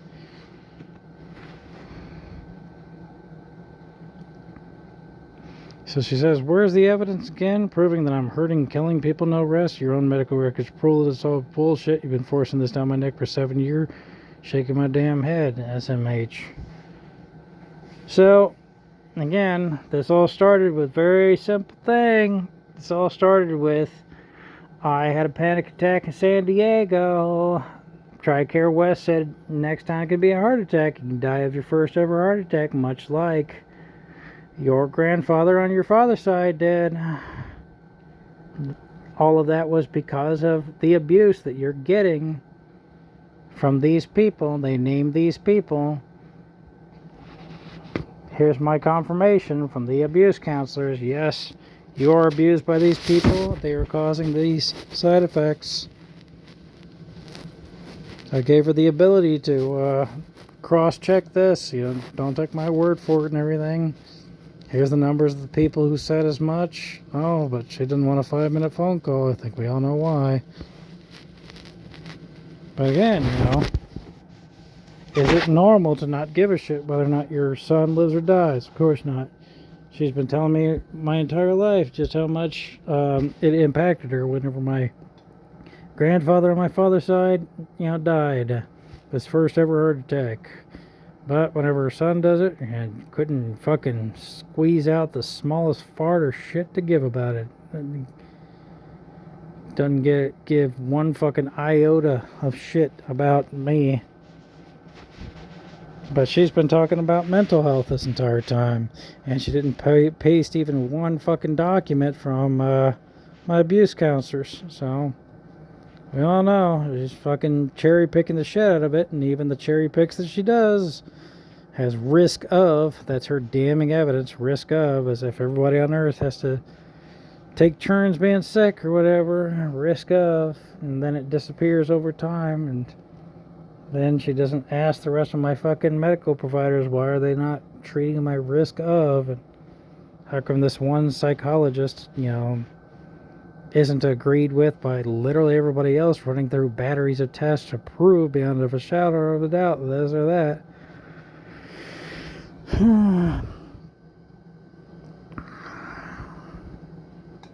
Yeah, you watched me attack my mom on Lawton. More blatant lies. You and your cousins watched out the upstairs window. Who else was there? Who? Because unless those windows are magic windows that can curve under the ceiling of the porch and through the covered and closed door, it's completely fictional. Everything was inside the house. So again, where's the proof? That's all I'm asking. It's irrefutable evidence because it sure as hell wasn't in your medical records. So again, I was in the computer room. My cousins and I were in the computer rooms. I believe that whenever she struck her mother, it happened towards the end of the driveway, which is definitely something that I can see from the computer room. I think the driveway was occupied by, my mom's car, my stepdad's car. They never did use the garage. They would always just park in front of the garage. The garage had a bunch of junk in it. So they would never really use the garage. So they'd always just park like in the driveway. So everybody else was forced to kind of park in front of the house. So of course, in front of the house, the computer room is the center room in the upstairs, in that house. And with the center room, they've got windows facing out front, of course. Now with my room, the window was facing the side. You could see kind of some of the backyard, and of course you could see the driveway, and of course you could see the fucking, the garage. So you wouldn't be able to spot this incident, right? I'd have to stick my head out the window, just like she said. But from the computer room, the center room, you could, of course, just look out front and then watch this incident occur, which is what happened. Again, confirm with my oldest cousin and everything. She witnessed this occur as well. And now she's saying that it happened inside the house, which I don't think it's true. Like I said, I don't think it's true. But then again, she mentioned everybody who was a witness. She's not calling any of these witnesses to the stand, right? My brother's room, or the room that was to be my brother's room, which she had my oldest little brother, it of course has only one window that's facing the opposite side of the house. So it kind of just faced some trees and everything. You could see part of the side yard, a smidgen of fence, but you had to really stick your head out the window in order to see most of anything else. Of course, that's not something that my brother did before he was like 2 years old. Mom got the divorce with my stepdad, and bingo bingo bongo, So yeah, it was the computer room, the center room, and the upstairs. Where's the proof? The proof is that literally everybody is saying one story and you're saying the next. She mentioned the people that was there, and then she purposely did not tag them to call the witnesses to the stand. The proof is in a phone call. She asked me for the phone call. She didn't make the fucking phone call. You just call my medical providers. My oldest aunt, she said, "Oh, you can't just call your medical providers." And I said, "Yeah, you can." And she said, "No, you can't. There's like, all this kind of thing, and you got to give permissions." I said, "I give you permission."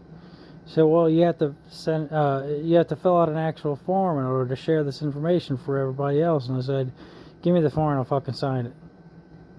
And then she moved on to a different, argument, right? She doesn't want to prove yes or no, right or wrong. She wants to fucking manipulate, hurt, try to hurt other people.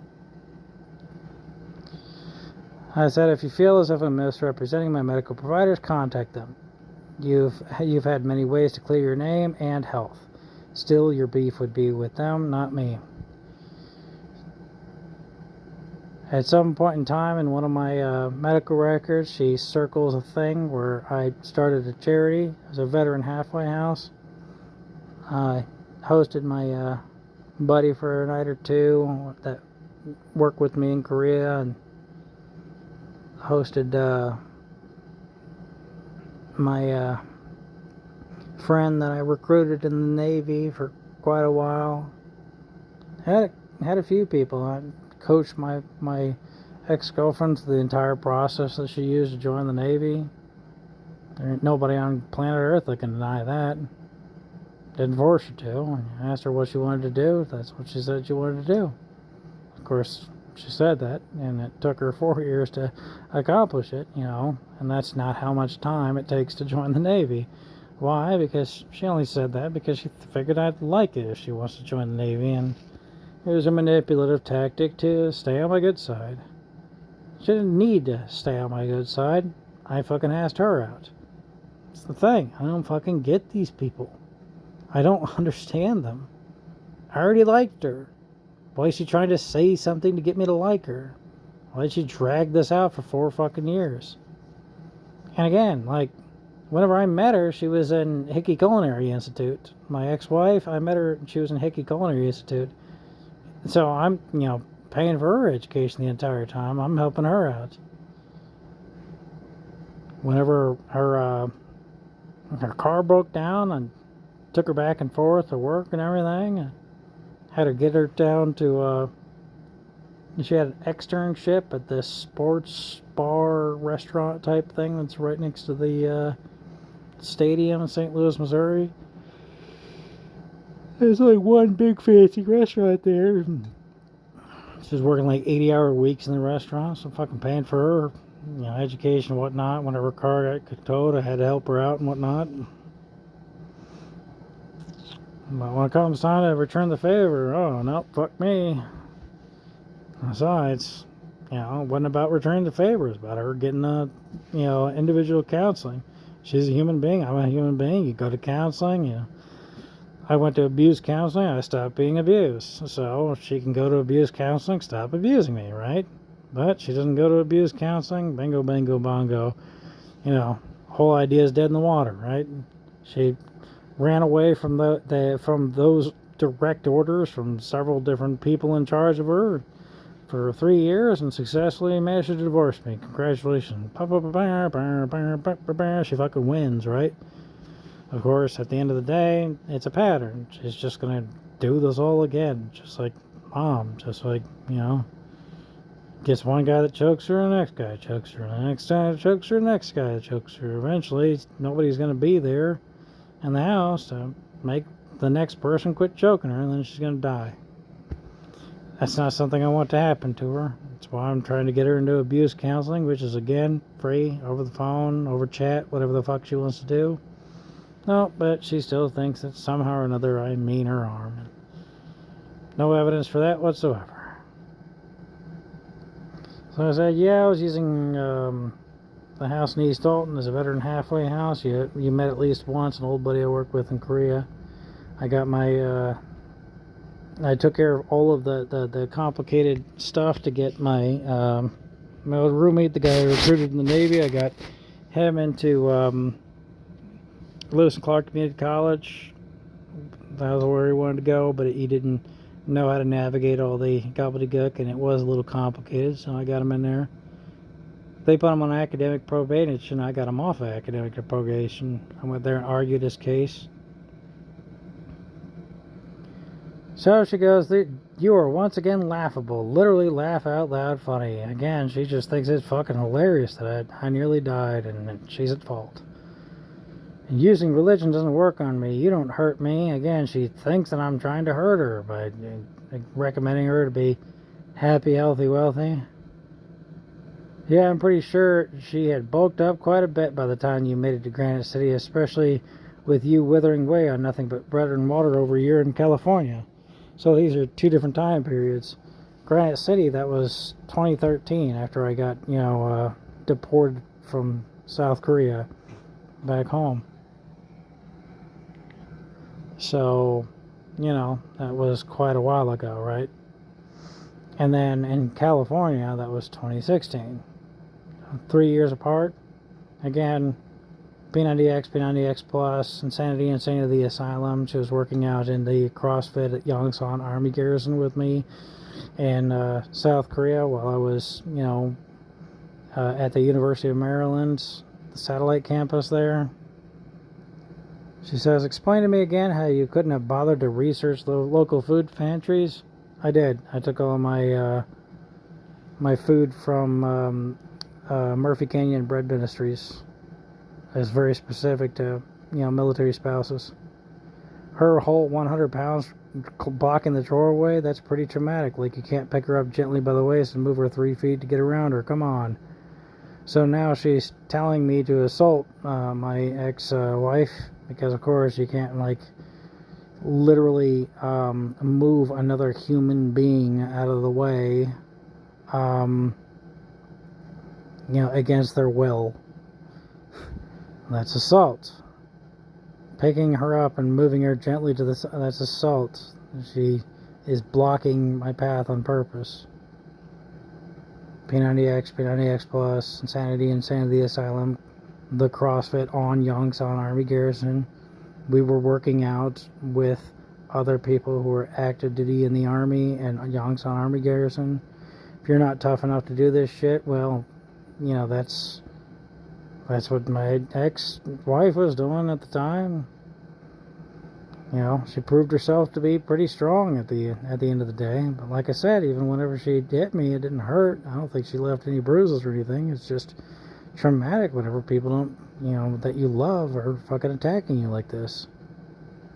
That's just ridiculous. The woman that you loved and devoted your life to, who you never mentioned once in your medical records as ever loving or missing, that little girl that you used as a cash cow. Again, what fucking cash cow, and it's quite a bit of a, investment to, pay for all of her bills for all this time and all those years and everything, for the vain hope that maybe she'll repay the favor. Yeah, that doesn't make any sense, does it? So,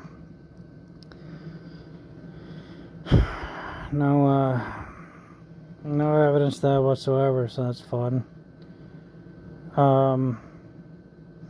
Of course, she also thinks that that my doctors are going to write down repeatedly whether or not I love or miss my wife. So eventually I ask her the same, hey, whenever you went to the doctors and everything for therapy and such after the divorce, did it ever mention whether or not you fucking loved and missed your ex-husband? Of course, that's not what fucking doctors put in the doctor's notes. Of course, she has impossible standards. Boy, my ex-wife was sure a cash cow. Boy, howdy. Calling your own medical records into question without evidence, I wouldn't dream of it. I do have proof of your own records that you've been taunting me with for 7 years. Finally reread them and took the challenge, and lo and behold, you've been lying. All because my doctors don't write prescriptions for somebody else in the fucking doctor's notes in my fucking medical records. Because that makes no fucking sense. It's fucking impossible standards. Imagine this. My mother did hurt me mentally and emotionally. She stayed with my abuser, so there's that. Only after her abuser went to court-mandated therapy, and then even after he went to court-mandated therapy and came back with proof that he's never going to mistreat anybody ever again and a number to call in case he does get out of line. Even then, it took Grandma quite a while to get back together with the fucking guy. Now she's about to tell a story about how she jumped on this sword and did this great big sacrifice and everything. It's that old line from The Ref, one of my mom and I's favorite movies. The next time that you feel like your sacrifice is not being appreciated, I'm going to get you this big wooden cross so you can crawl up there and nail yourself to it. Boy, howdy. So here we go. So my coworker from Korea, he and his wife spent 2 nights at the house in East Alton. Obviously, that's not enough to call it a veteran halfway house. Nothing's ever fucking good enough for my mom. It doesn't matter about the fucking definition of veteran halfway house. She says, well, I'm done. Thank you for your service. Leave me out of your comedic farce. The comedic farce of my fucking medical records. It's not a requirement for me to have people in your life. Yes, it is. Mirror neurons fire. You know. Study was done. Scientists that were studying the Antarctic, the loneliness was doing as much damage as smoking 2 packs of cigarettes a day. She says it's not a requirement to have people in my life that don't want me in theirs. Again, all I asked is for her to treat other people like to be treated, and it wasn't even my requirement. It was the requirement from my medical providers. She says, have a great time with this work of pure fiction. Once again, what fucking pure fiction? She has on my medical records. What the fuck is going on? It's just... She says, you know, so I respond to her, hey, you know, you keep saying that you don't give a shit, then why did you bring it up?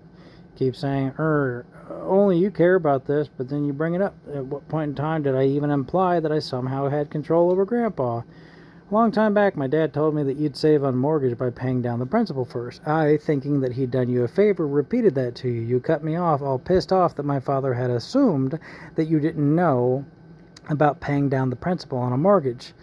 But when you do it, no, you never make no assumptions, right? You know, so she's not pissed off on behalf of Grandpa whenever she assumes that Grandpa doesn't know his ass from a hole in the ground about passing down, you know, his farm to his kids, you know, without my mom ever contacting a lawyer first or fucking anything else. She just assumes that this guy doesn't know a fucking thing about anything. So it's you know, according to Grandpa, great-grandma came from the old country. That means it's more than one generation of passing down farms. You assumed that he didn't know shit about passing down farms, and you spoke up. But the rest of your siblings knew that he actually does know what he's doing. You and your oldest sister, you're the only ones that called this into question and tried to force Grandma to sign this revocable trust, whatever, on what you thought was her fucking deathbed. With the, you know, witness of the nurse that she refuses to be a witness and call her to the stand, of course. She says, so I say, what purposes am I serving? How precisely are your words twisted? And I never asked you to not put in your input either. I'm pointing out you're the only one doing so. So where's the fantasy land? How come you keep throwing out these accusations, but you never actually define them? What makes you think attacking your disabled veteran son is even the right thing to do? So then I say you've cited records from 2009, which is in the middle of my time active duty.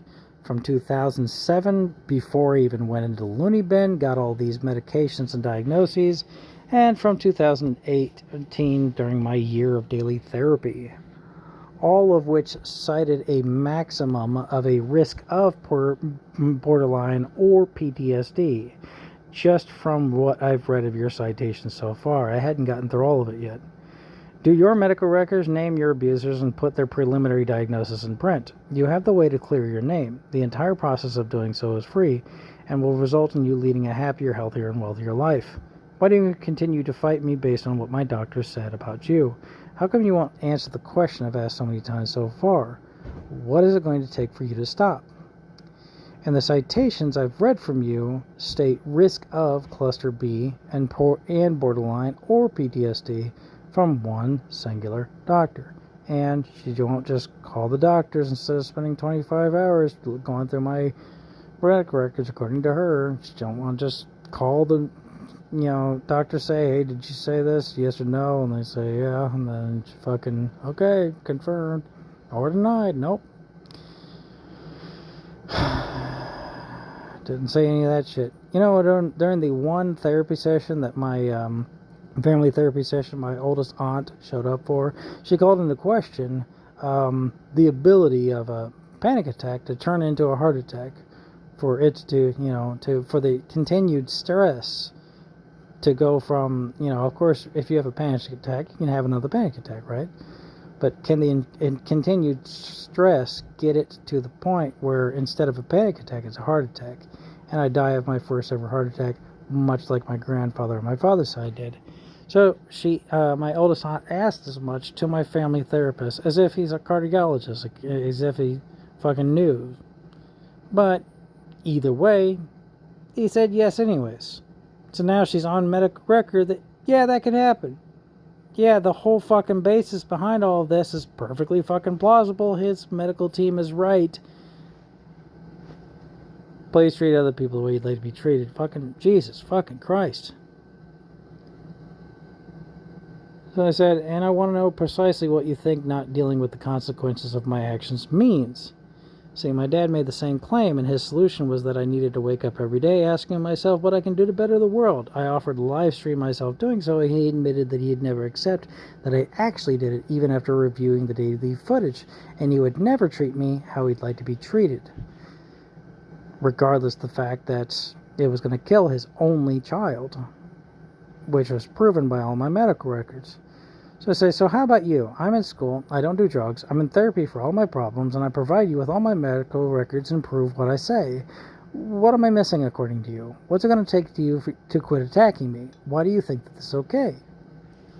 So again, I'm trying to, give it out there, get it all out there, say like, okay, if I'm doing something wrong, what precisely am I doing wrong? What is the precise actions that you want me to do differently than what I'm doing?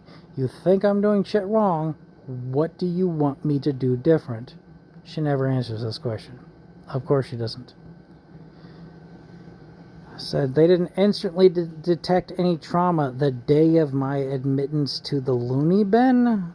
That, I'm again replying to her screenshots of my medical records. She thinks that it's, a bad thing that they did not instantaneously detect any trauma the literal day that I got admitted to the loony bin, which was on a Friday, and the only person that came out and saw me was somebody that was still in the office at that point in time, which was a social worker.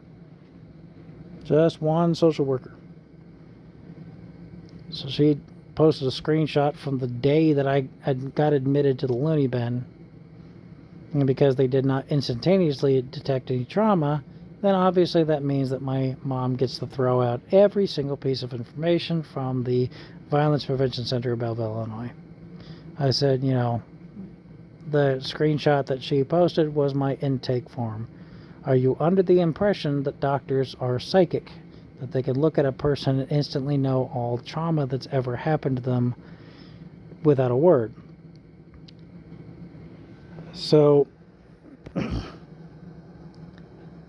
one of the things that was on the screenshots of my medical record was, that her life is pretty chaotic and it's making other people's chaotic. So I said, are you highlighting that particular part of my medical record because you don't consider what you're doing right now as chaotic? No one is doing to you what you're doing to me, and you know that if you were treated this way, you'd be pretty pessimistic about relationships too. It's pretty cut and dry here. You're not treating other people the way you'd like to be treated. So she highlighted another thing. I didn't know why she's highlighting it, but yeah, it's a tragedy that I got denied my commission from Army SROTC, and they charged me $18,000 saying that I had lied on my application. I didn't lie on my application. I told them everything. I disclosed everything. But they still said, hey, we're not going to give you a job because due to mental health, by the way, we want $18,000 and we're going to give you 30 days to pay it. I didn't pay it. I didn't have it. So it's like, how could I pay it? It's obvious I couldn't pay it. So I didn't have it. Reply to another one. Here's another entry from 2012. Yeah, everybody knows I was pretty messed up before I went to the loony bin. That's kind of the point of all of this. You know, she had posted a screenshot of a medical record from 2012, long before I ever went to the loony bin. Posted a screenshot from October of 2017, before I went to the loony bin. As you can see later on in the intake, as you cited, the intake doctor didn't think I had traumatic experiences. Doctors are neither psychic nor are they a hive mind. They do not automatically know what a previous doctor knows just because the previous doctors have dealt with me. So here's another one. I didn't know why she was highlighting one particular snippet of my medical records, but it was from before the loony bin, and I was diagnosed with depression.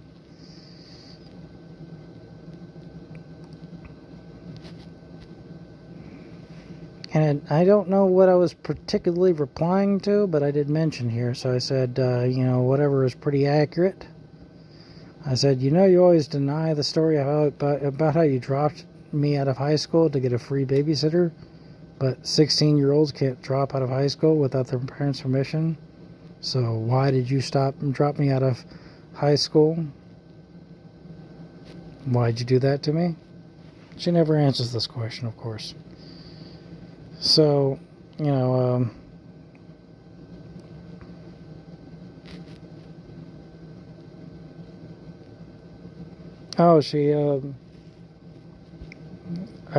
I replied to her, and so I'm talking about how she said that I don't love my ex-wife. I never loved my ex-wife. I just wanted her to pay bills. I paid for her bills for like 4 fucking years before she ever went into the Navy. So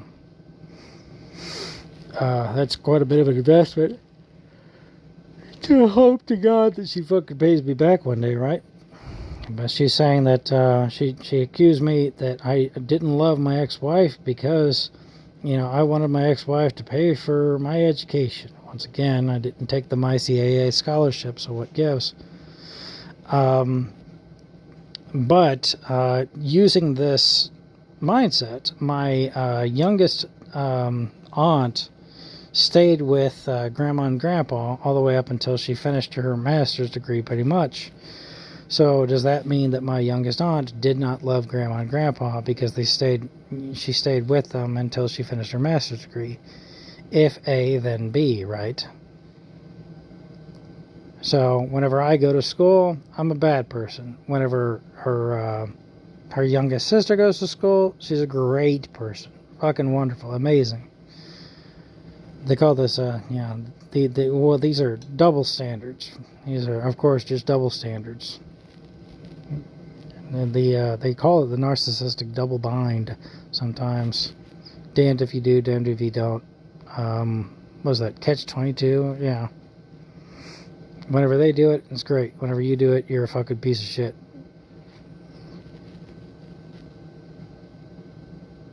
So I replied to something else that she posted. Same here. Is there something wrong with this? My job paid me after my time in service, and I used my benefits, and others benefited too. All those stay-at-home military spouses out there, but you're only attacking me, So I'm saying, is there something wrong with, is there something wrong with just being a military spouse? You're saying it's a bad thing to, receive, BAS and BAH, which is only given out whenever you are married. This particular kind of BAS and BAH. And the Navy, the United States Navy forced my ex-wife to put that in my bank account, the BAS and BAH. That's money that she would not have had if she wasn't married to me. Here's the kicker. They did not force her to take the entire BAS and BAH that she was being given, all of the extra money that she'd been given because she'd been married to me. So she was getting a bunch of extra money to be married to me, just added to her paycheck. And the United States Navy was only taking a small percentage of that and forcing her to put it in my bank account under penalty of the legal team on base. So it's okay whenever it happens to every other military spouse in the whole fucking world, but I'm a piece of shit whenever it happens to me. Boy, howdy, man. My ex-wife was getting more money than she would have had if she would, if she wouldn't have been married to me. But somehow or another, I'm a piece of shit for, taking the money that the United States Navy directly gave to me. I use my benefits to benefit other people. I'm a piece of shit. She uses her benefit under penalty of fucking law to, help me out slightly. I'm a piece of shit. It fucking doesn't matter what I do.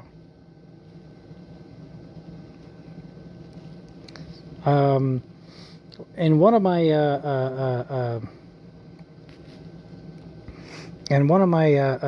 medical record screenshots that she posted, the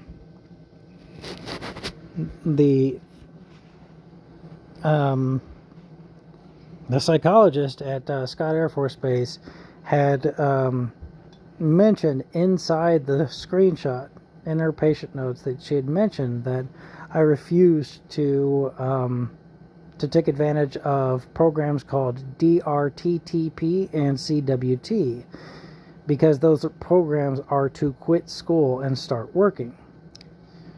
I said, whenever a doctor asks you to quit school and start working, you should ask them if that's what they did. You're not the only one who struggles with treating other people the way you'd like to be treated. So again, how is it okay for your youngest sister to go to school, my youngest aunt to go to school, but it's not okay if I do it? Tell me how that works once again. My psychologist at Scott Air Force Base was telling me about these programs, and she was suggesting to me to quit school and start working. And of course, that's not what she did. She didn't quit school and start working. She stayed in school until it was over.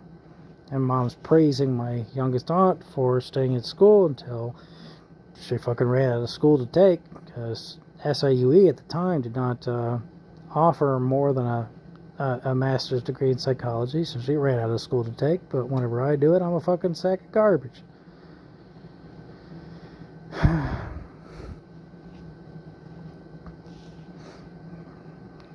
So I replied to her little sting about, how she put down the family advocacy program. That's one of the things that she screenshotted and everything, but the intake form for the family advocacy program, all the actual physical abuse that my ex-wife put me through and everything, that was down on paper. And of course, whenever I go down to the abuse counselors, they're seeing signs and symptoms that I have been abused in these particular ways, which is also, of course, really hard to fake. And why the fuck would I fake that? It's Belleville, Illinois. I was living with my grandparents in Medora, Illinois. That's a long fucking drive to go over there and convince somebody else that I got abused, and for what reason exactly? How about instead I just didn't want to be abused anymore, and lo and behold, I went there and I was not abused anymore. So again, my mom, my dad, my oldest aunt, they've all accused me in one way or another at some point in time that I'm some mastermind that managed to manipulate all of my doctors and everything, and I actually just convinced my doctors that I had been abused and everything, but really I was the mastermind abuser behind all this. What's there evidence for this? There ain't no fucking evidence for this, and you and I and everybody else don't fucking, we know this. Like I said, okay, talking about her screenshot from the family advocacy program. I said the family advocacy program manager closed the case, but you saw her job title, right? She was not an abuse counselor. Abuse counselors decide what is and isn't abuse, just like dermatologists work on skin. But even in her screenshot, the PhD, the doctor in charge of the family advocacy program, recommended individual counseling for each of us. Guess who went to individual counseling? No points for guessing. Yep, it was me. Guess who didn't? My ex-wife. Ugh. So another one of her screenshots was before the loony bin. One of her screenshots was further on down the line. Hey, look, proof that my therapy actually worked. Went to the loony bin, came out better, improved over time. Good stuff. She ignores it because she's posting these screenshots moving backwards without actually paying attention to the date. She's posting these, one after the other as if I'm getting worse, but, she's not looking at the dates, which you can look at and pause the video earlier on, and, of course, I'm actually getting better, of course, because therapy works, because I'm a human being, and it's human being therapy, right?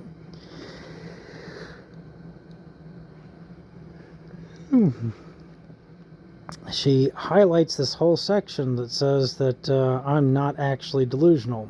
So she highlights that section, and then she posts it and everything. I say, hey, look, you say I'm delusional, but my doctors say I'm not. So what do they learn in medical school? Anything? I don't know, but I guess you think that they don't learn shit because you value your opinion over theirs.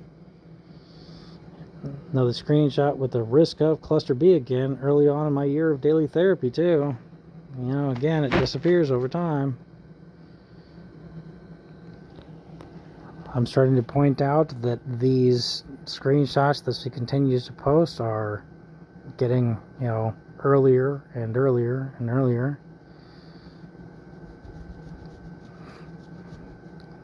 So then you start, some of these screenshots are from the year of daily therapy, and I think that she might have highlighted the same one like 3 times.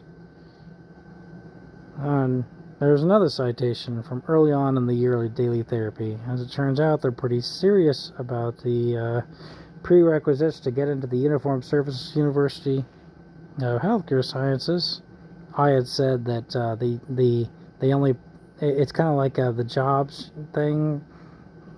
Jobs put these ridiculous, impossible specifications on their job postings to scare you,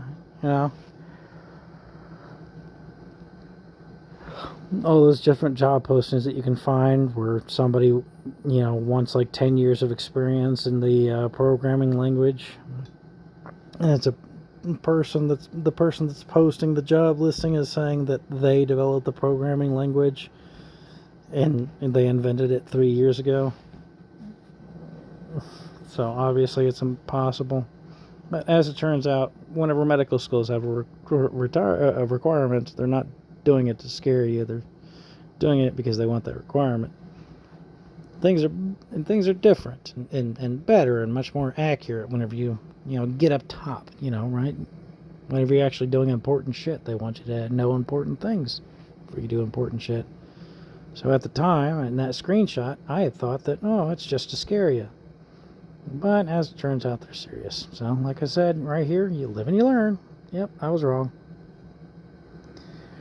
So, another screenshot of a doctor saying I'm not delusional, while my mom says the opposite. And another citation from early on in my year of daily therapy. Yeah, Mom, my head was pretty messed up whenever I was on my year of daily therapy. That's why I was doing a year of daily therapy. No one is saying or even implying that I had no problems before I spent a year fixing them. Right? The problems are there, and that's what she's highlighting, and as the time goes on, they start to go away. Weird how that works. Post another one. Hey, another one from you early on in the year of daily therapy. Watching me walk through the process of gradual improvement noted by providers over time. What makes you think this all won't work for you? What's your evidence for that assumption? Why are you avoiding the very things I went through as you read about my improvements over time? Do you feel as if you're immune to treatment? What's your evidence that you're immune to treatment? She's literally highlighting and posting me getting better over time, but she's said before, she's claimed the exact opposite in emails to me and everything. And then of course she doesn't call up my doctors and say, hey, it's not working. Again, early on in the year of daily therapy, almost literally after leaving the loony bin, is one of the screenshots. Citation from a month or two after the loony bin. Yeah,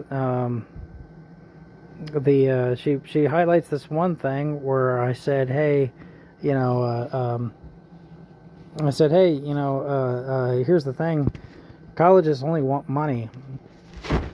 In fact, now anybody, you could be a high school dropout and like me, and go through the military, and then the post 9/11 GI Bill would get you into Ivy League schools, Harvard, Oxford, whatever. It would get you all over the world. You know, you can go to Harvard as a high school dropout because you served for 3 years in the United States military, earned your full post 9/11 GI Bill. So she highlights that in one of these things as if this is erroneous information. So I replied to it and I said, yeah, the Yellow Ribbon program will play for Ivy League schools. A degree is a degree, regardless of the pedigree, but as it turns out, medical schools are pretty serious about the prerequisites. This citation is from a month or two after the loony bin. Here's another earlier citation, citation from very soon after the loony bin, otherwise it's decently accurate. So then I ask if I'm gaslighting myself, where's your proof? How come my medical providers disagree? If you feel my father has been gaslit by me, then why aren't you encouraging him to seek medical attention? Gaslighting can cause damage to the brain that shows up in the SPECT scans according to the Dr. Daniel Amen clinics. If you believe that you're being gaslit by me, if you believe that my father is being gaslit by me, why are you not encouraging these people to go to the people who repair medical damage like this? To get the medical problems that I'm causing to these people treated by medical professionals. If this is your true belief, then why aren't you doing this?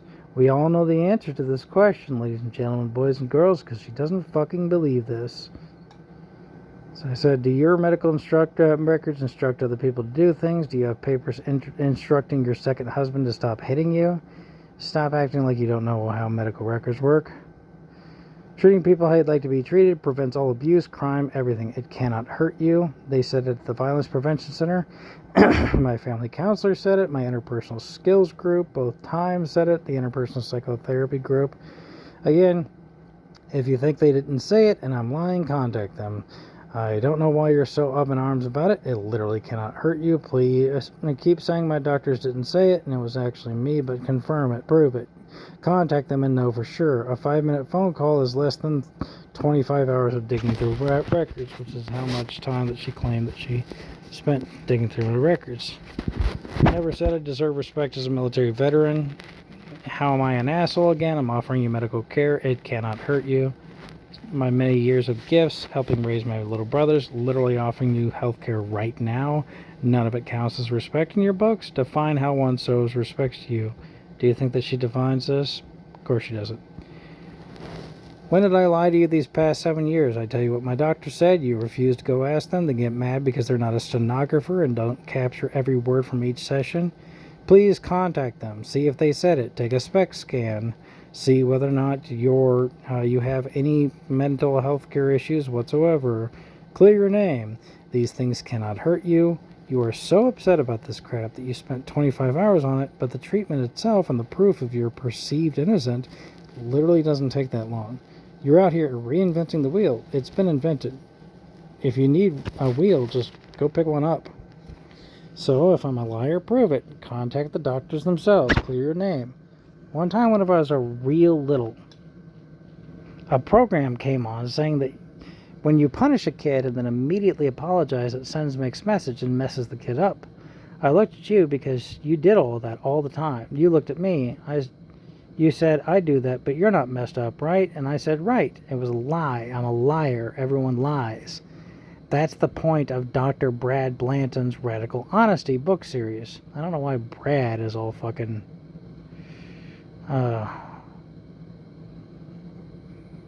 it's all capital letters. Whatever. So this actually happened. This is something that happened. And I did a little white lie to her. I said, no, you're a fucking great mom and everything. I was a kid. I was lying to her to make her feel better.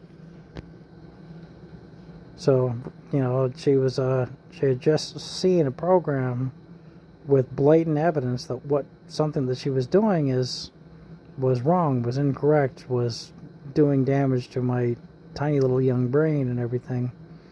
And then she looked to a child for assurance that, the fucking doctors, lawyers, and scientists that put that program together, they're incorrect. So, oh yeah, you're just fine, right? Talking to the little kid that's in behavior disorder classes. Fuck me. So I said, admitting to the truth doesn't make you happy and free. It doesn't free criminals, nor is it prescribed as an antidepressant. That's not how these things work.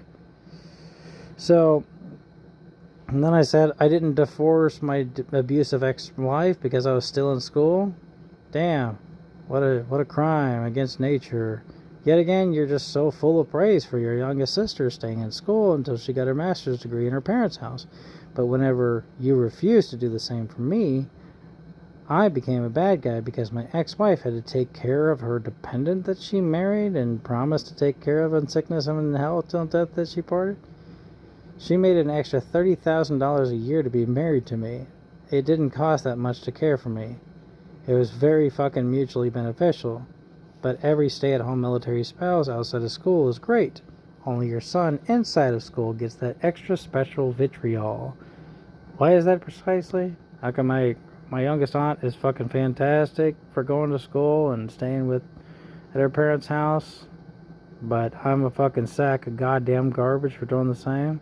Here's the thing, I cooked my wife at the time breakfast in bed every fucking day.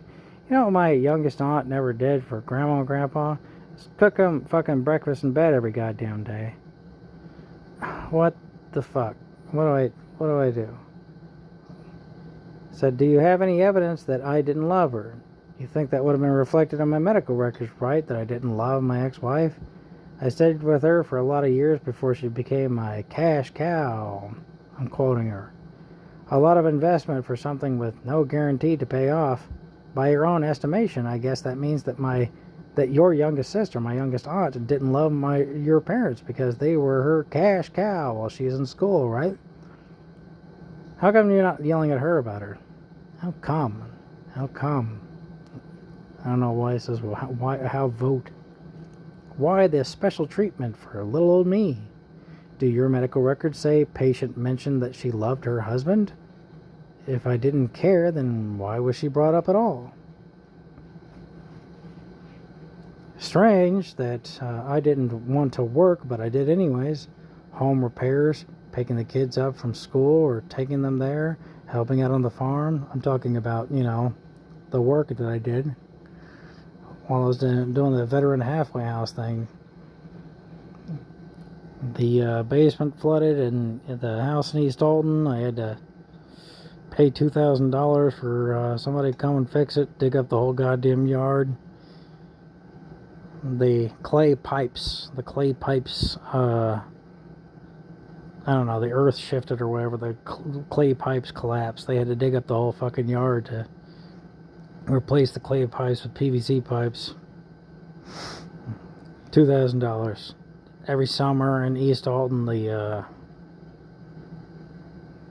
air conditioner would shut down. $2,000. Every winter, the heater would shut down. $2,000.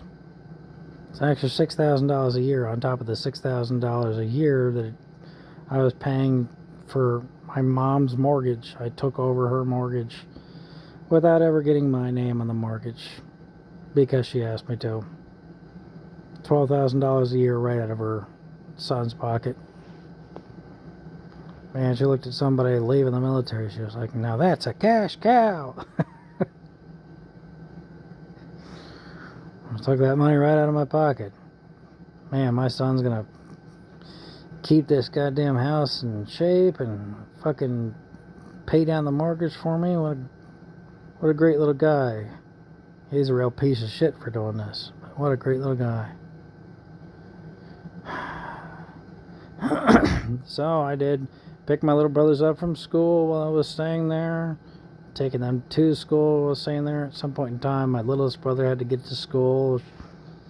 I had like 20 minutes to get there. I had to drive like a bat out of hell to get there. Then I get there and she says, "Oh, well, never mind. You're just going to take the day off." Like, why did you call me? What are you doing? Why do you do this to me? Of course, I also helped out on the farm whenever they wanted my help up here. Veteran halfway house, setting up a life for two people in another country. With me and my my girlfriend at the time, eventually the person to become my ex-wife, and set up that life in South Korea for us. Sleeping 3 hours a night with SROTC, mobile home repairs here with my my uncle. Came in and said that he didn't think that anybody could ever clean up this place. He was very surprised that I did. I was very surprised that I did. I don't think anybody could do that. I built a cabin on my grandpa's land. So, that means it's my grandpa's cabin. It's on his land. So I built my grandpa a cabin. So I'm saying, check out all this stuff that my youngest aunt didn't do while she was in school. But you direct your hate towards me and praise towards her. Why? Said, everyone lies, Mom. I don't know why you take such offense to that. So then, whenever she's saying, and she made the accusation that, hey, that you need to quit blaming everybody else for your problems and everything and take responsibility for your own problems. Again, I'm going to therapy and going to school and everything else and all this other kind of shit. So what precisely does she want me to do different? That's a question that she's not going to answer. But she says that, I'm blaming everybody else for my problems. So she keeps talking about her abuser and how her mom was evil because she got back with her abuser and everything.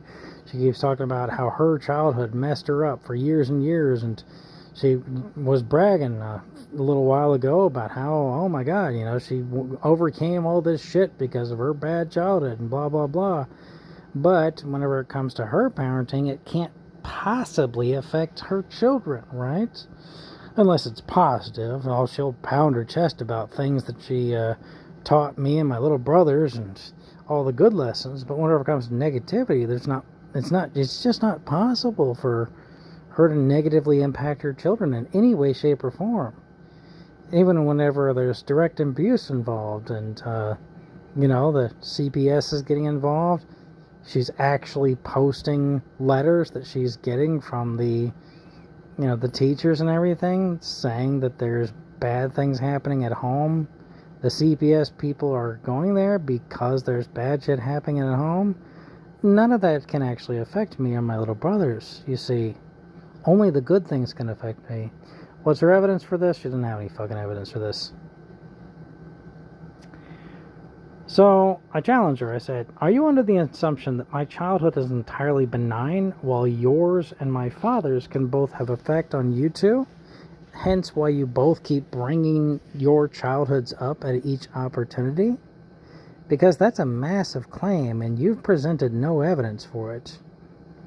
For over 7 years, they've had this claim that their childhood impacted them irreparably.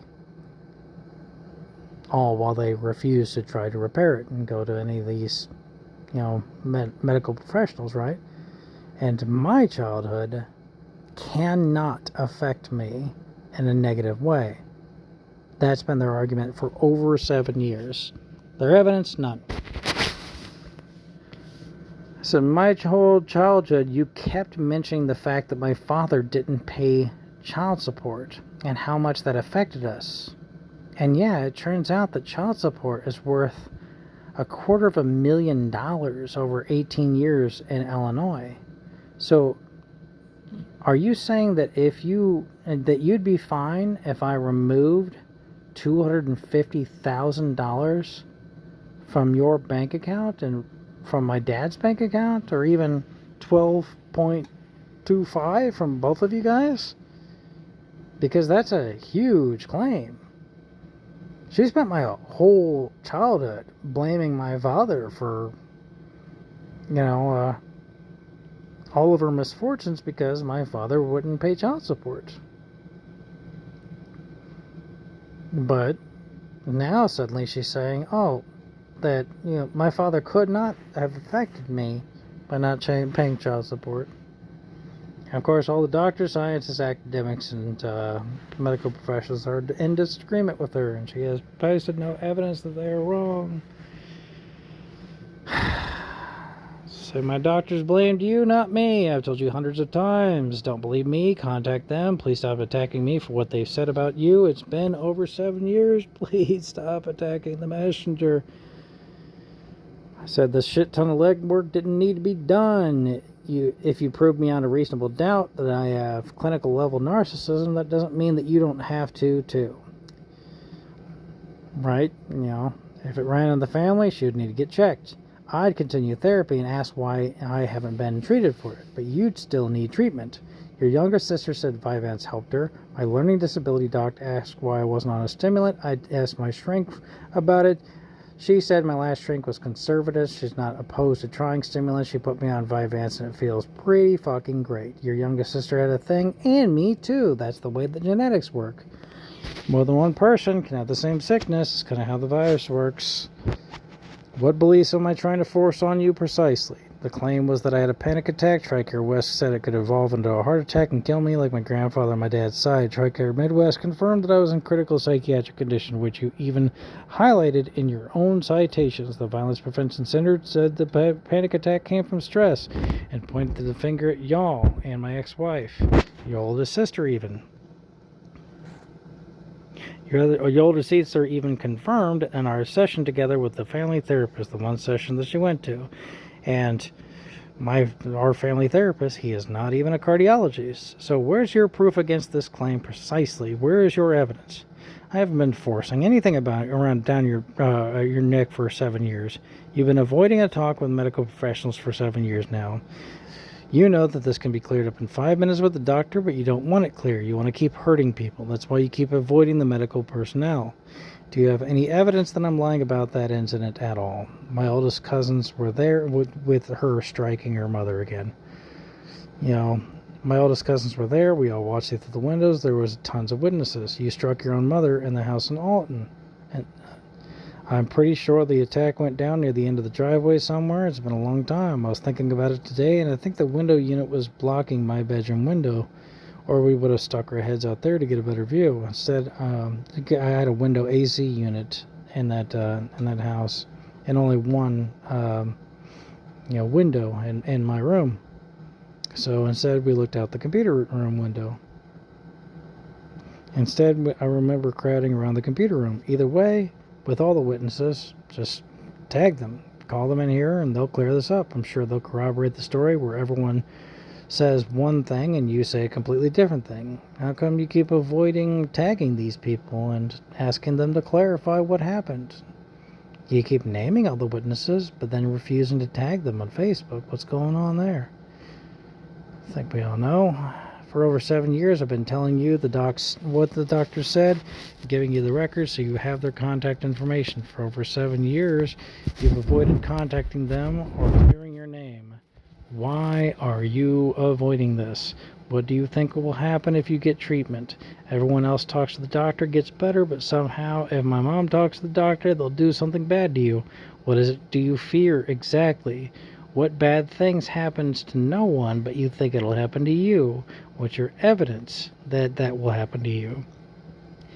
Once again, I'm not trying to hurt you. There's nothing about this that can hurt you. Medical care cannot hurt you when this whole thing is about getting you medical help. How do you keep getting it in your head that the doctors who were only there to help somehow only want to hurt you and you specifically? And where's your evidence for that? That they want to hurt you and only you specifically. But at the time that we hit Granite City, me and my ex had done P90X and P90X Plus together. Plus she had been working out at the CrossFit at Yongsan Army Garrison in South Korea with actual active duty Army personnel. By the time that she started hitting me, we had done Insanity and Insanity the Asylum together. blah, blah, blah. CrossFit gained popularity because Marine Special Forces were getting in Special Forces shape faster than with CrossFit than with their own training. That's the legend of, I think, Joe Glass, the creator of CrossFit. I watched a documentary about it whenever I was very young. So check my groups. I'm still part of the Murphy Canyon Bread Ministry. That's the, she was asking why didn't I go to food pantries. I did. The Murphy Canyon Bread Ministry. I was trying to pay down my ex-wife's debt. She had gotten us some $75,000 in debt. So I ate bread and drank water for like a year in San Diego. It was not fun. You might even find a couple posts from me around the time that I was in San Diego. My ex-wife had gotten us $75,000 and I was paying it off until TRICARE got us a financial counselor. He told me to quit paying the unsecured debt. I didn't even know that was an option, so I did. And I ate something other than bread for the first time in over a year. I said, picking someone up and moving them 3 feet without their permission is assault. Brought that up earlier. When someone you love assaults you, it's traumatic. You don't have to come out looking like Rihanna. Just the fact that someone you love so much means you harm.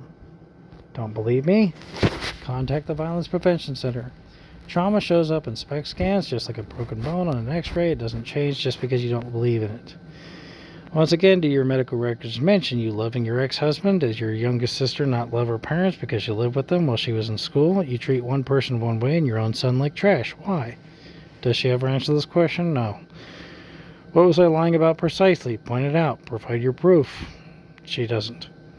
You just said yesterday that you specifically told the judge to send your stepdad to therapy so the family could stay together. Now you're saying that your mom hurt you because the family stayed together. Narcissistic double blind. My grandma, damned if you do, damned if you don't.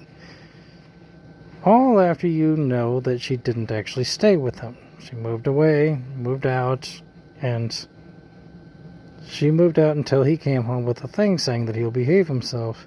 And still, it took ages for him to win her back. So what gives? Did you do the thing for the family, or did the family hurt you for doing the thing that you wanted them to do? Narcissistic double bind. Damned if you do, damned if you don't. Mom said that keeping my old co-worker in the house for 2 days wasn't good enough. Well, it was good enough for the definition. Not good enough for my mom, of course. My ex-wife asked me for help getting in the military. I spent years helping her. Signed my old roommate up for school. The guy I convinced, guy from my high school, I convinced to join the military with me. My cousin's little friend expressed interest, so I took her up to see the ex-wife in boot camp. Yep, that's just something. Little lady, she used to work at It's Raining Zen in Alton, Illinois. She said that she was interested in possibly joining the military, so I took her all the way up to Chicago to see my ex-wife in boot camp. I set everything up for my brothers to catch up on high school, and it cost me $5,000 for the National Guard Challenge program that she didn't send them to. My old co-worker from the theater wanted help joining, so I coached him, and he did. That was a guy named Jason, I think it was, from whenever I was working at Eastgate Cinema. Yeah, Eastgate Cinema. Carasoti's Eastgate Cinema. I had that job for 6 months while I was in the late enlistment program. It's Carasoti's Eastgate Cinema. Now it's Piasaw Armory. Yeah. Not only did it shut down even after AMC bought out Carasoti's Eastgate Cinema, but then nothing was in that spot. Then Piasaw Armory moved from their spot and took over the old theater. Like, what are they going to do with the big stages? Are the big stages now gun ranges? I don't know. I haven't been in there. Anyway, so I helped him out, coached him about it, and he joined the military. I trained with my old high school buddy 2 hours a day before boot camp. It was weird. I wasn't close to the guy. This guy named Joe. I wasn't close to the guy in high school. I knew of him. He hung around with the same groups I did, but it's not like we hung out a lot. Then suddenly I joined the military, and just to learn that so did he, you know. And if we would have known beforehand, then we would have gotten the sign-on bonus, and said, hey, I convinced him to join, or vice versa. Maybe we would have started at a higher rank, or maybe I would have. Anyway, he didn't know how to work out. The recruiter told me to work him out because I knew how to work out, so I worked him out, and we started working out together 2 hours a day for 6 months before boot camp.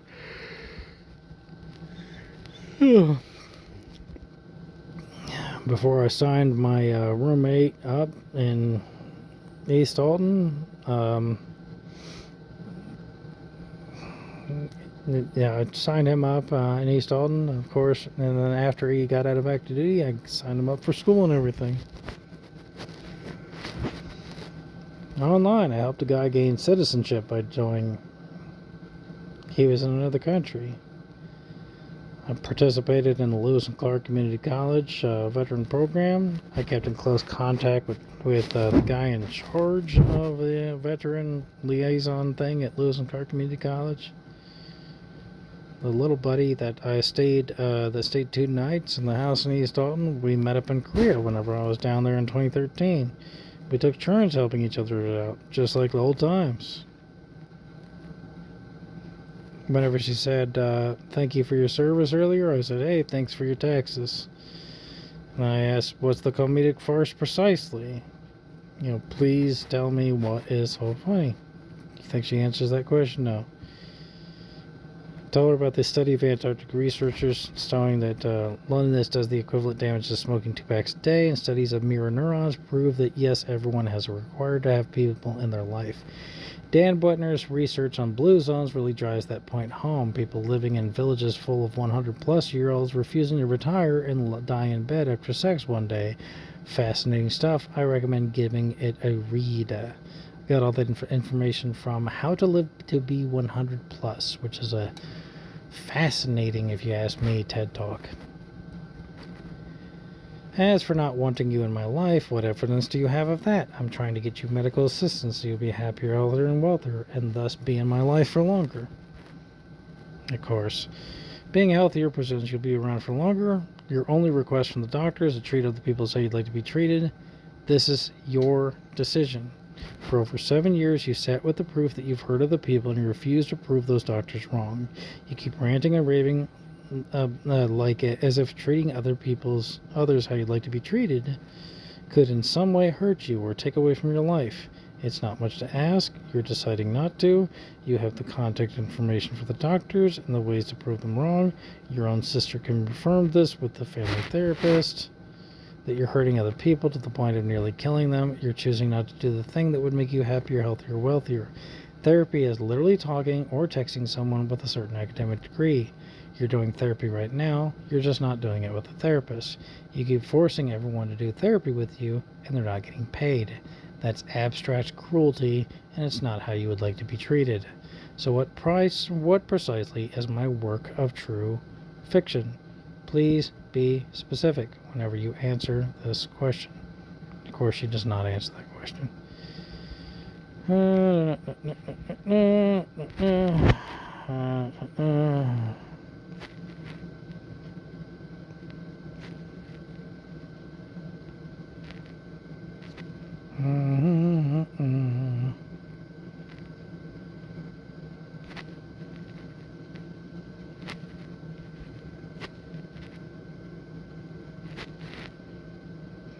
Finally, I started done.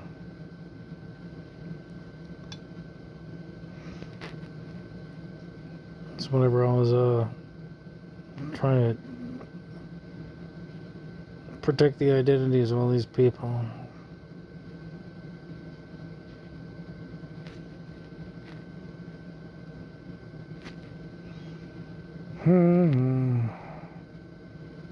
She thinks that medical providers just fucking call random people connected to their patient and beg them over the phone to quit mistreating them. It's not what any medical providers did for her whenever her ex-husbands were trying to choke her to death, but whatever. Of course, my mom has impossible standards.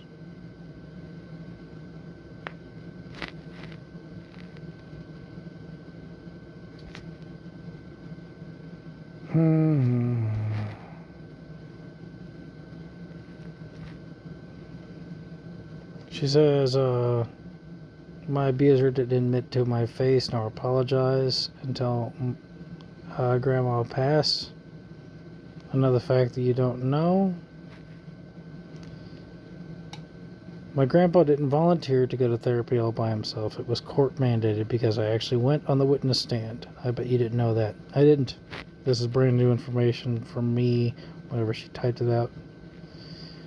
She says her lawyer looked at her in the face, covered the microphone, looked at me directly in the eyes to make sure I was sincere, and asked if I wanted Grandpa to go to jail for my crimes or if I wanted him to go to the clinical systems to get him help.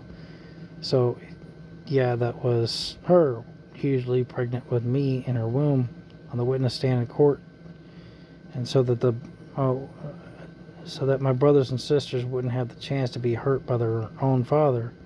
That was my gift to them and him. It was his and their future, because if he went to jail, he'd come out worse, and my younger siblings wouldn't have had their father. She says that she was terrified that he would. She said that she was terrified that he would hurt her brothers and sisters too. She says, "Don't say it couldn't happen. It happens all the time, everywhere. I just wanted them to have a chance that I didn't get because I love them. Because I treat them the way I'd like to be treated," right? There's that thing again. The claim that she treats other ways the way she'd like to be treated, all while saying that, "Oh, you weren't abused. Your abuse counselors are wrong. Here's my evidence." Oh, did you see it? It's gone. I don't have any evidence. Grandma slept in the same bed as my youngest aunt for quite some time after this trial that she's talking about, all to make sure that nothing bad happened to her. Had to be an insult to my middle aunt. Didn't sleep in her bed with her. Maybe they all slept together. I don't know. It's a two-bed household after all this. But, this is her bragging about sending her abuser in all capital letters. This is her bragging about sending her abuser to therapy instead of jail. After a while back, she said that her mom was evil because she got back with her abuser because he went to therapy instead of jail. Damned if you do, damned if you don't. Your medical records, sir, your medical records explaining that you thought the ADHD wasn't a real disease, it's a bunch of crap. So, and she sent a screenshot of my medical records from 2009 in the middle of while I was active duty. You remember how Family Guy has that episode where Stewie supposedly can't pay attention in school, and so they give him some sort of drugs, and the entire episode is about how he doesn't need those drugs, and he eventually gets off the drugs and everything goes back to normal. Do you remember that episode? It's a fun little episode, right? The entire media and everything for a long time was talking about the overprescription of drugs to young kids and everything like that, and how these people are out of control, and the doctors are saying that everybody has ADD, and that they must be taking money from the pockets of Big Ritalin or whatever. So of course, I was seeing all this on TV, and I believed it. And I believed that it was all overprescription and everything in 2009. Then I got the objective evidence, and I changed my mind. Wow. Isn't that weird? Isn't that what scientists do? They get the fucking objective evidence, and they change their mind. Boy, nothing I fucking do is good enough for these people.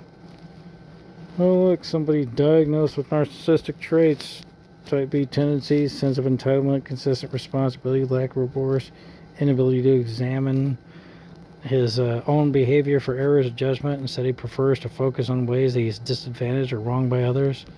Although personality traits may lead to future dysfunction. I don't know what she means as future dysfunction. You know, these notes are from whenever I was 30 years old. Again, risk of it disappears over time. No other doctors agree with this particular person with a PhD who has not been to medical school. She's not calling my doctors to see why are you not giving my son the treatment that she believes that I have for the diseases that she believes that I have.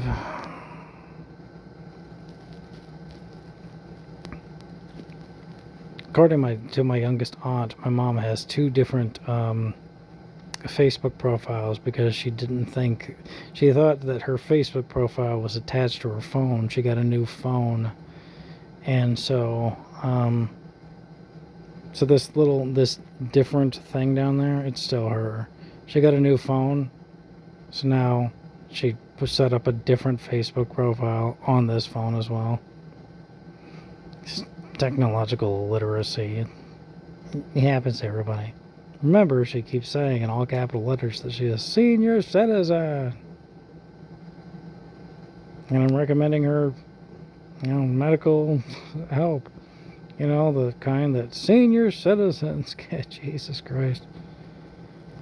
She says, well, I sent excerpts from your own medical records. As you stated, medical records don't lie. You asked for proof and I have it. Yeah, and your proof was risk of. And it was from a single thing that all the other doctors agree with. And you refuse to call these people and say, why aren't you sending my son to the therapy that he needs? I believe that you were wrong with your diagnosis. Why aren't you addressing my concerns? Because she doesn't have these concerns. She's just lying about them and trying to say that I shouldn't listen to my fucking doctors after my doctors proved that she nearly fucking killed her son. That I'm her son. I'm her firstborn son.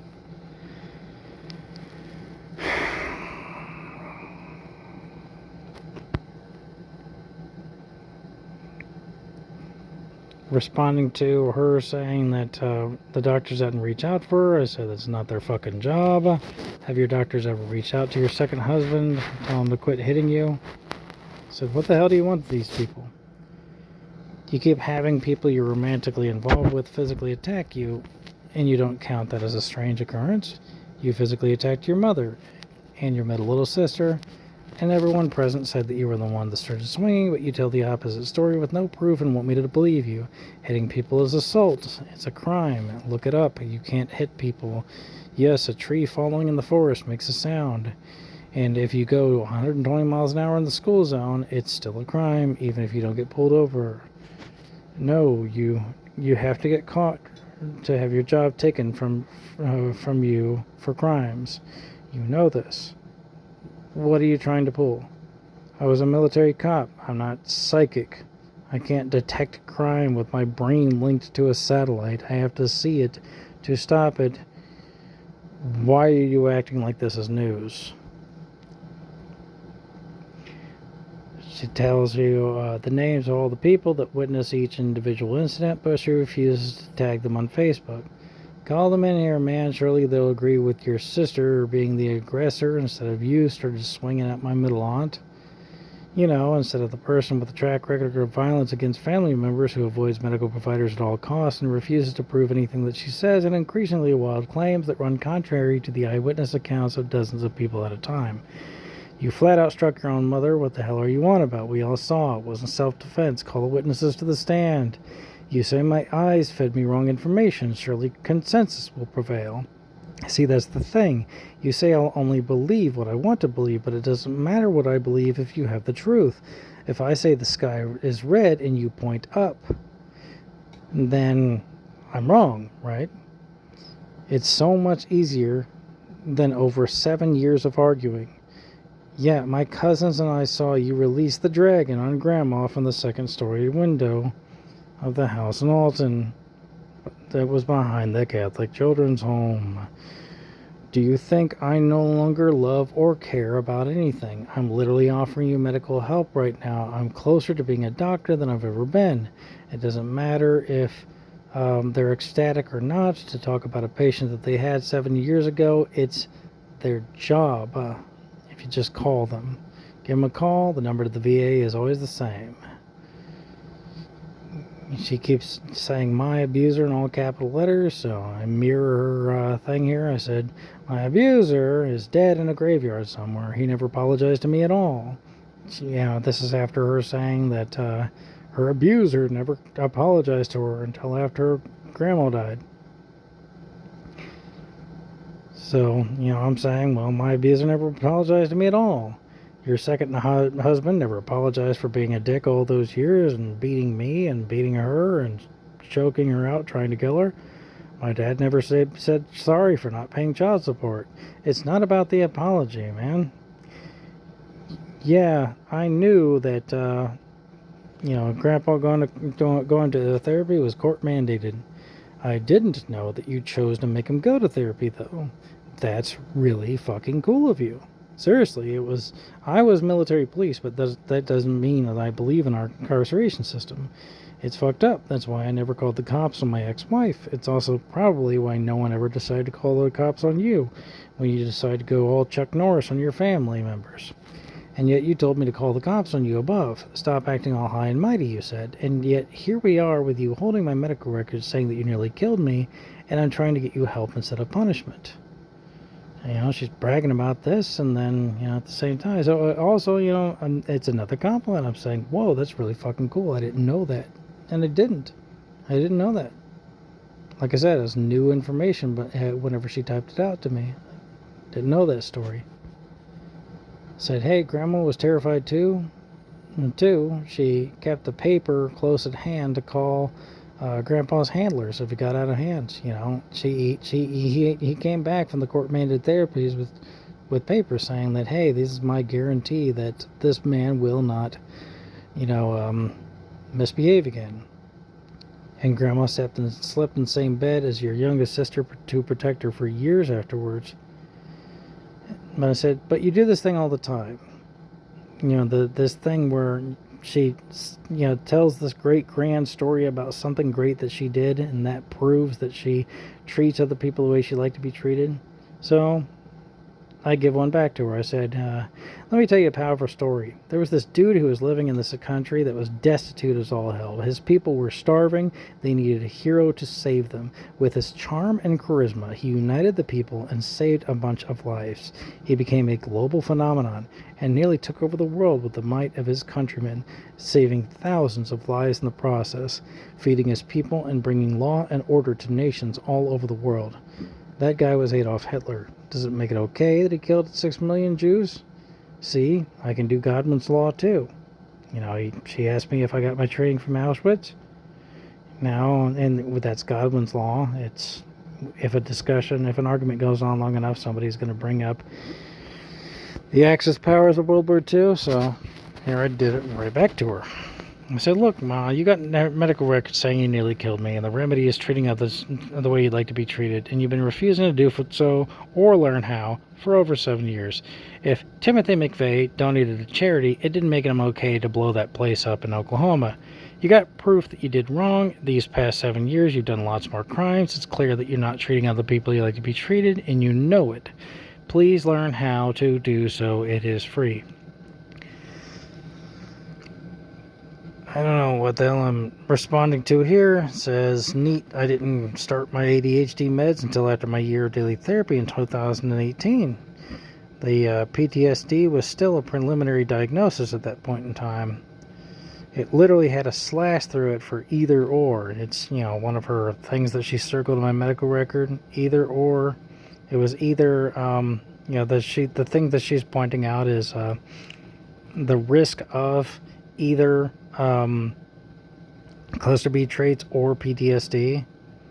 My family counselor confirmed I have a lot of trauma from my family. You can talk to him next session to confirm, and you have his contact information as well. They do. I've given all of his contact information out.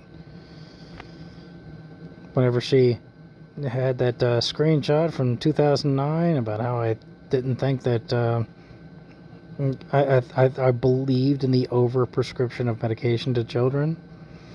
I said, fuck man, I learned something since 2009. Now I can never claim that my bachelor's degree never taught me anything. Damn.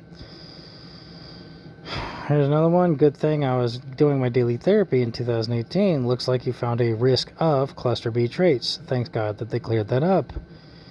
So, I'm agreeing with one of her screenshots. Hey, I'm really glad I got that year of daily therapy in 2018. I was pretty messed up. No argument here. I'll be forever grateful to Grandma and Grandpa for letting me stay at the farm while I got my head on straight. She posts that the letter from she posted a letter from that she got from one of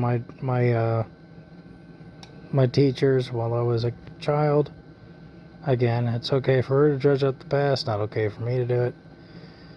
She says, I never saw this kind of behavior at home. I was always shocked when letters like this came home. So I reply, I said, you were shocked when letters like this came home in 1999 when I was like 11 or 12?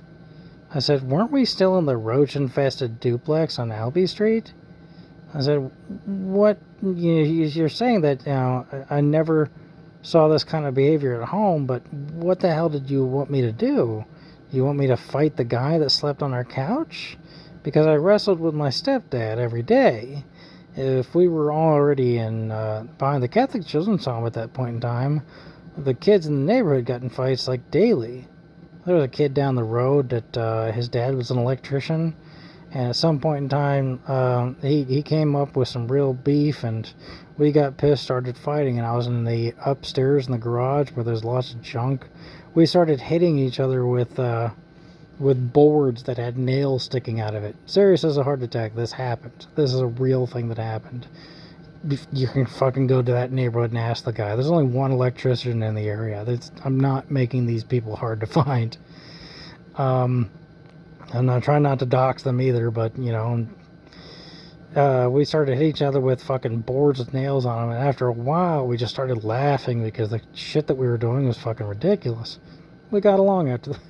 It's a fucking weird story, but it's true. So, like, the kids and behind the Catholic Children's Home got into fights, like, daily. You can, my direct neighbor,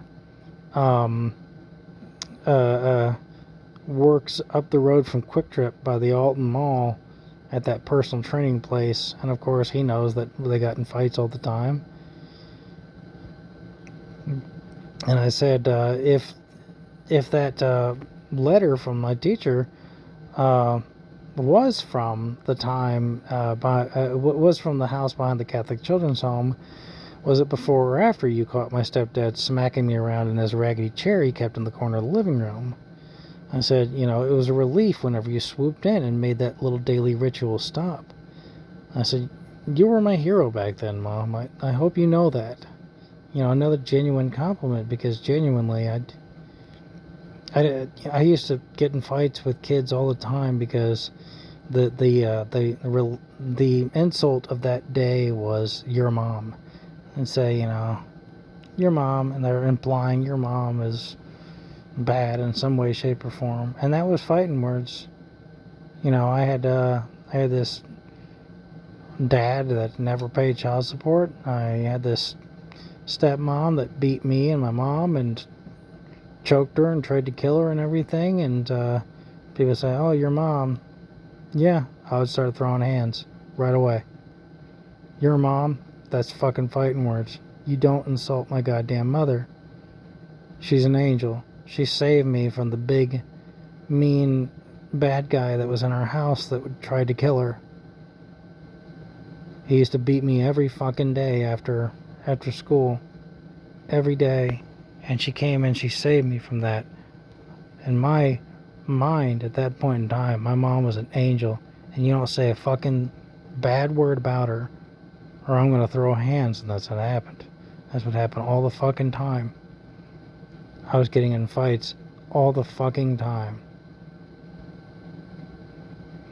It's another genuine compliment. But like that doctor said about cluster B people, they don't rest, they reload. She can't see the compliments. She just sees that my doctor said that she did something wrong, therefore she's got to attack the messenger. She says one of her screenshots from 1999, early in the year, you were still 12. Early in the year, I was still 12. That doesn't make any sense. Again, I was born in September of 1987. If I was born in September of 1987, then that means I didn't turn 12 until September of 1999. If that letter was from early on in the year, then I was not yet 12. It doesn't matter. I keep saying 10, 12, and everything. I get it all fucking mixed up. People make mistakes. Anyway. One of the screenshots of the letters mentions that I would do self-soothing activities and self-stimming activities. I would hit myself. And I said, Mom Mom never thought that she could hurt my stepfather. So, she hit herself. So, I picked it up from watching her. I would hit myself. I said, I don't think it helped. I said, I got in a fight damn near every day in 5th grade. Old McKinley School. I don't know whether or not it's still there. McKinley School was rough. There was this kid that bullied me, and like I said, I never, even at the time, and it's not like somebody bullied me and I was like, man, I hope that kid gets hit by a bus or some shit, Even back then, I didn't think about myself, and I know that sounds like I'm bragging or whatever, but really, I just didn't wish death upon people. Remember, it didn't matter if some kid fucking bullied me. I would go home and get the shit kicked out of me by this big evil man, my stepdad. So that was my barometer, right? So of course, I'm going to say, man, I hope my stepdad didn't come home today or some shit. That's very much probably a thought that I had multiple times. My stepdad had this, in the house that we lived in behind the Catholic Children's Home, my stepdad had this weight bench. I don't know where he got it from or why, because he never fucking used it. But there was this little bar on the weight bench that slid into this little thing, and it just lifted you like an inch or two, kind of made it completely flat, right? Instead of being, slightly angled. So it's like if you did a bench press, it'd be like a very, very slight decline bench press, right? Hitting the lower pecs, whatever. But, I took that little bar out. I took that little iron bar out, and I would sleep with it underneath my pillow. I was always terrified that my stepdad, the person that tried to choke my mother to death, I was always terrified that my stepdad is just going to get tired of me. Maybe get tired of us both.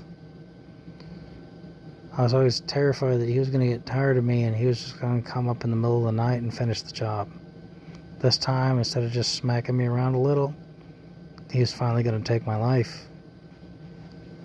So I slept with that little bar under my pillow for years and years, just thinking that maybe it would give me a fighting chance against the guy. That's real. McKinley was a trip, though. McKinley, I got in a fight damn near every day, McKinley, 5th grade. There's this one kid, Brainer, I think that was his last name. There was a Brenner that I hung out with. Brenner's mom got me through the GED classes. Took the pre-test and everything, trying to get a GED, trying to pass it on the first attempt type of thing. there was some prep classes that she ran, that she was a worker in. It was in a building in the Bethalto Airport. It's one of those buildings. I think whenever you pulled into the Bethalto Airport to get to the GED prep thing, it was a right instead of a left. If you go left, you can go all the way down, you get to Bethalto DMV. But either way, this Briner guy is a lot different from the Brenner guy. Briner was this, I eventually had this friend named Alex, and he called Briner the big human wall of stink. Apparently he stunk. My olfactory senses were shot because I wet the bed until I was damn near 16 years old, if not after I was 16 years old. So, the extreme stink of myself every day, I couldn't really detect scents too well for most of my life. But, the kid, I don't know if he got held back or there's fucking something wrong with his pituitary gland or something, but the kid was in 5th grade and he looked like he belonged in 8th, bare minimum. He was a big fucking kid, and one day he took offense to something about me. I don't know what it was. And he came up to give me a beat down that I'd never forget. Whenever I say I got in fights daily at McKinley, I'm not saying that I won those fucking fights. I would say 50%. I would say if I'm being generous, I would win half of those fights, but that's if I'm being generous. It's probably lower than that. I probably got my ass beat most of the time. I'd start the fight, but sure shit couldn't fucking finish it.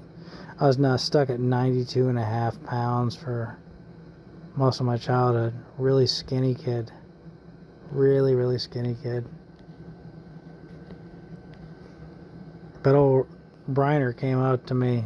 He was about to pound me into pulp. And this little black kid from my behavior disorder classes got between me and him. And he was just about as skinny as I was. I'll never forget him. And me and Brenner, we keep this kid's name alive. His legend alive. If I can remember correctly, the kid's name was Lateef Roberson. Lateef Roberson. He got me between me and Briner and said, if you want to attack this kid, then you're gonna go through me. You gotta go through me. And something in this skinny little black kid's eyes scared Briner away that day, and he never did. Briner never did beat the hell out of me. And the thing is, I hadn't said 2 words to Lateef my whole fucking time I was there.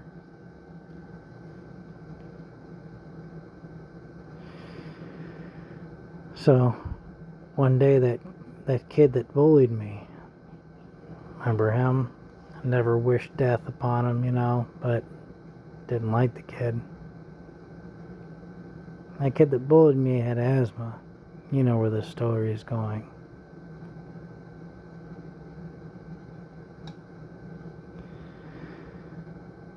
From the information that I got afterwards, apparently this kid had asthma, and the hall monitors were volunteers, somebody's parents or whatever. Apparently the bully kid, he was on the playground playing around, said he needed his inhaler, and needed somebody to get it. The hall monitor thought he was faking it, and the kid died right in front of a bunch of other kids in the playground. I didn't witness this event. But then the whole school got together. Everybody was doing artwork and everything, and sending notes to his parents and whatnot. I was kind of thinking, like, why? I said, like that. I didn't want the kid to die, but I didn't like him. He was bullying me. And Lateef Roberson, he wasn't around. He'd been gone for a while, and I'd asked my behavior disorder teacher. So I asked her, I said, where did Lateef go? And she said, Lateef's mom got a new job and moved him to a place with better schools up in Waterloo. I said, okay, that's good. And she said, no, he's dead.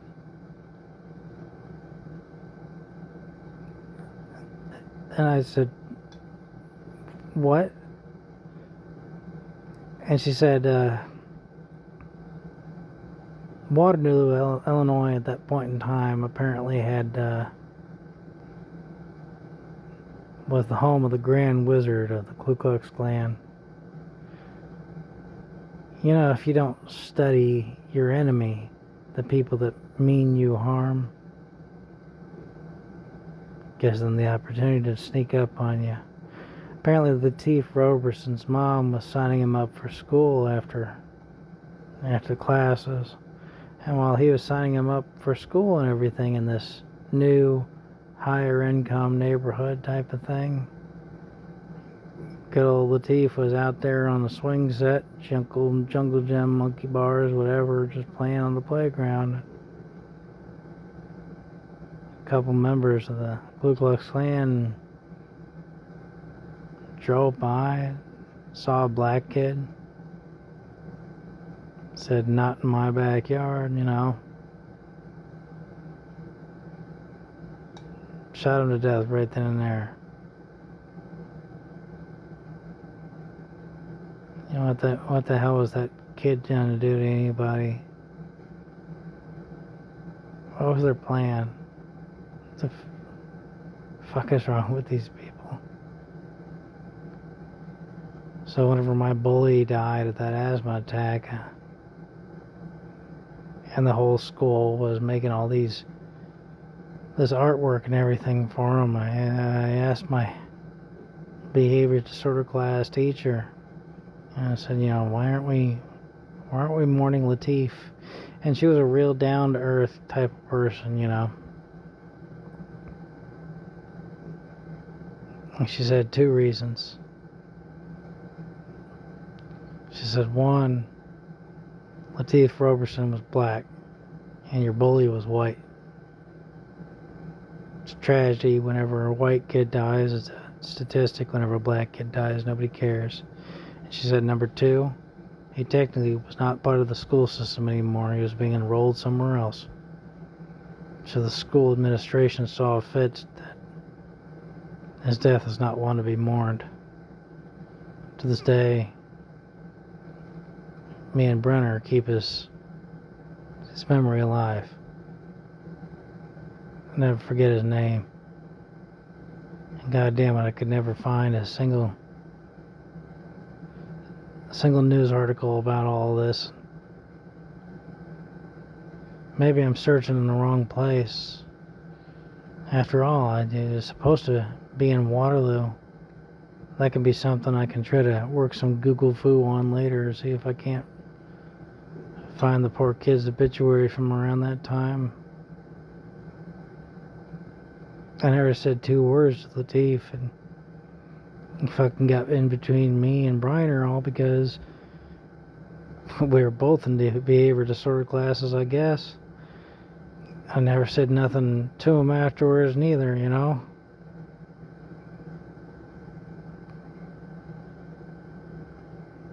Wish I would have thanked him or did something. Even in 5th grade, he was a better man than me. Even now, better man than I'll ever be.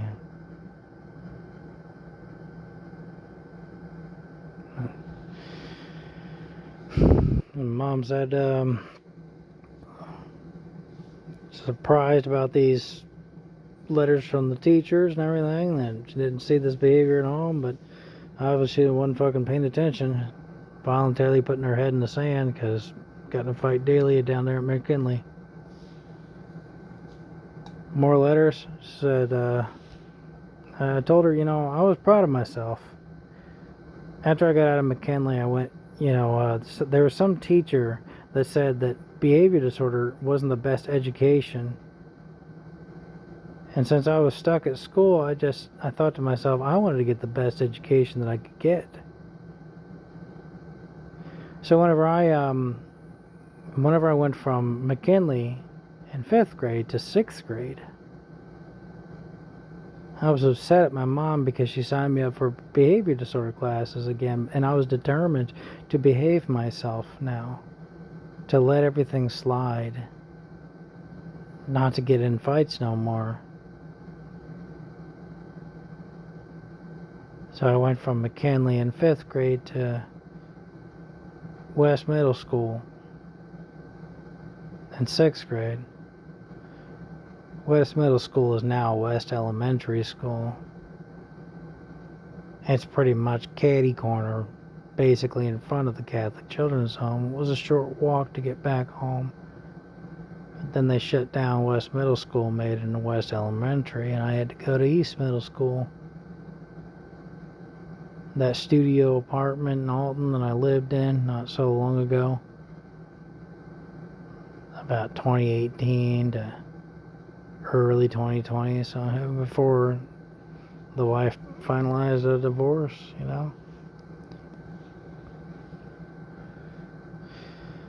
That apartment was literally right next to East Middle School.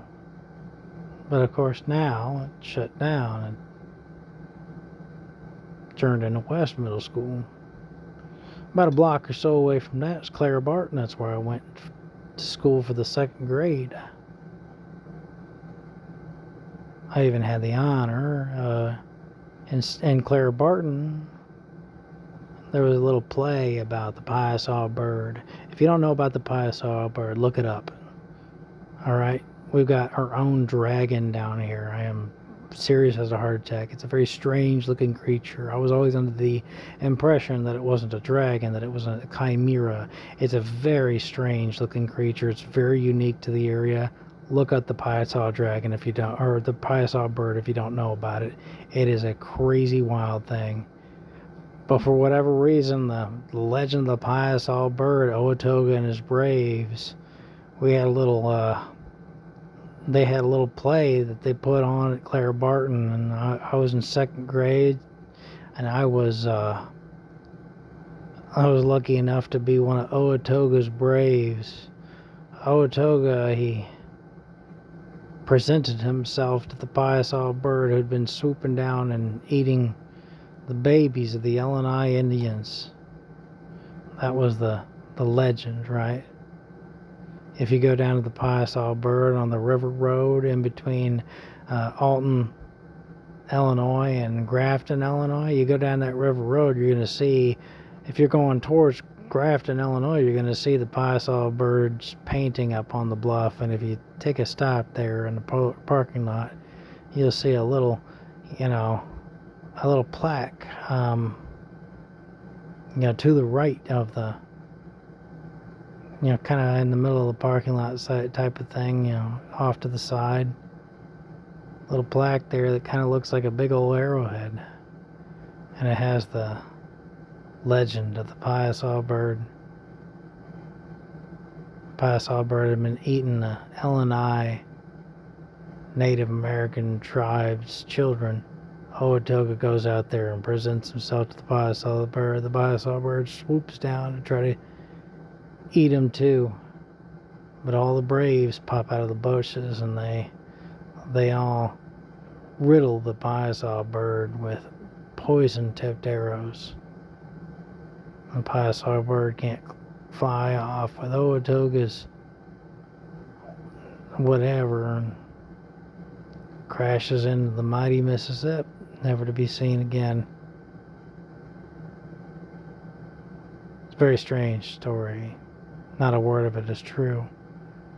I don't think there's any record of the Illinois Indian tribe even being a thing.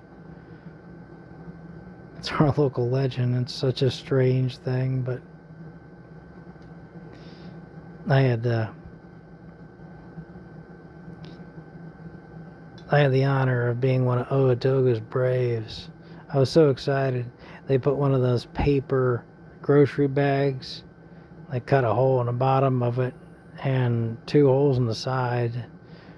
Decorated it with some feathers and whatnot, like I was a Native American warrior, and I was one of Oatoga's Braves, and I was excited for this role in the play because I thought they were going to give me a bow and arrow. I thought that was going to be pretty cool, but no, I just kind of pretended to have a bow and arrow in my hand. That's what they had all Oatoga's Braves do to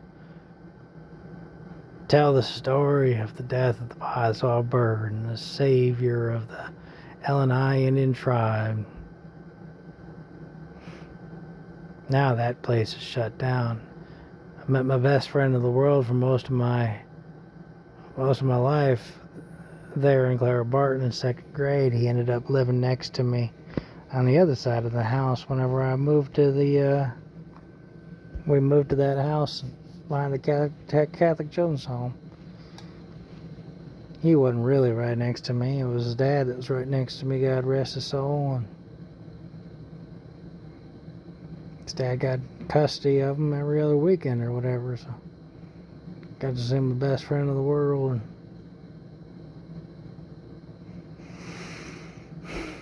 And anyhow, so whenever West Middle School shut down, became West Elementary, and I was moved to East Middle School, I had convinced all the powers that be that I could transition out of the behavior disorder healthcare system, all because of that one single teacher that came in and told us that us behavior disorder kids are not getting the highest quality education. I wanted the highest quality education. I was going to be stuck at school 8 hours a day or whatnot, so I might as well get the best I could, try to get the highest quality education I could.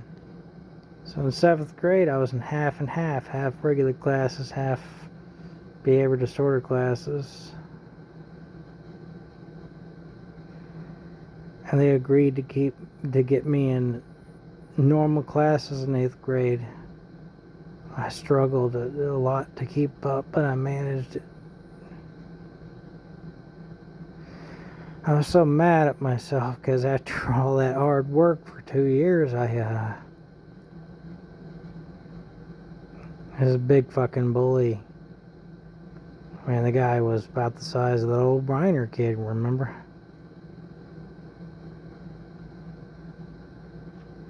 I want to say his last name was Corzine, something like that. Could be wrong about that. I ran into him. It was a very strange event. I ran into him whenever I came back from San Diego and drove into Illinois. I had to drop off my my U-Haul with all my shit in it, all my worldly possessions in this U-Haul. I had to drop it off, and the closest thing was the one in East Alton, so I dropped off there, and he was working behind the counter, and I was looking at him. I said, man, this kid looks familiar. Finally read the name tag and said, son of a bitch, I knew you looked familiar. He said, well, who's you? I said, oh, I'm Matt Motley. And he said, oh shit. He said, I used to watch Fritz on his Let's Play channel and everything. Hang out with my old buddy Alex. He says, it's been a long time since all that happened. So, yep. The whole thing is weird the way that I met him, remember? I was mad at myself in 8th grade because he used to pick on me and my buddy Aaron. We were doing English classes or whatever like that, and the guy, and this kid, this Corzine kid, whatever the hell his last name was, he would pick on us, and like I said, he was a big old kid, and he used to pick on me and my buddy Aaron, and I could stand it if you picked on me. I could. if you picked on me, I could take it. And I'd get upset, but I managed to hold it in. But then one day he was picking on my buddy Aaron. He was walking down the hallway after class, and he was staying on us, picking on my buddy Aaron, and I had enough. In one swift motion, I whirled around and I gave him a haymaker right across the jaw. Remember, I was a good 92.5-pound kid. I thought I just signed my death warrant. But I couldn't have him pick on my buddy Aaron like that, son of a bitch. I must have channeled the spirit of old Lateef Roberson that day.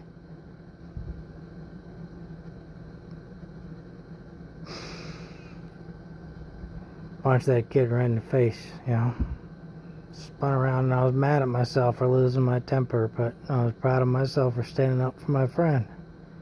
Like I said, I thought I just signed my death warrant. I thought old Corazon was going to take me apart piece by piece. I guess the guy was all bark, no bite, because he looked at me. I saw the tears in his eyes. And I turned around, me and Aaron, we left the scene. He never picked on us again. Next year, 9th grade, I started down at the old Alton High, which shut down, and now it's Alton Middle School. They go to the new Alton High across the street from the enlisted recruiters that I eventually joined the Navy at. Well, we was on the old Alton High, and that old Corazon kid would try to hang out with me and my buddy Alex and everything. He'd try his best to fit in with the group, and we didn't like him. We still remembered how much of a dickhead he was in 8th grade. I guess I punched some sense into him or something like that. And he was all buddy to us ever since then. And buddy Alex made it his life's mission to just pick on this kid and pay him back for all the shit he did. He was always doing that thing where somebody crouches behind him and you push them over and they topple over like a bag of shit. Pay him back for all that time in 8th grade. Never forgive, never forget. I just avoided him. I still thought that it was all a ruse to get close to me, and the kid at some point in time was going to take me apart piece by piece, like an old Matchbox car or some shit.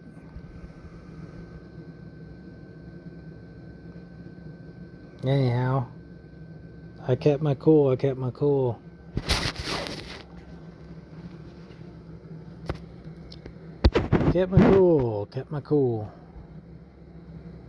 Then in 9th grade, you want to know what happened?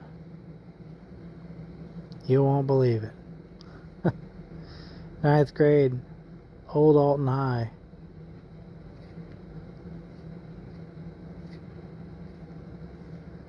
There was this kid always picked on all of us while we were sitting there waiting for the bus. This kid would come and pick on all of us, and I didn't quite understand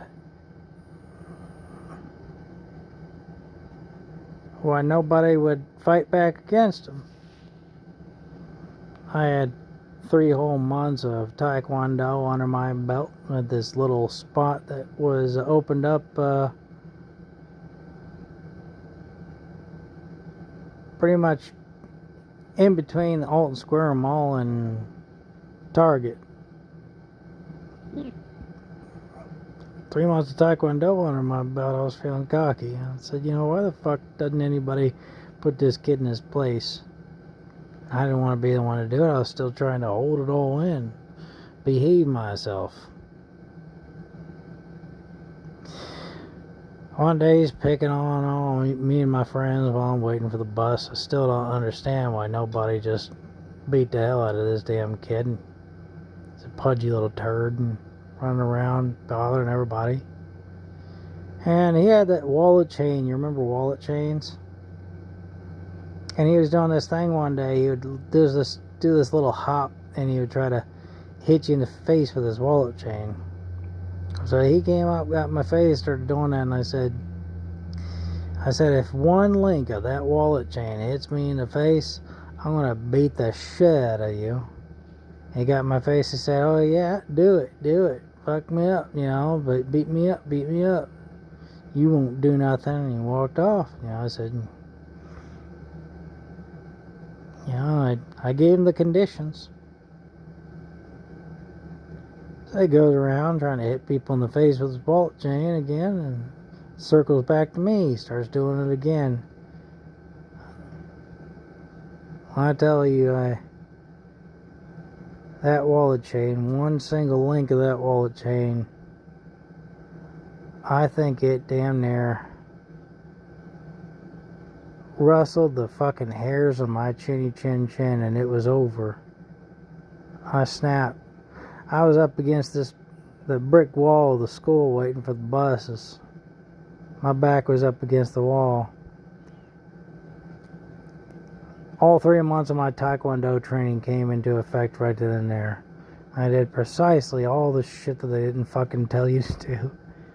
With my left hand, I pushed his right shoulder. Just pushed him back. With my right hand, I just rained punches on his face. By the time I was done with it, a good, the left side of his face was puffed up twice the size of his right. I kept on raining blows with my right hand, but pummeling the shit out of the right side of this kid's face. All puffed up and everything. The only thing he tried to do, he tried to knee me in the nuts, but he got me in the thigh. He missed. He never tried to swing back at me. It's weird. Eventually he stepped back, away from the range of my attacks, and I didn't follow him. He looked at me, eyes all full of tears, and ran off. Okay, that's a little weird. Suddenly I had all these new friends all the way around me saying that, oh, if his brother comes and gets you, I'll be there. This guy comes up to me and says, oh man, I'm a Taekwondo black belt and everything. I seen you down there. And he said, if his old brother comes over here, I'll spin kick his head fucking clean off of his shoulders and everything. I had all these new friends. And that's the first time hearing about it, Older brother, what the fuck are they talking about? So then, I see over the heads of people, I see Superman's haircut. This kid had a lot of hair gel. I see Superman's haircut bobbing up and down. I mean, picture perfect Christopher Reeve's haircut bobbing up and down, and all of my new friends evaporated.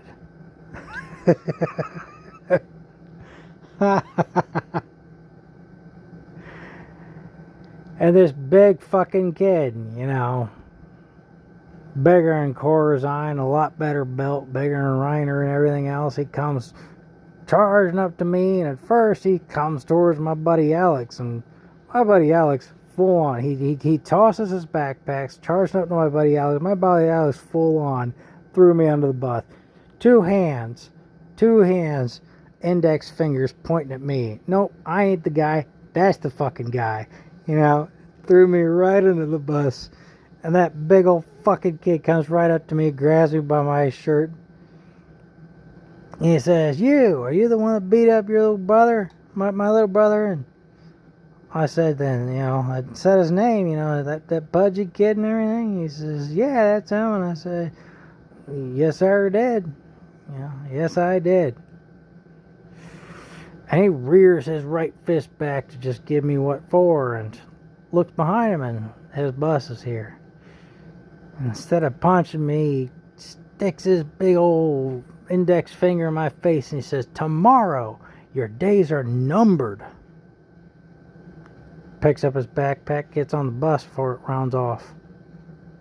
All of my friends, all the 600 fucking extra friends that I have, suddenly they're back at me telling me that they're going to back me up if this guy comes back.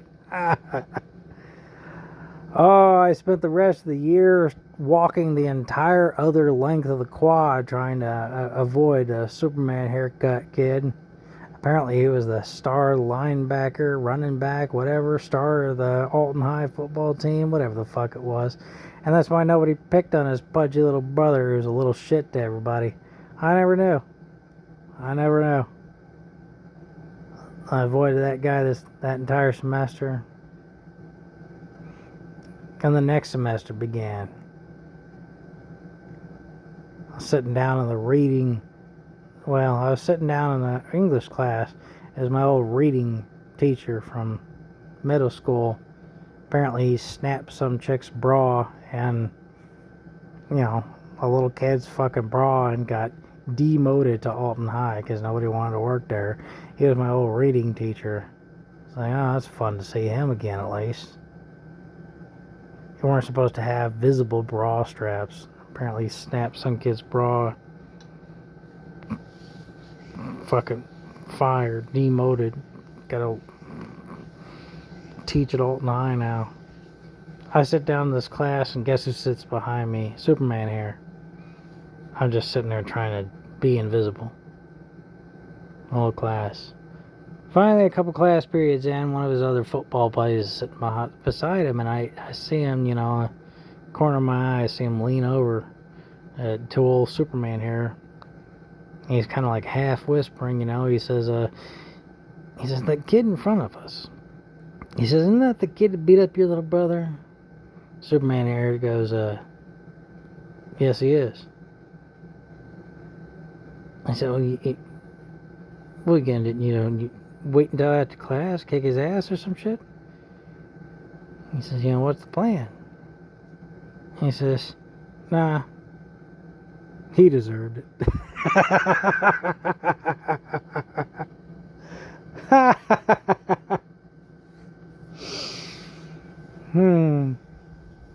That was the last fight I ever got in. Ninth grade. My whole life. I'm 37 years old, ladies and gentlemen, boys and girls. That was the last fight I ever got into.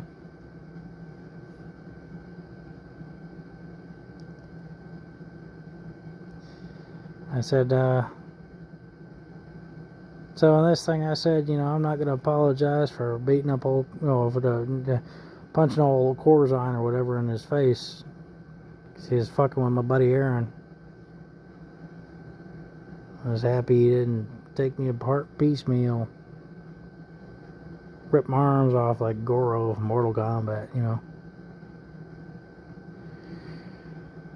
She's talking about the Universal Life Church ministry and how simple it is to become an ordained minister and how that means that I can't use her religion against her.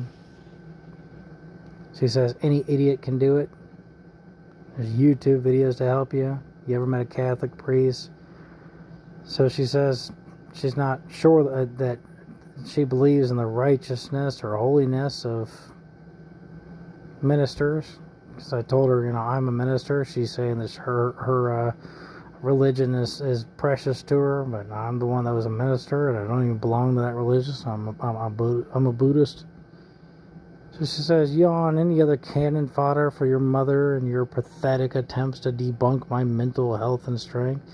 I don't have to debunk anything. She can prove her innocence. She can go and get tested. She says, I'm done being bullied by you and everyone else. You don't scare me anymore. At what point in time did I scare her? And for what reason? I'm offering her mental health care? Offering a senior citizen mental health care? Doesn't make any sense. She says, again, if someone really wants out of my life, then they can leave. Because my doctors asked her to please treat other people the way you'd like to be treated. Son of a bitch. What a terrible crime I've committed. So I said, yeah, I learned about how to become a minister of the Universal Life Church ministry from an episode of Extreme Cheapskates. They said it took 5 minutes, and I said horseshit. I paused that episode of Extreme Cheapskates, and 5 minutes later I was a minister. However, I did not see Mom complaining about the efficacy of the Universal Life Church ministry with one of my fellow ministers, an ordained one at that. Whenever one of my fellow ministers of the Universal Life Church Ministry married my youngest aunt and her current husband, father of my youngest cousin. I didn't see Mom standing up in the middle of that ceremony and putting doubt on her preacher, minister that was doing the marriage ceremony, right? So it's, again, she's selectively enforcing these things. It's bad whenever I do something. It's good whenever somebody else in the exact same situation does it. I said, your mental health is something. Yeah, I said, I never called your strength into question. Remember earlier. I thanked her. I told her that she was my hero for stopping my stepdad from beating me in the face every damn day after school. I said, your mental health is something that you got to prove to yourself, but you refuse to do so. She can get a SPECT scan. She can go to these free, healthcare and everything that I got to her and everything. I said, you can get a clean bill of health and it's free. When was anybody bullying you? Why were you ever scared of me? I offered you medical care and you were scared? Why? You have my medical records. You have proof that you're hurting others. So you're saying you'd rather have people leave your life than simply stop hurting them?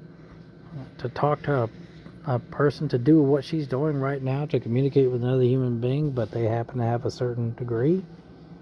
It doesn't make any sense.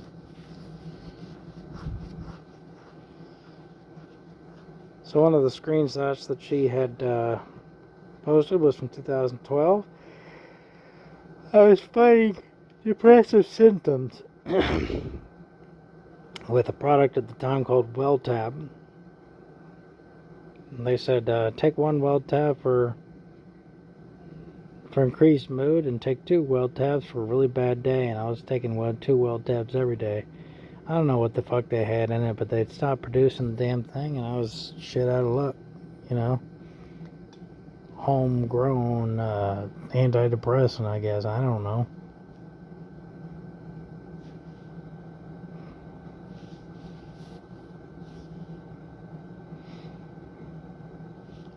I tell her there's one of her other screenshots from my medical record highlighting my year daily therapy.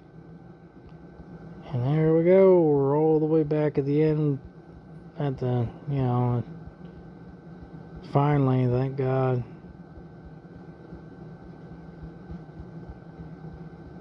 Damn near 12 hours of this shit. I'm wondering why the hell I procrastinated on this for so long. Middle of September to 7 a.m. the fucking Thanksgiving day. I think the answer is fairly obvious at this point.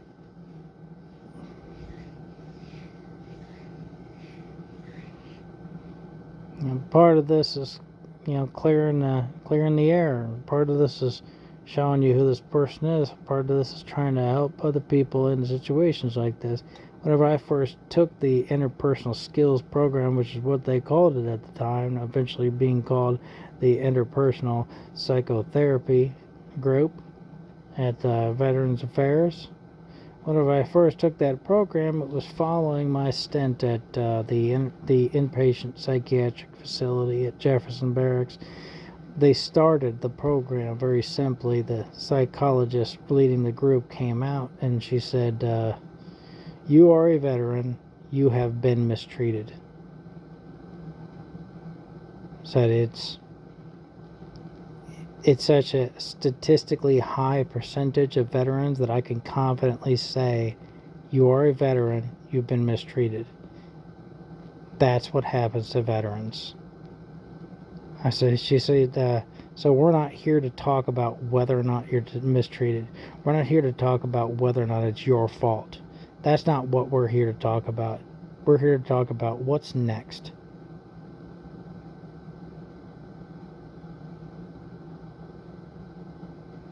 Look at that. It literally says that that my ex-wife didn't strangle me. Jesus Christ.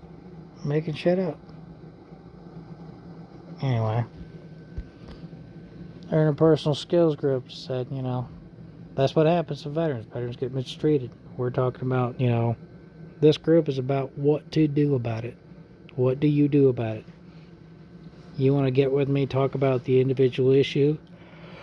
The data that you have, I'm available. But that's not what this group is about, and we don't have time for that. You want individual therapy with me, sign up. But this group is about what do you do about it? What now? You've been mistreated. What now? And like I said, I don't think I got all the way to the end of that program. That's why I took it again fairly recently, and it was a lot different fairly recently. When if they had renamed it the Interpersonal Psychotherapy Grow Program.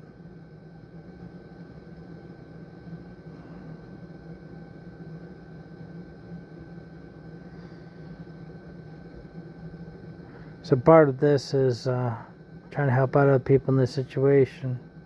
You're a veteran, you've been mistreated.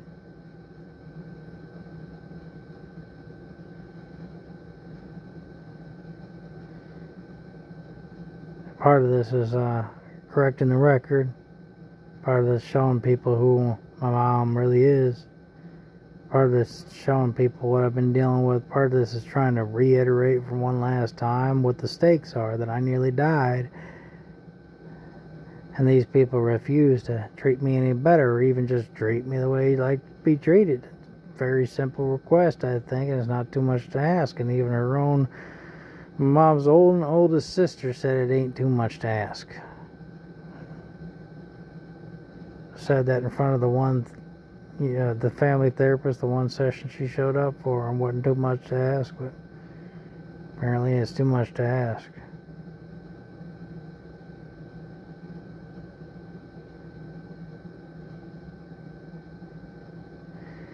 But there's also a big part of this that's the swan song.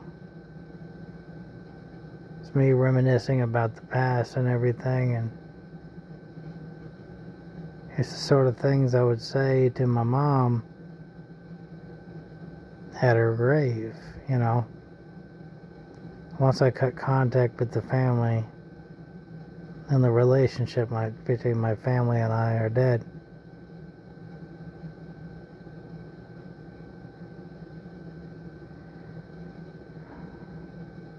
Talking about my mom was a hero and things that happened and stuff like this. I think you can tell from the tone of my voice sometimes that there's a lot of it is just catharsis. Maybe it's the spirit of the day. Me feeling a little